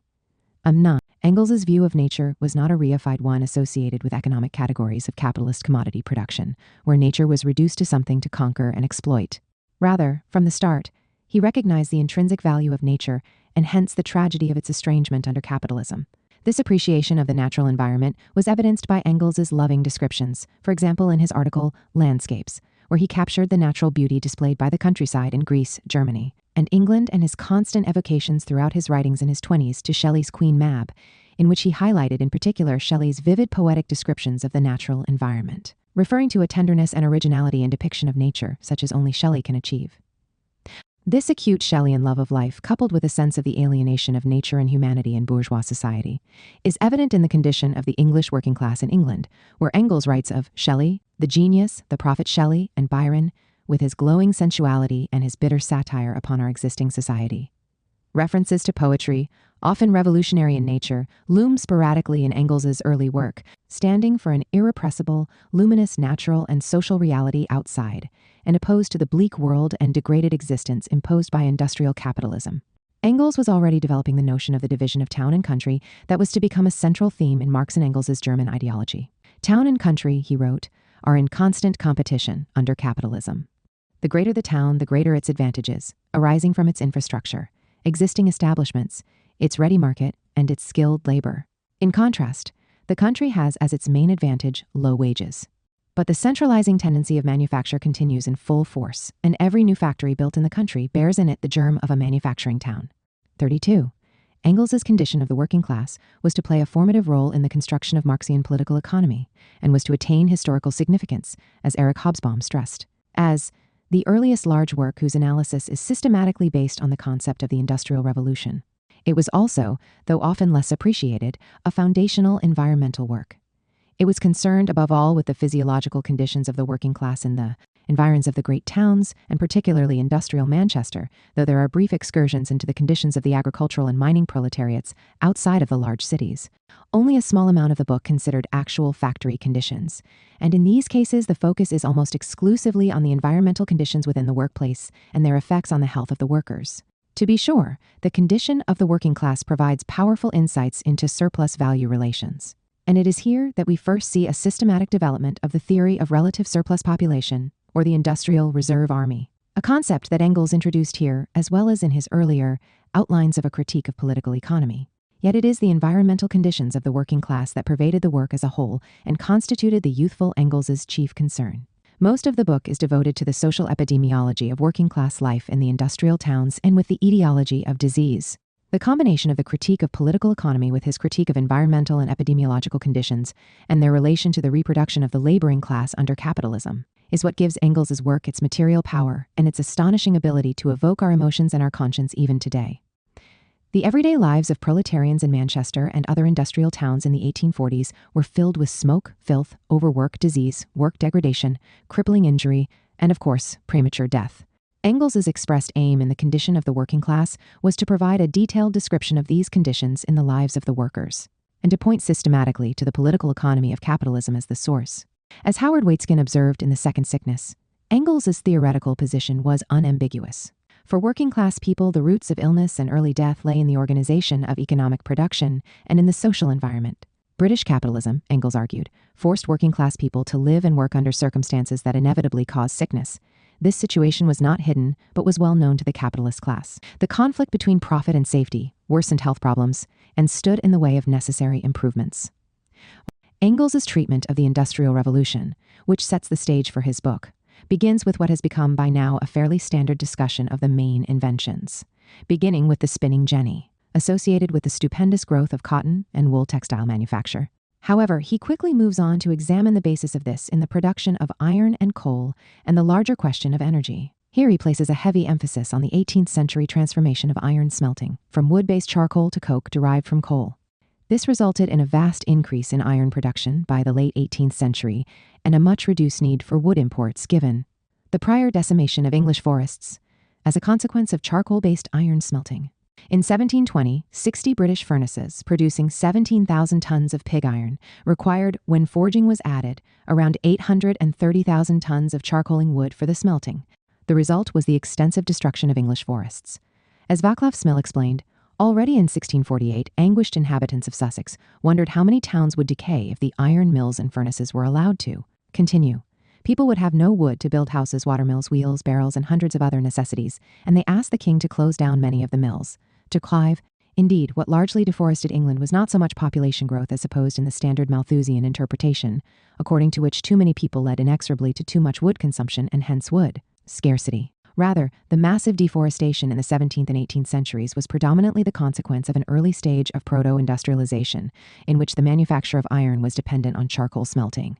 So serious, Engels explained, was the shortage of wood for charcoal in the early 18th century, until the means of smelting iron with coal became widespread, that the English were forced, when the environmental crisis peaked, to obtain all their wrought iron from abroad, particularly from Sweden. Engels further observed that the shift from wood-based charcoal to coal-based coke smelting of iron in 1788 led to a six-fold increase in iron production in 6 years. It was this that led Max Weber, with his eye on the environmental history of England, to declare that the discovery of the coking process for smelting iron with coal had saved the German forests.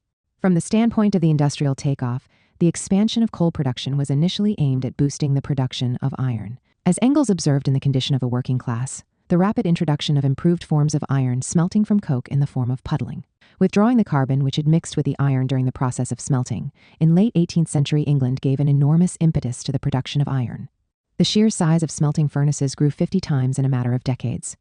The Industrial Revolution was in many ways symbolized, as he noted, by Thomas Paine's design for building the first iron bridge in Yorkshire. By the mid-1830s, Engels underscored, some 700,000 tons of iron were produced, which consumed each year more than 3 million tons of coal for the smelting of pig iron alone.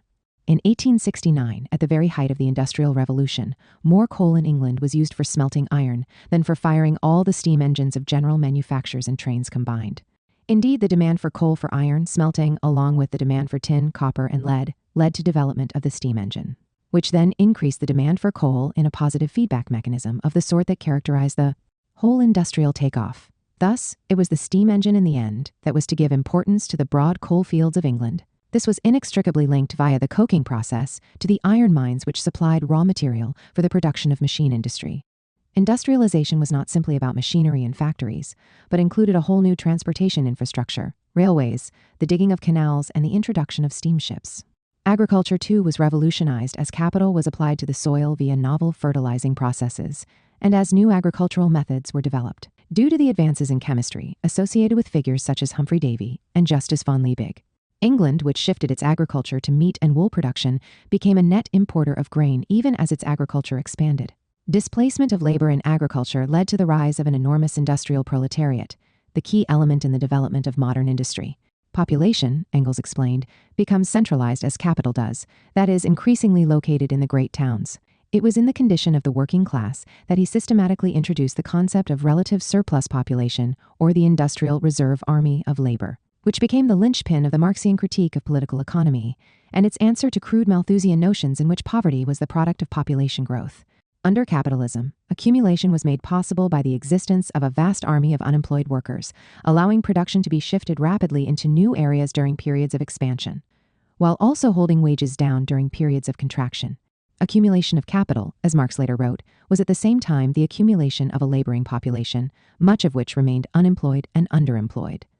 Accumulation of wealth at the top of society was thus mirrored in the relative misery, toil, and dispossession at the bottom of society, upon which the entire system of capital rested.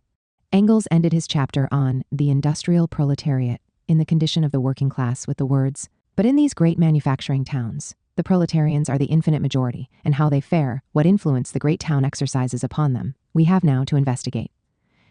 In carrying out his investigation, Engels made use of an array of important governmental reports. In 1832, in the midst of the second great cholera pandemic and the inevitability of a cholera visitation in Manchester, a universal terror, he wrote, seized the bourgeoisie of the city as the epidemic was approaching.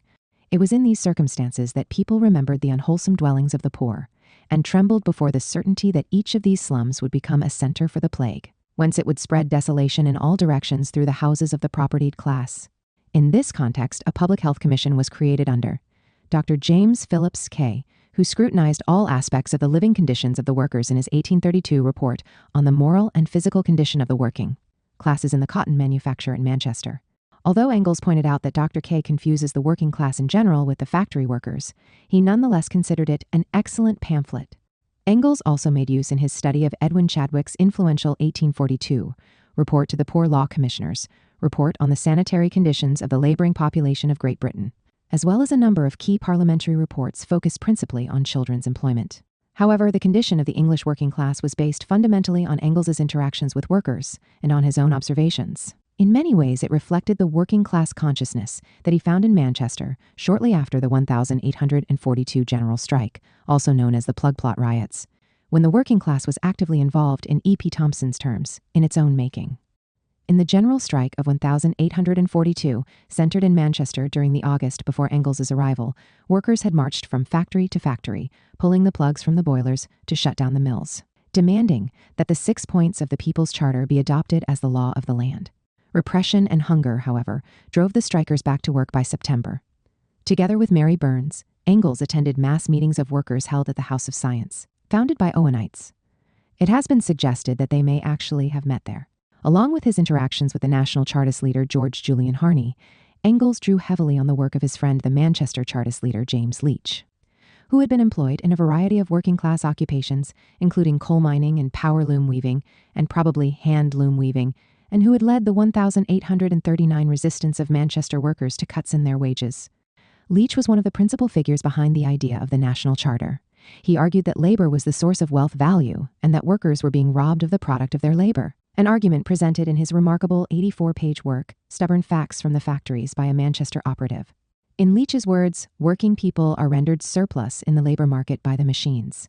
Hence, the owners were able to exploit the fact that they had two sets of laborers at command, one in work and the other out, creating a favorable condition for lowering wages and taking away from labor its due reward.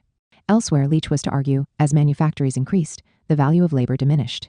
Engels quoted from and cited Leach's Stubborn Facts at a number of points in the condition of the working class in England.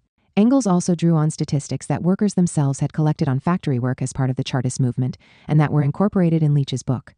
Leach had a bookshop less than 10 minutes' walk from the Southgate office where Engels worked, and where Engels purchased the Northern Star and the Miners' Advocate. They first met in early 1843. It was most likely through Leach's agency that Engels met Harney, since Leach was writing Stubborn Facts at the very same time as Engels was investigating working-class conditions in Manchester. The two undoubtedly had intense, productive exchanges. Indeed, Engels, as Paul Pickering noted in Chartism and the Chartists in Manchester and Salford, shared the views of the working people he befriended. Engels's working-class friends, who had ushered him into their councils, meetings, and community networks, were living proof that a strong, close-knit culture existed in spite of, and in opposition to, the hellishness of the environment. Engels also benefited from his knowledge of Chartist literature, from which he derived the concept of social murder. But Engels also carried out his own first-hand investigations on foot. Industrial Manchester was built in such a way, he claimed, that a person may live in it for years and go in and out daily without coming into contact with a working people's quarter, or even with the workers, that is, so long as he confines himself to his business or to pleasure walks. This arises chiefly from the fact that by unconscious tacit agreement, as well as with outspoken conscious determination. The working people's quarters are sharply separated from the sections of the city reserved for the middle class, or if this does not succeed, they are concealed with the cloak of charity. It was exactly these areas of the city that Engels sought to explore. A German acquaintance who visited him at the time was astonished by his constant excursions into the working class sectors of the city. It was the thoroughness of his labors in this respect that led Engels to declare that he knew Manchester as intimately as my own native town, more intimately than most of its residents know it. He added, "If anyone wishes to see in how little space a human being can move, how little air and such air he can breathe, how little of civilization he may share and yet live, it is only necessary to travel hither to the working class quarters of Manchester." Manchester, Engels observed, was at that time the first, that is, most important manufacturing city in the world. It had a population, including its suburbs, of around 400,000 people, the vast majority of whom were working class. Like other industrial cities, it had expanded rapidly with virtually no controls on building and no overall system of sanitation. Engels made drawings of the arrangement of streets and housing, showing the overcrowded and degraded conditions in which people lived. The main means of disposal of human and other wastes in cities at the time, save the homes of the wealthy, which were sometimes connected to sewers, was in the form of cesspools, enclosed pits that were dug into the ground. Theoretically, these were periodically emptied, but in many cases, particularly in the poorer districts, this seldom occurred, resulting in overflow. Deep cesspools sometimes leaked into groundwater with a minimum of biological cleansing. In exploring the environmental conditions of the working class in Manchester, Marcus writes, Engels made pertinent observations about the ecological relations of the various districts of the city, connecting them to the rivers, streams, and flats in which they were situated. 3 rivers, the Irk, Irwell, and Medlock, formed the environs of the new industrial Cottonopolis, as Manchester came to be known. In describing Manchester's urban environment, he examined successively the general system of building, the Old Town and the New Town, the method of construction of the workers' quarters, alleys, courts, and side streets, Little Ireland, the surrounding districts, lodging houses, overcrowded populations, cellar dwellings, the workers' clothing, food and nutrition, and disease. He started out in Old Town and took the reader in a circuit of the city moving in a clockwise direction, on foot, through the working-class districts of the city. Eric Hobsbawm evoked the emotional current that runs through Engels's book. If we follow Engels as he walks through Manchester cotton mills and slums, we shall have no difficulty in generating horror and fury even today, at well over a century's distance. 5. From the Ducie Bridge high above the city, Engels mapped out the urban landscape for all to see. At the bottom flows, or rather stagnates, the Irk, a narrow, coal-black, foul-smelling stream, full of debris and refuse, which it deposits on the shallower right bank. In dry weather, a long string of the most disgusting blackish-green slime pools are left standing on this bank, from the depths of which bubbles of miasmatic gas constantly arise and give forth a stench unendurable except on the bridge 40 or 50 feet above the surface of the stream. But besides this, the stream itself is checked every few paces by high weirs, behind which slime and refuse accumulate and rot in thick masses. Above the bridge are tanneries, bone mills, and gasworks, from which all drains and refuse find their way into the Irk, which receives further the contents of the neighboring sewers and privies. It may be easily imagined, therefore, what sort of residue the stream deposits. Below the bridge, you look upon the piles of debris, the refuse, filth, and offal from the courts on the steep left bank. Here, each house is packed close behind its neighbor, and a piece of each is visible, all black, smoky, crumbling, ancient, with broken panes and window frames.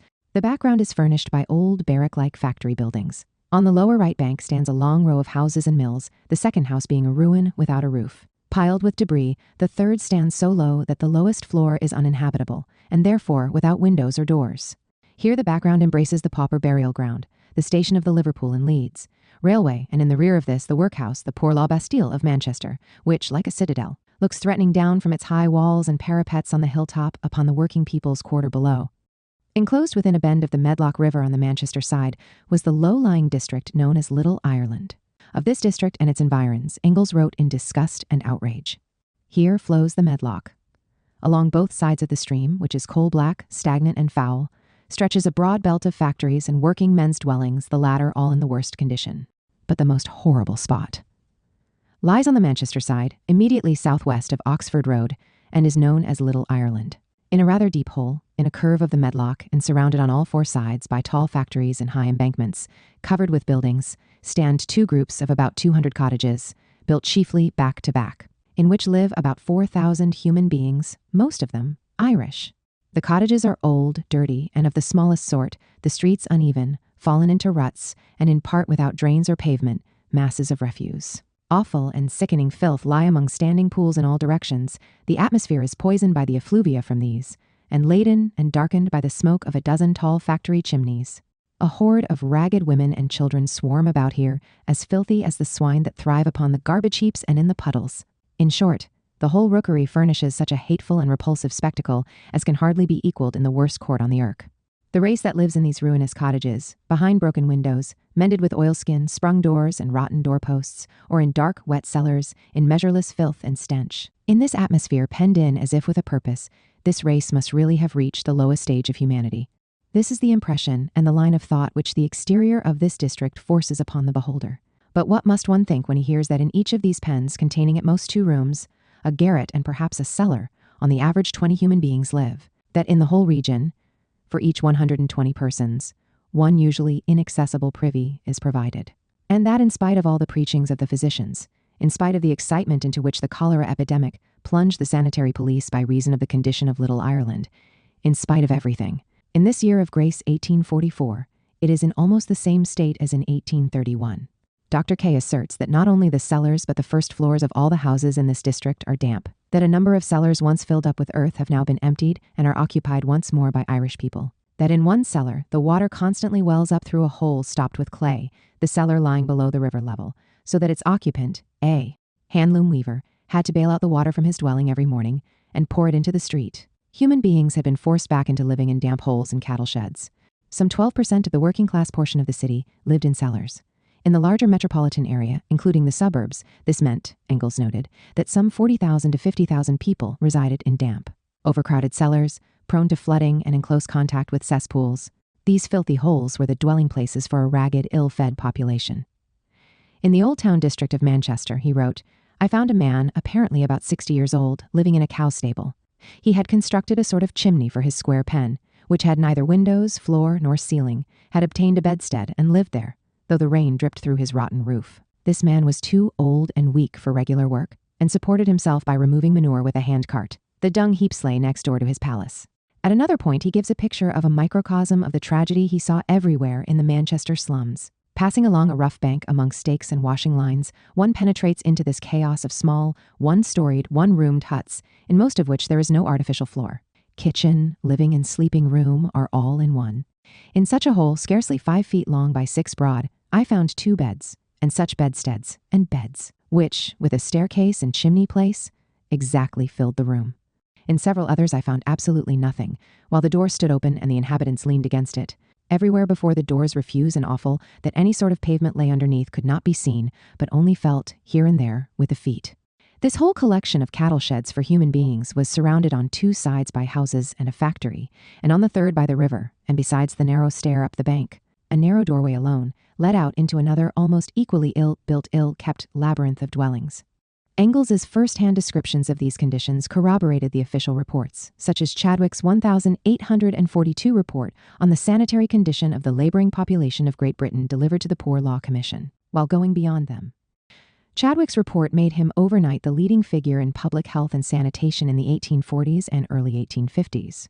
A utilitarian thinker and follower of Jeremy Bentham and John Stuart Mill, Chadwick's emphasis was on the replacement of the old cesspool approach to sanitation, which was no longer adequate in the great towns, such as London and Manchester, with a water carriage system of disposing of wastes through an enormous expansion of sewers. He based his argument on the then dominant, miasmatic theory of infectious disease, which argued that epidemic diseases such as cholera, typhus, and typhoid fever, which plagued the industrial cities, were the result of gases released into the air by decaying organic matter, which could be detected through the stench they created. The answer was therefore a sanitation system that rapidly removed wastes from the cities through sewers. Other theories of epidemic disease at the time included the notion that such diseases arose by spontaneous generation and the germ theory of disease. The miasmatic theory of disease, also sometimes referred to as the filth theory or the pythogenic theory, is a case where an incorrect theory of the etiology of disease nonetheless produced remarkably improved results, since it captured some of the crucial environmental factors of the problem, thereby giving it considerable credence and surprising persistence.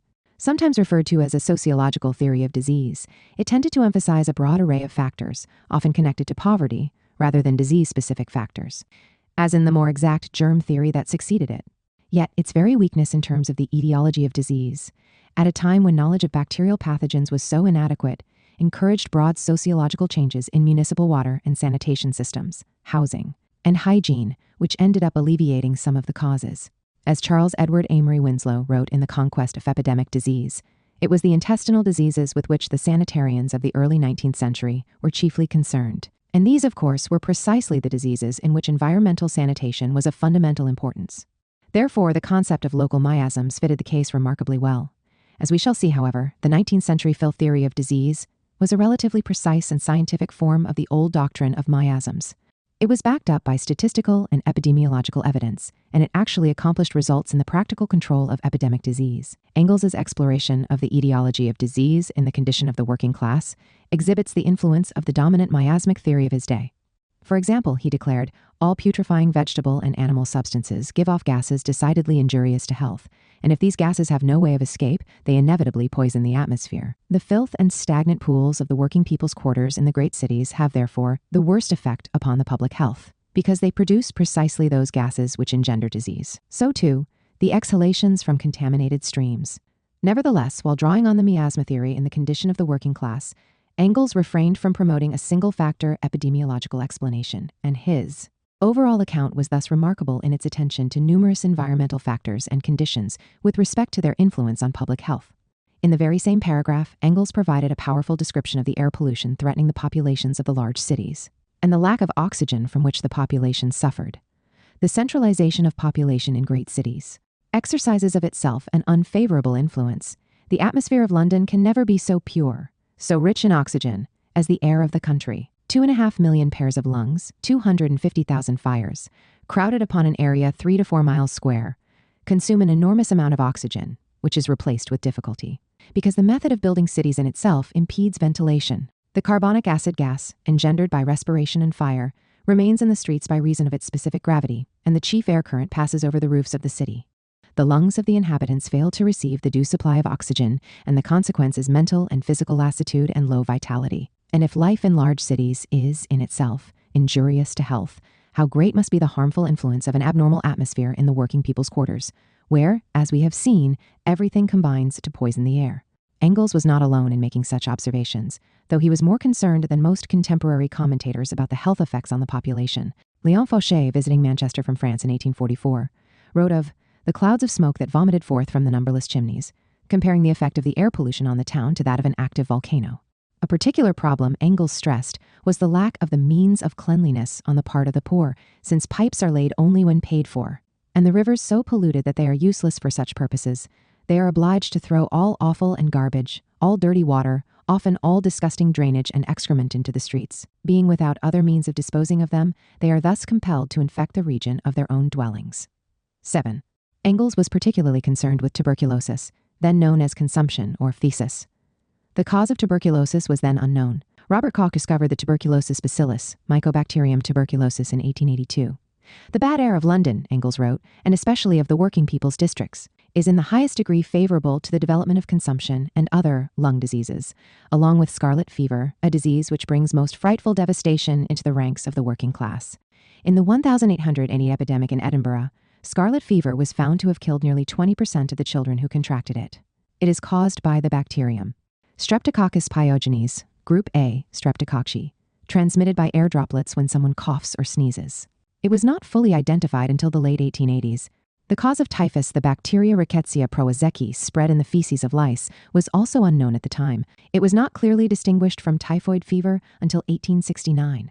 Typhoid fever is caused by the ingestion of water or food contaminated by feces of an infected person containing the bacterium Salmonella enterica subsp. Enterica typhi. Engels, following the parliamentary reports of the day, attributed typhus to the bad state of the dwellings in the matter of ventilation, drainage, and cleanliness, particularly where the inhabitants are greatly crowded. It was, he noted, found in the working people's quarters of all great towns and cities, while in Scotland and Ireland it rages with a violence that surpasses all conception. 9. Cholera, in particular, struck terror in the ranks of the upper classes, and was regarded as a greater danger than typhus and other contagious diseases, beyond its statistical significance for the society as a whole. This is so because while the epidemic always centered principally in the poorer regions of the urban geography, it crossed class lines more readily than other contagious diseases of the day, sometimes infecting the well-to-do.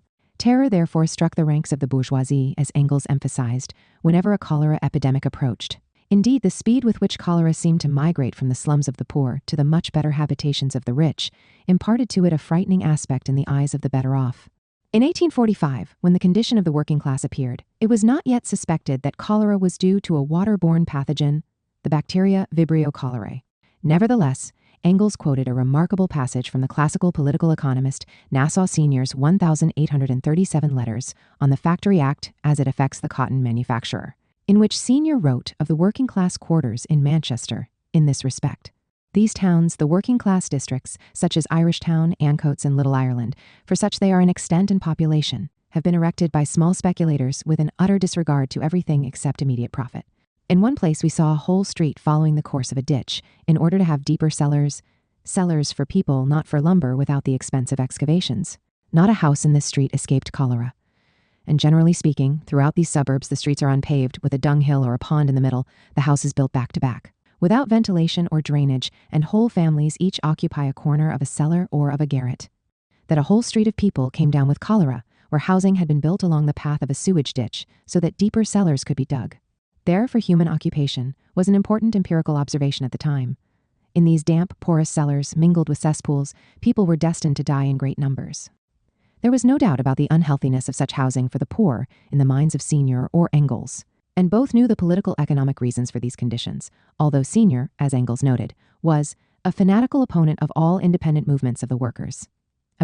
Engels underscored that many of the workers were reduced to living in damp dwellings, cellar dens that are not waterproof from below. In Manchester, 1/10 of the families lived in cellars, in Liverpool 1/5. Brought into the world under such horrendous conditions, more than half of working-class children in Manchester at the time died before the age of 5. As public health historian Anthony S. Wohl has written of the cellars in which so many of the workers lived in the large towns in the Victorian era, it is hardly necessary to dwell upon the insanitary nature of cellar dwellings. At the best damp, at the worst oozing with raw sewage and ill-ventilated, they were the perfect nexus for disease. For those suffering from pulmonary illnesses, and for those who contracted typhus and other fevers, they were often death traps. To those suffering from arthritis or rheumatism, the cellars were cells which aggravated and perpetuated their discomfort. Few precise analyses of the connection between cellar dwelling and mortality were taken in the 19th century, although George Buchanan argued from his survey of Liverpool undertaken in 1864 for the Privy Council that the general death rate in the cellars was some 35% higher than among the working classes in general.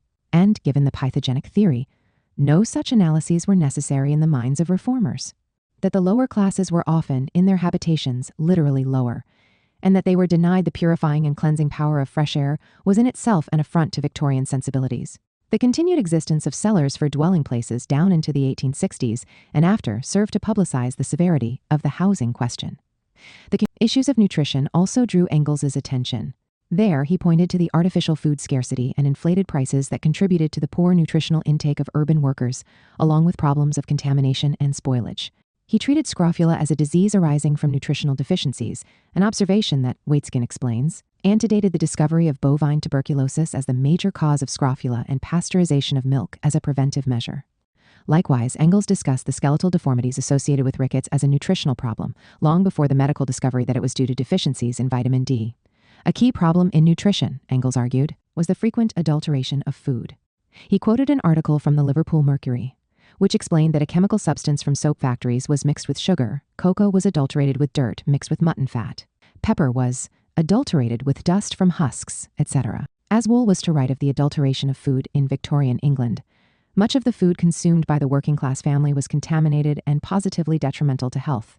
The list of poisonous additives reads like the stock list of some mad and malevolent chemist. Strychnine, Cocculus indicus, both are hallucinogens and copperas in rum and beer. Sulfate of copper in pickles, bottled fruit, wine, and preserves. Lead chromate in mustard and snuff. Sulfate of iron in tea and beer. Ferric ferrocyanide. Lime sulfate and turmeric in Chinese tea. Copper carbonate, lead sulfate, bisulfate of mercury, and Venetian lead in sugar confectionery and chocolate, lead in wine and cider. All were extensively used and were accumulative in effect, resulting, over a long period, in chronic gastritis and, indeed, often fatal food poisoning.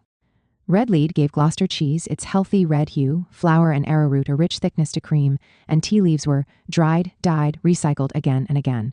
As late as 1877, the local government board found that approximately a quarter of the milk it examined contained excessive water or chalk, and 10% of all butter, over 8% of the bread, and over 50% of all the gin had had copper in them to heighten the color. Engels provided a meticulous description of the social forces leading to endemic alcoholism. All the factors that affected the worker's condition, the demoralization, the injuries, the need for some social intercourse, often to be found only in pubs, the desire for inexpensive pleasure provided by cheap liquor, all contributed to widespread intemperance. The result, however, was injurious to the extreme. But as inevitably as a great number of working men fall prey to drink, just so inevitably does it manifest its ruinous influence upon the body and mind of its victims. All the tendencies to disease arising from the conditions of life of the workers are promoted by it. It stimulates in the highest degree the development of lung and digestive troubles, the rise and spread of typhus epidemics. 78. The fact that medical help was largely unavailable to the working class because of the high cost of doctors meant that they were prey to all sorts of charlatans and patent medicines promoted by all means of advertising. Infamous among these was Morrison's pill, which was promoted as a cure to all maladies. One of the most injurious of these patent medicines, Engels wrote, is a drink prepared with opiates, chiefly laudanum, under the name of Godfrey's cordial, which people were encouraged to take in large amounts and give to children, even infants. The result of such remedies was often to increase mortality and to further worsen the physical and mental conditions of the workers. Beyond these general illnesses, Engels investigated occupational diseases and accidents associated with factory work and other working-class occupations. Many of the physiological results of the factory system, as he called them, did not come under intensive study until the second half of the 20th century. Engels paid particular attention to orthopedic disorders due to long periods of standing and the physical requirements of production. As Waitskin notes, he discussed curvature of the spine, deformities of the lower extremities, flat feet, varicose veins, and leg ulcers as manifestations of work demands that required long periods of time in an upright posture. He also examined the damaging effects of repetitive motions on the workers. In some cases, the analysis was based on Engels's personal observations in Manchester. A worker of his acquaintance suffered from a fairly common distortion among operatives. Engels remembered running into numerous such cases as he traversed Manchester, which took the form of a distinctive distortion of the spinal columns and the legs, resulting from overwork, long periods standing in one position, and repetitive motions. Often workers filing lathes, he wrote, had crooked backs and one leg crooked, hind leg, as they call it, so that the two legs have the form of a K. 1. Factories were both warm and damp and characterized by a bad atmosphere, deficient in oxygen, filled with dust and the smell of the machine oil. Many of the cotton mills, Engels noted, were filled with fibrous dust, which produces chest affections, especially among workers in the carding and combing rooms. The most common effects of this breathing of dust are blood spitting, hard noisy breathing, pains in the chest, coughs, sleeplessness, in short, all the symptoms of asthma ending in the worst cases in consumption. Especially unwholesome is the wet spinning of the linen yarn, which is carried on by young girls and boys. The water spurts over them from the spindle, so that the front of their clothing is constantly wet through to the skin, and there is always water standing on the floor. This is the case to a less degree in the doubling rooms of the cotton mills, and the result is a constant succession of colds and affections to the chest. A hoarse, rough voice is common to all operatives, but especially wet spinners and doublers. Engels explained that the grinders of knife blades and forks, commonly performing their work with a dry stone, could normally expect an early death. This involved a bent posture, accompanied by the inhalation of the fine metal dust particles freed by the grinding, resulting in what was called grinder's asthma. 3. Workers in the pottery industry were subject to severe lead poisoning. Such workers, he explained, dip the finished article into a fluid containing great quantities of lead and often of arsenic, or have to take the freshly dipped article up with the hand. The hands and clothing of these workers, adults and children, are often wet with this fluid. The skin softens and falls off under the constant contact with rough objects, so that the fingers often bleed and are constantly in a state most favorable for the absorption of this dangerous substance. The consequence is violent pain and serious diseases of the stomach and intestines, obstinate constipation, colic, sometimes consumption, and, most common of all, epilepsy among children. Among men, partial paralysis of the hand muscles, colica pictorum, and paralysis of whole limbs are ordinary phenomena, according to Waitskin. Engels' observations of occupational lead poisoning again are startling, because this disease has evoked wide concern in modern industrial hygiene. The consequences Engels described included severe abdominal pain, constipation, and neurologic complications like epilepsy and partial or complete paralysis. These signs of lead intoxicate ion occurred not only in workers themselves, according to Engels, but also in children who lived near pottery factories. Epidemiologic evidence concerning the community hazards of industrial lead has gained appreciation in environmental health since 1970, again without recognition of Engels' observations. Lace-making, a manufacturing operation carried out chiefly by young women and children, led to severe eye disorders, Engels explained, including increased myopia, corneal inflammation, cataracts, and temporary blindness. This resulted from the fine close-up work, requiring visual concentration, usually under conditions of poor lighting, overcrowded conditions, and long hours. Extreme exploitation and total exclusion from fresh air, he observed, also accompanied dressmaking and needlework professions. Women and girls were often forced to work endless hours under excruciating conditions, with inadequate diet and poor sleeping quarters. In order to provide the gowns and finery the upper classes needed on short notice for some ball or gala. The horrible conditions in dressmaking would be publicly revealed in the 1860s by Edwin Lancaster and discussed in Marx's Capital. Engels also explored the various pulmonary disorders that plagued coal miners, including black spittle, later in the 20th century to be referred to as black lung syndrome. Every case of this disease, he declared, ends fatally. In all the coal mines which are properly ventilated, this disease is unknown. While it frequently happens that miners who go from well to ill-ventilated mines are seized by it, the profit greed of mine owners which prevents the use of ventilators is therefore responsible for the fact that this working men's disease exists at all. Engels goes on to note, in the whole British Empire, there is no occupation in which a man may meet his end in so many diverse ways as this one.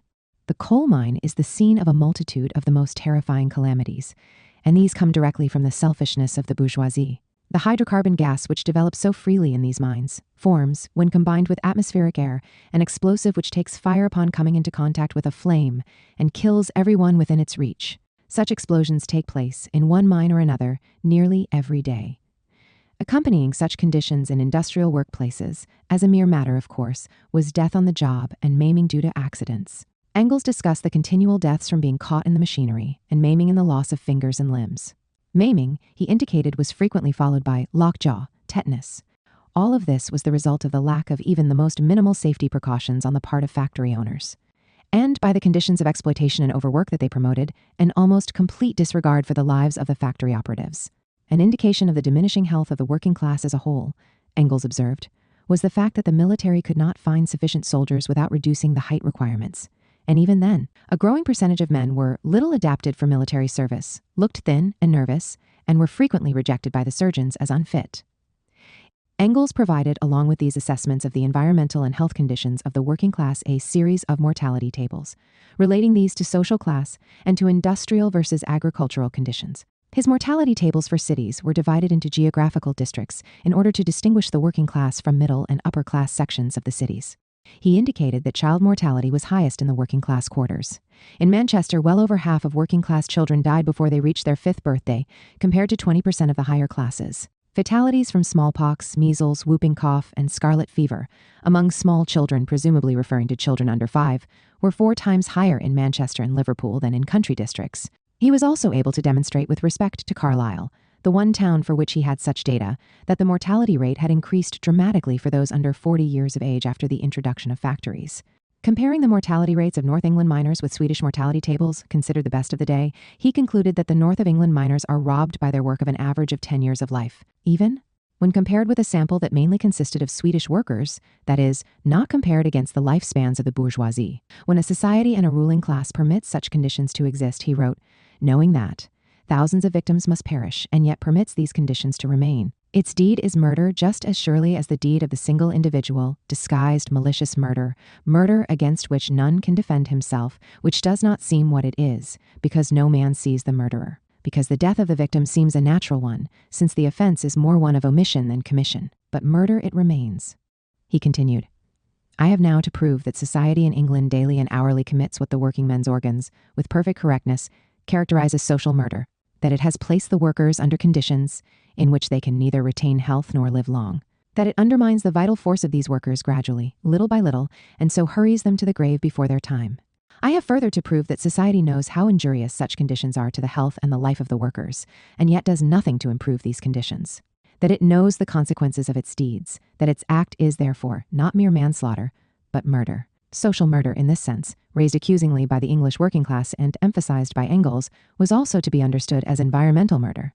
The bourgeoisie, he explained, reads these things every day in the newspapers, for example, the death of children as a result of the toxic industrial system, and takes no further trouble. But it cannot complain if, after the official and non-official testimony here cited which must be known to it, I broadly accuse it of social murder. 92. In many ways, the greatest loss experienced by the workers, though, was the separation from meaningful, unalienated life activity. Engels captured this through continual references to the demoralization of workers and the degradation of their labor. The descriptive or characterizing term used with the greatest frequency throughout the condition of the working class, Marcus tells us, consists of variations of the word demoralize, demoralize, demoralizing, demoralization, and so on. 9.3. It is in this sense that Engels writes of the workers' laboring experience that it was, properly speaking, not work, but tedium, the most deadening, wearing process conceivable. The operative is condemned to let his physical and mental powers decay in this utter monotony. Moreover, he must not take a moment's rest. The engine moves unceasingly. The wheels, the straps, the spindles hum and rattle in his ears without a pause, and if he tries to snatch one instant, there is the overlooker at his back with a book of fines. This condemnation to be buried alive in the mill, to give constant attention to the tireless machine, is felt as the keenest torture by the operatives, and its action upon mind and body is in the long run stunting to the highest degree. Yet it is precisely here that Engels went on to say, if the operatives have nevertheless not only rescued their intelligence, but cultivated and sharpened it more than other working men, they have found this possible only in rebellion against their fate and against the bourgeoisie, the sole subject on which under all circumstances they can think and feel at work. Engels's book proceeded to a chapter on the labor movements, and particularly Chartism, which was still strong at this time. He quoted in full the poem The Steam King by the Chartist poet Edward P. Mead, representing the voice and views of the working class, who wrote of the industrial capitalists, for filthy gain in their servile chain, all nature's rights they bind. In the same vein, Engels bitterly denounced the separation of the workers from the natural environment, and hence from much of the import of the natural sciences. As he put it too often happens that the worker never gets the slightest glimpse of nature in his large town with his long working hours. Hence, in these circumstances, the natural sciences appear utterly useless to the worker. In focusing on the working class under capitalism in all of its forms, industrial, agricultural, mining, and on the overall environmental conditions of the proletariat, Engels was developing a concept of the working class that was environmental in character, rather than the narrower notion of an industrial proletariat of purely factory workers that was later to prevail among many socialists and their critics. Capital and the Second Sickness.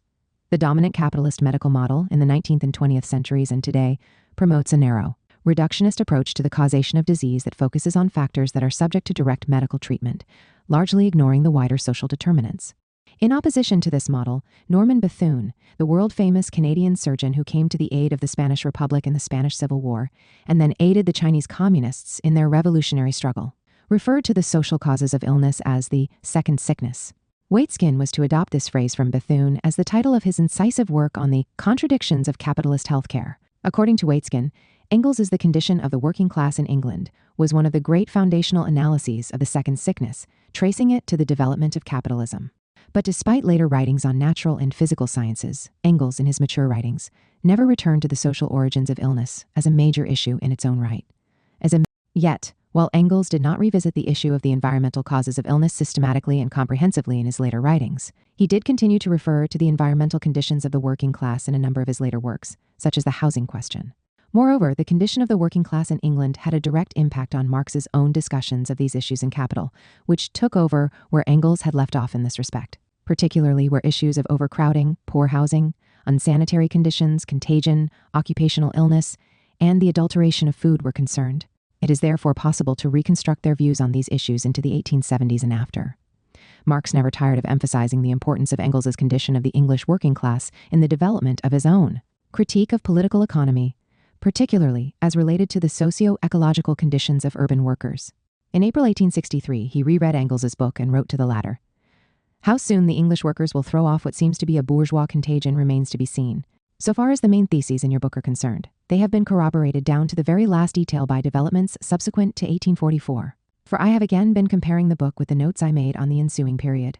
Only your small-minded German Philistine who measures world history by the ELL and by what he happens to think are interesting news items could regard 20 years as more than a day where major developments of this kind are concerned, though these may be again succeeded by days into which 20 years are compressed. Rereading your work has made me unhappily aware of the changes wrought by age.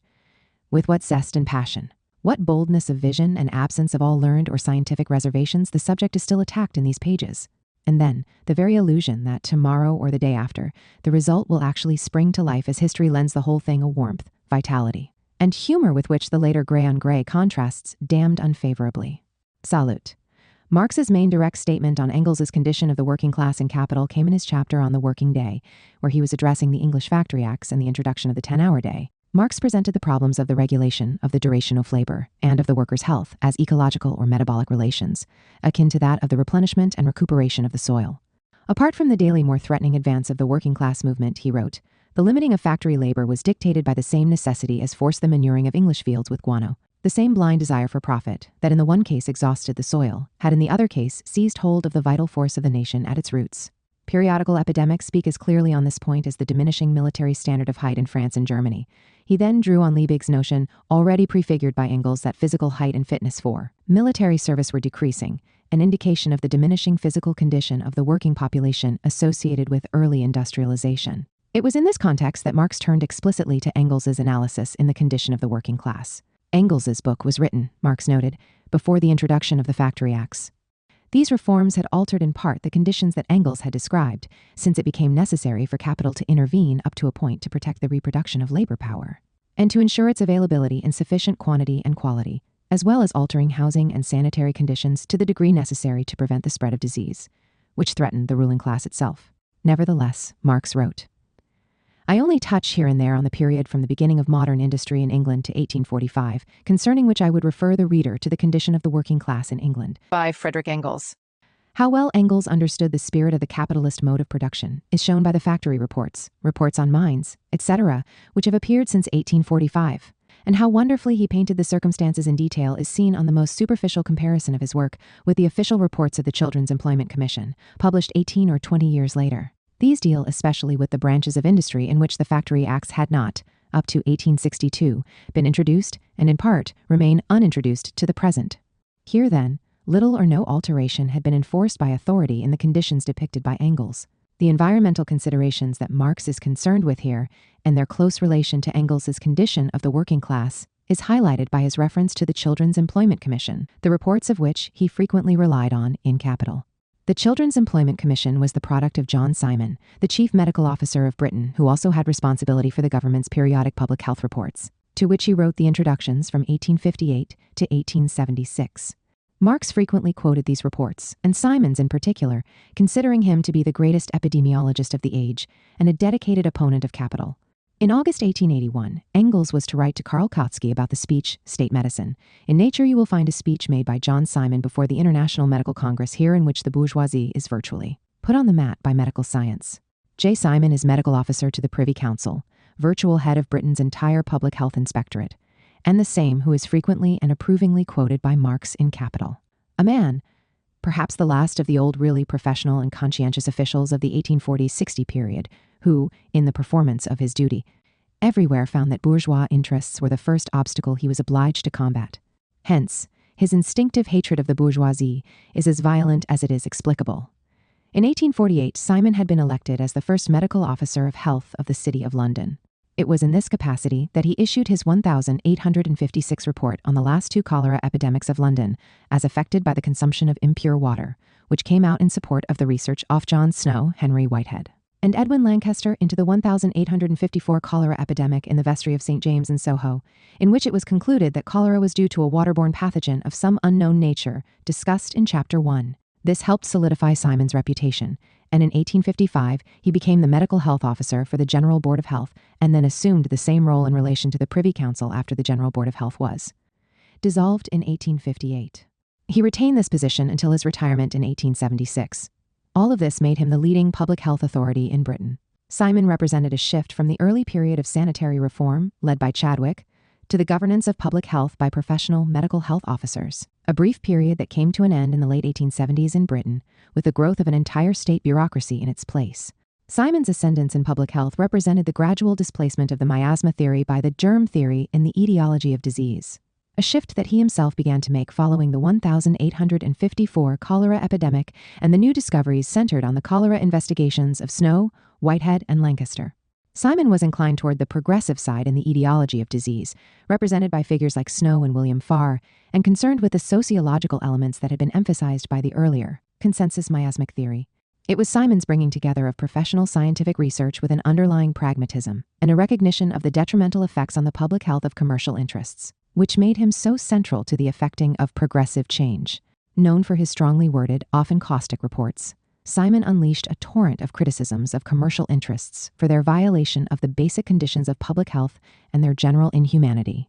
Beyond the investigation into sanitary conditions and disease, he organized investigations into the environmental conditions of all laboring populations in Britain in agriculture as well as industry. In 1854, arguing for the establishment of a Ministry of Health, Simon declared emphatically, "If there be citizens so destitute that they can afford to live only where they must straightway die, renting the 20th straw heap in some lightless fever bin, or squatting amid rotten soakage, or breathing from the cesspool and the sewer, so destitute that they can buy no water, that milk and bread must be impoverished to meet their means of purchase, that the drugs sold them for sickness must be rubbish or poison. Surely no civilized community dare avert itself from the care of this abject orphanage. If such and such conditions of food or dwelling are absolutely inconsistent with healthy life, what more final test of pauperism can there be, or what clearer right to public succor, than that the subject's pecuniary means fall short of providing him other conditions than those? It may be that competition has screwed down the rate of wages below what will purchase indispensable food and wholesome lodgment. All labor below that mark is masked pauperism. Whatever the employer saves is gained at the public expense. It is the public that, too late for the man's health or independence, pays the arrears of wage which should have hindered this suffering and sorrow." Simon and John Ruskin were close friends. Ruskin was influenced by Simon's annual public health reports and quoted them in his own work, questioning the reigning political economy. They shared a dislike of the Manchester School of Free Trade, Simon from a public health standpoint, and Ruskin in his aesthetic ecological critique of political economy. Simon also shared a friendship with William Morris and the Pre-Raphaelites. He had a close working relationship with Edwin Lancaster, who became editor of the Journal of Social Science, the official publication of the Social Science Association, an organization that Simon co-founded. In Marx's view, Simon was not only the leading pathologist in Britain, but also the most important scientific commentator on the environmental condition of the working class in the 1860s, at the time that Marx was writing Capital. He referred to Simon's analysis extensively in his discussions of the working day, machinery and large-scale industry, and the absolute general law of accumulation in Volume 1 of Capital, and in his treatment of savings on the conditions of work at the worker's expense in Volume 3. Writing of the growth of the industrial towns and the overcrowding and decline of sanitation, which had transpired since Engels's discussion of this in the early 1840s, Marx explained the antagonistic character of capitalist accumulation, and thus of capitalist property relations in general, is here so evident that even the official English reports on this subject teem with heterodox onslaughts on property and rights. This evil makes such progress alongside the development of industry, the accumulation of capital, and the growth and improvement of towns that the sheer fear of contagious diseases, which do not spare even respectable people, brought into existence from 1847 to 1864 no less than 10 Acts of Parliament on sanitation, and that the frightened middle classes in certain towns such as Liverpool, Glasgow, and so on, took strenuous measures to deal with the problem through their municipalities. Nevertheless, Dr. Simon says in his report of 1865, speaking generally, it may be said that the evils are uncontrolled in England. Our 5. Marx was so impressed by a table that Simon constructed on the mortality rate of tailors and printers in London due to overcrowding, poor ventilation and sanitation and disease, that he reproduced the same table in both volumes 1 and 3 of Capital. As he wrote in volume 1, Dr. Simon, the chief medical officer of the Privy Council and the official editor of the Public Health Reports, says, among other things, "In my 4th annual report, 1861, published in 1862, I showed how practically impossible it is for the work people to insist upon that which in theory is their first sanitary right. The right that, whatever the work their employer assembles them to do, shall, so far as depends upon him, be, at his cost, divested of all needlessly unwholesome circumstances. And I pointed out that, while work people are practically unable to exact that sanitary justice for themselves, they also, notwithstanding the presumed intentions of the law, cannot expect any effectual assistance from the appointed administrators of the Nuisances Removal Acts. And in the interests of myriads of laboring men and women, whose lives are now needlessly afflicted and shortened by the infinite physical suffering which their mere employment engenders, I would venture to express my hope that universally the sanitary circumstances of labor may, at least so far, be brought within appropriate provisions of law. A major killer under such conditions was the class of lung diseases of various sorts, as Simon argued in passages quoted by Marx. Speaking as England's chief medical officer, he stated, "In proportion as the people of a district are attracted to any collective indoor occupation, in such proportion, other things being equal, the district death rate by lung disease will be increased. In these circumstances," he added, "the increased mortality of the work people is such as to color the death return of the whole district with a marked excess of lung disease." Beyond this, Simon emphasized on all occasions the prevalence of unhygienic conditions, overcrowded housing, and poor nutrition. Marx used Simon's tables showing inadequate nutritional intake by workers and quoted him as saying that cases are innumerable in which defective diet is the cause or the aggravator of disease, can be affirmed by anyone who is conversant with poor law medical practice, or with the wards and outpatient rooms of hospitals. Yet in this point of view, there is, in my opinion, a very important sanitary context to be added. It must be remembered that privation of food is very reluctantly born, and that, as a rule, great poorness of diet will only come when other privations have preceded it. Long before insufficiency of diet is a matter of hygienic concern, long before the physiologist would think of counting the grains of nitrogen and carbon which intervene between life and starvation, the household will have been utterly destitute of material comfort. Clothing and fuel will have been even scantier than food. Against inclemencies of weather, there will have been no adequate protection. Dwelling space will have been stinted to the degree in which overcrowding produces or increases disease. Of household utensils and furniture, there will have been scarcely any. Even cleanliness will have been found costly or difficult, and if there still be self-respectful endeavors to maintain it, every such endeavor will represent additional pangs of hunger. The home, too, will be where shelter can be cheapest bought, in quarters where commonly there is least fruit of sanitary supervision, least drainage, least scavenging, least suppression of public nuisances, least or worst water supply, and if in town, least light and air. Such are the sanitary dangers to which poverty is almost certainly exposed, when it is poverty enough to imply scantiness of food.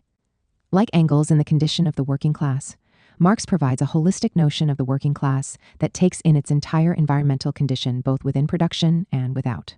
This is not, as has often been mistakenly characterized, a narrow theory of the industrial proletariat. Instead, what we find is a larger theory of an environmental working class, considering the entirety of its conditions and relations. He devoted more than 15 pages in Capital to the housing and general environmental conditions of the working class, relying mainly on the public health reports and related reports by medical officers.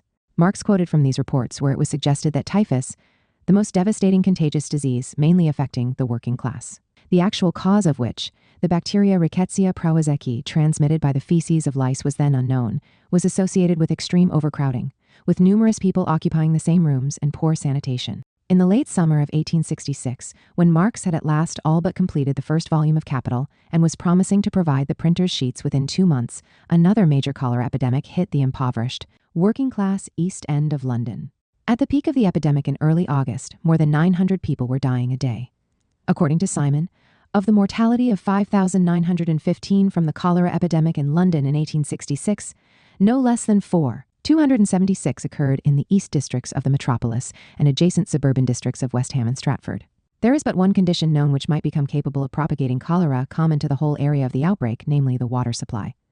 1 in 9. William Farr, the Register General, who had pioneered in the development of health statistics and who had adopted the waterborne pathogen theory of cholera, following figures like John Snow and Edwin Lancaster, played a central role in addressing the epidemic. Going over the death rolls, Farr pinpointed the source of the epidemic as water coming from the East London Water Company. Edwin Lancaster wrote his 1866 pamphlet Cholera, What It Is, and How to Prevent It in response to the epidemic. Simon's public response was characteristically incisive, blaming the role of commercial interests and drawing the important historical lesson in that respect. The colossal power of life and death in commercial hands is something for which, till recently, there has been no precedent in the history of the world. 110. Environmental justice and the working class in Ireland and England. For Engels, the condition of the Irish working class remained a vital issue. Along with Mary and Lizzie Burns, he supported the nationalist, in the 1860s and 1870s, the Fenian struggle in Ireland. In September 1869, in celebration of his freedom at last from Ehrman and Engels, he decided to take Lizzie Burns and the young Eleanor Marx on a trip to Ireland.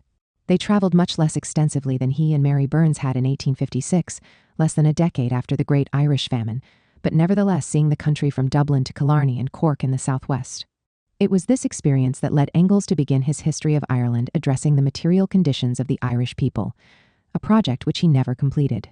Still, the manuscript gave an indelible indication of Engels's method, which necessarily considered natural physical as well as social conditions. The first half of the extant 40-page manuscript of his History of Ireland, begun in 1869 but never pursued after that, consisted of a section on natural conditions, which started with a detailed excursion into the geological history and proceeded from there to the natural condition of the soil prior to cultivation.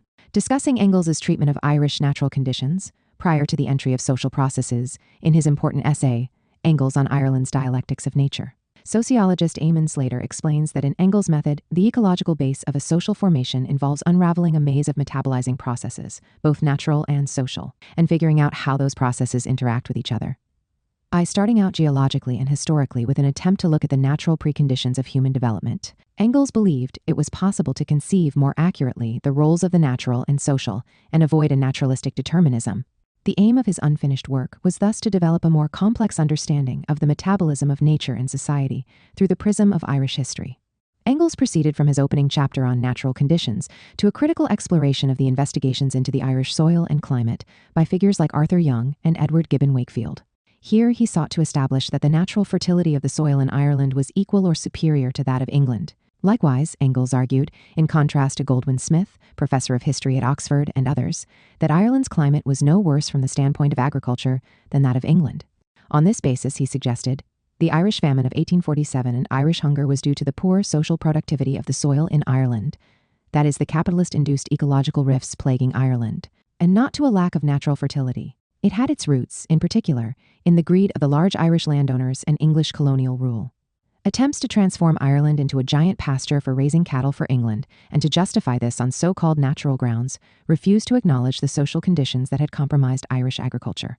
Compared to England, he wrote, Ireland is more suited to cattle rearing on the whole, but if England is compared with France, she too is more suited to cattle rearing.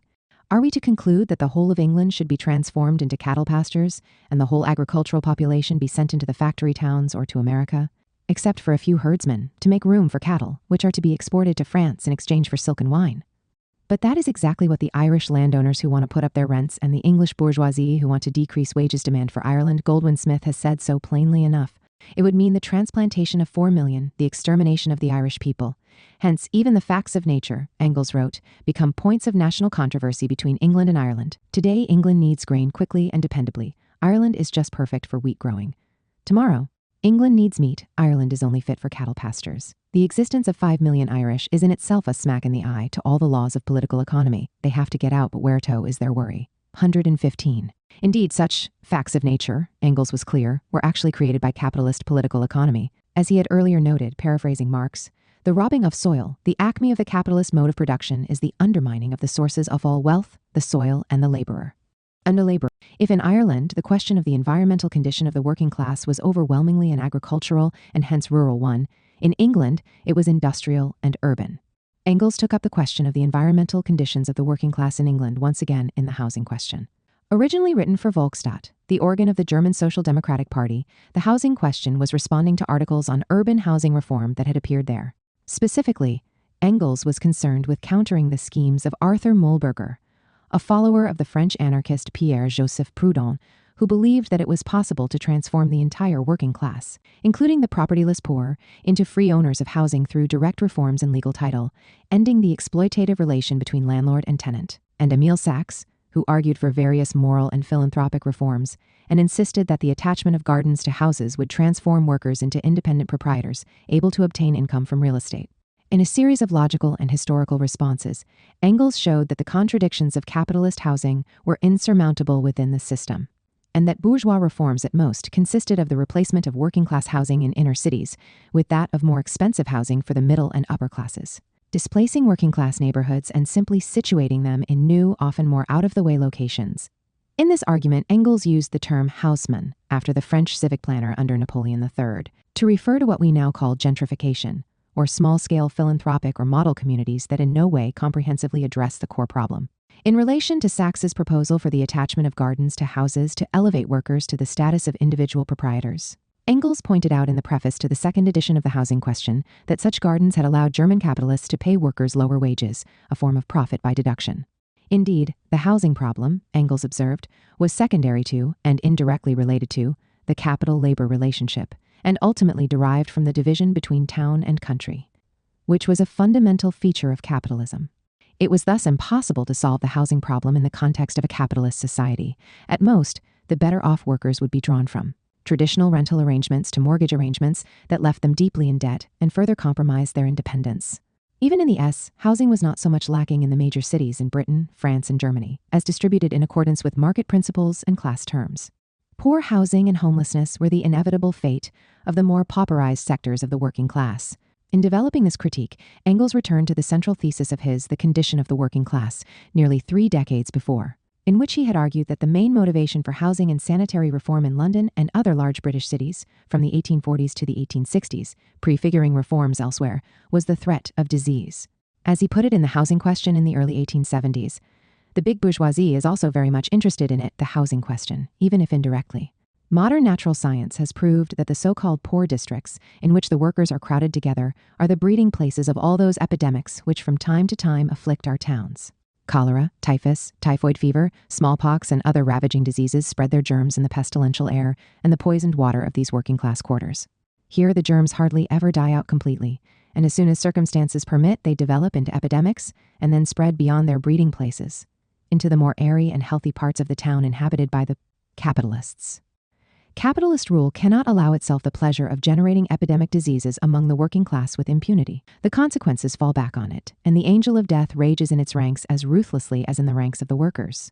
As soon as this fact had been scientifically established, the philanthropic bourgeois became inflamed with a noble spirit of competition in their solicitude for the health of their workers.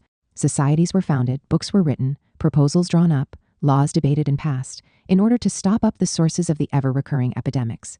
The housing conditions of the workers were investigated and attempts made to remedy the most crying evils. In England particularly, where the largest number of big towns existed and where the bourgeoisie itself was, therefore, running the greatest risk, extensive activity began. Government commissions were appointed to inquire into the hygienic conditions of the working class. Their reports, honorably distinguished from all continental sources by their accuracy, completeness, and impartiality, provided the basis for new, more or less thoroughgoing laws. Imperfect as these laws are, they are still infinitely superior to everything that has been done in this direction up to the present on the continent.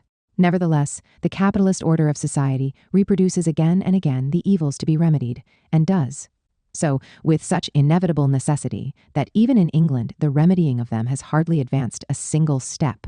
Later, Engels reiterated that the sanitary reform laws as a general rule were introduced or effectively implemented only as the result of the outbreak of some epidemic, such as in the case of the smallpox epidemic last year in Manchester and Salford.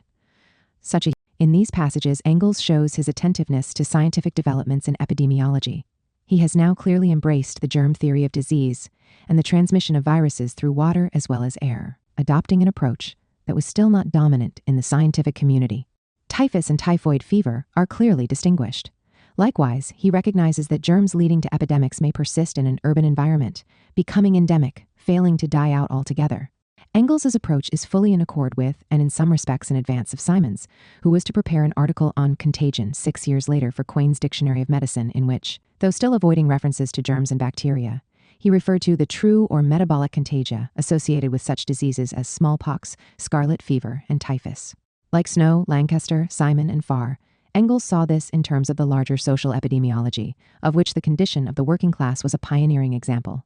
Engels' discussion of housing was no less advanced, putting particular emphasis on what he called the Haussmann method, that is, gentrification, Engels referred to, the practice, which has now become general, of making breaches in the working class quarters of our big cities, particularly in those which are centrally situated. Irrespective of whether this practice is occasioned by considerations of public health and beautification, or by the demand for big centrally located business premises, or by traffic requirements, such as the laying down of railways, streets, etc. No matter how different the reasons may be, the result is everywhere the same. The most scandalous alleys and lanes disappear to the accompaniment of lavish self-glorification by the bourgeoisie on account of this tremendous success. But they appear again at once somewhere else, and often in the immediate neighborhood. Engels illustrated this point by going back to the impoverished, environmentally hazardous working-class area of Manchester called Little Ireland, as it looked in 1843 and 1844, described in the condition of the working class. Little Ireland, he explained in the housing question, had long since vanished, with a railway station standing where it had been located. This was presented as a great success on the part of the well-to-do, but in 1871 a great inundation had occurred from summer floods. Manchester's Weekly Times then revealed, as Engels explained, that Little Ireland had not been abolished at all, but had simply been shifted from the south side of Oxford Road to the north side, and that it still continues to flourish. In these areas, the Weekly Times explained, inhabited by the poor along the Medlock River's lower valley, the floods, combined with the general unsanitary conditions, threatened the danger of epidemic, thus making it an issue for the vested interests of the city. In Engels' words, this is a striking example of how the bourgeoisie settles the housing question in practice. The breeding places of disease, the infamous holes and cellars in which the capitalist mode of production confines our workers night after night, are not abolished. They are merely shifted elsewhere. The same economic necessity which produced them in the first place produces them in the next place also. As long as the capitalist mode of production continues to exist, it is folly to hope for an isolated settlement of the housing question or of any other social question affecting the lot of the workers.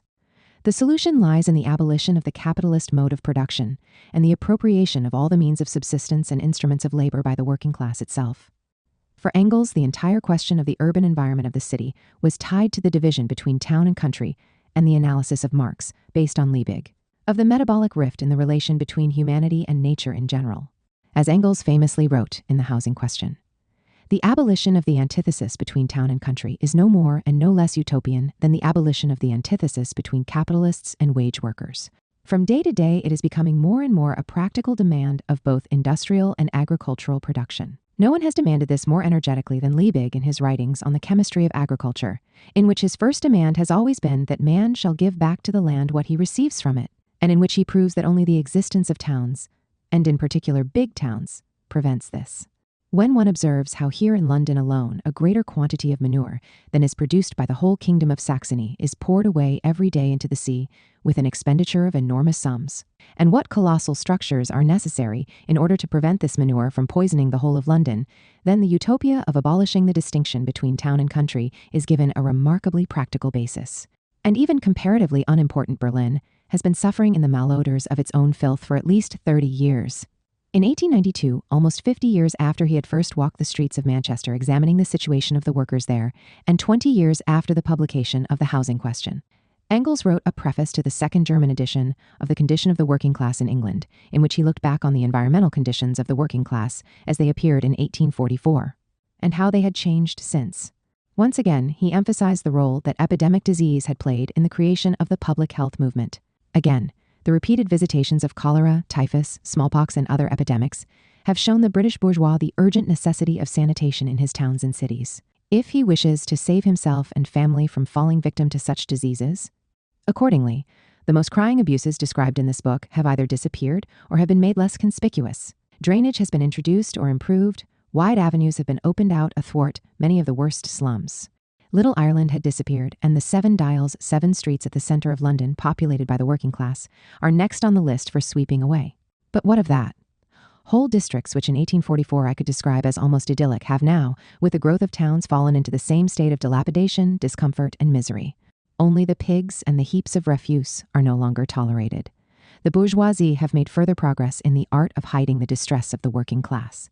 But that, in regard to their dwellings, no substantial improvement has taken place is amply proved by the report of the Royal Commission on the Housing of the Poor, 1885.127. The state of the working class, Engels continued to argue in the 1890s, was most evident in its overall environmental conditions and not simply the conditions of the labor process. Although ultimately it was a question of the alienation of the means of production from the workers and their monopolization by the capitalists.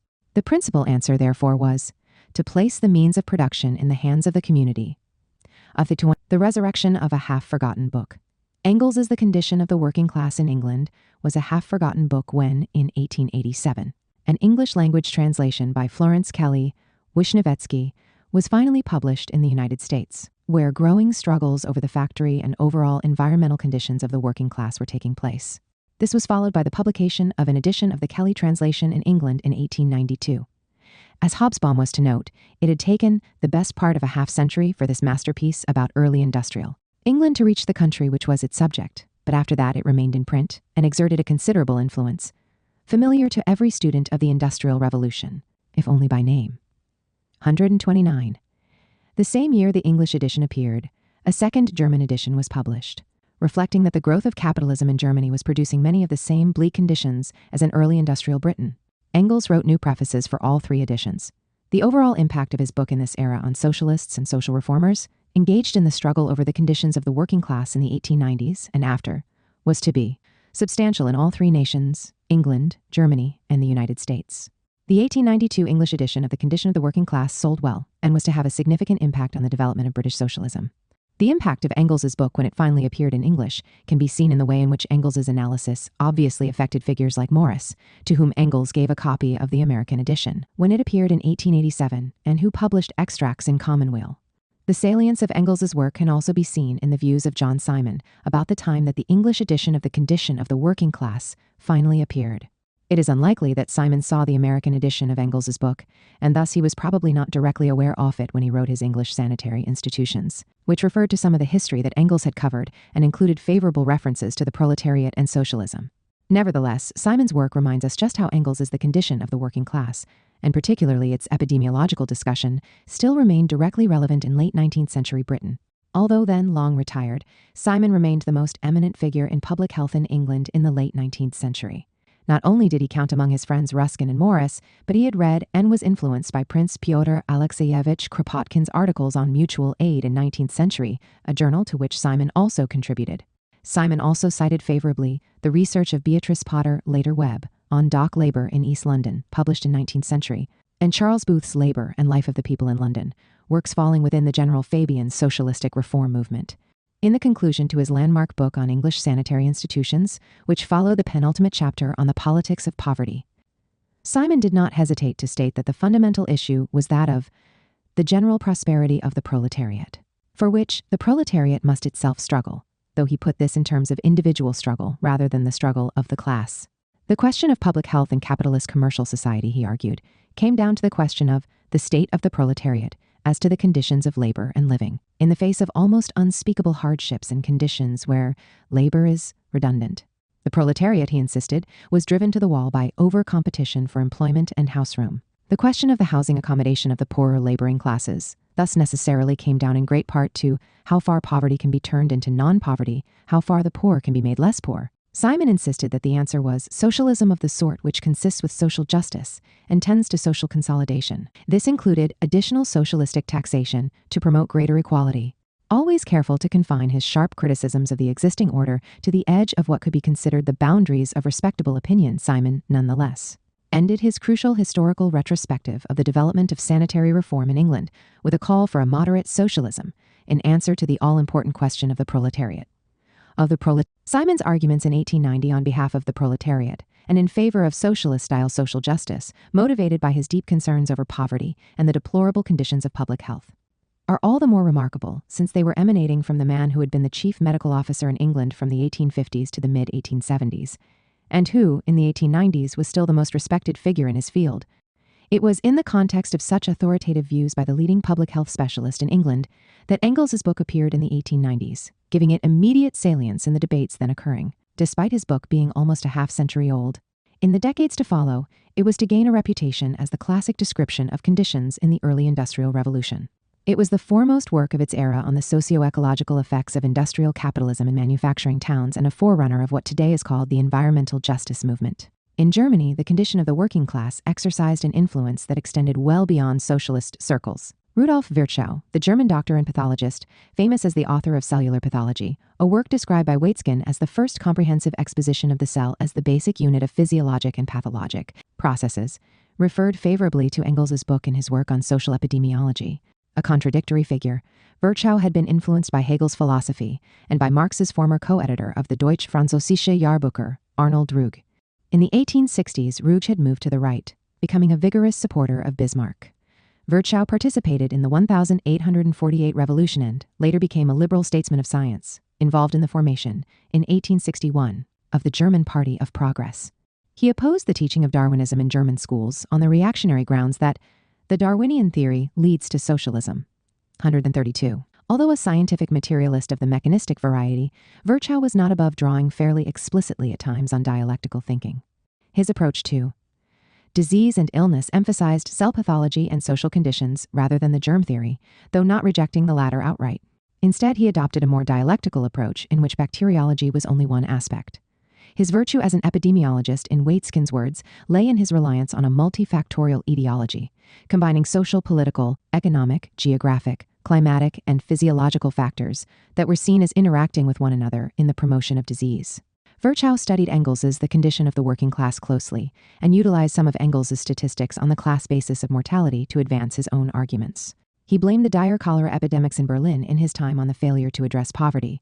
Designating epidemics of cholera and typhus as crowd diseases, he played a leading role in sanitary reform in Berlin. In the United States, Engels is the condition of the working class found a genuine proponent in Florence Kelley, who began translating it into English in 1885. With the final version approved by Engels and accompanied by a new preface and appendix for American readers, published in 1887.135, Kelley as Us. Supreme Court Justice Felix Frankfurter recalled in 1953, was a woman who had probably the largest single share in shaping the social history of the United States during the first 30 years of this century. During that period, hers was no doubt a powerful, if not decisive, role in securing legislation for the removal of the most glaring abuses of our hectic industrialization following the Civil War. Kelley, however, started out as a Marxian socialist, was a friend of Engels, and remained committed to socialism in one form or another all her life. Florence Kelley was born in Philadelphia, where her father, William D. Kelley, was a lawyer and a noted abolitionist. He was one of the founders of the Republican Party, a strong supporter of Lincoln, and a longtime member of the U.S. House of Representatives. In economics, he was a protectionist and a follower of Henry C. Carey. Unusual for a woman in her day, Florence studied at Cornell University, delving into Greek, Latin, and algebra, and obtaining her BA, she pursued postgraduate studies at the University of Zurich. During her time in Zurich, she became a socialist, reading Marx's Capital in 1883-84. She and her husband, Lazar Wisniewski, were to meet Engels in London on their way from Zurich to New York in 1886.138. In 1887, soon after the publication of her translation of Engels' The Condition of the Working Class, Kelley wrote her major article, The Need of Theoretical Preparation in Philanthropic Work. She insisted that Engels' book was the best introduction to the study of modern scientific political economy. This was not simply because of its theoretical critique of capitalism, its support of the proletariat, and its case for socialism, but because of its concrete exploration of the actual conditions of the working class. Here she pointed, like Engels too, the question of the sanitary conditions of the cities affecting the impoverished working class especially, which only became an issue for the vested interests when epidemic disease threatened their own privileged existence. Epidemic disease, as murderous to the ruling class as to the workers, she wrote, must be prevented in the self-defense of the latter.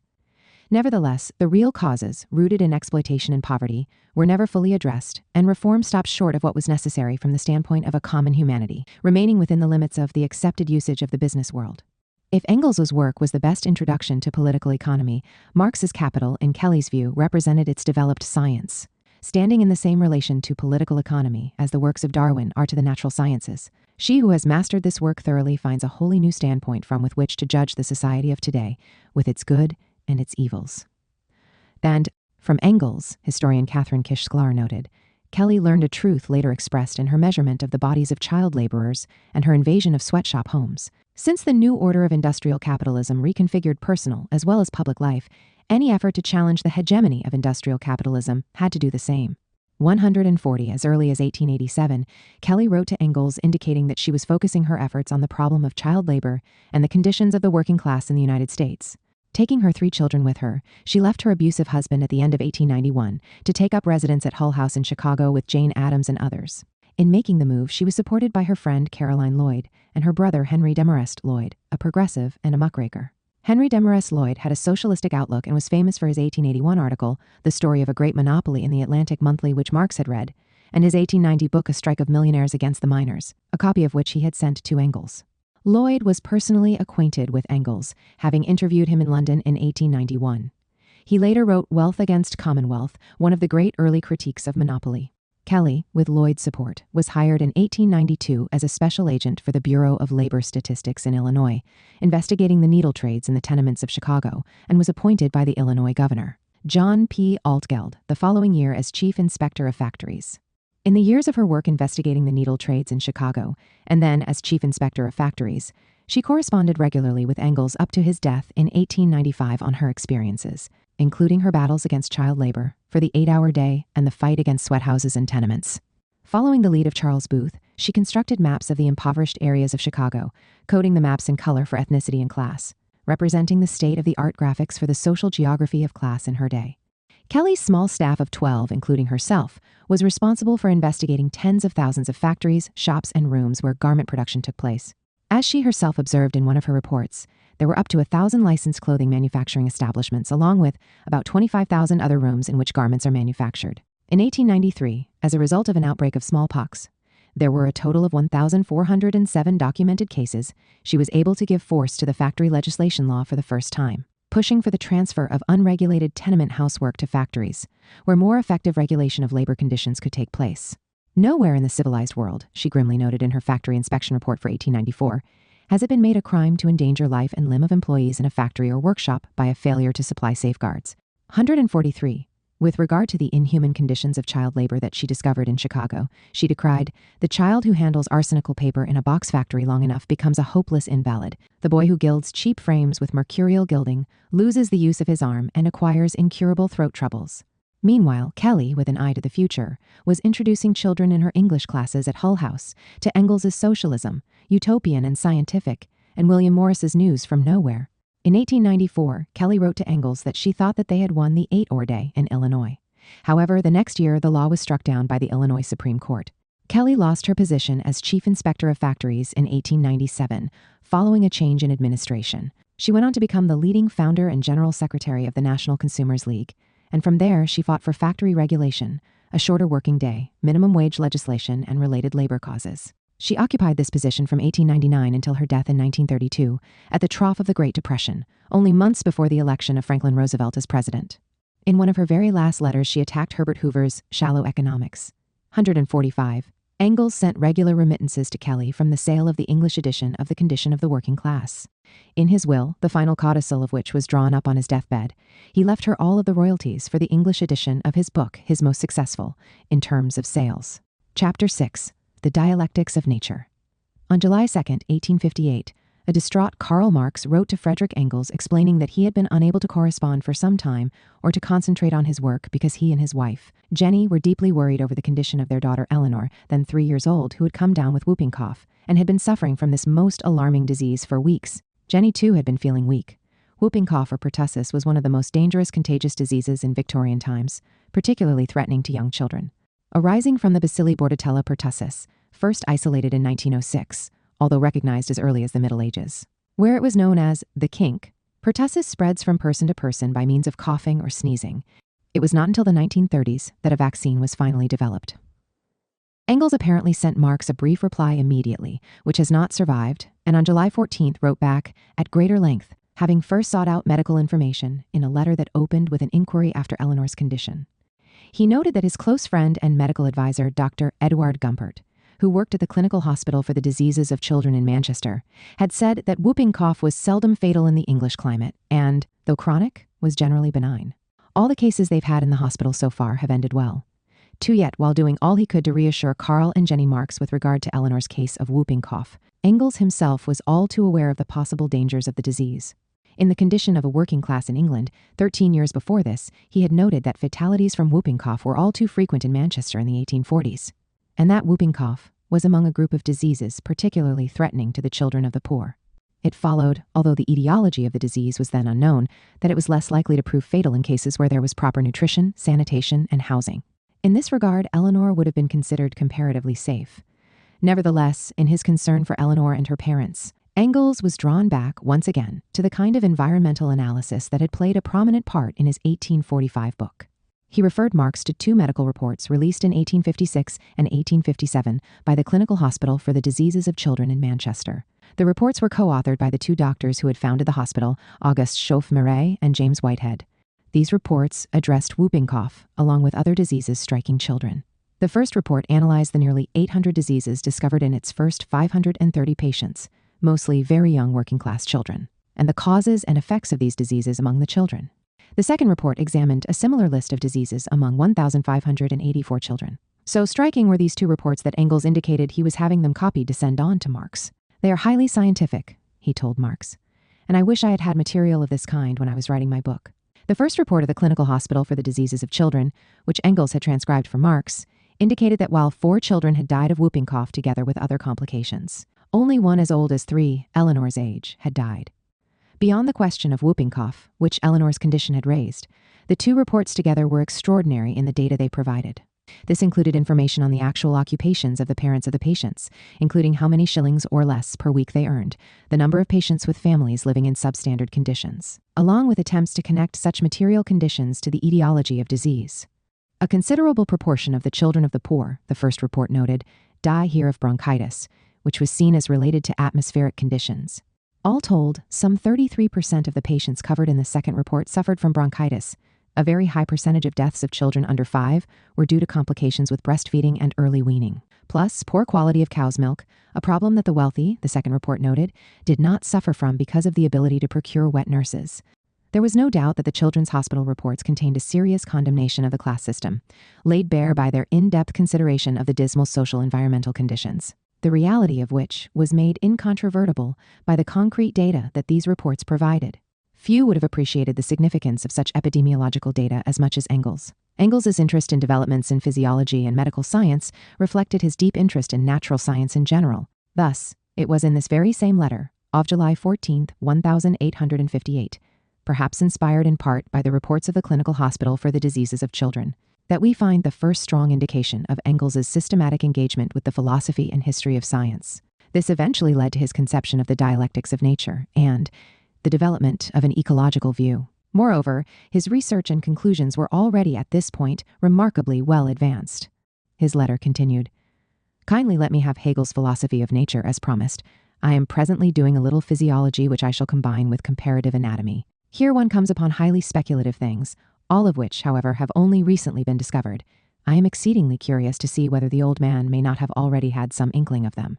This much is certain. Were he today to write a philosophy of nature, subjects would come flocking in on him from all directions." One has no idea, by the way, of the progress made in the natural sciences during the past 30 years. Two things have been crucial where physiology is concerned. 1, the tremendous development of organic chemistry. 2, the microscope, which has been properly used only during the past 20 years. This last has produced even more important results than chemistry. What has been chiefly responsible for revolutionizing the whole of physiology, and has alone made comparative physiology possible, is the discovery of the cell. In plants by Schleiden and in animals by Schwann. Everything consists of cells. The cell is Hegelian being in itself, and its development follows the Hegelian process step by step, right up to the final emergence of the idea, i.e., each completed organism. Another result that would have delighted old Hegel is the correlation of forces in physics, or the law whereby mechanical motion, that is mechanical force, for example, through friction, is, in given conditions, converted into heat, heat into light, light into chemical affinity, for example, in the voltaic pile, into electricity, the latter into magnetism. These transitions may also take place differently, backwards or forwards. An Englishman whose name I can't recall, James Joule, has now shown that these forces pass from one to the other in quite specific quantitative proportions, so that, for example, a certain quantity of one, for example, electricity, corresponds to a certain quantity of each of the others, for example, magnetism, light, heat, chemical affinity, positive or negative, combining or separating, and motion. The idiotic theory of latent heat is thus disposed of. But isn't this splendid material proof of how the reflex categories, Hegel's reflection determinations, dissolve one into the another? This much is certain: comparative physiology gives one a healthy contempt for man's idealistic arrogance in regard to other animals. At every step it is forcibly brought home to one how completely his structure corresponds to that of other mammals. He has basic features in common with all vertebrates, and even, if less distinctly, with insects, crustaceans, tapeworms, etc.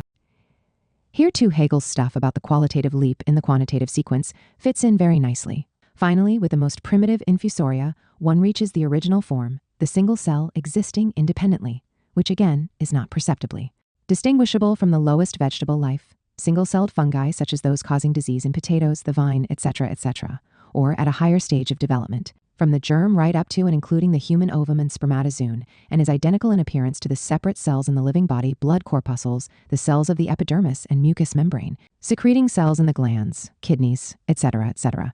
Engels's brief exegesis here highlighted the simultaneous breakdown of both religious or teleological views of nature and of the rigid mechanistic view of the universe. Everything could be seen in a complex flux.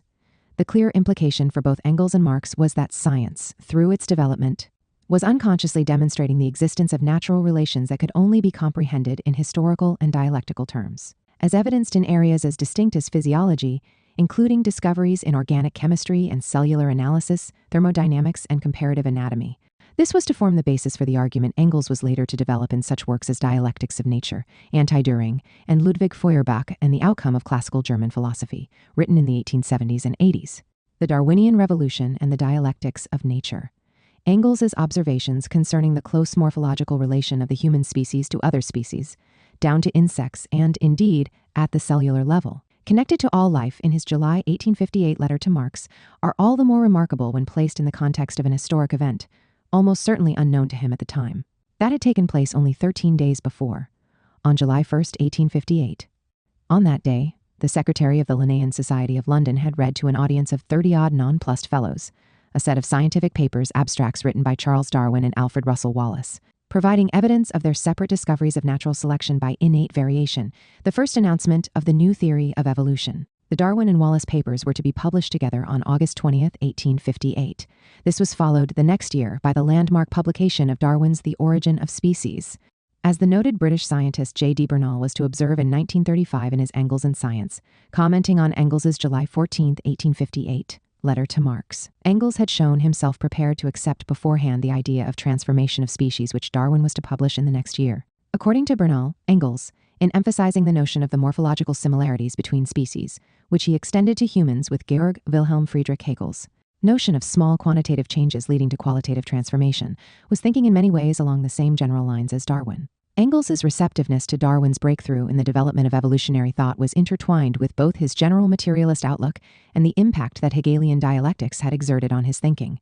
Both Marx and Engels were actively reconsidering Hegel's legacy at this time, determining how best to make use of it in their own analyses, for Marx in relation to political economy, for Engels in relation to natural science. On January 16, 1858, Marx wrote to Engels that a return to Hegel's logic had helped him work out certain questions related to the theory of profit in his critique of political economy. Engels, meanwhile, had begun to think about the relation of Hegel's philosophy of nature to the dialectical understanding of natural scientific phenomena, as exhibited in his July 14th letter to Marx. Engels brought the question of Hegel's dialectics, which had long since lost its popularity in Germany, out into the open in a review of Marx's contribution to the Critique of Political Economy for Das Volk, the London organ of the German Workers' Educational Association, on August 20th, 1859. Here he confronted the rigid metaphysical mechanistic scientific philosophy then prevalent. What was needed, he argued, was a materialist reappropriation of the dialectical outlook of Hegel and before Hegel, Immanuel Kant, within the sciences. The value of this for the social sciences had already been demonstrated by Marx's work under review. But Engels insisted that a similar critical reappropriation of the dialectical method of German idealism was also needed in the natural sciences, and that Marx's materialist dialectical method had indeed helped pave the way. Marx's work thus represented not simply a critical economics, but a new approach to science. The decline of Hegelian philosophy in the late 1840s and 1850s had led to a weakening of the critical nature of German thought. Following the 1848 revolution, Hegel was forgotten, and a new materialism arose in the natural sciences in place of philosophy, a materialism that differed in principle very little from the mechanical materialism of the 18th century. This new scientific materialism was, of course, superior to the materialism of the 18th century, as represented by figures such as Denis Diderot and Julien Offray de la Mettrie, insofar as it rested on a greater stock of data relating to the natural sciences, especially chemistry and physiology. This reflected the revolutions initiated by such figures as Theodor Schwann and Matthias Schleiden in cell physiology, and by Antoine Laurent de Lavoisier, John Dalton, and Justus von Liebig in organic chemistry. Yet, the new scientific materialist worldview was often accompanied by a poverty in its philosophical presumptions, which took a rigid mechanistic form. This was particularly evident in the work of such naturalists and physicians as Ludwig Buchner, Karl Vogt, and Jacob Moleschott. Even though they were materialists, albeit of the mechanistic variety and influential among social democrats, Buchner, Vogt, and Moleschott represented, in Marx and Engels' view, a retrograde movement philosophically, insofar as they had reverted to the rigid, sterile metaphysics exemplified by the German rationalist philosopher Christian Wolff, who Kant had characterized, in his preface to the second edition of the Critique of Pure Reason, as the greatest of all dogmatic philosophers. Engels contended that Kant, and more particularly Hegel, left the prior Wolffian system theoretically demolished. However, with the demise of Hegelian philosophy, the narrowly metaphysical Wolffian style thinking, Engels contended, was again reasserting itself in German science. Here he clearly had in mind Buchner's Force and Matter, Kraft und Stoff, the most influential work on materialism of the day. First published in 1855, it went through 21 different German editions and was translated into 17 languages. Later, Engels was to focus on Buchner's Man in the Past, Present, and Future, published in 1869. Buchner, like both Vogt and Moleschott, claimed to have inherited the materialist philosophical mantle of Ludwig Feuerbach, while basing his analysis on natural science alone and on Spencerian notions of linear progress. The critique of such mechanistic views would be central to Engels's attempt in his mature works to reconstruct the dialectics of nature and science in ways that lent themselves to the eventual development of a critical, ecological analysis. The key to developing a critical method applicable to science in general, in Engels's view, was to return to Hegel's dialectic, divested of its idealist wrappings.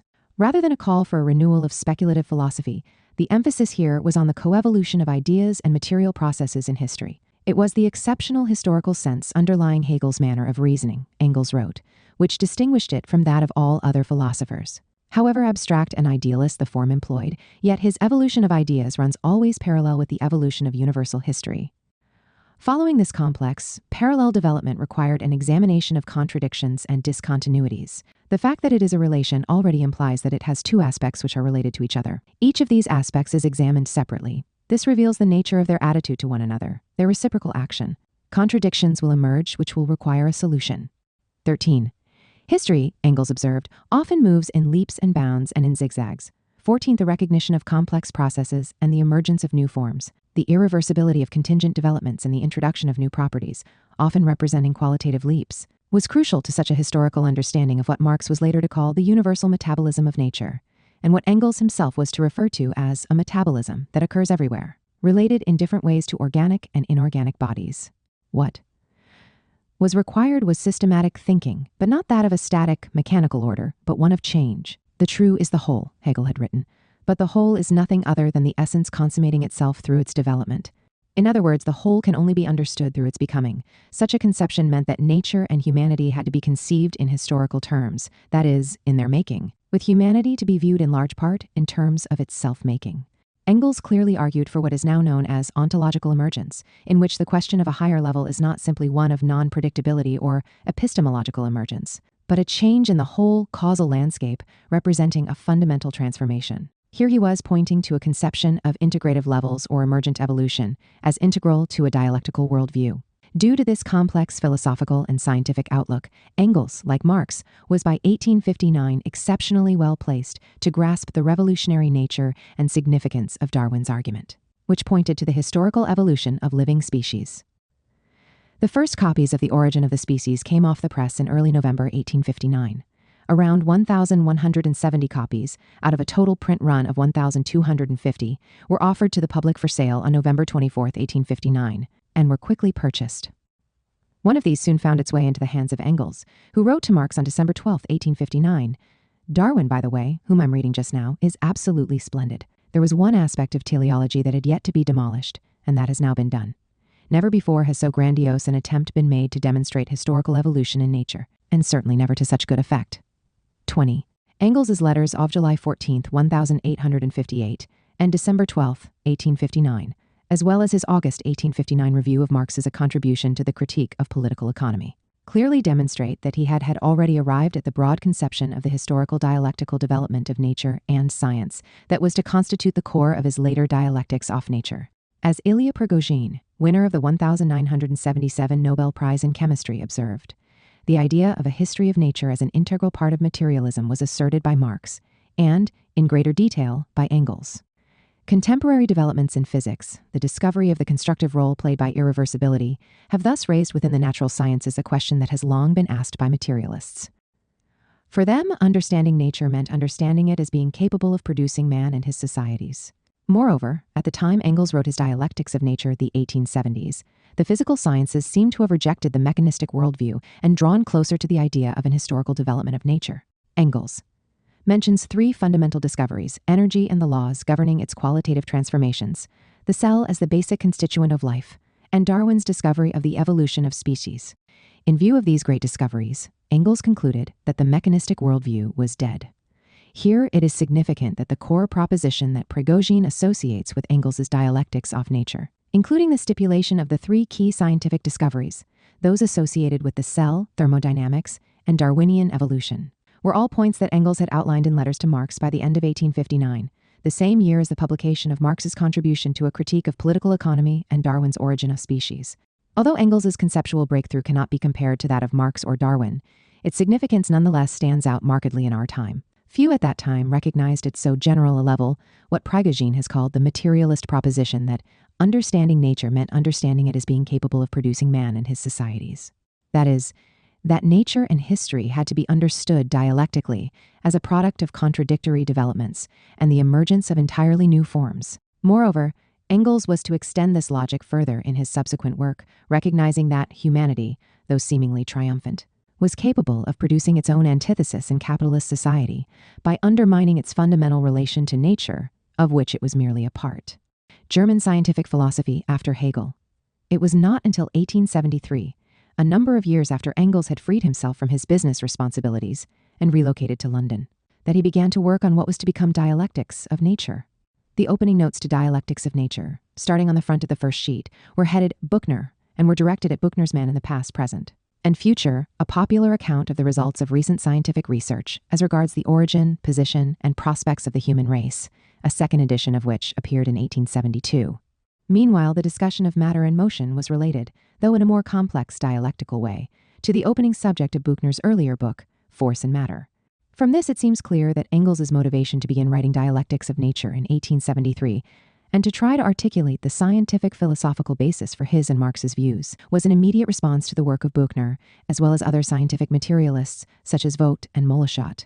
For Marx and Engels, the so-called scientific materialists Buchner, Vogt, and Moleschott, from the 1850s to the 1870s, represented a serious challenge to their own position within the growing socialist movement in Germany, in which the scientific materialists exerted a strong influence due to their adamant materialism and atheism, their association with Feuerbach, and their sympathies with the 1848 revolution. Vogt popularized the view that ideas stand in the same relation to the brain as bile does to the liver or urine to the kidneys. The difficulty for Marx and Engels was to separate their own conception of materialism from that of the scientific materialists, and from the political ideas with which their mechanistic materialism was associated, which, on the surface, seemed to dovetail with scientific socialism. This was all the more difficult as their critique in the German ideology and in Marx's theses on Feuerbach, not known even to Engels until after Marx's death, had not yet been published. The philosophical basis of historical materialism thus remained unclear to most of their followers. According to the great Russian Marx scholar David Ryazanov, Marx and Engels' follower Wilhelm Liebknecht, who played a key role in the development of the German Social Democratic Party, was taken in by the work of the scientific materialists. Liebknecht himself so little grasped the Marxian philosophy that he confused the dialectical materialism of Marx and Engels with the natural historical materialism of Jacob Moleschott and Ludwig Buchner. 2.4. Politically, Vogt had participated in the 1848 revolution as a liberal Democrat, a member of the Frankfurt National Assembly, while Buchner and Moleschott both sympathized with Republican tendencies in the revolution. Moleschott was the least socially and politically oriented of the three. His central reductionist notion was that human beings were what they eat. Buchner and Vogt, however, both presented themselves at times as political philosophical revolutionaries. Buchner, in particular, was a left Democrat, to the right of Ferdinand Lassalle, but sometimes supporting the latter, opposed to an independent working-class movement. He was a delegate to the 1867 conference of the International Working Men's Association. Marx spent about a year writing his book Herr Vogt, which was an attempt to reply to calumnies that Vogt had hurled at him. Later, government records revealed that in 1859, Vogt received 40,000 francs from the secret funds of Napoleon III, associated with propaganda on the latter's behalf. Buchner, Vogt, and Moleschott thus constituted political as well as scientific rivals of Marx and Engels. Their theoretical significance lay in their claim that they based their ideas exclusively on natural science, rejecting all speculative philosophy, along with historical analysis and political economic critique. Buchner was a particularly sharp critic of Hegel. They sought to use the huge prestige of natural science, particularly following Darwin, to outflank the socialist communist critique of capitalism. There is no doubt that for Engels, Buchner was the most significant of the scientific materialists in Germany, both theoretically and in terms of his direct influence on the growing social democratic movement. Buchner was almost always listed first when Engels referred to scientific materialists, and it was Buchner's work that Engels took as his general yardstick for the non-dialectical, metaphysical materialism to which his and Marx's more dialectically oriented materialism was opposed. Buchner was a serious, if mechanical, materialist. Nature, he wrote in Force and Matter, knows neither a supernatural origin nor a supernatural continuation. She, the all-bearing and the all-devouring, is her own alpha and omega, her own generation and death. 28. He lauded the ancient materialist philosophers, particularly Democritus, Epicurus, and Lucretius, whom he saw as the founders of the natural scientific view. The materialist tradition in philosophy, he believed, stretched up through Feuerbach, the philosopher par excellence of emancipated and self-contained humanity, At that point, materialism was taken over entirely by natural science, as philosophy, particularly speculative philosophy, as Feuerbach himself argued, had lost all real value. The heroes of materialism in the 19th century, according to Buchner, as indicated in the later editions of Force and Matter, were figures like Julius Robert von Mayer. One of the discoverers of the conservation of energy, Charles Lyell, the discoverer of the modern geological view, and above all, Charles Darwin, the discoverer of evolution. At the core of Buchner's argument was the depiction of matter as consisting of two things, stuff and force, generating a dualist ontology. In the Cartesian tradition, matter was seen in terms of extension and was inert, except when two material objects collided with each other. Buchner, however, summarizing the tendencies of science in his time, saw matter as inseparable from force. In this view, the barrier between the inorganic and organic broke down, passing into each other, a development arising out of organic chemistry and the study of hydrocarbons. In Man in the Past, Present, and Future, Buchner derided what he called the so-called dialectical method, which attained its climax in the Great Hegel. That deluge of words poured over a desert of ideas, as Helvetius so suitably described the results of the scholastic philosophy of the Middle Ages, which is still far from being extinct. For Buchner, the mechanical laws of science had triumphed over meaningless words or phrases. Science had removed the veil of the mystery and found nothing there except the effete skeleton of philosophical emptiness of spirit and thought, clothed with the motley rags of a philosophical terminology or mode of expression. There is not now, and never was or will be, a possibility of enlarging human knowledge beyond experience, or human philosophy beyond the conclusions drawn from experience. Denying the role of Kant's critical epistemology, Buchner went so far as to claim crassly that there was no scientific foundation for the doctrine of Kant, which is derived from pure speculation. Kant's thing in itself is a purely ideal entity, or a logical and empirical nonentity. In this way, Buchner simply denied all philosophical problems, relying simply on crude, positivistic assumptions. Buchner's positivistic perspective pointed to progress as the law of science and the universe. Unending forward motion on Earth would come to an end, it was true, in the extinction in the far distant future of Earth's inhabitants. But this, he contended, would coincide in time with the appearance of other life forms with similar intellectual and physical properties on thousands upon thousands of other planets throughout the universe. Inorganic and organic existence, life, society, and the even eventual destruction of life on Earth due to the waning of the sun were all in accord with an overall progressive movement within Earth. And ultimately the universe, that arose simply from the combined action of matter and force as the indestructible basis of all reality. The world could be explained in terms of mere mechanical laws which lie in the very nature of things, and on a purely empirical basis, with no need for speculative hypotheses characteristic of philosophy. The strength of its science's proofs, Buchner wrote, lies in facts, and not in unintelligible and meaningless phrases. Nature and experience is the watchword of the age. Speculation, says Ludwig Feuerbach, is philosophy intoxicated. Man in the past, present, and future constantly referred in Spencerian fashion to the great organic law of development and progress. Nature's great progression, the common and uniform progress of humanity, brought on by the Darwinian struggle for existence. The struggle for existence became the universal explanation for all organic development. It dominated human development from the moment that the transformation from ape to man occurred, with the development of a more erect posture, the increased usefulness of the hands, and the emergence of speech. Here Buchner followed the argument of Ernst Haeckel. Buchner, although recognizing at one point that human beings were social beings, and that sociality was crucial to this developmental process, nonetheless reverted constantly to the Darwinian struggle for existence as the being and end-all. Was not society, he asked, quoting Hobbes, a bellum omnium contra omnes, a war of all against all? This self-same struggle of existence that explained the rise of society would lead, in the end, to the struggle against the struggle for existence, or the replacement of the power of nature by the power of reason. Out of this would rise a good, rational, harmonious government. Although sometimes presenting himself as a socialist, Buchner argued explicitly for the supremacy of capital, even saying that the workers or work-takers should adopt the slogan, "Long live capital," recognizing the beneficial role played by the work-givers. In Buchner's words, those who decried the so-called capitalistic mode of production, which was only a necessary and inevitable result of our given social relations, were essentially guilty of looking a gift horse in the mouth, since wherever a business or factory depends on the creative activity, the inventive genius, the industry, or any other special faculty of its undertaker, or even upon the particular goodness of the whole organization, the increased gain, falsely called the premium on capital of the undertaker or organizer, is very well earned. On the question of the emancipation of women, Buchner was somewhat more progressive, arguing against the intellectual inequality of the genders and defending women's rights. On race, however, his deep prejudices came to the fore. Like Vogt, though somewhat more hesitantly, he promoted the thesis of polygenesis in the origin of the human races, deriding Wallace's notion of a common origin for all humankind. In line with his mechanical notion of progress, Buchner insisted that in the end there would be greater uniformity of humankind, as a result of the destruction of the weaker and a constant increase of the stronger or more intelligent races. The non-Caucasian races would either be entirely supplanted by the European race, or would in some way blend with it to the advantage of the Europeans, given the more highly developed brain of Europeans. Like Haeckel, Buchner was eventually to adopt an explicit monism with racial overtones. Such propositions, he believed, were simply straightforward results of scientific materialism, arising out of the mechanical properties of matter and force, empirically ascertained through our senses. Engels did not view Buchner, Vogt, and Moleschott as major scientific figures, though giving the most credit to Buchner among the three.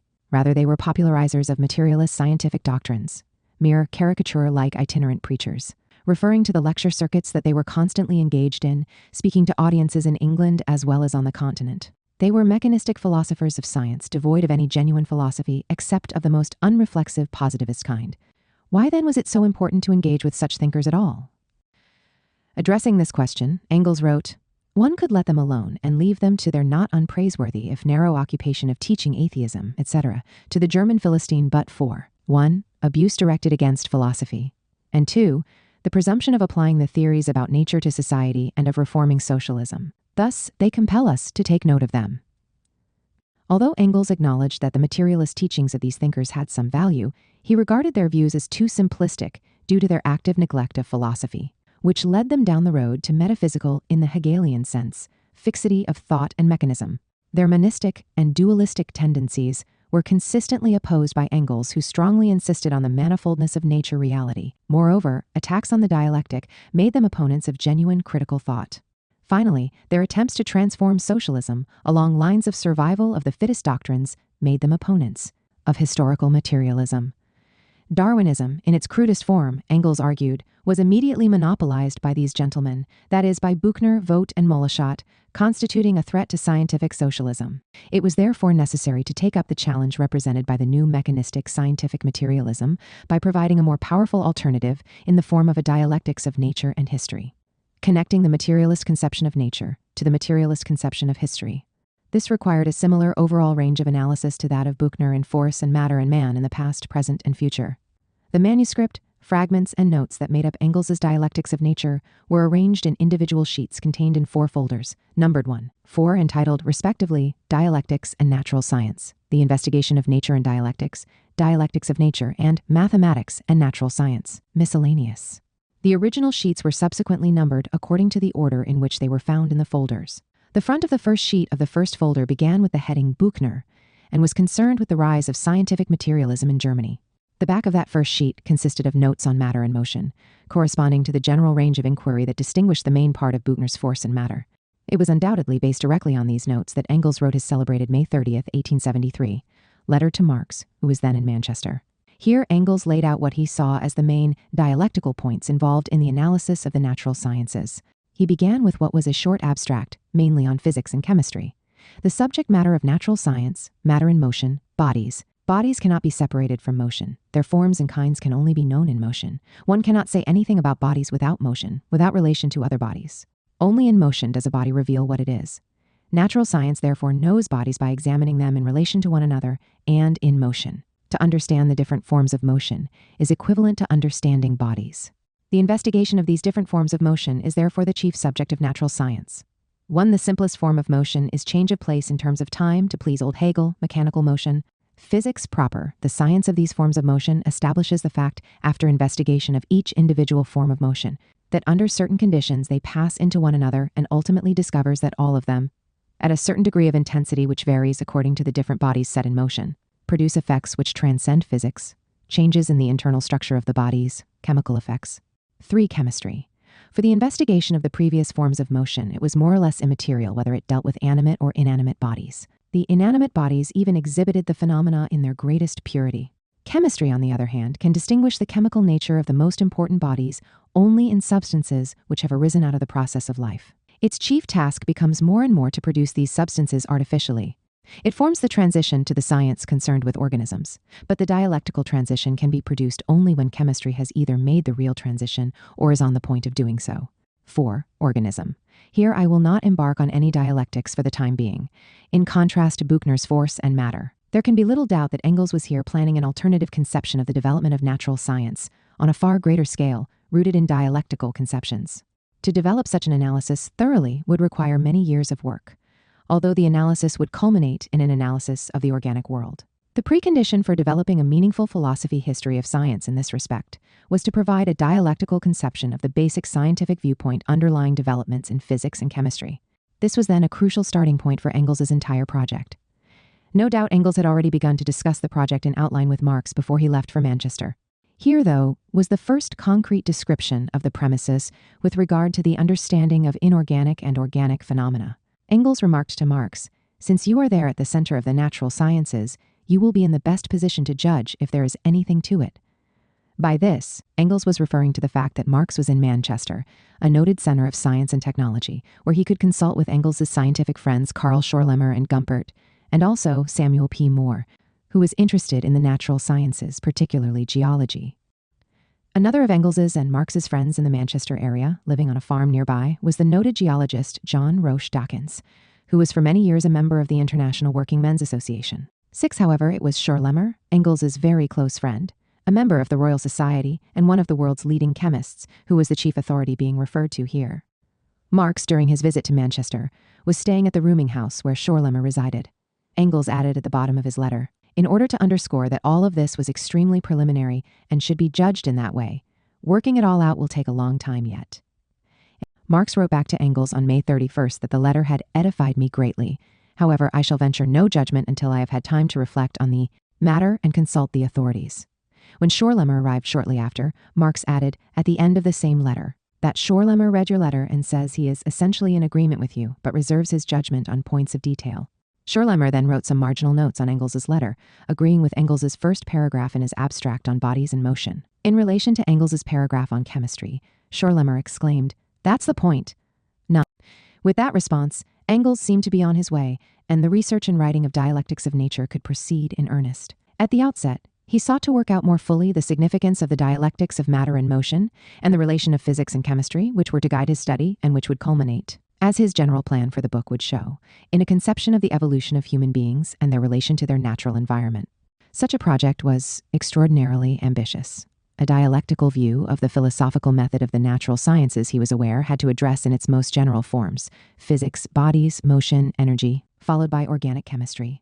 Only then could it explore cells, comparative anatomy, the whole of the development of organic forms, including evolution, and with human evolution, the development of society and what we now refer to as human ecology. Underlying Engels' argument in his Buchner notes was the view that natural science was already pointing to dialectical conceptions, breaking down all previous, fixed, frozen conceptions, requiring a more fluid analysis. This was true, he pointed out, even though the bulk of natural scientists are still held fast in the old metaphysical categories and helpless when these modern facts, which so to say prove the dialectics in nature, have to be rationally explained and brought into relation with one another. In this way, Engels presented early on what was to be his core thesis in dialectics of nature, later articulated in Socialism, Utopian and Scientific, that nature is the proof of dialectics. In this view, it was the complex spiraling process of contingency, change, interpenetration, contradiction, negation, mediation, transcendence, and emergence within the natural world itself, and also history, which generated, at the highest level of human consciousness, fluid, dialectical conceptions of reality. Such conceptions arose at the level of thought once humanity emerged as thinking, self-conscious nature, nature aware of itself and of its own history, and thus conscious for the first time of its potential for self-actualization in accordance with nature's laws.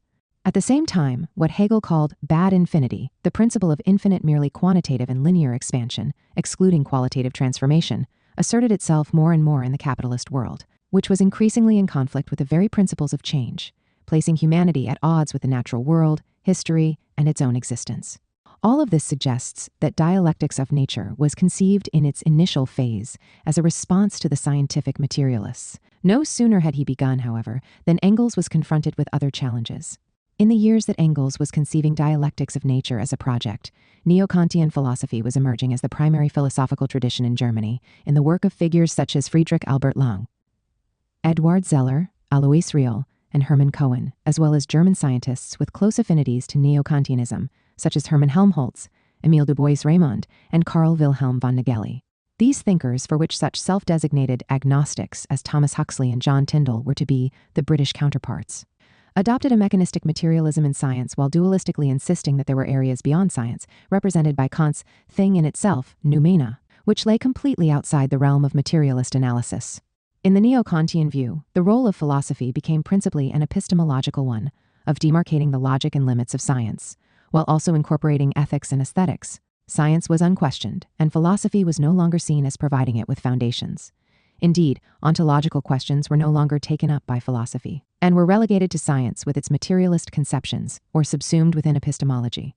Thus, the dominant emphasis of neo-Kantianism, as represented in particular by Lange's history of materialism, became one of systematically curtailing the influence of materialism, even while celebrating its role in the development of science.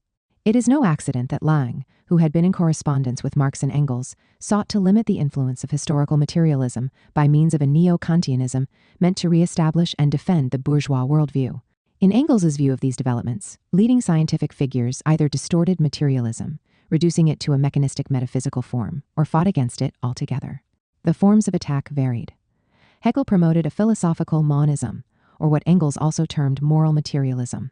Both Hegel and Oskar Schmidt explicitly promoted social Darwinism as the leading defense against socialism. Rudolf Virchow argued that Darwinism was simply a theory to be rejected, that it should not be taught in schools, and that it promoted socialism, a view in opposition to Hegel and Schmidt. Neo-Kantian epistemology erected a wall between what could be known and the world beyond human perception. Liebig, prone to vitalism, argued that life was eternal, like matter. These various mechanistic materialist, social Darwinist, neo-Kantian, and vitalistic theories all reflected, from Engels' standpoint, the inner contradictions of bourgeois society and could be combated effectively only by means of a thoroughgoing materialist conception of nature and of history, incorporating a dialectical logic. What was called for, in response to these various challenges, was a return to dialectics, opening the way to revolutionary praxis. The return to dialectics. Engels' research into dialectical naturalism was an attempt to reintegrate the materialist conception of nature, which Marx and Engels shared with the science of their day, with the materialist conception of history, which had been their distinctive contribution to social thought. The Dialectics of Nature, although never completed, is considered one of Engels' major works. It was an enormous undertaking, which initially occupied him for 6 years, 1873, during which the more important historical and philosophical parts of the work and the great mass of the notes were composed, overlapping at the end of this period with the writing Auf Anti-Düring, which was published in a series of articles in 1877 and 1878, with the book version of Anti-Düring appearing in the summer of 1878. He continued to work on Dialectics of Nature in 1880-82, in the period after Anti-Düring, and following the publication of Socialism, Utopian and Scientific, which reproduced parts of Anti-Düring in revised form. Drafting in this period a number of additional chapters to the Dialectics of Nature, mainly concerned with the illustration of dialectics via physics and energy. These last chapters are now quite dated and are of secondary importance, although they reveal the wide extent of Engels' knowledge of science and his integration of thermodynamic principles into his analysis.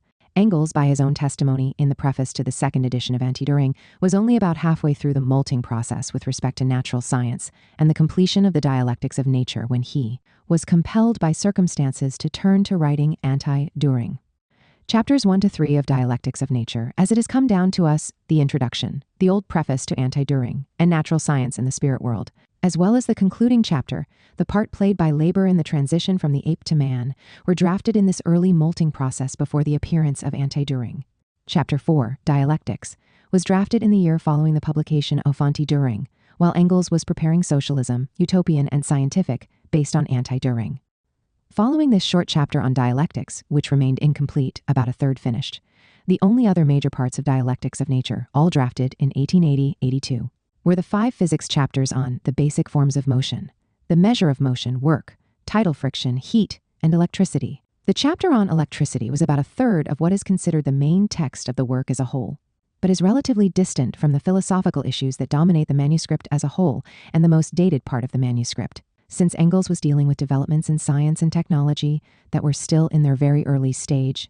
Where the broader historical and philosophical issues in relation to nature and science are concerned, Dialectics of Nature can therefore be seen as a work, the composition of which partly preceded and partly overlapped with the publication of Anti-Düring. The general historical and philosophical conceptions of the work were by that time mainly sketched out.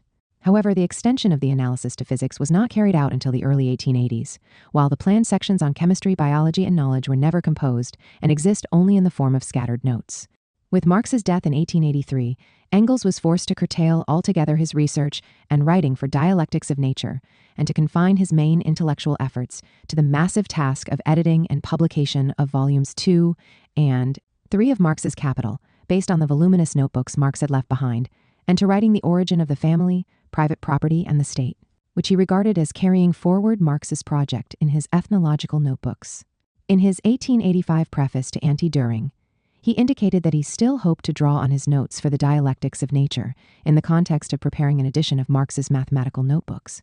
Nevertheless, the closest he came to returning to the themes of dialectics of nature in the dozen years in which he outlived Marx was in the 1888 Ludwig Feuerbach and the Outcome of Classical German Philosophy, where he briefly explored some core issues of the decline of speculative philosophy and the rise of a crude and unphilosophical scientific materialism in its place.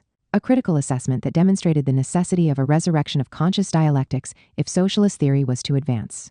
Following Engels' death in 1895, the manuscripts of Dialectics of Nature were held for 30 years in the archives of the German social democracy. In 1924, Edward Bernstein asked Albert Einstein to look at the work, presumably the 10 chapters and articles, consisting of about 150 pages in all, which were relatively intact. Einstein responded that the work was worth publishing for historical reasons, but that it had limited significance for contemporary science, particularly physics, more than 4 decades after it was written. Einstein, it can be assumed, was commenting much more on the natural science than on the philosophical aspects of the work. Dialectics of Nature was finally published in Russia, both in the original German and Russian translation in 1925. It was translated into English in 1940.59. For Ryazanov and his team of editors, putting together the manuscript to Dialectics of Nature in the 3rd decade of the 20th century was certainly not an easy or straightforward task. Although Engels left a schematic general plan for the work, it was impossible to know precisely how he himself would have put the book together in the end, for it remained far from complete, whether in its entirety or in its separate parts. The 10 chapters, sections, articles that had been drafted did not all correspond to the general plan, and substantial parts of the general plan, including the entirety of Engels' intended illustration of the dialectic through an examination of the organic world, had no counterparts in the drafted material and had their traces only in the voluminous preparatory notes. In addition to about 150 pages of text, there were around 150 pages of preparatory material and scattered notes, which were included in the published version and categorized under various topics. These notes are invaluable in providing insights into what Engels intended to do, especially in those parts of the planned manuscript that remain unpublished. But they also point to the indefiniteness of the whole. No single part of Dialectics of Nature can be seen as entirely finished. The famous introduction was referred to by Engels himself as the Old Introduction, presumably to be extensively rewritten, no doubt in connection with the Old Preface to Anti-Düring, which occupies 2nd place in the published Dialectics of Nature. Only about a third of the chapter on dialectics was drafted. Almost all of the other pieces that make up the core text were incomplete in various ways and often were cut off at the end, indicating that Engels had not entirely worked out the connections and conclusions to which the argument was directed. The most complete pieces were Natural Science and the Spirit World and the part played by labor in the transition from ape to man, which appear originally to have been drafted as articles, the latter intended as part of a larger work on the 3 basic forms of slavery, but remained unpublished. In contrast to the part played by labor, Natural Science and the Spirit World was not included in the original general plan for the work and is largely extraneous to the main argument. If we therefore exclude that chapter, which Engels apparently never intended to include in the book, and consider the 4 later chapters on physics and energy beyond the chapter on the basic laws of motion to be mainly illustrative materials directed at motion in the inorganic world, intended to illustrate the salience of a method that views nature dialectically, but of little interest today in terms of their substantive scientific content, then the core elements of Engels' Dialectics of Nature that chiefly concern us here amount to a mere 60 pages or so, mostly written before, or simultaneous with, the appearance of Anti-Düring. The Dialectics of Nature will therefore be treated as a work that primarily precedes Anti-Düring. Since it was an actual published work and for the most part was written later, Anti-Düring can be seen as more definitive in some of its particular formulations than Dialectics of Nature, in those areas where the 2 works overlap. Nevertheless, the Dialectics of Nature represented Engels' larger project, which was meant to carry forward his inquiry with respect to nature science at a much higher, more ambitious level. It is here that we find his most penetrating ecological understandings, in the part played by labor in the transition from the ape to man, and his deepest ecologically rooted critique of capital's bad infinity in the introduction to his work. The significance of dialectics of nature as it has come down to us thus lies less in the form of a completed treatise on natural science, and more in terms of the new forms of dialectical questioning that it introduced, leading in the direction of what we know today as Earth system analysis or systems ecology.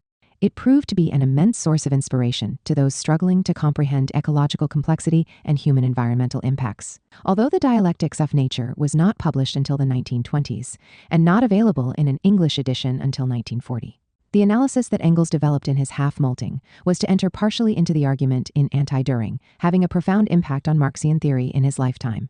He contributed in significant ways to a growing understanding of nature and history in terms of complexity, change, contradiction, and coevolution, representing a dialectical and ecological point of view that has now, in our time, become an absolute requirement of human survival.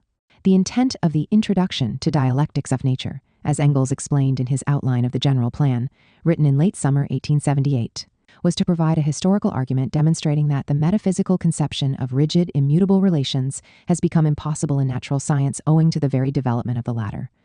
The brilliant natural philosophical intuitions of antiquity, which had produced in the work of figures such as Heraclitus, Epicurus, and Lucretius, a dialectical conception of the whole of nature in a process of flux, was replaced, after the important additions made by the Arab world, with a kind of medieval stasis, where the social and religious ideologies of the Christian Middle Ages limited scientific progress. It was only with the bourgeois revolution and the rise of capitalism that science reemerged in full force, breaking through these religious constraints in the Renaissance and the succeeding Enlightenment. This was manifested in the breakthroughs in cosmology, physics, mathematics, and biology associated with Nicolaus Copernicus, Galileo Galilei, Gottfried Wilhelm Leibniz, Johannes Kepler, Isaac Newton, and Carl Linnaeus. Indeed, natural science, developed in the midst of the general revolution of these times, and was itself thoroughly revolutionary. Yet, in spite of the revolutionary discoveries of the new science, which freed it in part from rigid religious doctrines, still, in a kind of compromise, it continued to uphold the established order by postulating the absolute immutability of nature. In the Newtonian view, the planets and their satellites, once set in motion by the mysterious first impulse, circled on in their predestined ellipses for all eternity, or at any rate until the end of all things. The stars remained forever fixed and immovable in their places, keeping one another therein by universal gravitation. The same was true of all other areas of science. Thus, the geology and geography of the world had always been the same, and species of plants and animals had been established once and for all when they came into existence.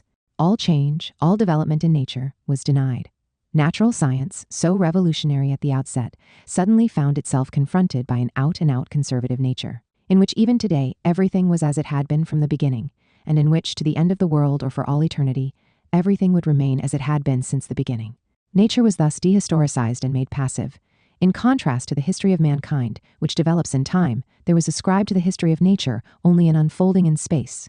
In this period, the highest general idea to which natural science attained was that of the purposiveness of the arrangements of nature, the shallow teleology of Wolff, according to which cats were created to eat mice, mice to be eaten by cats, and the whole of nature to testify to the wisdom of the Creator.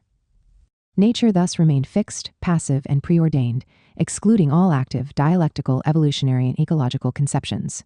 Such paradigms were dominant in the 17th and 18th centuries and extended even into the 19th. The first breach in this petrified outlook on nature, Engels explained, was made not by a natural scientist but by a philosopher, in the form of Kant's 1755 formulation of the nebular hypothesis on the origins of the solar system, which was to be expounded definitively decades later by Pierre-Simon Laplace.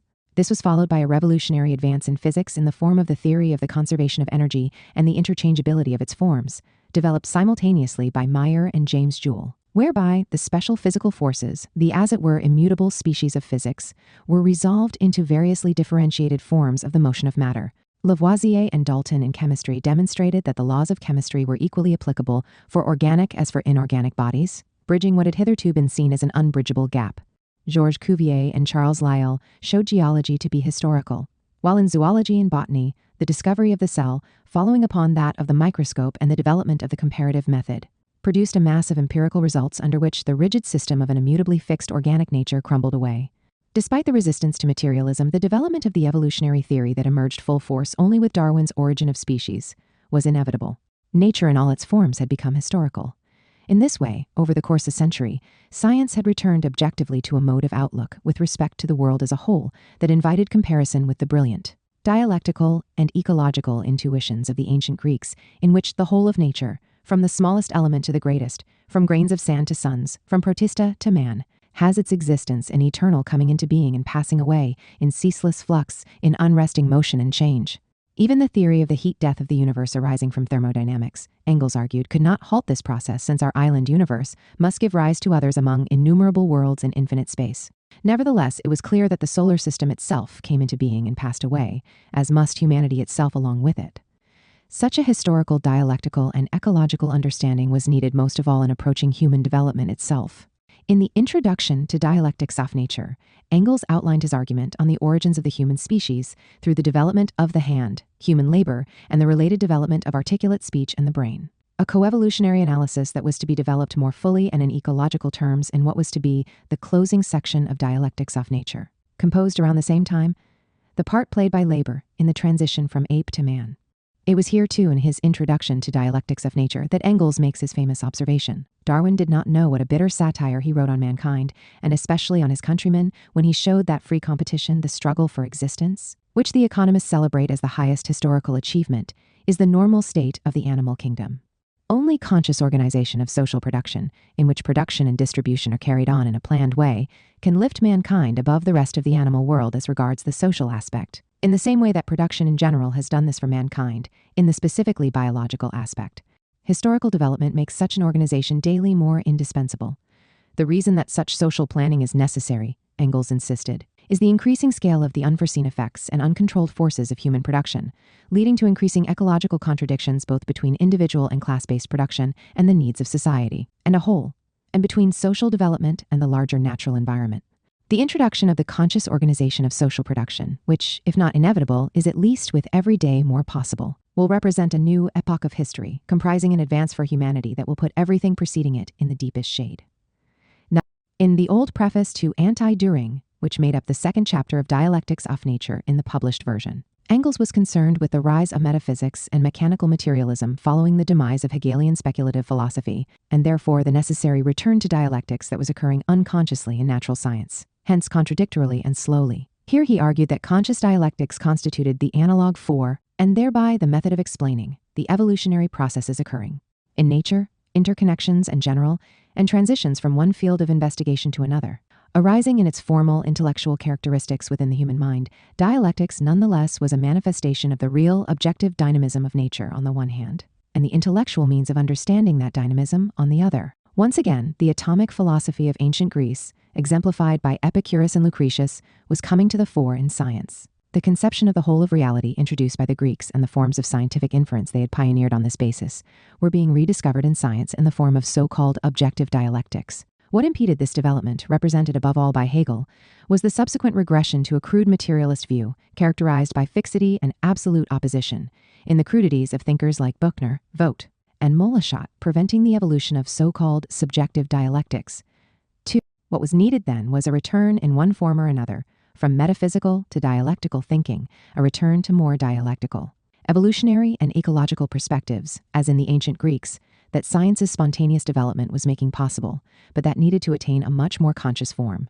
A significant development in philosophy, in this respect, was that Kant had become fashionable again, by means of the neo-Kantianism of thinkers like Lang.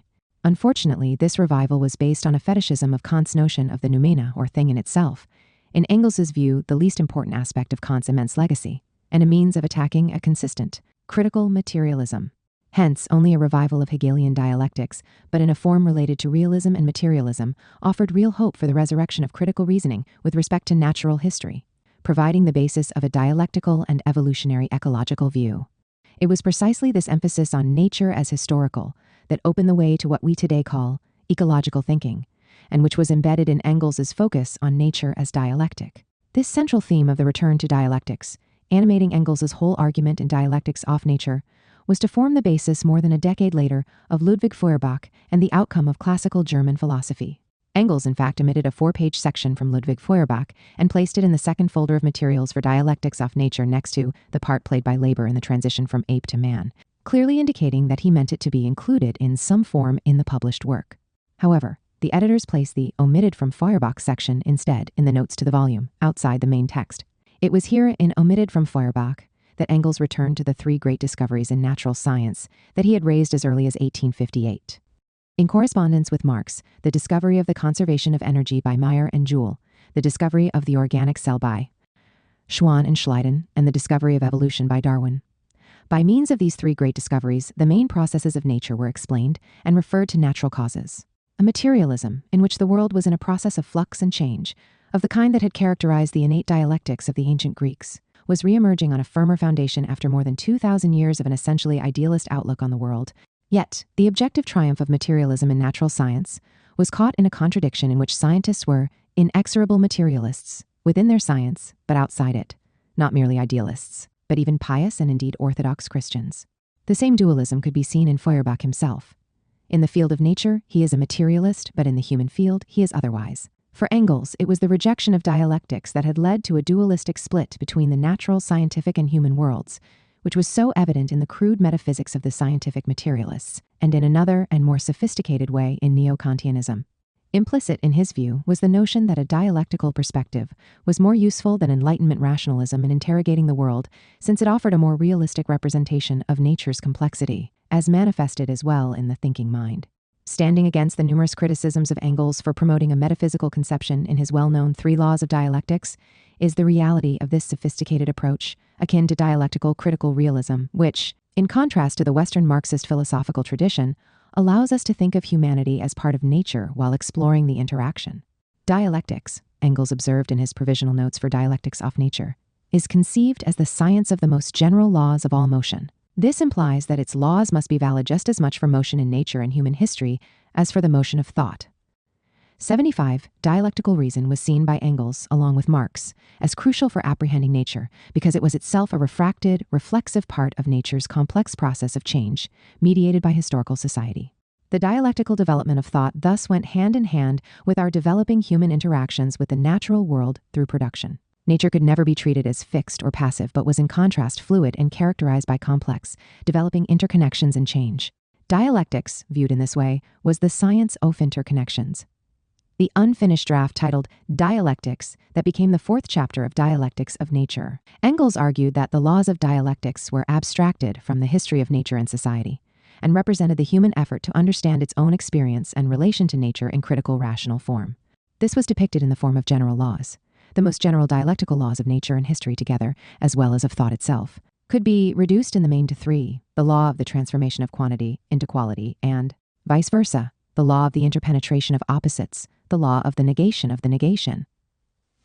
In his general plan to Dialectics of Nature, Engels depicted these laws as transformation of quantity and quality, mutual penetration of polar opposites, and transformation into each other when carried to extremes. Development through contradiction or negation of the negation, leading to the spiral form of development. The notion of development in nature and history as occurring in the form of a spiral rather than in linear form, or in a circle, was a way of illustrating the general movement of the dialectic, represented especially by the principle of the negation of the negation. All three laws of the dialectic could be attributed to Hegel, who had introduced the first of these tendencies in the first subdivision of his logic, the doctrine of being, the second in the second subdivision of the logic, doctrine of essence, which encompassed such objective phenomena as attraction and repulsion, while the third law, related to sublation, was the fundamental basis of the construction of Hegel's entire system. Each of these dialectical laws, though presented in very general terms, was subject to enormous elaboration. Hegel's mistake, Engels stressed, had been to foist these laws on nature and history as laws of abstract speculative thought, whereas they emanated from human attempts to understand objective processes and complex evolutionary developments manifested in nature and history themselves. From a realist and materialist perspective, it was no longer necessary to force nature and history within the Procrustean bed of what turns out to be simply a definite stage of development of human thought. Rather, it was possible to understand the development of thought as a process that is designed to capture the actual movement of matter, that is, of nature and history themselves, including human history. Dialectical laws were thus for Engels real laws of development of nature, and therefore are valid also for theoretical natural science. 80. It was no doubt Engels' intention to illustrate each of these laws by means of theoretical natural history. He managed to go a considerable way in his unfinished chapter on dialectics toward illustrating the law of the transformation of quantity into quality by means of chemistry, comparing various carbon molecules, and discussing Mendeleev's periodic classification of the elements. Quantitative changes, Engels argued, produce various nodal points, a concept he drew from Hegel wherein qualitative transformations occur.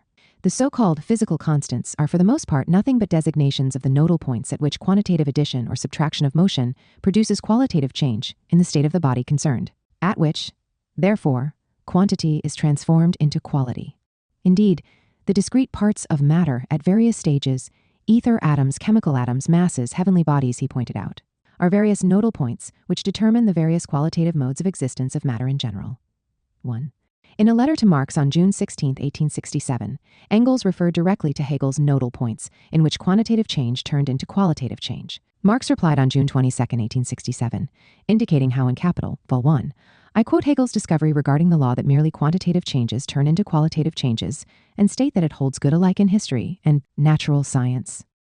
In a footnote to Capital, Marx referred to the law discovered by Hegel in his Logic, that at a certain point merely quantitative differences pass over by a dialectical inversion into qualitative distinctions.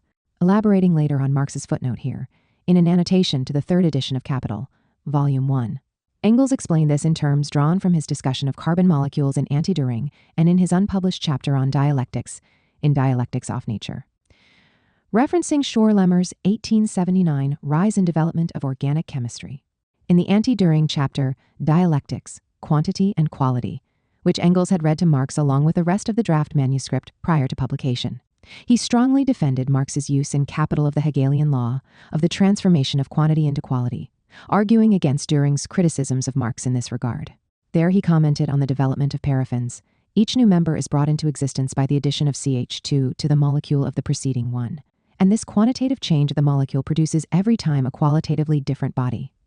Schorlemmer was to quote this sentence from Engels in the revised version of The Rise and Development of Organic Chemistry. For Schorlemmer, one of the foremost chemists of the day and a member of the Royal Society, organic chemistry demanded a dialectic treatment of the subject and justified, even for molecules, the axiom of Heraclitus that everything is in eternal flux.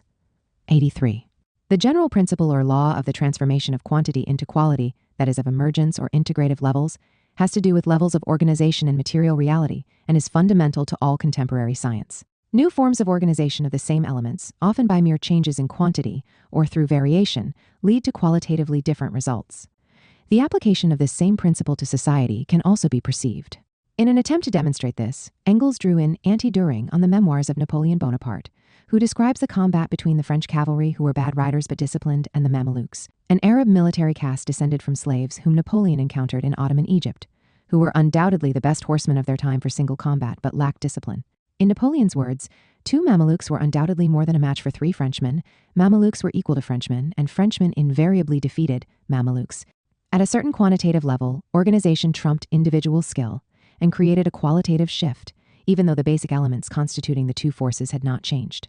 The unfinished chapter on dialectics for Dialectics of Nature, however, cuts off after only a few pages of discussion of the law of the transformation of quantity into quality, and well before the interpenetration of opposites, the negation of the negation and the spiral process of development are concretely addressed. Nevertheless, dialectical principles in the interpretation of the latter two laws were treated in Anti-Düring, written about the same time. Engels continually points in Anti-Düring and elsewhere to the interpenetration or unity of opposites and the fallacy of the metaphysical frame of thought, which generates fixed polarities and eternal distinctions, at the expense of dialectical interconnections and contradictions.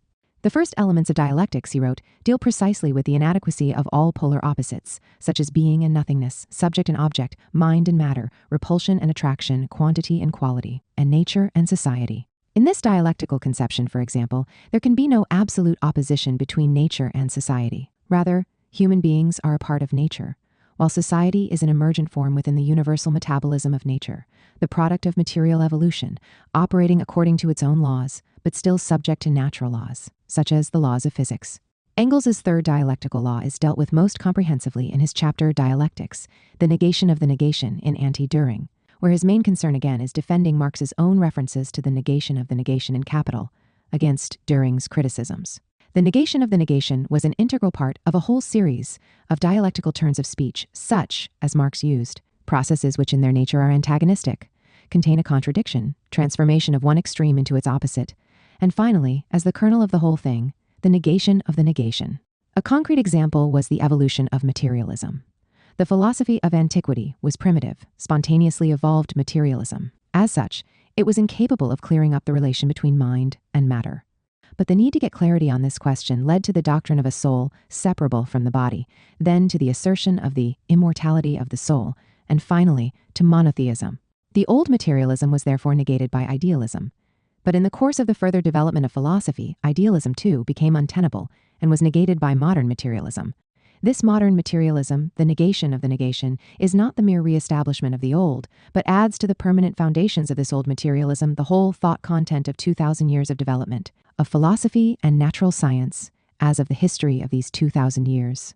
It is no longer a philosophy at all, but simply a world outlook which has to establish its validity, and be applied not in a science of sciences standing apart, but in the real sciences. Philosophy is therefore sublated here, that is, both overcome and preserved, overcome as regards its form, and preserved as regards its real content. Although a product of the Hegelian jargon, the negation of the negation could be seen again and again in the complex evolutionary process, combining both progression and regression, and including in its development what was surpassed, so that that progress contains antagonism and is at the same time retrogression. In this way, Marx and Engels often remarked that capitalist civilization also advanced barbarism, generating contradictions that required a further advance. What then, Engels asks, is the negation of the negation? An extremely general, and for this reason extremely far-reaching and important, law of development of nature, history, and thought. A law which, as we have seen, holds good in the animal and plant kingdoms, in geology, in mathematics, in history, and in philosophy. It is obvious I do not say anything concerning the particular process of development of, for example, a grain of barley from the germination to the death of the fruit-bearing plant, if I say it is a negation of the negation. When I say that all these processes are a negation of the negation, I bring them all together under one law of motion, and for this very reason I leave out of account the specific peculiarities of each individual process. Dialectics, however, is nothing more than the science of the general laws of motion and the development of nature, human society, and thought. Numerous critics have, of course, derided Engels's dialectical laws, which he saw as standing for forms of universality and change in nature, but which they see as mere mechanical or metaphysical formulations. Such critics have seldom looked beyond the brief presentation of the transformation of quantity into quality, however, and the allusions to the identity-unity of opposites, and the negation of the negation provided in Engels's incomplete chapter on dialectics in his unfinished Dialectics of Nature, without rigorously following out their more complex development in Anti-Düring and his thought as a whole. Yet, for Engels, these were not simply laws of nature, but as he repeatedly emphasized, also laws of human history. Thus, the negation of negation represented a complex process of negation and sublation transcendence that was operative in nature and history, and in our heads, unconsciously at first, and then consciously, with the development of science. In developing his analysis of dialectics via the famous three laws, Engels gave the dialectic a much greater range than has been characteristic of contemporary Marxian theory, where there has been a tendency to reduce it simply to the law of the interpenetration of opposites or the unity of opposites. In contrast, a far more sophisticated response to Engels's three laws is represented by Roy Bhaskar's dialectical critical realism. In Dialectic, The Pulse of Freedom, Bhaskar emphasizes that Engels's law of transformation of quantity into quality corresponds to what is now known as the dialectics of emergence, the law of the interpenetration of opposites to what is frequently referred to today as the dialectics of internal relations, and the law of the negation to the dialectics of absence or the absenting of absence, the key contribution of Bhaskar's own dialectic. Without all of these dimensions of dialectic, it is hollowed out as a critique and as a specifically dialectical logic. Engels's three laws can thus be seen as a brilliant, nascent attempt at charting the development of dialectical thought as a whole. Reflection determinations. Of even greater significance than the direct criticisms of Engels's dialectical laws is the common charge made by adherents of the so-called Western Marxist philosophical tradition, defined primarily by its rejection of the dialectics of nature, that his dialectical naturalism simply disguised an underlying positivism. Behind Engels's three dialectical laws, it is contended, was a mechanistic view of the world, or a crude metaphysics that downplayed the role of human thought. Engels, we are frequently told, was epistemologically naive, seeing the human mind as a mere reflection of the external world, in accordance with a crude correspondence or reflection theory of knowledge, in which the mind merely mirrored reality. It is characteristic of such criticisms that they are typically presented in vague, general terms, without any specific references or citations to back them up, which would be open to close examination and dispute. Hence, any recognition of the value of Engels's dialectical naturalism and of the ecological conceptions to which they give rise depends on transcending these criticisms, which fail to recognize the dialectical character of reflection in the thinking of Hegel, Marx, and Engels. Although Engels often referred, as did Marx, to the reflection within thought of dialectical processes of matter and motion, mind was never conceived by him as a passive mirroring of external reality. As S.H. Rigby usefully notes in Engels and the Formation of Marxism, it is often argued that Engels's metaphor of reflection implies an empiricist passivity of mind in the production of knowledge. Yet there is no reason why this should necessarily be the case. After all, the image of an object reflected in a mirror is not solely dependent upon the properties of the object reflected, but also upon the surface of the mirror. The reflection is the product of the interaction of the two. As Engels said in his draft version, Ofanti During, all ideas are taken from experience, are reflections, true or distorted, of reality. Engels, however, rejected the possibility of pure empirical knowledge, stressed the limits of inductive thought, and insisted upon the centrality of theory in the production of knowledge. But the category of reflection was far from being a mere metaphor in Engels's dialectical view, as Rigby supposes here. Rather, it had a complex theoretical meaning in Hegel's philosophy, which formed the logical context in which Marx and Engels employed the term. The Latin root of the word reflect meant to bend back, and in Hegel it was used to convey both pure identity with self, unity of reflection into self, as in light, in which the immanent essence of an object is posited and bends back or is refracted through some prism, and reflection in the sense of interrelation, similar to reflexive, a term which was coined only later in the 1890s. According to Christopher Yeomans in Freedom and Reflection, Hegel and the Logic of Agency, Hegel characterizes reflection in terms of a difference that is also a reflexive relation. A reflection thus expressed the complex relation between the object in its free, self-subsistent state and as an external object of thought in which it exists for us.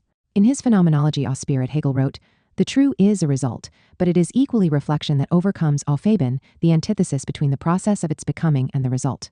So crucial was reflection to the whole process of human reason in Hegel's dialectical perspective that self-consciousness was defined as reflection into self, through which the object has become life.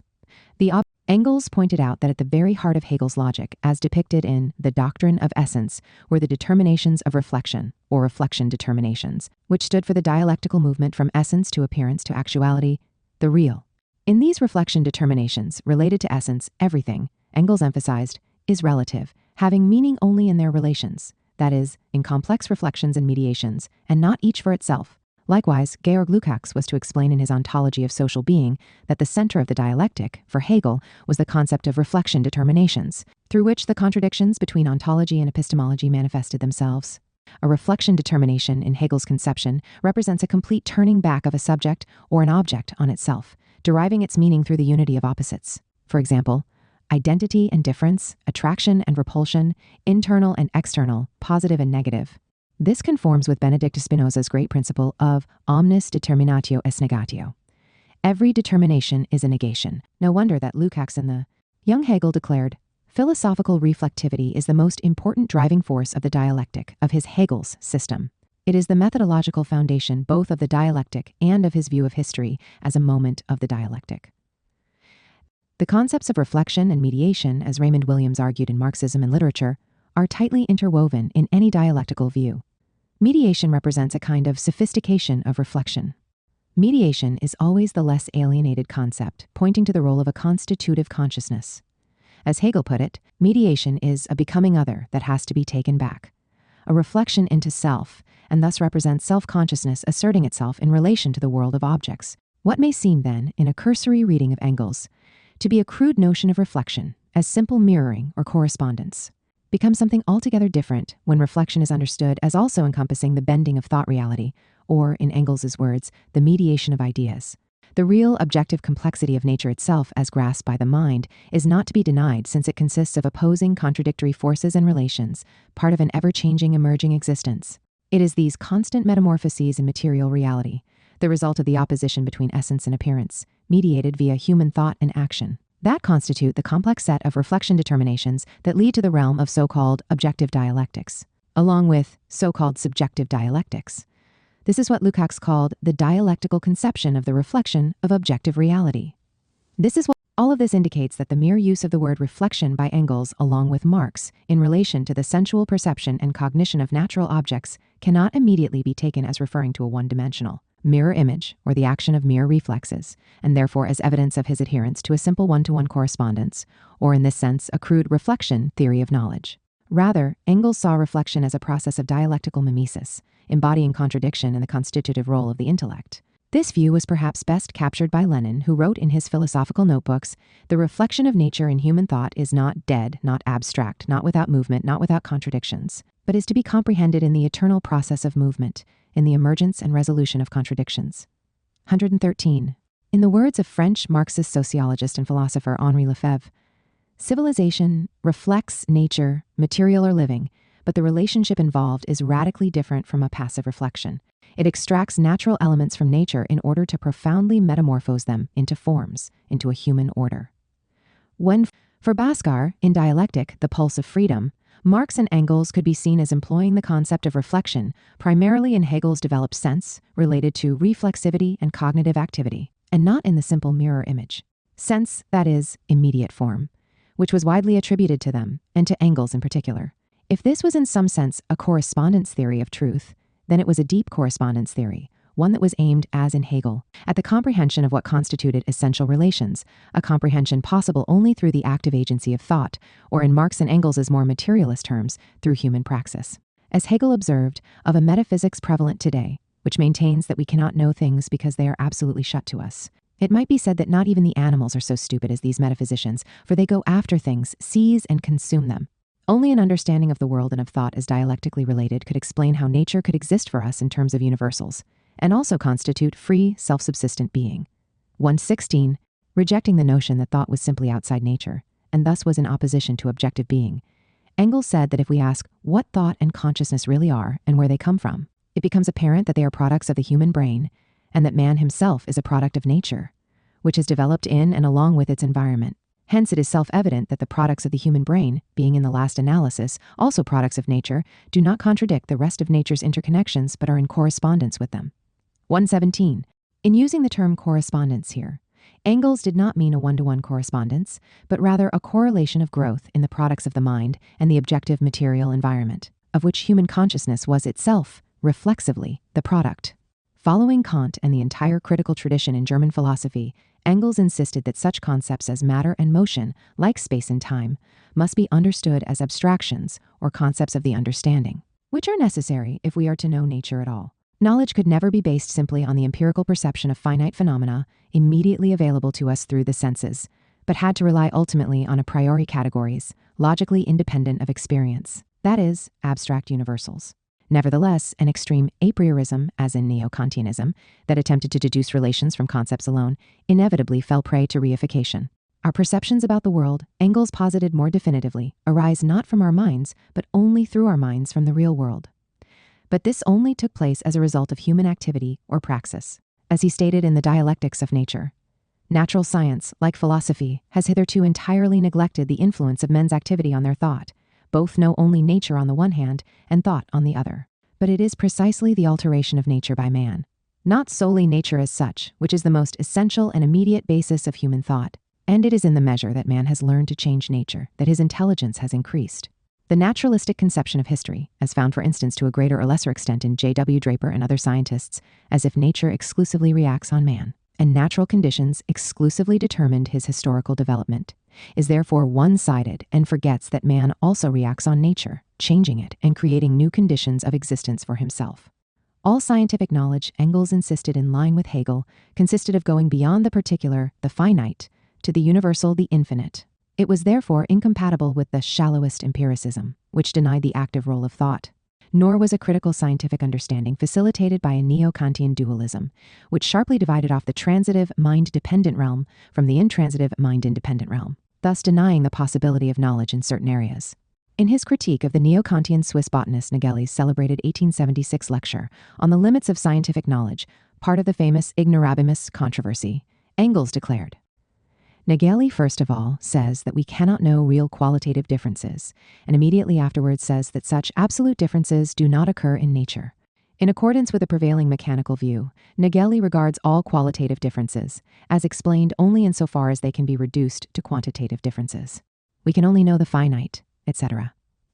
This is quite correct, insofar as only finite objects enter the sphere of our knowledge. But the proposition needs to be supplemented by this.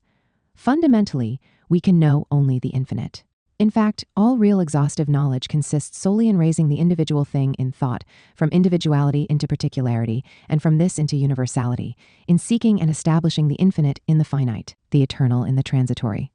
The form of universality in nature is law, and no one talks more of the eternal character of the laws of nature than the natural scientists. Hence, when Nageli says that the finite is made impossible to understand by not desiring to investigate merely this finite, but instead adding something eternal to it, then he denies either the possibility of knowing either the laws of nature or their eternal character.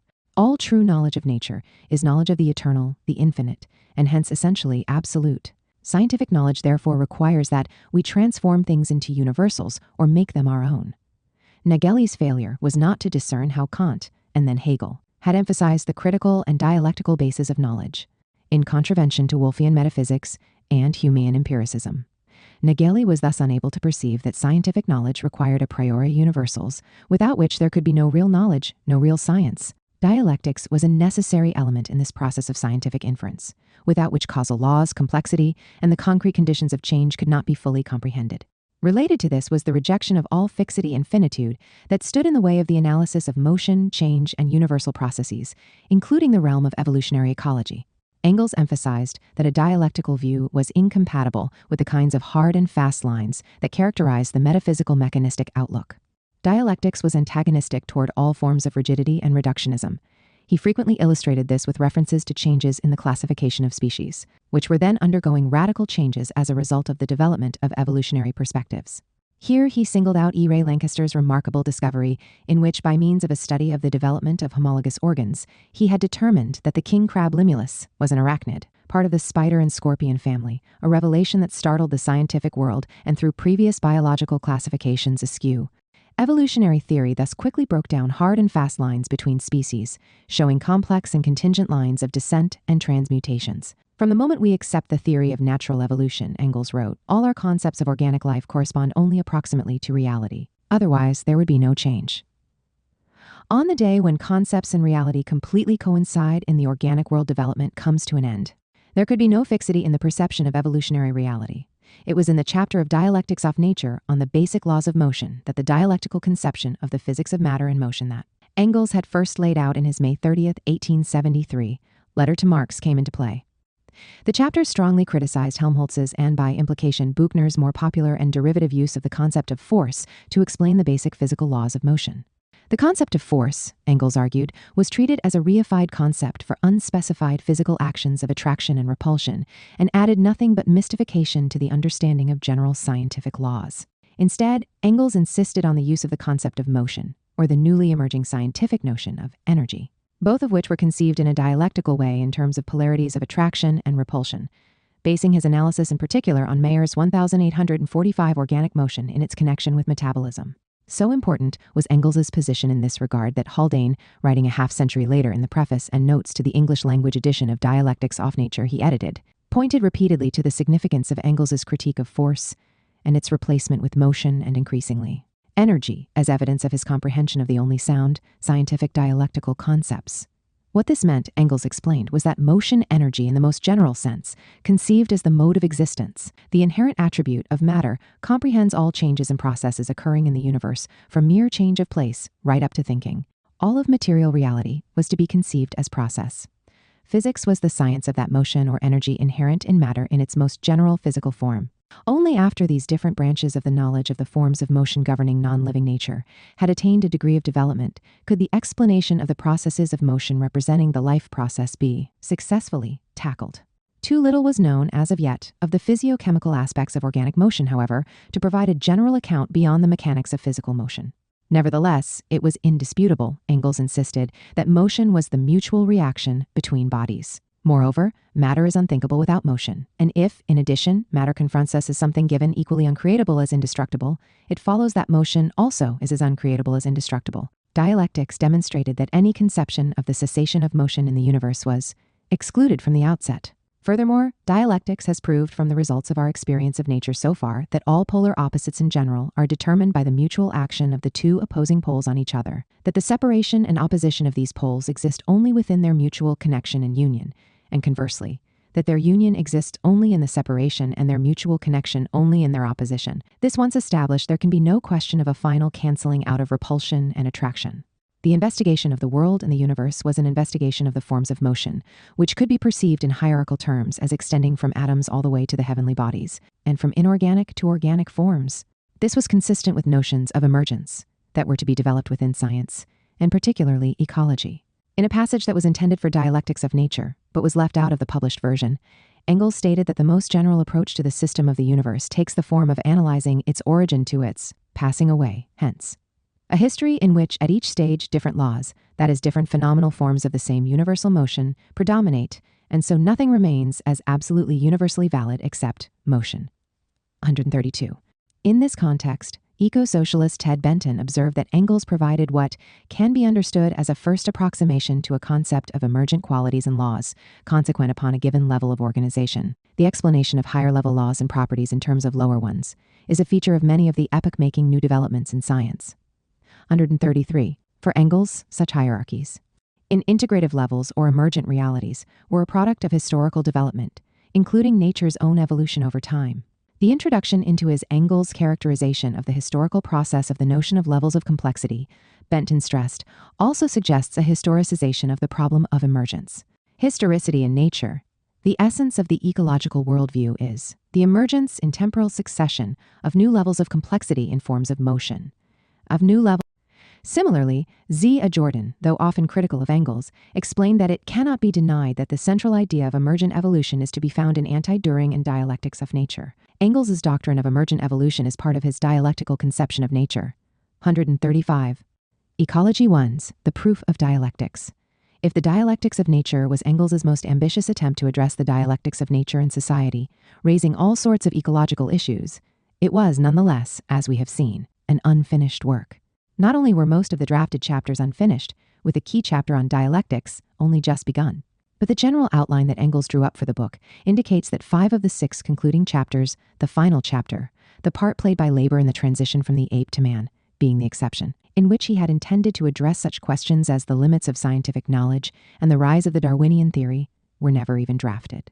Nevertheless, it is evident from Engels' plans for the later and greater part of the book that he intended to enter into 2 overlapping debates dominating German philosophical and scientific controversy in the late 1870s. The role of Darwinism in Germany, and particularly the emergence of social Darwinism, in opposition to socialism, and what was known as the ignorabimus we will be ignorant controversy, associated with the rise of neo-Kantianism and focusing on the inherent limits of scientific knowledge. The chief figures in the Darwinism and socialism controversy were German naturalist Virchow, famous for his theory of cellular pathology, German zoologist Schmidt, often seen as the earliest proponent of social Darwinism, and Haeckel, Germany's leading evolutionary theorist and proponent of Darwinism.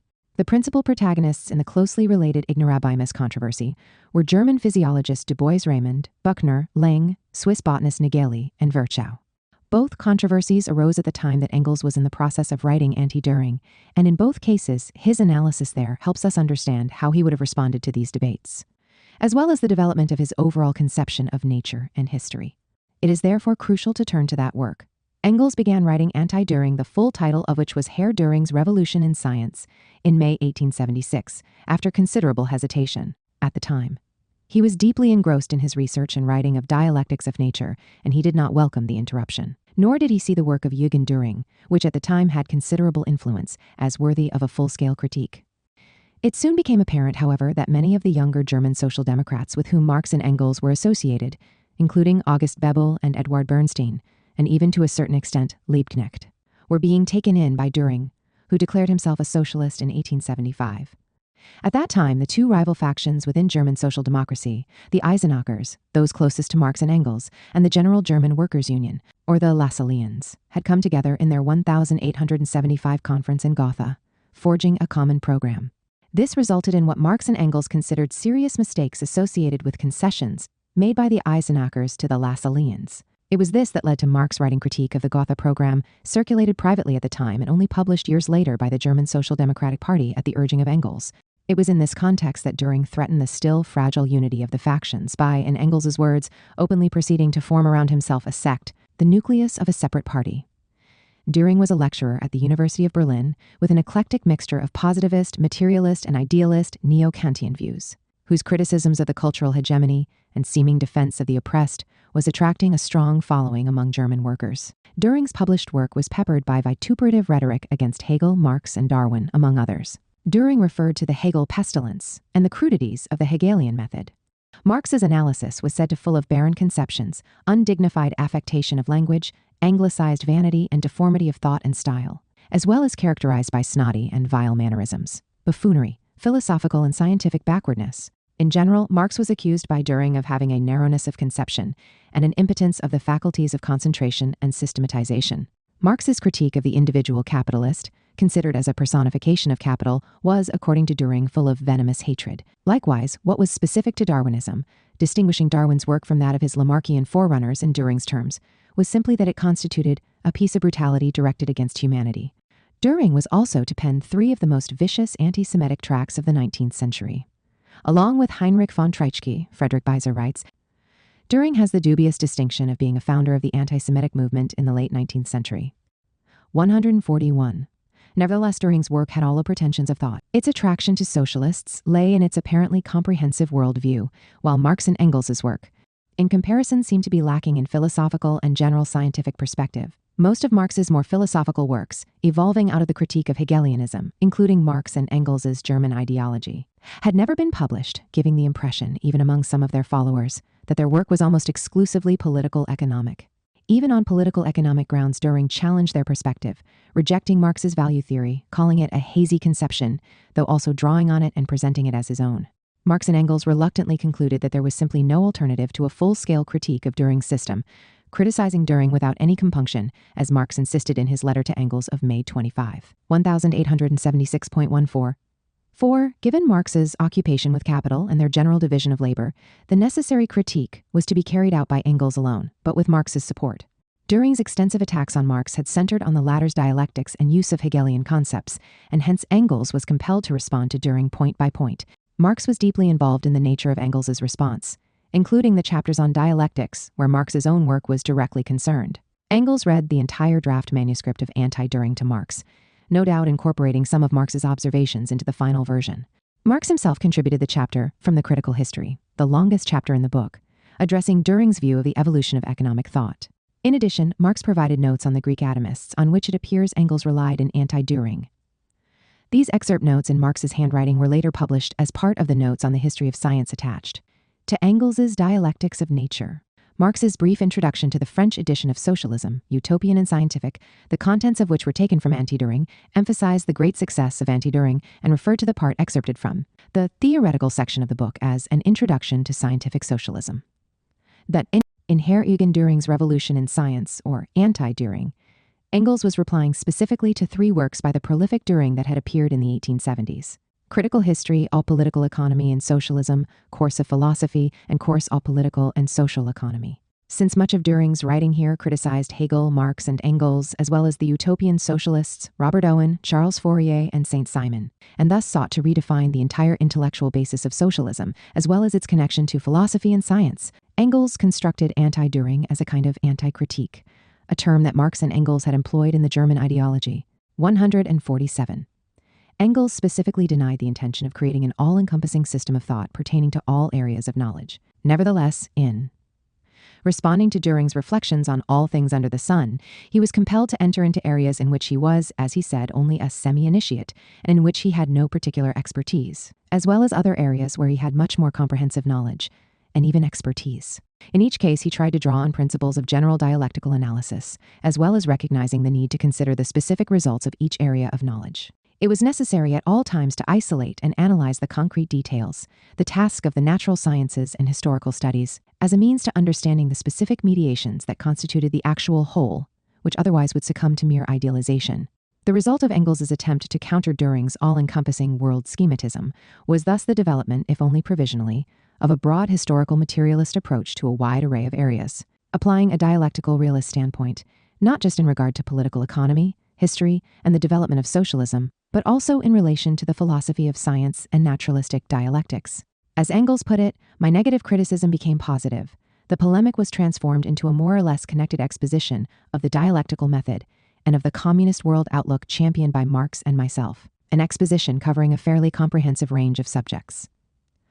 What emerged was a complex, holistic, and broadly ecological point of view. In addition to a preface and introduction, Anti-Düring was divided into 3 parts: philosophy, political economy, and socialism. In part 1, which focused in particular on the philosophy of nature and science, Engels developed his broad ecological dialectic to the degree that natural science and philosophy allowed at the time. Nature, he argued, is the proof of dialectics. 149.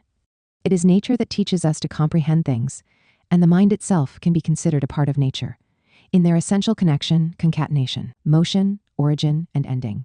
Today we would say, elaborating on Engels' argument, that ecology is the proof of dialectics. Dialectical reason demands that we think about the world of nature as including both nature as external to human action and the human place within nature. There is no contradiction here, since to say that something is a mere part of a whole means that there are other parts that are external to it. As Marx wrote, man is directly a natural being. That is to say, the objects of his drives exist outside him as objects independent of him. 2. Say that man is a corporeal, living, real, sensuous, objective being with natural powers means that he has real, sensuous objects as the object of his being. 150. Conversely, to speak of internal relations in the dialectical sense is to point to the integral and interdependent relations between the various relata. Such a view does not logically deny difference or reduce all opposition to simple identity.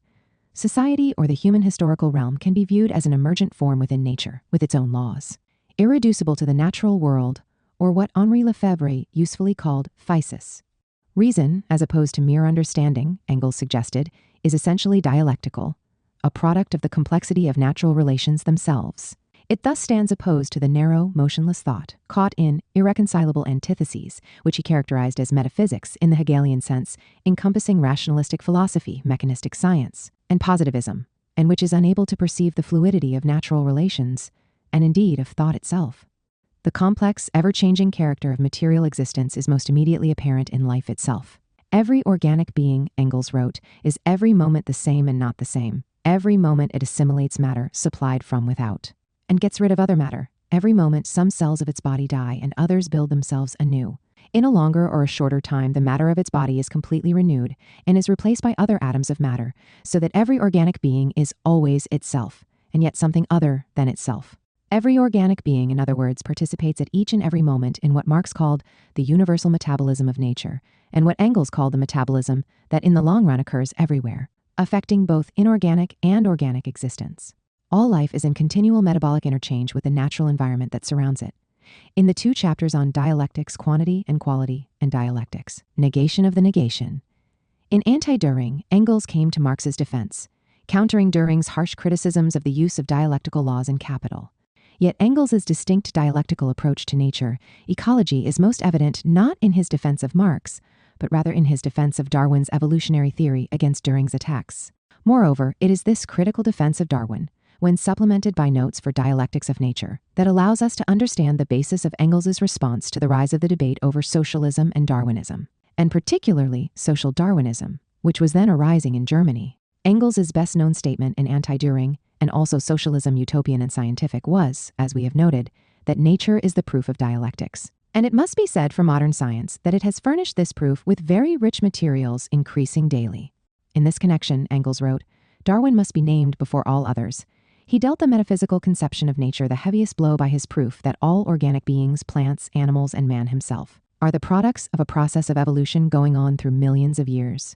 Darwin thus implicitly built his evolutionary analysis on a dialectical view, recognizing innumerable actions and reactions of progressive and retrogressive changes. Nevertheless, Darwin, Engels contended, remained an exception even among Darwinists, the naturalists who have learned to think. Dialectically are few and far between, and this conflict of the results of discovery with preconceived modes of thinking explains the endless confusion now reigning in theoretical natural science, the despair of teachers as well as learners, of authors and readers alike. 155. Although he would hardly have characterized Düring as a naturalist, Engels contended that Düring misunderstood both Darwin and natural history.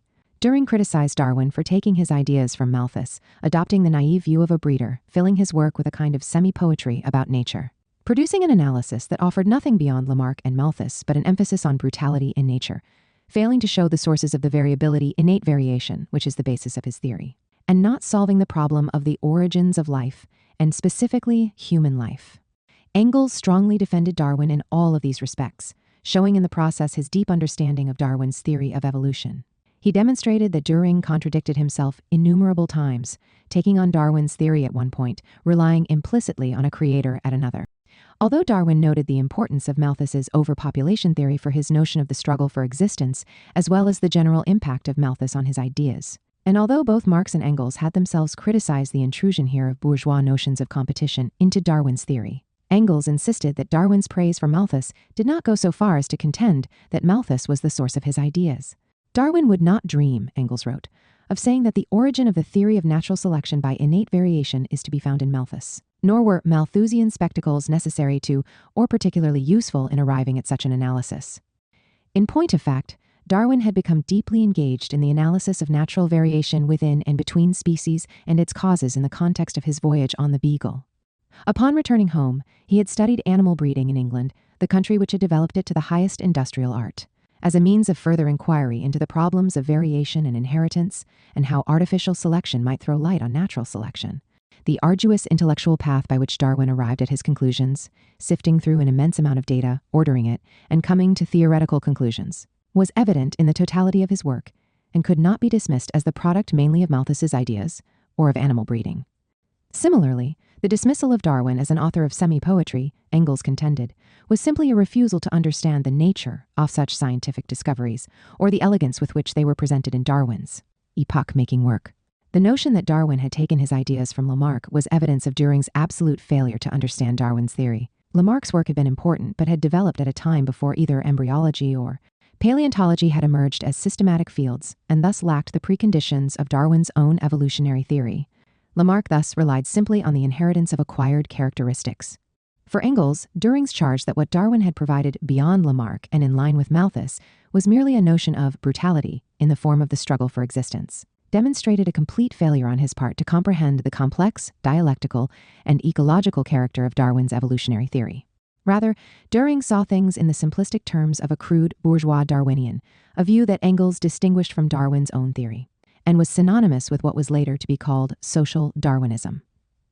Here, Darwin's dialectical conception of evolution was reduced to a mechanical, animal-like competition, leaving out the world of plants altogether, as well as the relation to nature as a whole, inorganic as well as organic. In Turing's analysis, according to Engels, the idea of the struggle for existence is arraigned again and again. It is obvious, according to him, that there can be no talk of a struggle for existence among unconscious plants and good-natured plant eaters. In the precise and definite sense, the struggle for existence is found in the realm of brutality to the extent that animals live on prey and its devourment. And after he has reduced the idea of the struggle for existence to these narrow limits, he can give full vent to his indignation at the brutality of this idea, which he himself has restricted to brutality. Yet, it is not Darwin who sought the laws and understanding of all nature's actions in the kingdom of the brutes. Darwin had in fact expressly included the whole of organic nature in the struggle for existence. That the fact exists also among plants can be demonstrated to him by every meadow, every cornfield, every wood. And the question at issue is not what it is to be called, whether struggle for existence or lack of conditions of life and mechanical effects, but how far this fact influences the preservation or variation of species. Turing, in his gross, uninformed distortions of Darwin, according to Engels, not only criticized Darwin moralistically for the brutality of his theory, but also, in a contradictory way, gave support to bourgeois Darwinian or social Darwinist notions of the struggle for existence as the survival of the fittest, and the merging of this with Malthusian notions of society, to which Darwin, in his weaker moments, gave some limited credence but which had nothing to do with his science. Turing's criticism of Darwin for not discerning the source of natural variation. Genetics as a science did not yet exist, and Mendel's work, although published in 1866, was unknown, was dismissed by Engels on the grounds that it was precisely Darwin who had given the impetus to such an investigation, which would eventually bear fruit.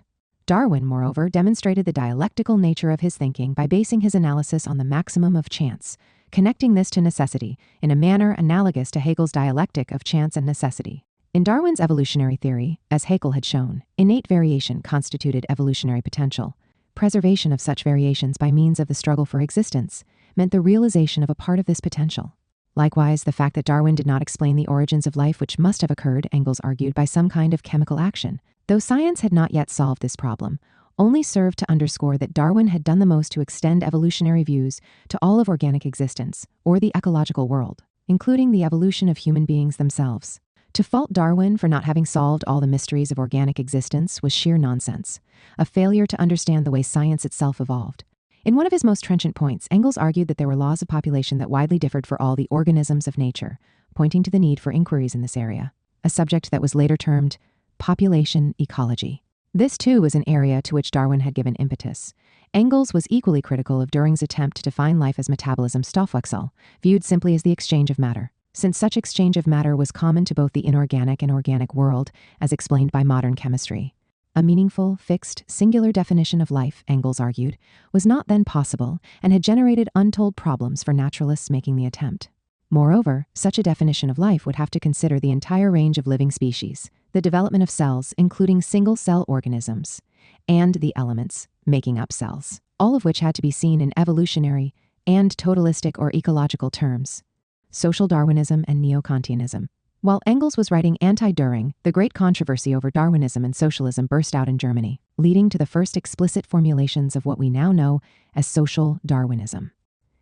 In September 1877, Virchow gave a speech at the 50th Congress of the German Association of Naturalists and Physicians on the freedom of science in the modern state, in which he attacked the Darwinian theory of evolution and argued against the teaching of it in the schools on the grounds that it was only an unfounded hypothesis and that it opened the way to socialism and would generate insurrections such as the Paris Commune. Imagine then, he exclaimed, the shape which the evolution theory assumes at the present day in the brain of the socialist. Notice that socialism has already established a sympathetic relation with it. 164. Virchow's remarks touched off a debate on socialism and Darwinism, giving rise to reactionary social Darwinist notions. Haeckel, Virchow's former student and the leading Darwinian evolutionist in Germany, who was the subject of many of Virchow's barbs, wrote his Freedom in Science and Teaching in response. In a preface to the English edition, Huxley claimed that the attempt on Virchow's part to claim that Darwinism aided the socialist cause was simply an attempt to frighten sober people. An attempt. Haeckel himself took a much stronger stance than Huxley, arguing that socialism and the doctrine of descent were like fire and water. Supporting similar criticisms of Virchow by Schmidt, Haeckel pronounced that socialist ideas were impracticable since based on the premise of greater equality. For the theory of descent, he observed, proclaims more clearly than any other scientific theory that the equality of individuals that socialism strives after is an impossibility, that it stands, in fact, in irreconcilable contradiction to the inevitable inequality of individuals which actually and everywhere subsists. Socialism demands equal rights, equal duties, equal possessions, equal enjoyments for every citizen alike. The theory of descent proves, in exact opposition to this, that the realization of this demand is a pure impossibility. The more highly political life is organized, the more prominent is the great principle of the division of labor. The evolution hypothesis in general is the best antidote to the fathomless absurdity of extravagant socialist leveling. Darwinism, I say, is anything rather than socialist. If this English hypothesis is to be compared to any definite political tendency, that tendency can only be aristocratic, certainly not democratic, least of all socialist. The theory of selection teaches that in human life, as in animal and plant life everywhere and at all times, only a small and chosen minority can exist and flourish, while the enormous majority starve and perish more or less prematurely. The cruel and merciless struggle for existence which rages throughout all living nature, and in the course of nature must rage. This unceasing and inexorable competition of all living creatures is an incontestable fact. Only the picked minority of the qualified fittest is in a position to resist it successfully, while the great majority of the competitors must perish miserably, according to the law of the survival of the fittest, the victory of the best. 166. However, it was Schmidt's earlier claim in response to Virchow that Darwinism generated a social perspective diametrically opposed to socialism, which was to be the first systematic invocation of social Darwinism. The July 18, 1878, issue of the British journal Nature, Engels saw a notice that Schmidt intended to read a paper on the relation of Darwinism to social democracy at the 51st Congress of the German Association of Naturalists and Physicians to be held in Kassel that year.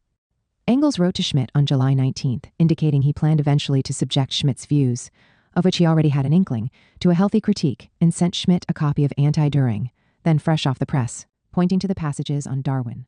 In a reply to Engels soon after, Schmidt promised to send his report to the German Congress of Naturalists and Physicians to Engels. In a letter to Pyotr Lavrov in Russia in August 1878, Engels noted that the German Darwinians, in response to Virchow's criticism of Darwinism as socialism, had come out unequivocally against socialism. Mentioning Haeckel and Schmidt, he indicated, "I shall take it upon myself to reply to these gentlemen."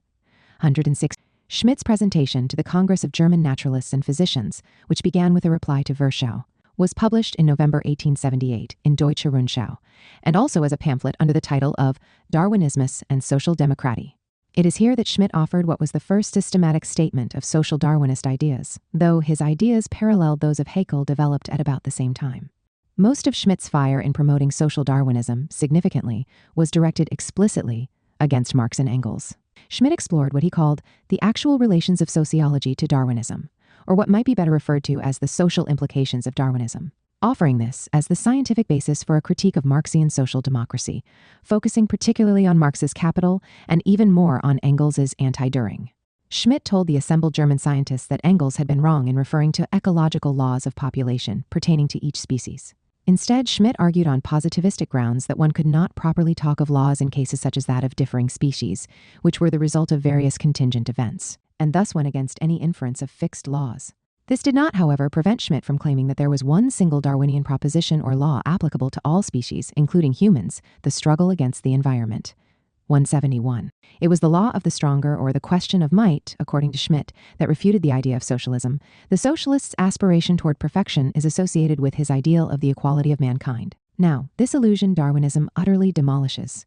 The very principle of development negatives the principle of equality. So far does Darwinism go in denying equality, that even where an idea we should have equality, Darwinism pronounces its realization an impossibility. Darwinism is the scientific establishment of inequality. The more advanced socialists like Engels, Schmidt argued, recognize that all individual inequalities will not be eliminated with class, but nevertheless, falsely, contend that socialism could promote social equality. Darwinism, he contended, refuted this as well. Inequality is an inescapable reality that man inherits from his brute origin. The fundamental principle of Darwinism is competition, that is, the struggle for existence, denying altogether any difference between animal labor and the social labor of humanity in this respect. Schmidt offered as a trenchant criticism of equality of labor under socialism the questionable observation that most animals labor simply for themselves. Lettern 70. In a passage referring to class mobility, Schmidt declared on pseudo-scientific social Darwinist grounds that since the organism that makes the struggle adapts itself to the environment, human society was therefore the direct product of natural history. The doctrine of development teaches the brute origin of man, and for Schmidt, this represented not simply the origin, but the inalterable law of human existence. As Schmidt further contended in 1873 in the Doctrine of Descent and Darwinism, the vehemence of the struggle in the kingdom of the brutes rises with the closeness of the kindred, producing a rapid war of extermination between closely related species, and this warfare extends to different species that live in the same vicinity. The same clearly applied to the various human races, where the stronger would annihilate the weaker. This inevitable destruction in the struggle for existence of the weaker races, which Schmidt said were also different human species, was a natural consequence of their retardation. On issues of gender, Schmidt was equally blunt, contending that women, due to their abnormal brain structure, must always remain a subordinate part of humanity, along with the stratification of races and human population as a whole. We know from Engels's letters to Schmidt and Lavrov that he intended to reply to Schmidt's social Darwinist attack on Marx and himself. Engels made it clear, however, that he intended to do so in his own time and as part of his larger work. Such a response to Schmidt and Haeckel was meant to close Dialectics of Nature according to the outline of the general plan of that work.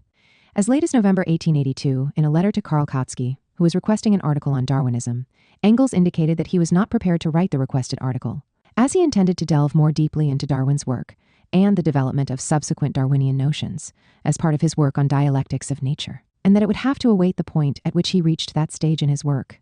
Marx, however, died only 4 months after this letter was written, and Engels never went forward with his research in this area, since his efforts shifted to editing volumes 2 and 3 of Marx's Capital. Still, based on Anti-Düring and the notes to Dialectics of Nature, we can get some idea of the larger socio-ecological and dialectical approach that Engels was developing in his unfinished work. This involved 5 areas of research: the relation of Darwin's theory to Hegel's dialectic of chance contingency and necessity, a critique of the idea of the double transference of Hobbesian, Malthusian ideas to the biological realm, and then back to the social realm, the notion of the survival of the fittest, and its confusion with Darwin's struggle for existence, an emphasis on cooperation as the counterpart of competition in natural history, and a stress on how the history of the division of labor, property, and class represents an emergent social reality that cannot be reduced to natural evolution.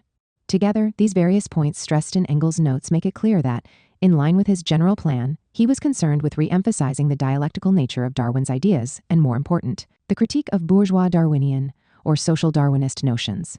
In his notes, Engels becomes increasingly critical of Darwinists, such as Haeckel, and incipient social Darwinists, such as Schmidt, but seldom has anything but praise for Darwin himself. Indeed, Engels indicated that the Darwinian theory was to be demonstrated as the practical proof of Hegel's account of the interconnection between necessity and chance. One in this respect, Darwin's reliance on the maximum chance or contingency in order to establish evolutionary necessity was crucial to his discovery. Here he opposed the non-dialectical character of 18th century French materialism that had tried to dispose of chance by denying it altogether. Hegel, on the contrary, indicated in his logic that necessity determines itself as chance. For Engels, in setting out from the widest existing basis of chance, Darwin emphasized the infinite, accidental differences between individuals within a single species, differences that then become the cause of evolution, in the context of the complex, mutually interdependent interactions of organisms and their environments. It was Darwin's dialectical brilliance in his theory of natural selection, Engels suggested, that was missing in subsequent Darwinism, which becomes once again metaphysical, mechanistic, and monistic, the last two terms being used interchangeably by Haeckel in defining his approach. The result was a set of extremely reductive views, in which Darwin was turned into Hobbes' the war of all against all on the one hand, and into Malthus, whose population food argument was designed to justify class distinctions, on the other. In the name of natural science, a crude Hobbesian Malthusian view was thus smuggled into society, a kind of double transference or re-extrapolation. Bourgeois Darwinians, like Schmidt and Hegel, were able to reduce society to survival of the fittest on supposedly Darwinian grounds. Engels' singling out of bourgeois Darwinism, or what is now called social Darwinism, is important. As Alfred Kelly has noted, no one in the late 19th century called himself a social Darwinist. And the first recognizable statements of the creed in the work of Schmidt and Haeckel were explicitly directed against German social democracy, particularly Marx and Engels. In this, Darwin himself had no direct part. At most he had, by accepting the Spencerian term survival of the fittest and emphasizing the importance of Malthus's work, inadvertently encouraged such ideas. Darwin's mistake, going against his own ideas, Engels observed, was in allowing the lumping together of natural selection with survival of the fittest as categories, though they were clearly different. This opened the way to social Darwinism. Darwin's natural selection, Engels underscored, could not be seen as necessarily favoring the strongest over the weakest in adaptation, even in relation to overpopulation pressures. In a case where the force behind selection was changing environmental conditions, adaptation as a whole can mean regress just as well as progress. For instance, adaptation to parasitic life is always regress. Moreover, each advance in organic evolution is at the same time a regression, fixing one-sided evolution and excluding the possibility of evolution in many other directions. This is a basic law. Here Engels adopted a view similar to that of E. Ray Lancaster's degeneration. 186 in Darwin's case, such a complex, non-linear view of evolution that recognized the possibility of regress as well as progress was clearly evident, though he occasionally opened the way to more reductive views, which encouraged crude, mechanistic forms of Darwinism. Equally significant, Engels observed, was a tendency in cruder versions of Darwinian theory to emphasize competition, in a narrow sense, survival of the fittest, without recognizing that evolutionary theory was just as compatible with cooperation. Animals do not simply adapt, they actively change their environments. Ironically, as Engels stressed on more than one occasion, those mechanistic materialists such as Vogt, Buchner, and Moleschott, who talked about nothing but the struggle for existence, which they interpreted in the most reductive fashion possible, had formerly written of cooperation and the interconnection of nature. Liebig's analysis in particular, with its emphasis on metabolism and the interconnection of all inorganic and organic life, represented an element of a wider dialectical view that got lost when Darwinian evolution was reduced to crude, one-sided Hobbesian Malthusian terms, rather than reflecting a complex open system. Further, social historical systems could not be viewed as just different forms of natural historical systems, since they entailed the emergence of modes and relations of production, class, the state, etc., which mediated between human beings and nature and generated new integrative levels and laws. Social Darwinism, which reductionistically denied this, whether enduring Haeckel, Schmidt, or Buchner, was thus a regression and reactionary in its implications.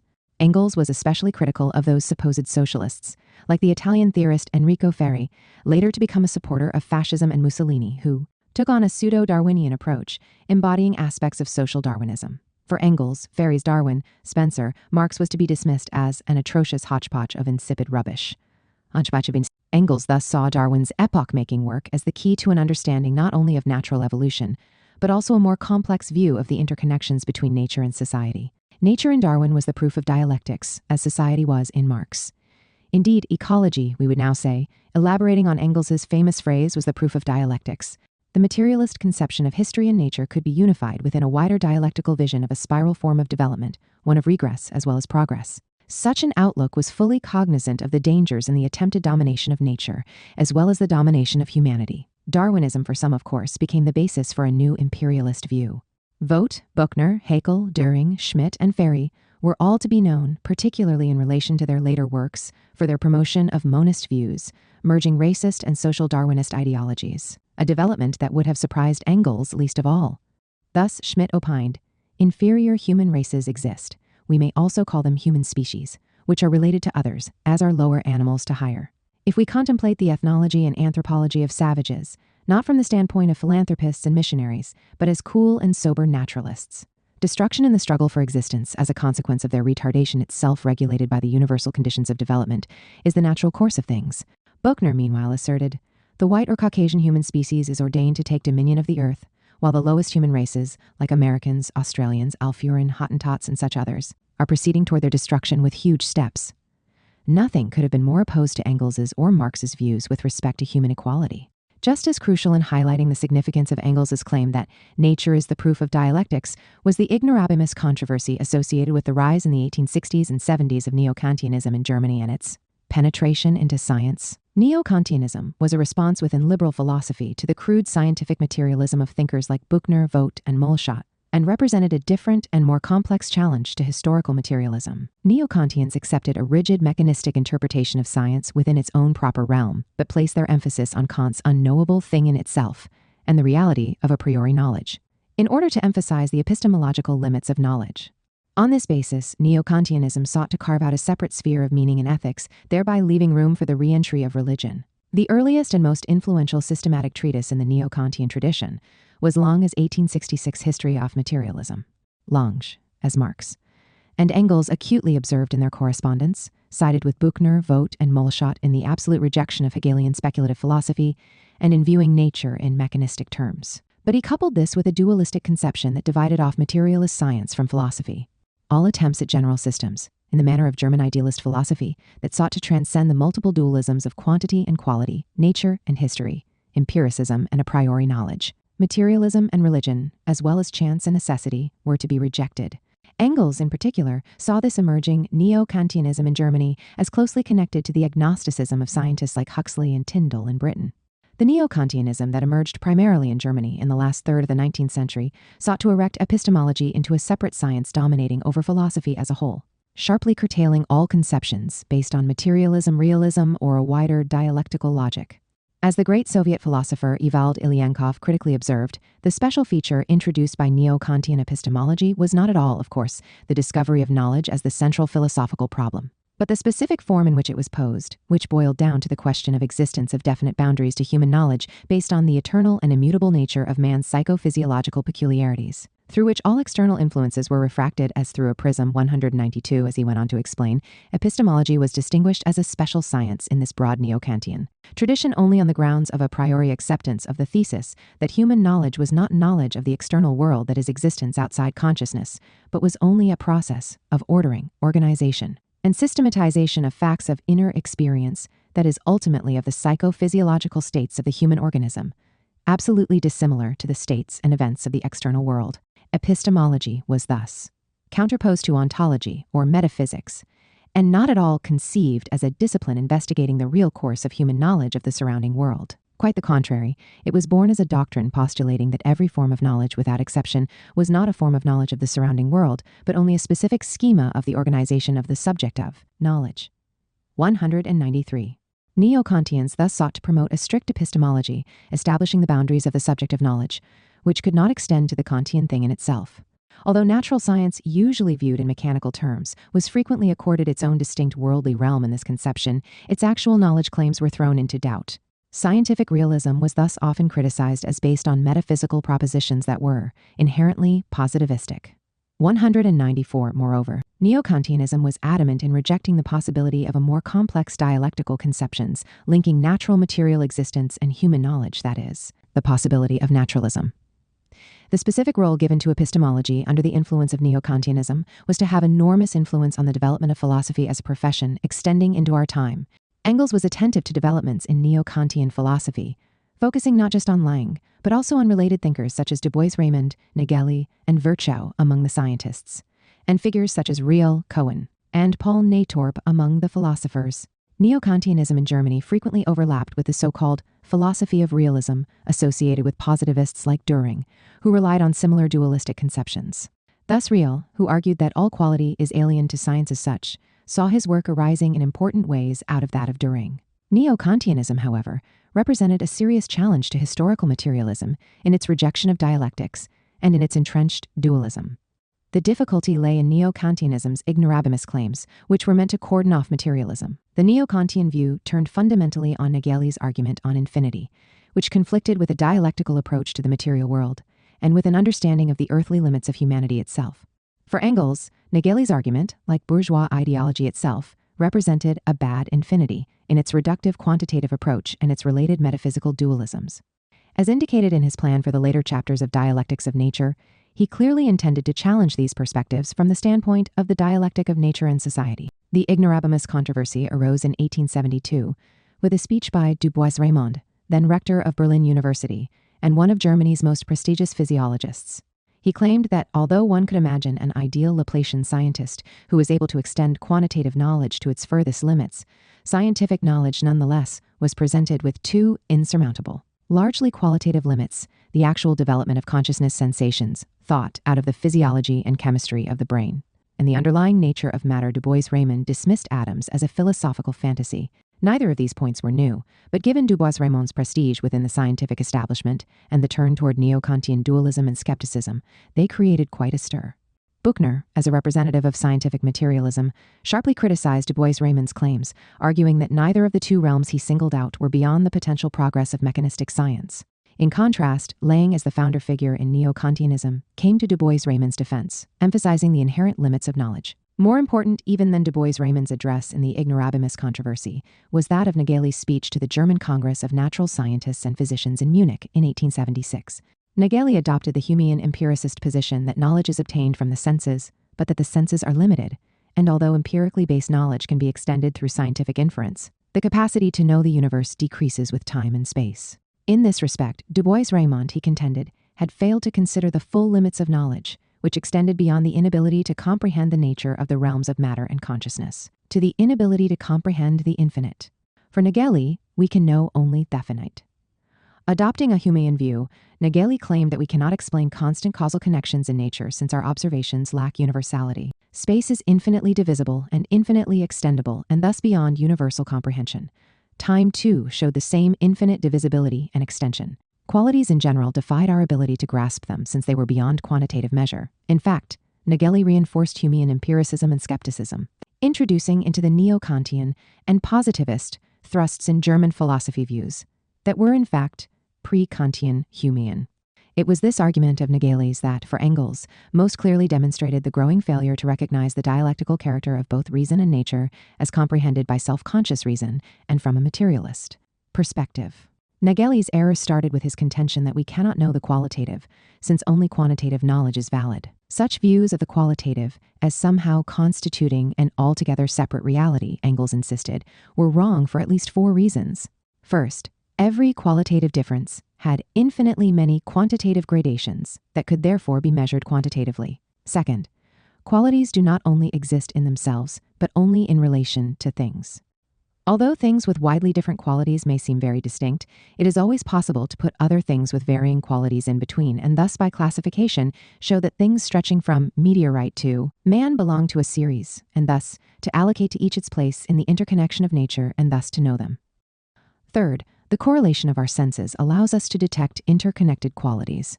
Fourth, organic chemistry demonstrates that what are sometimes considered to be absolute qualities are themselves the product of quantitative changes or the lack of them, so that with certain molecular changes, entirely new qualities emerge, qualitative leaps.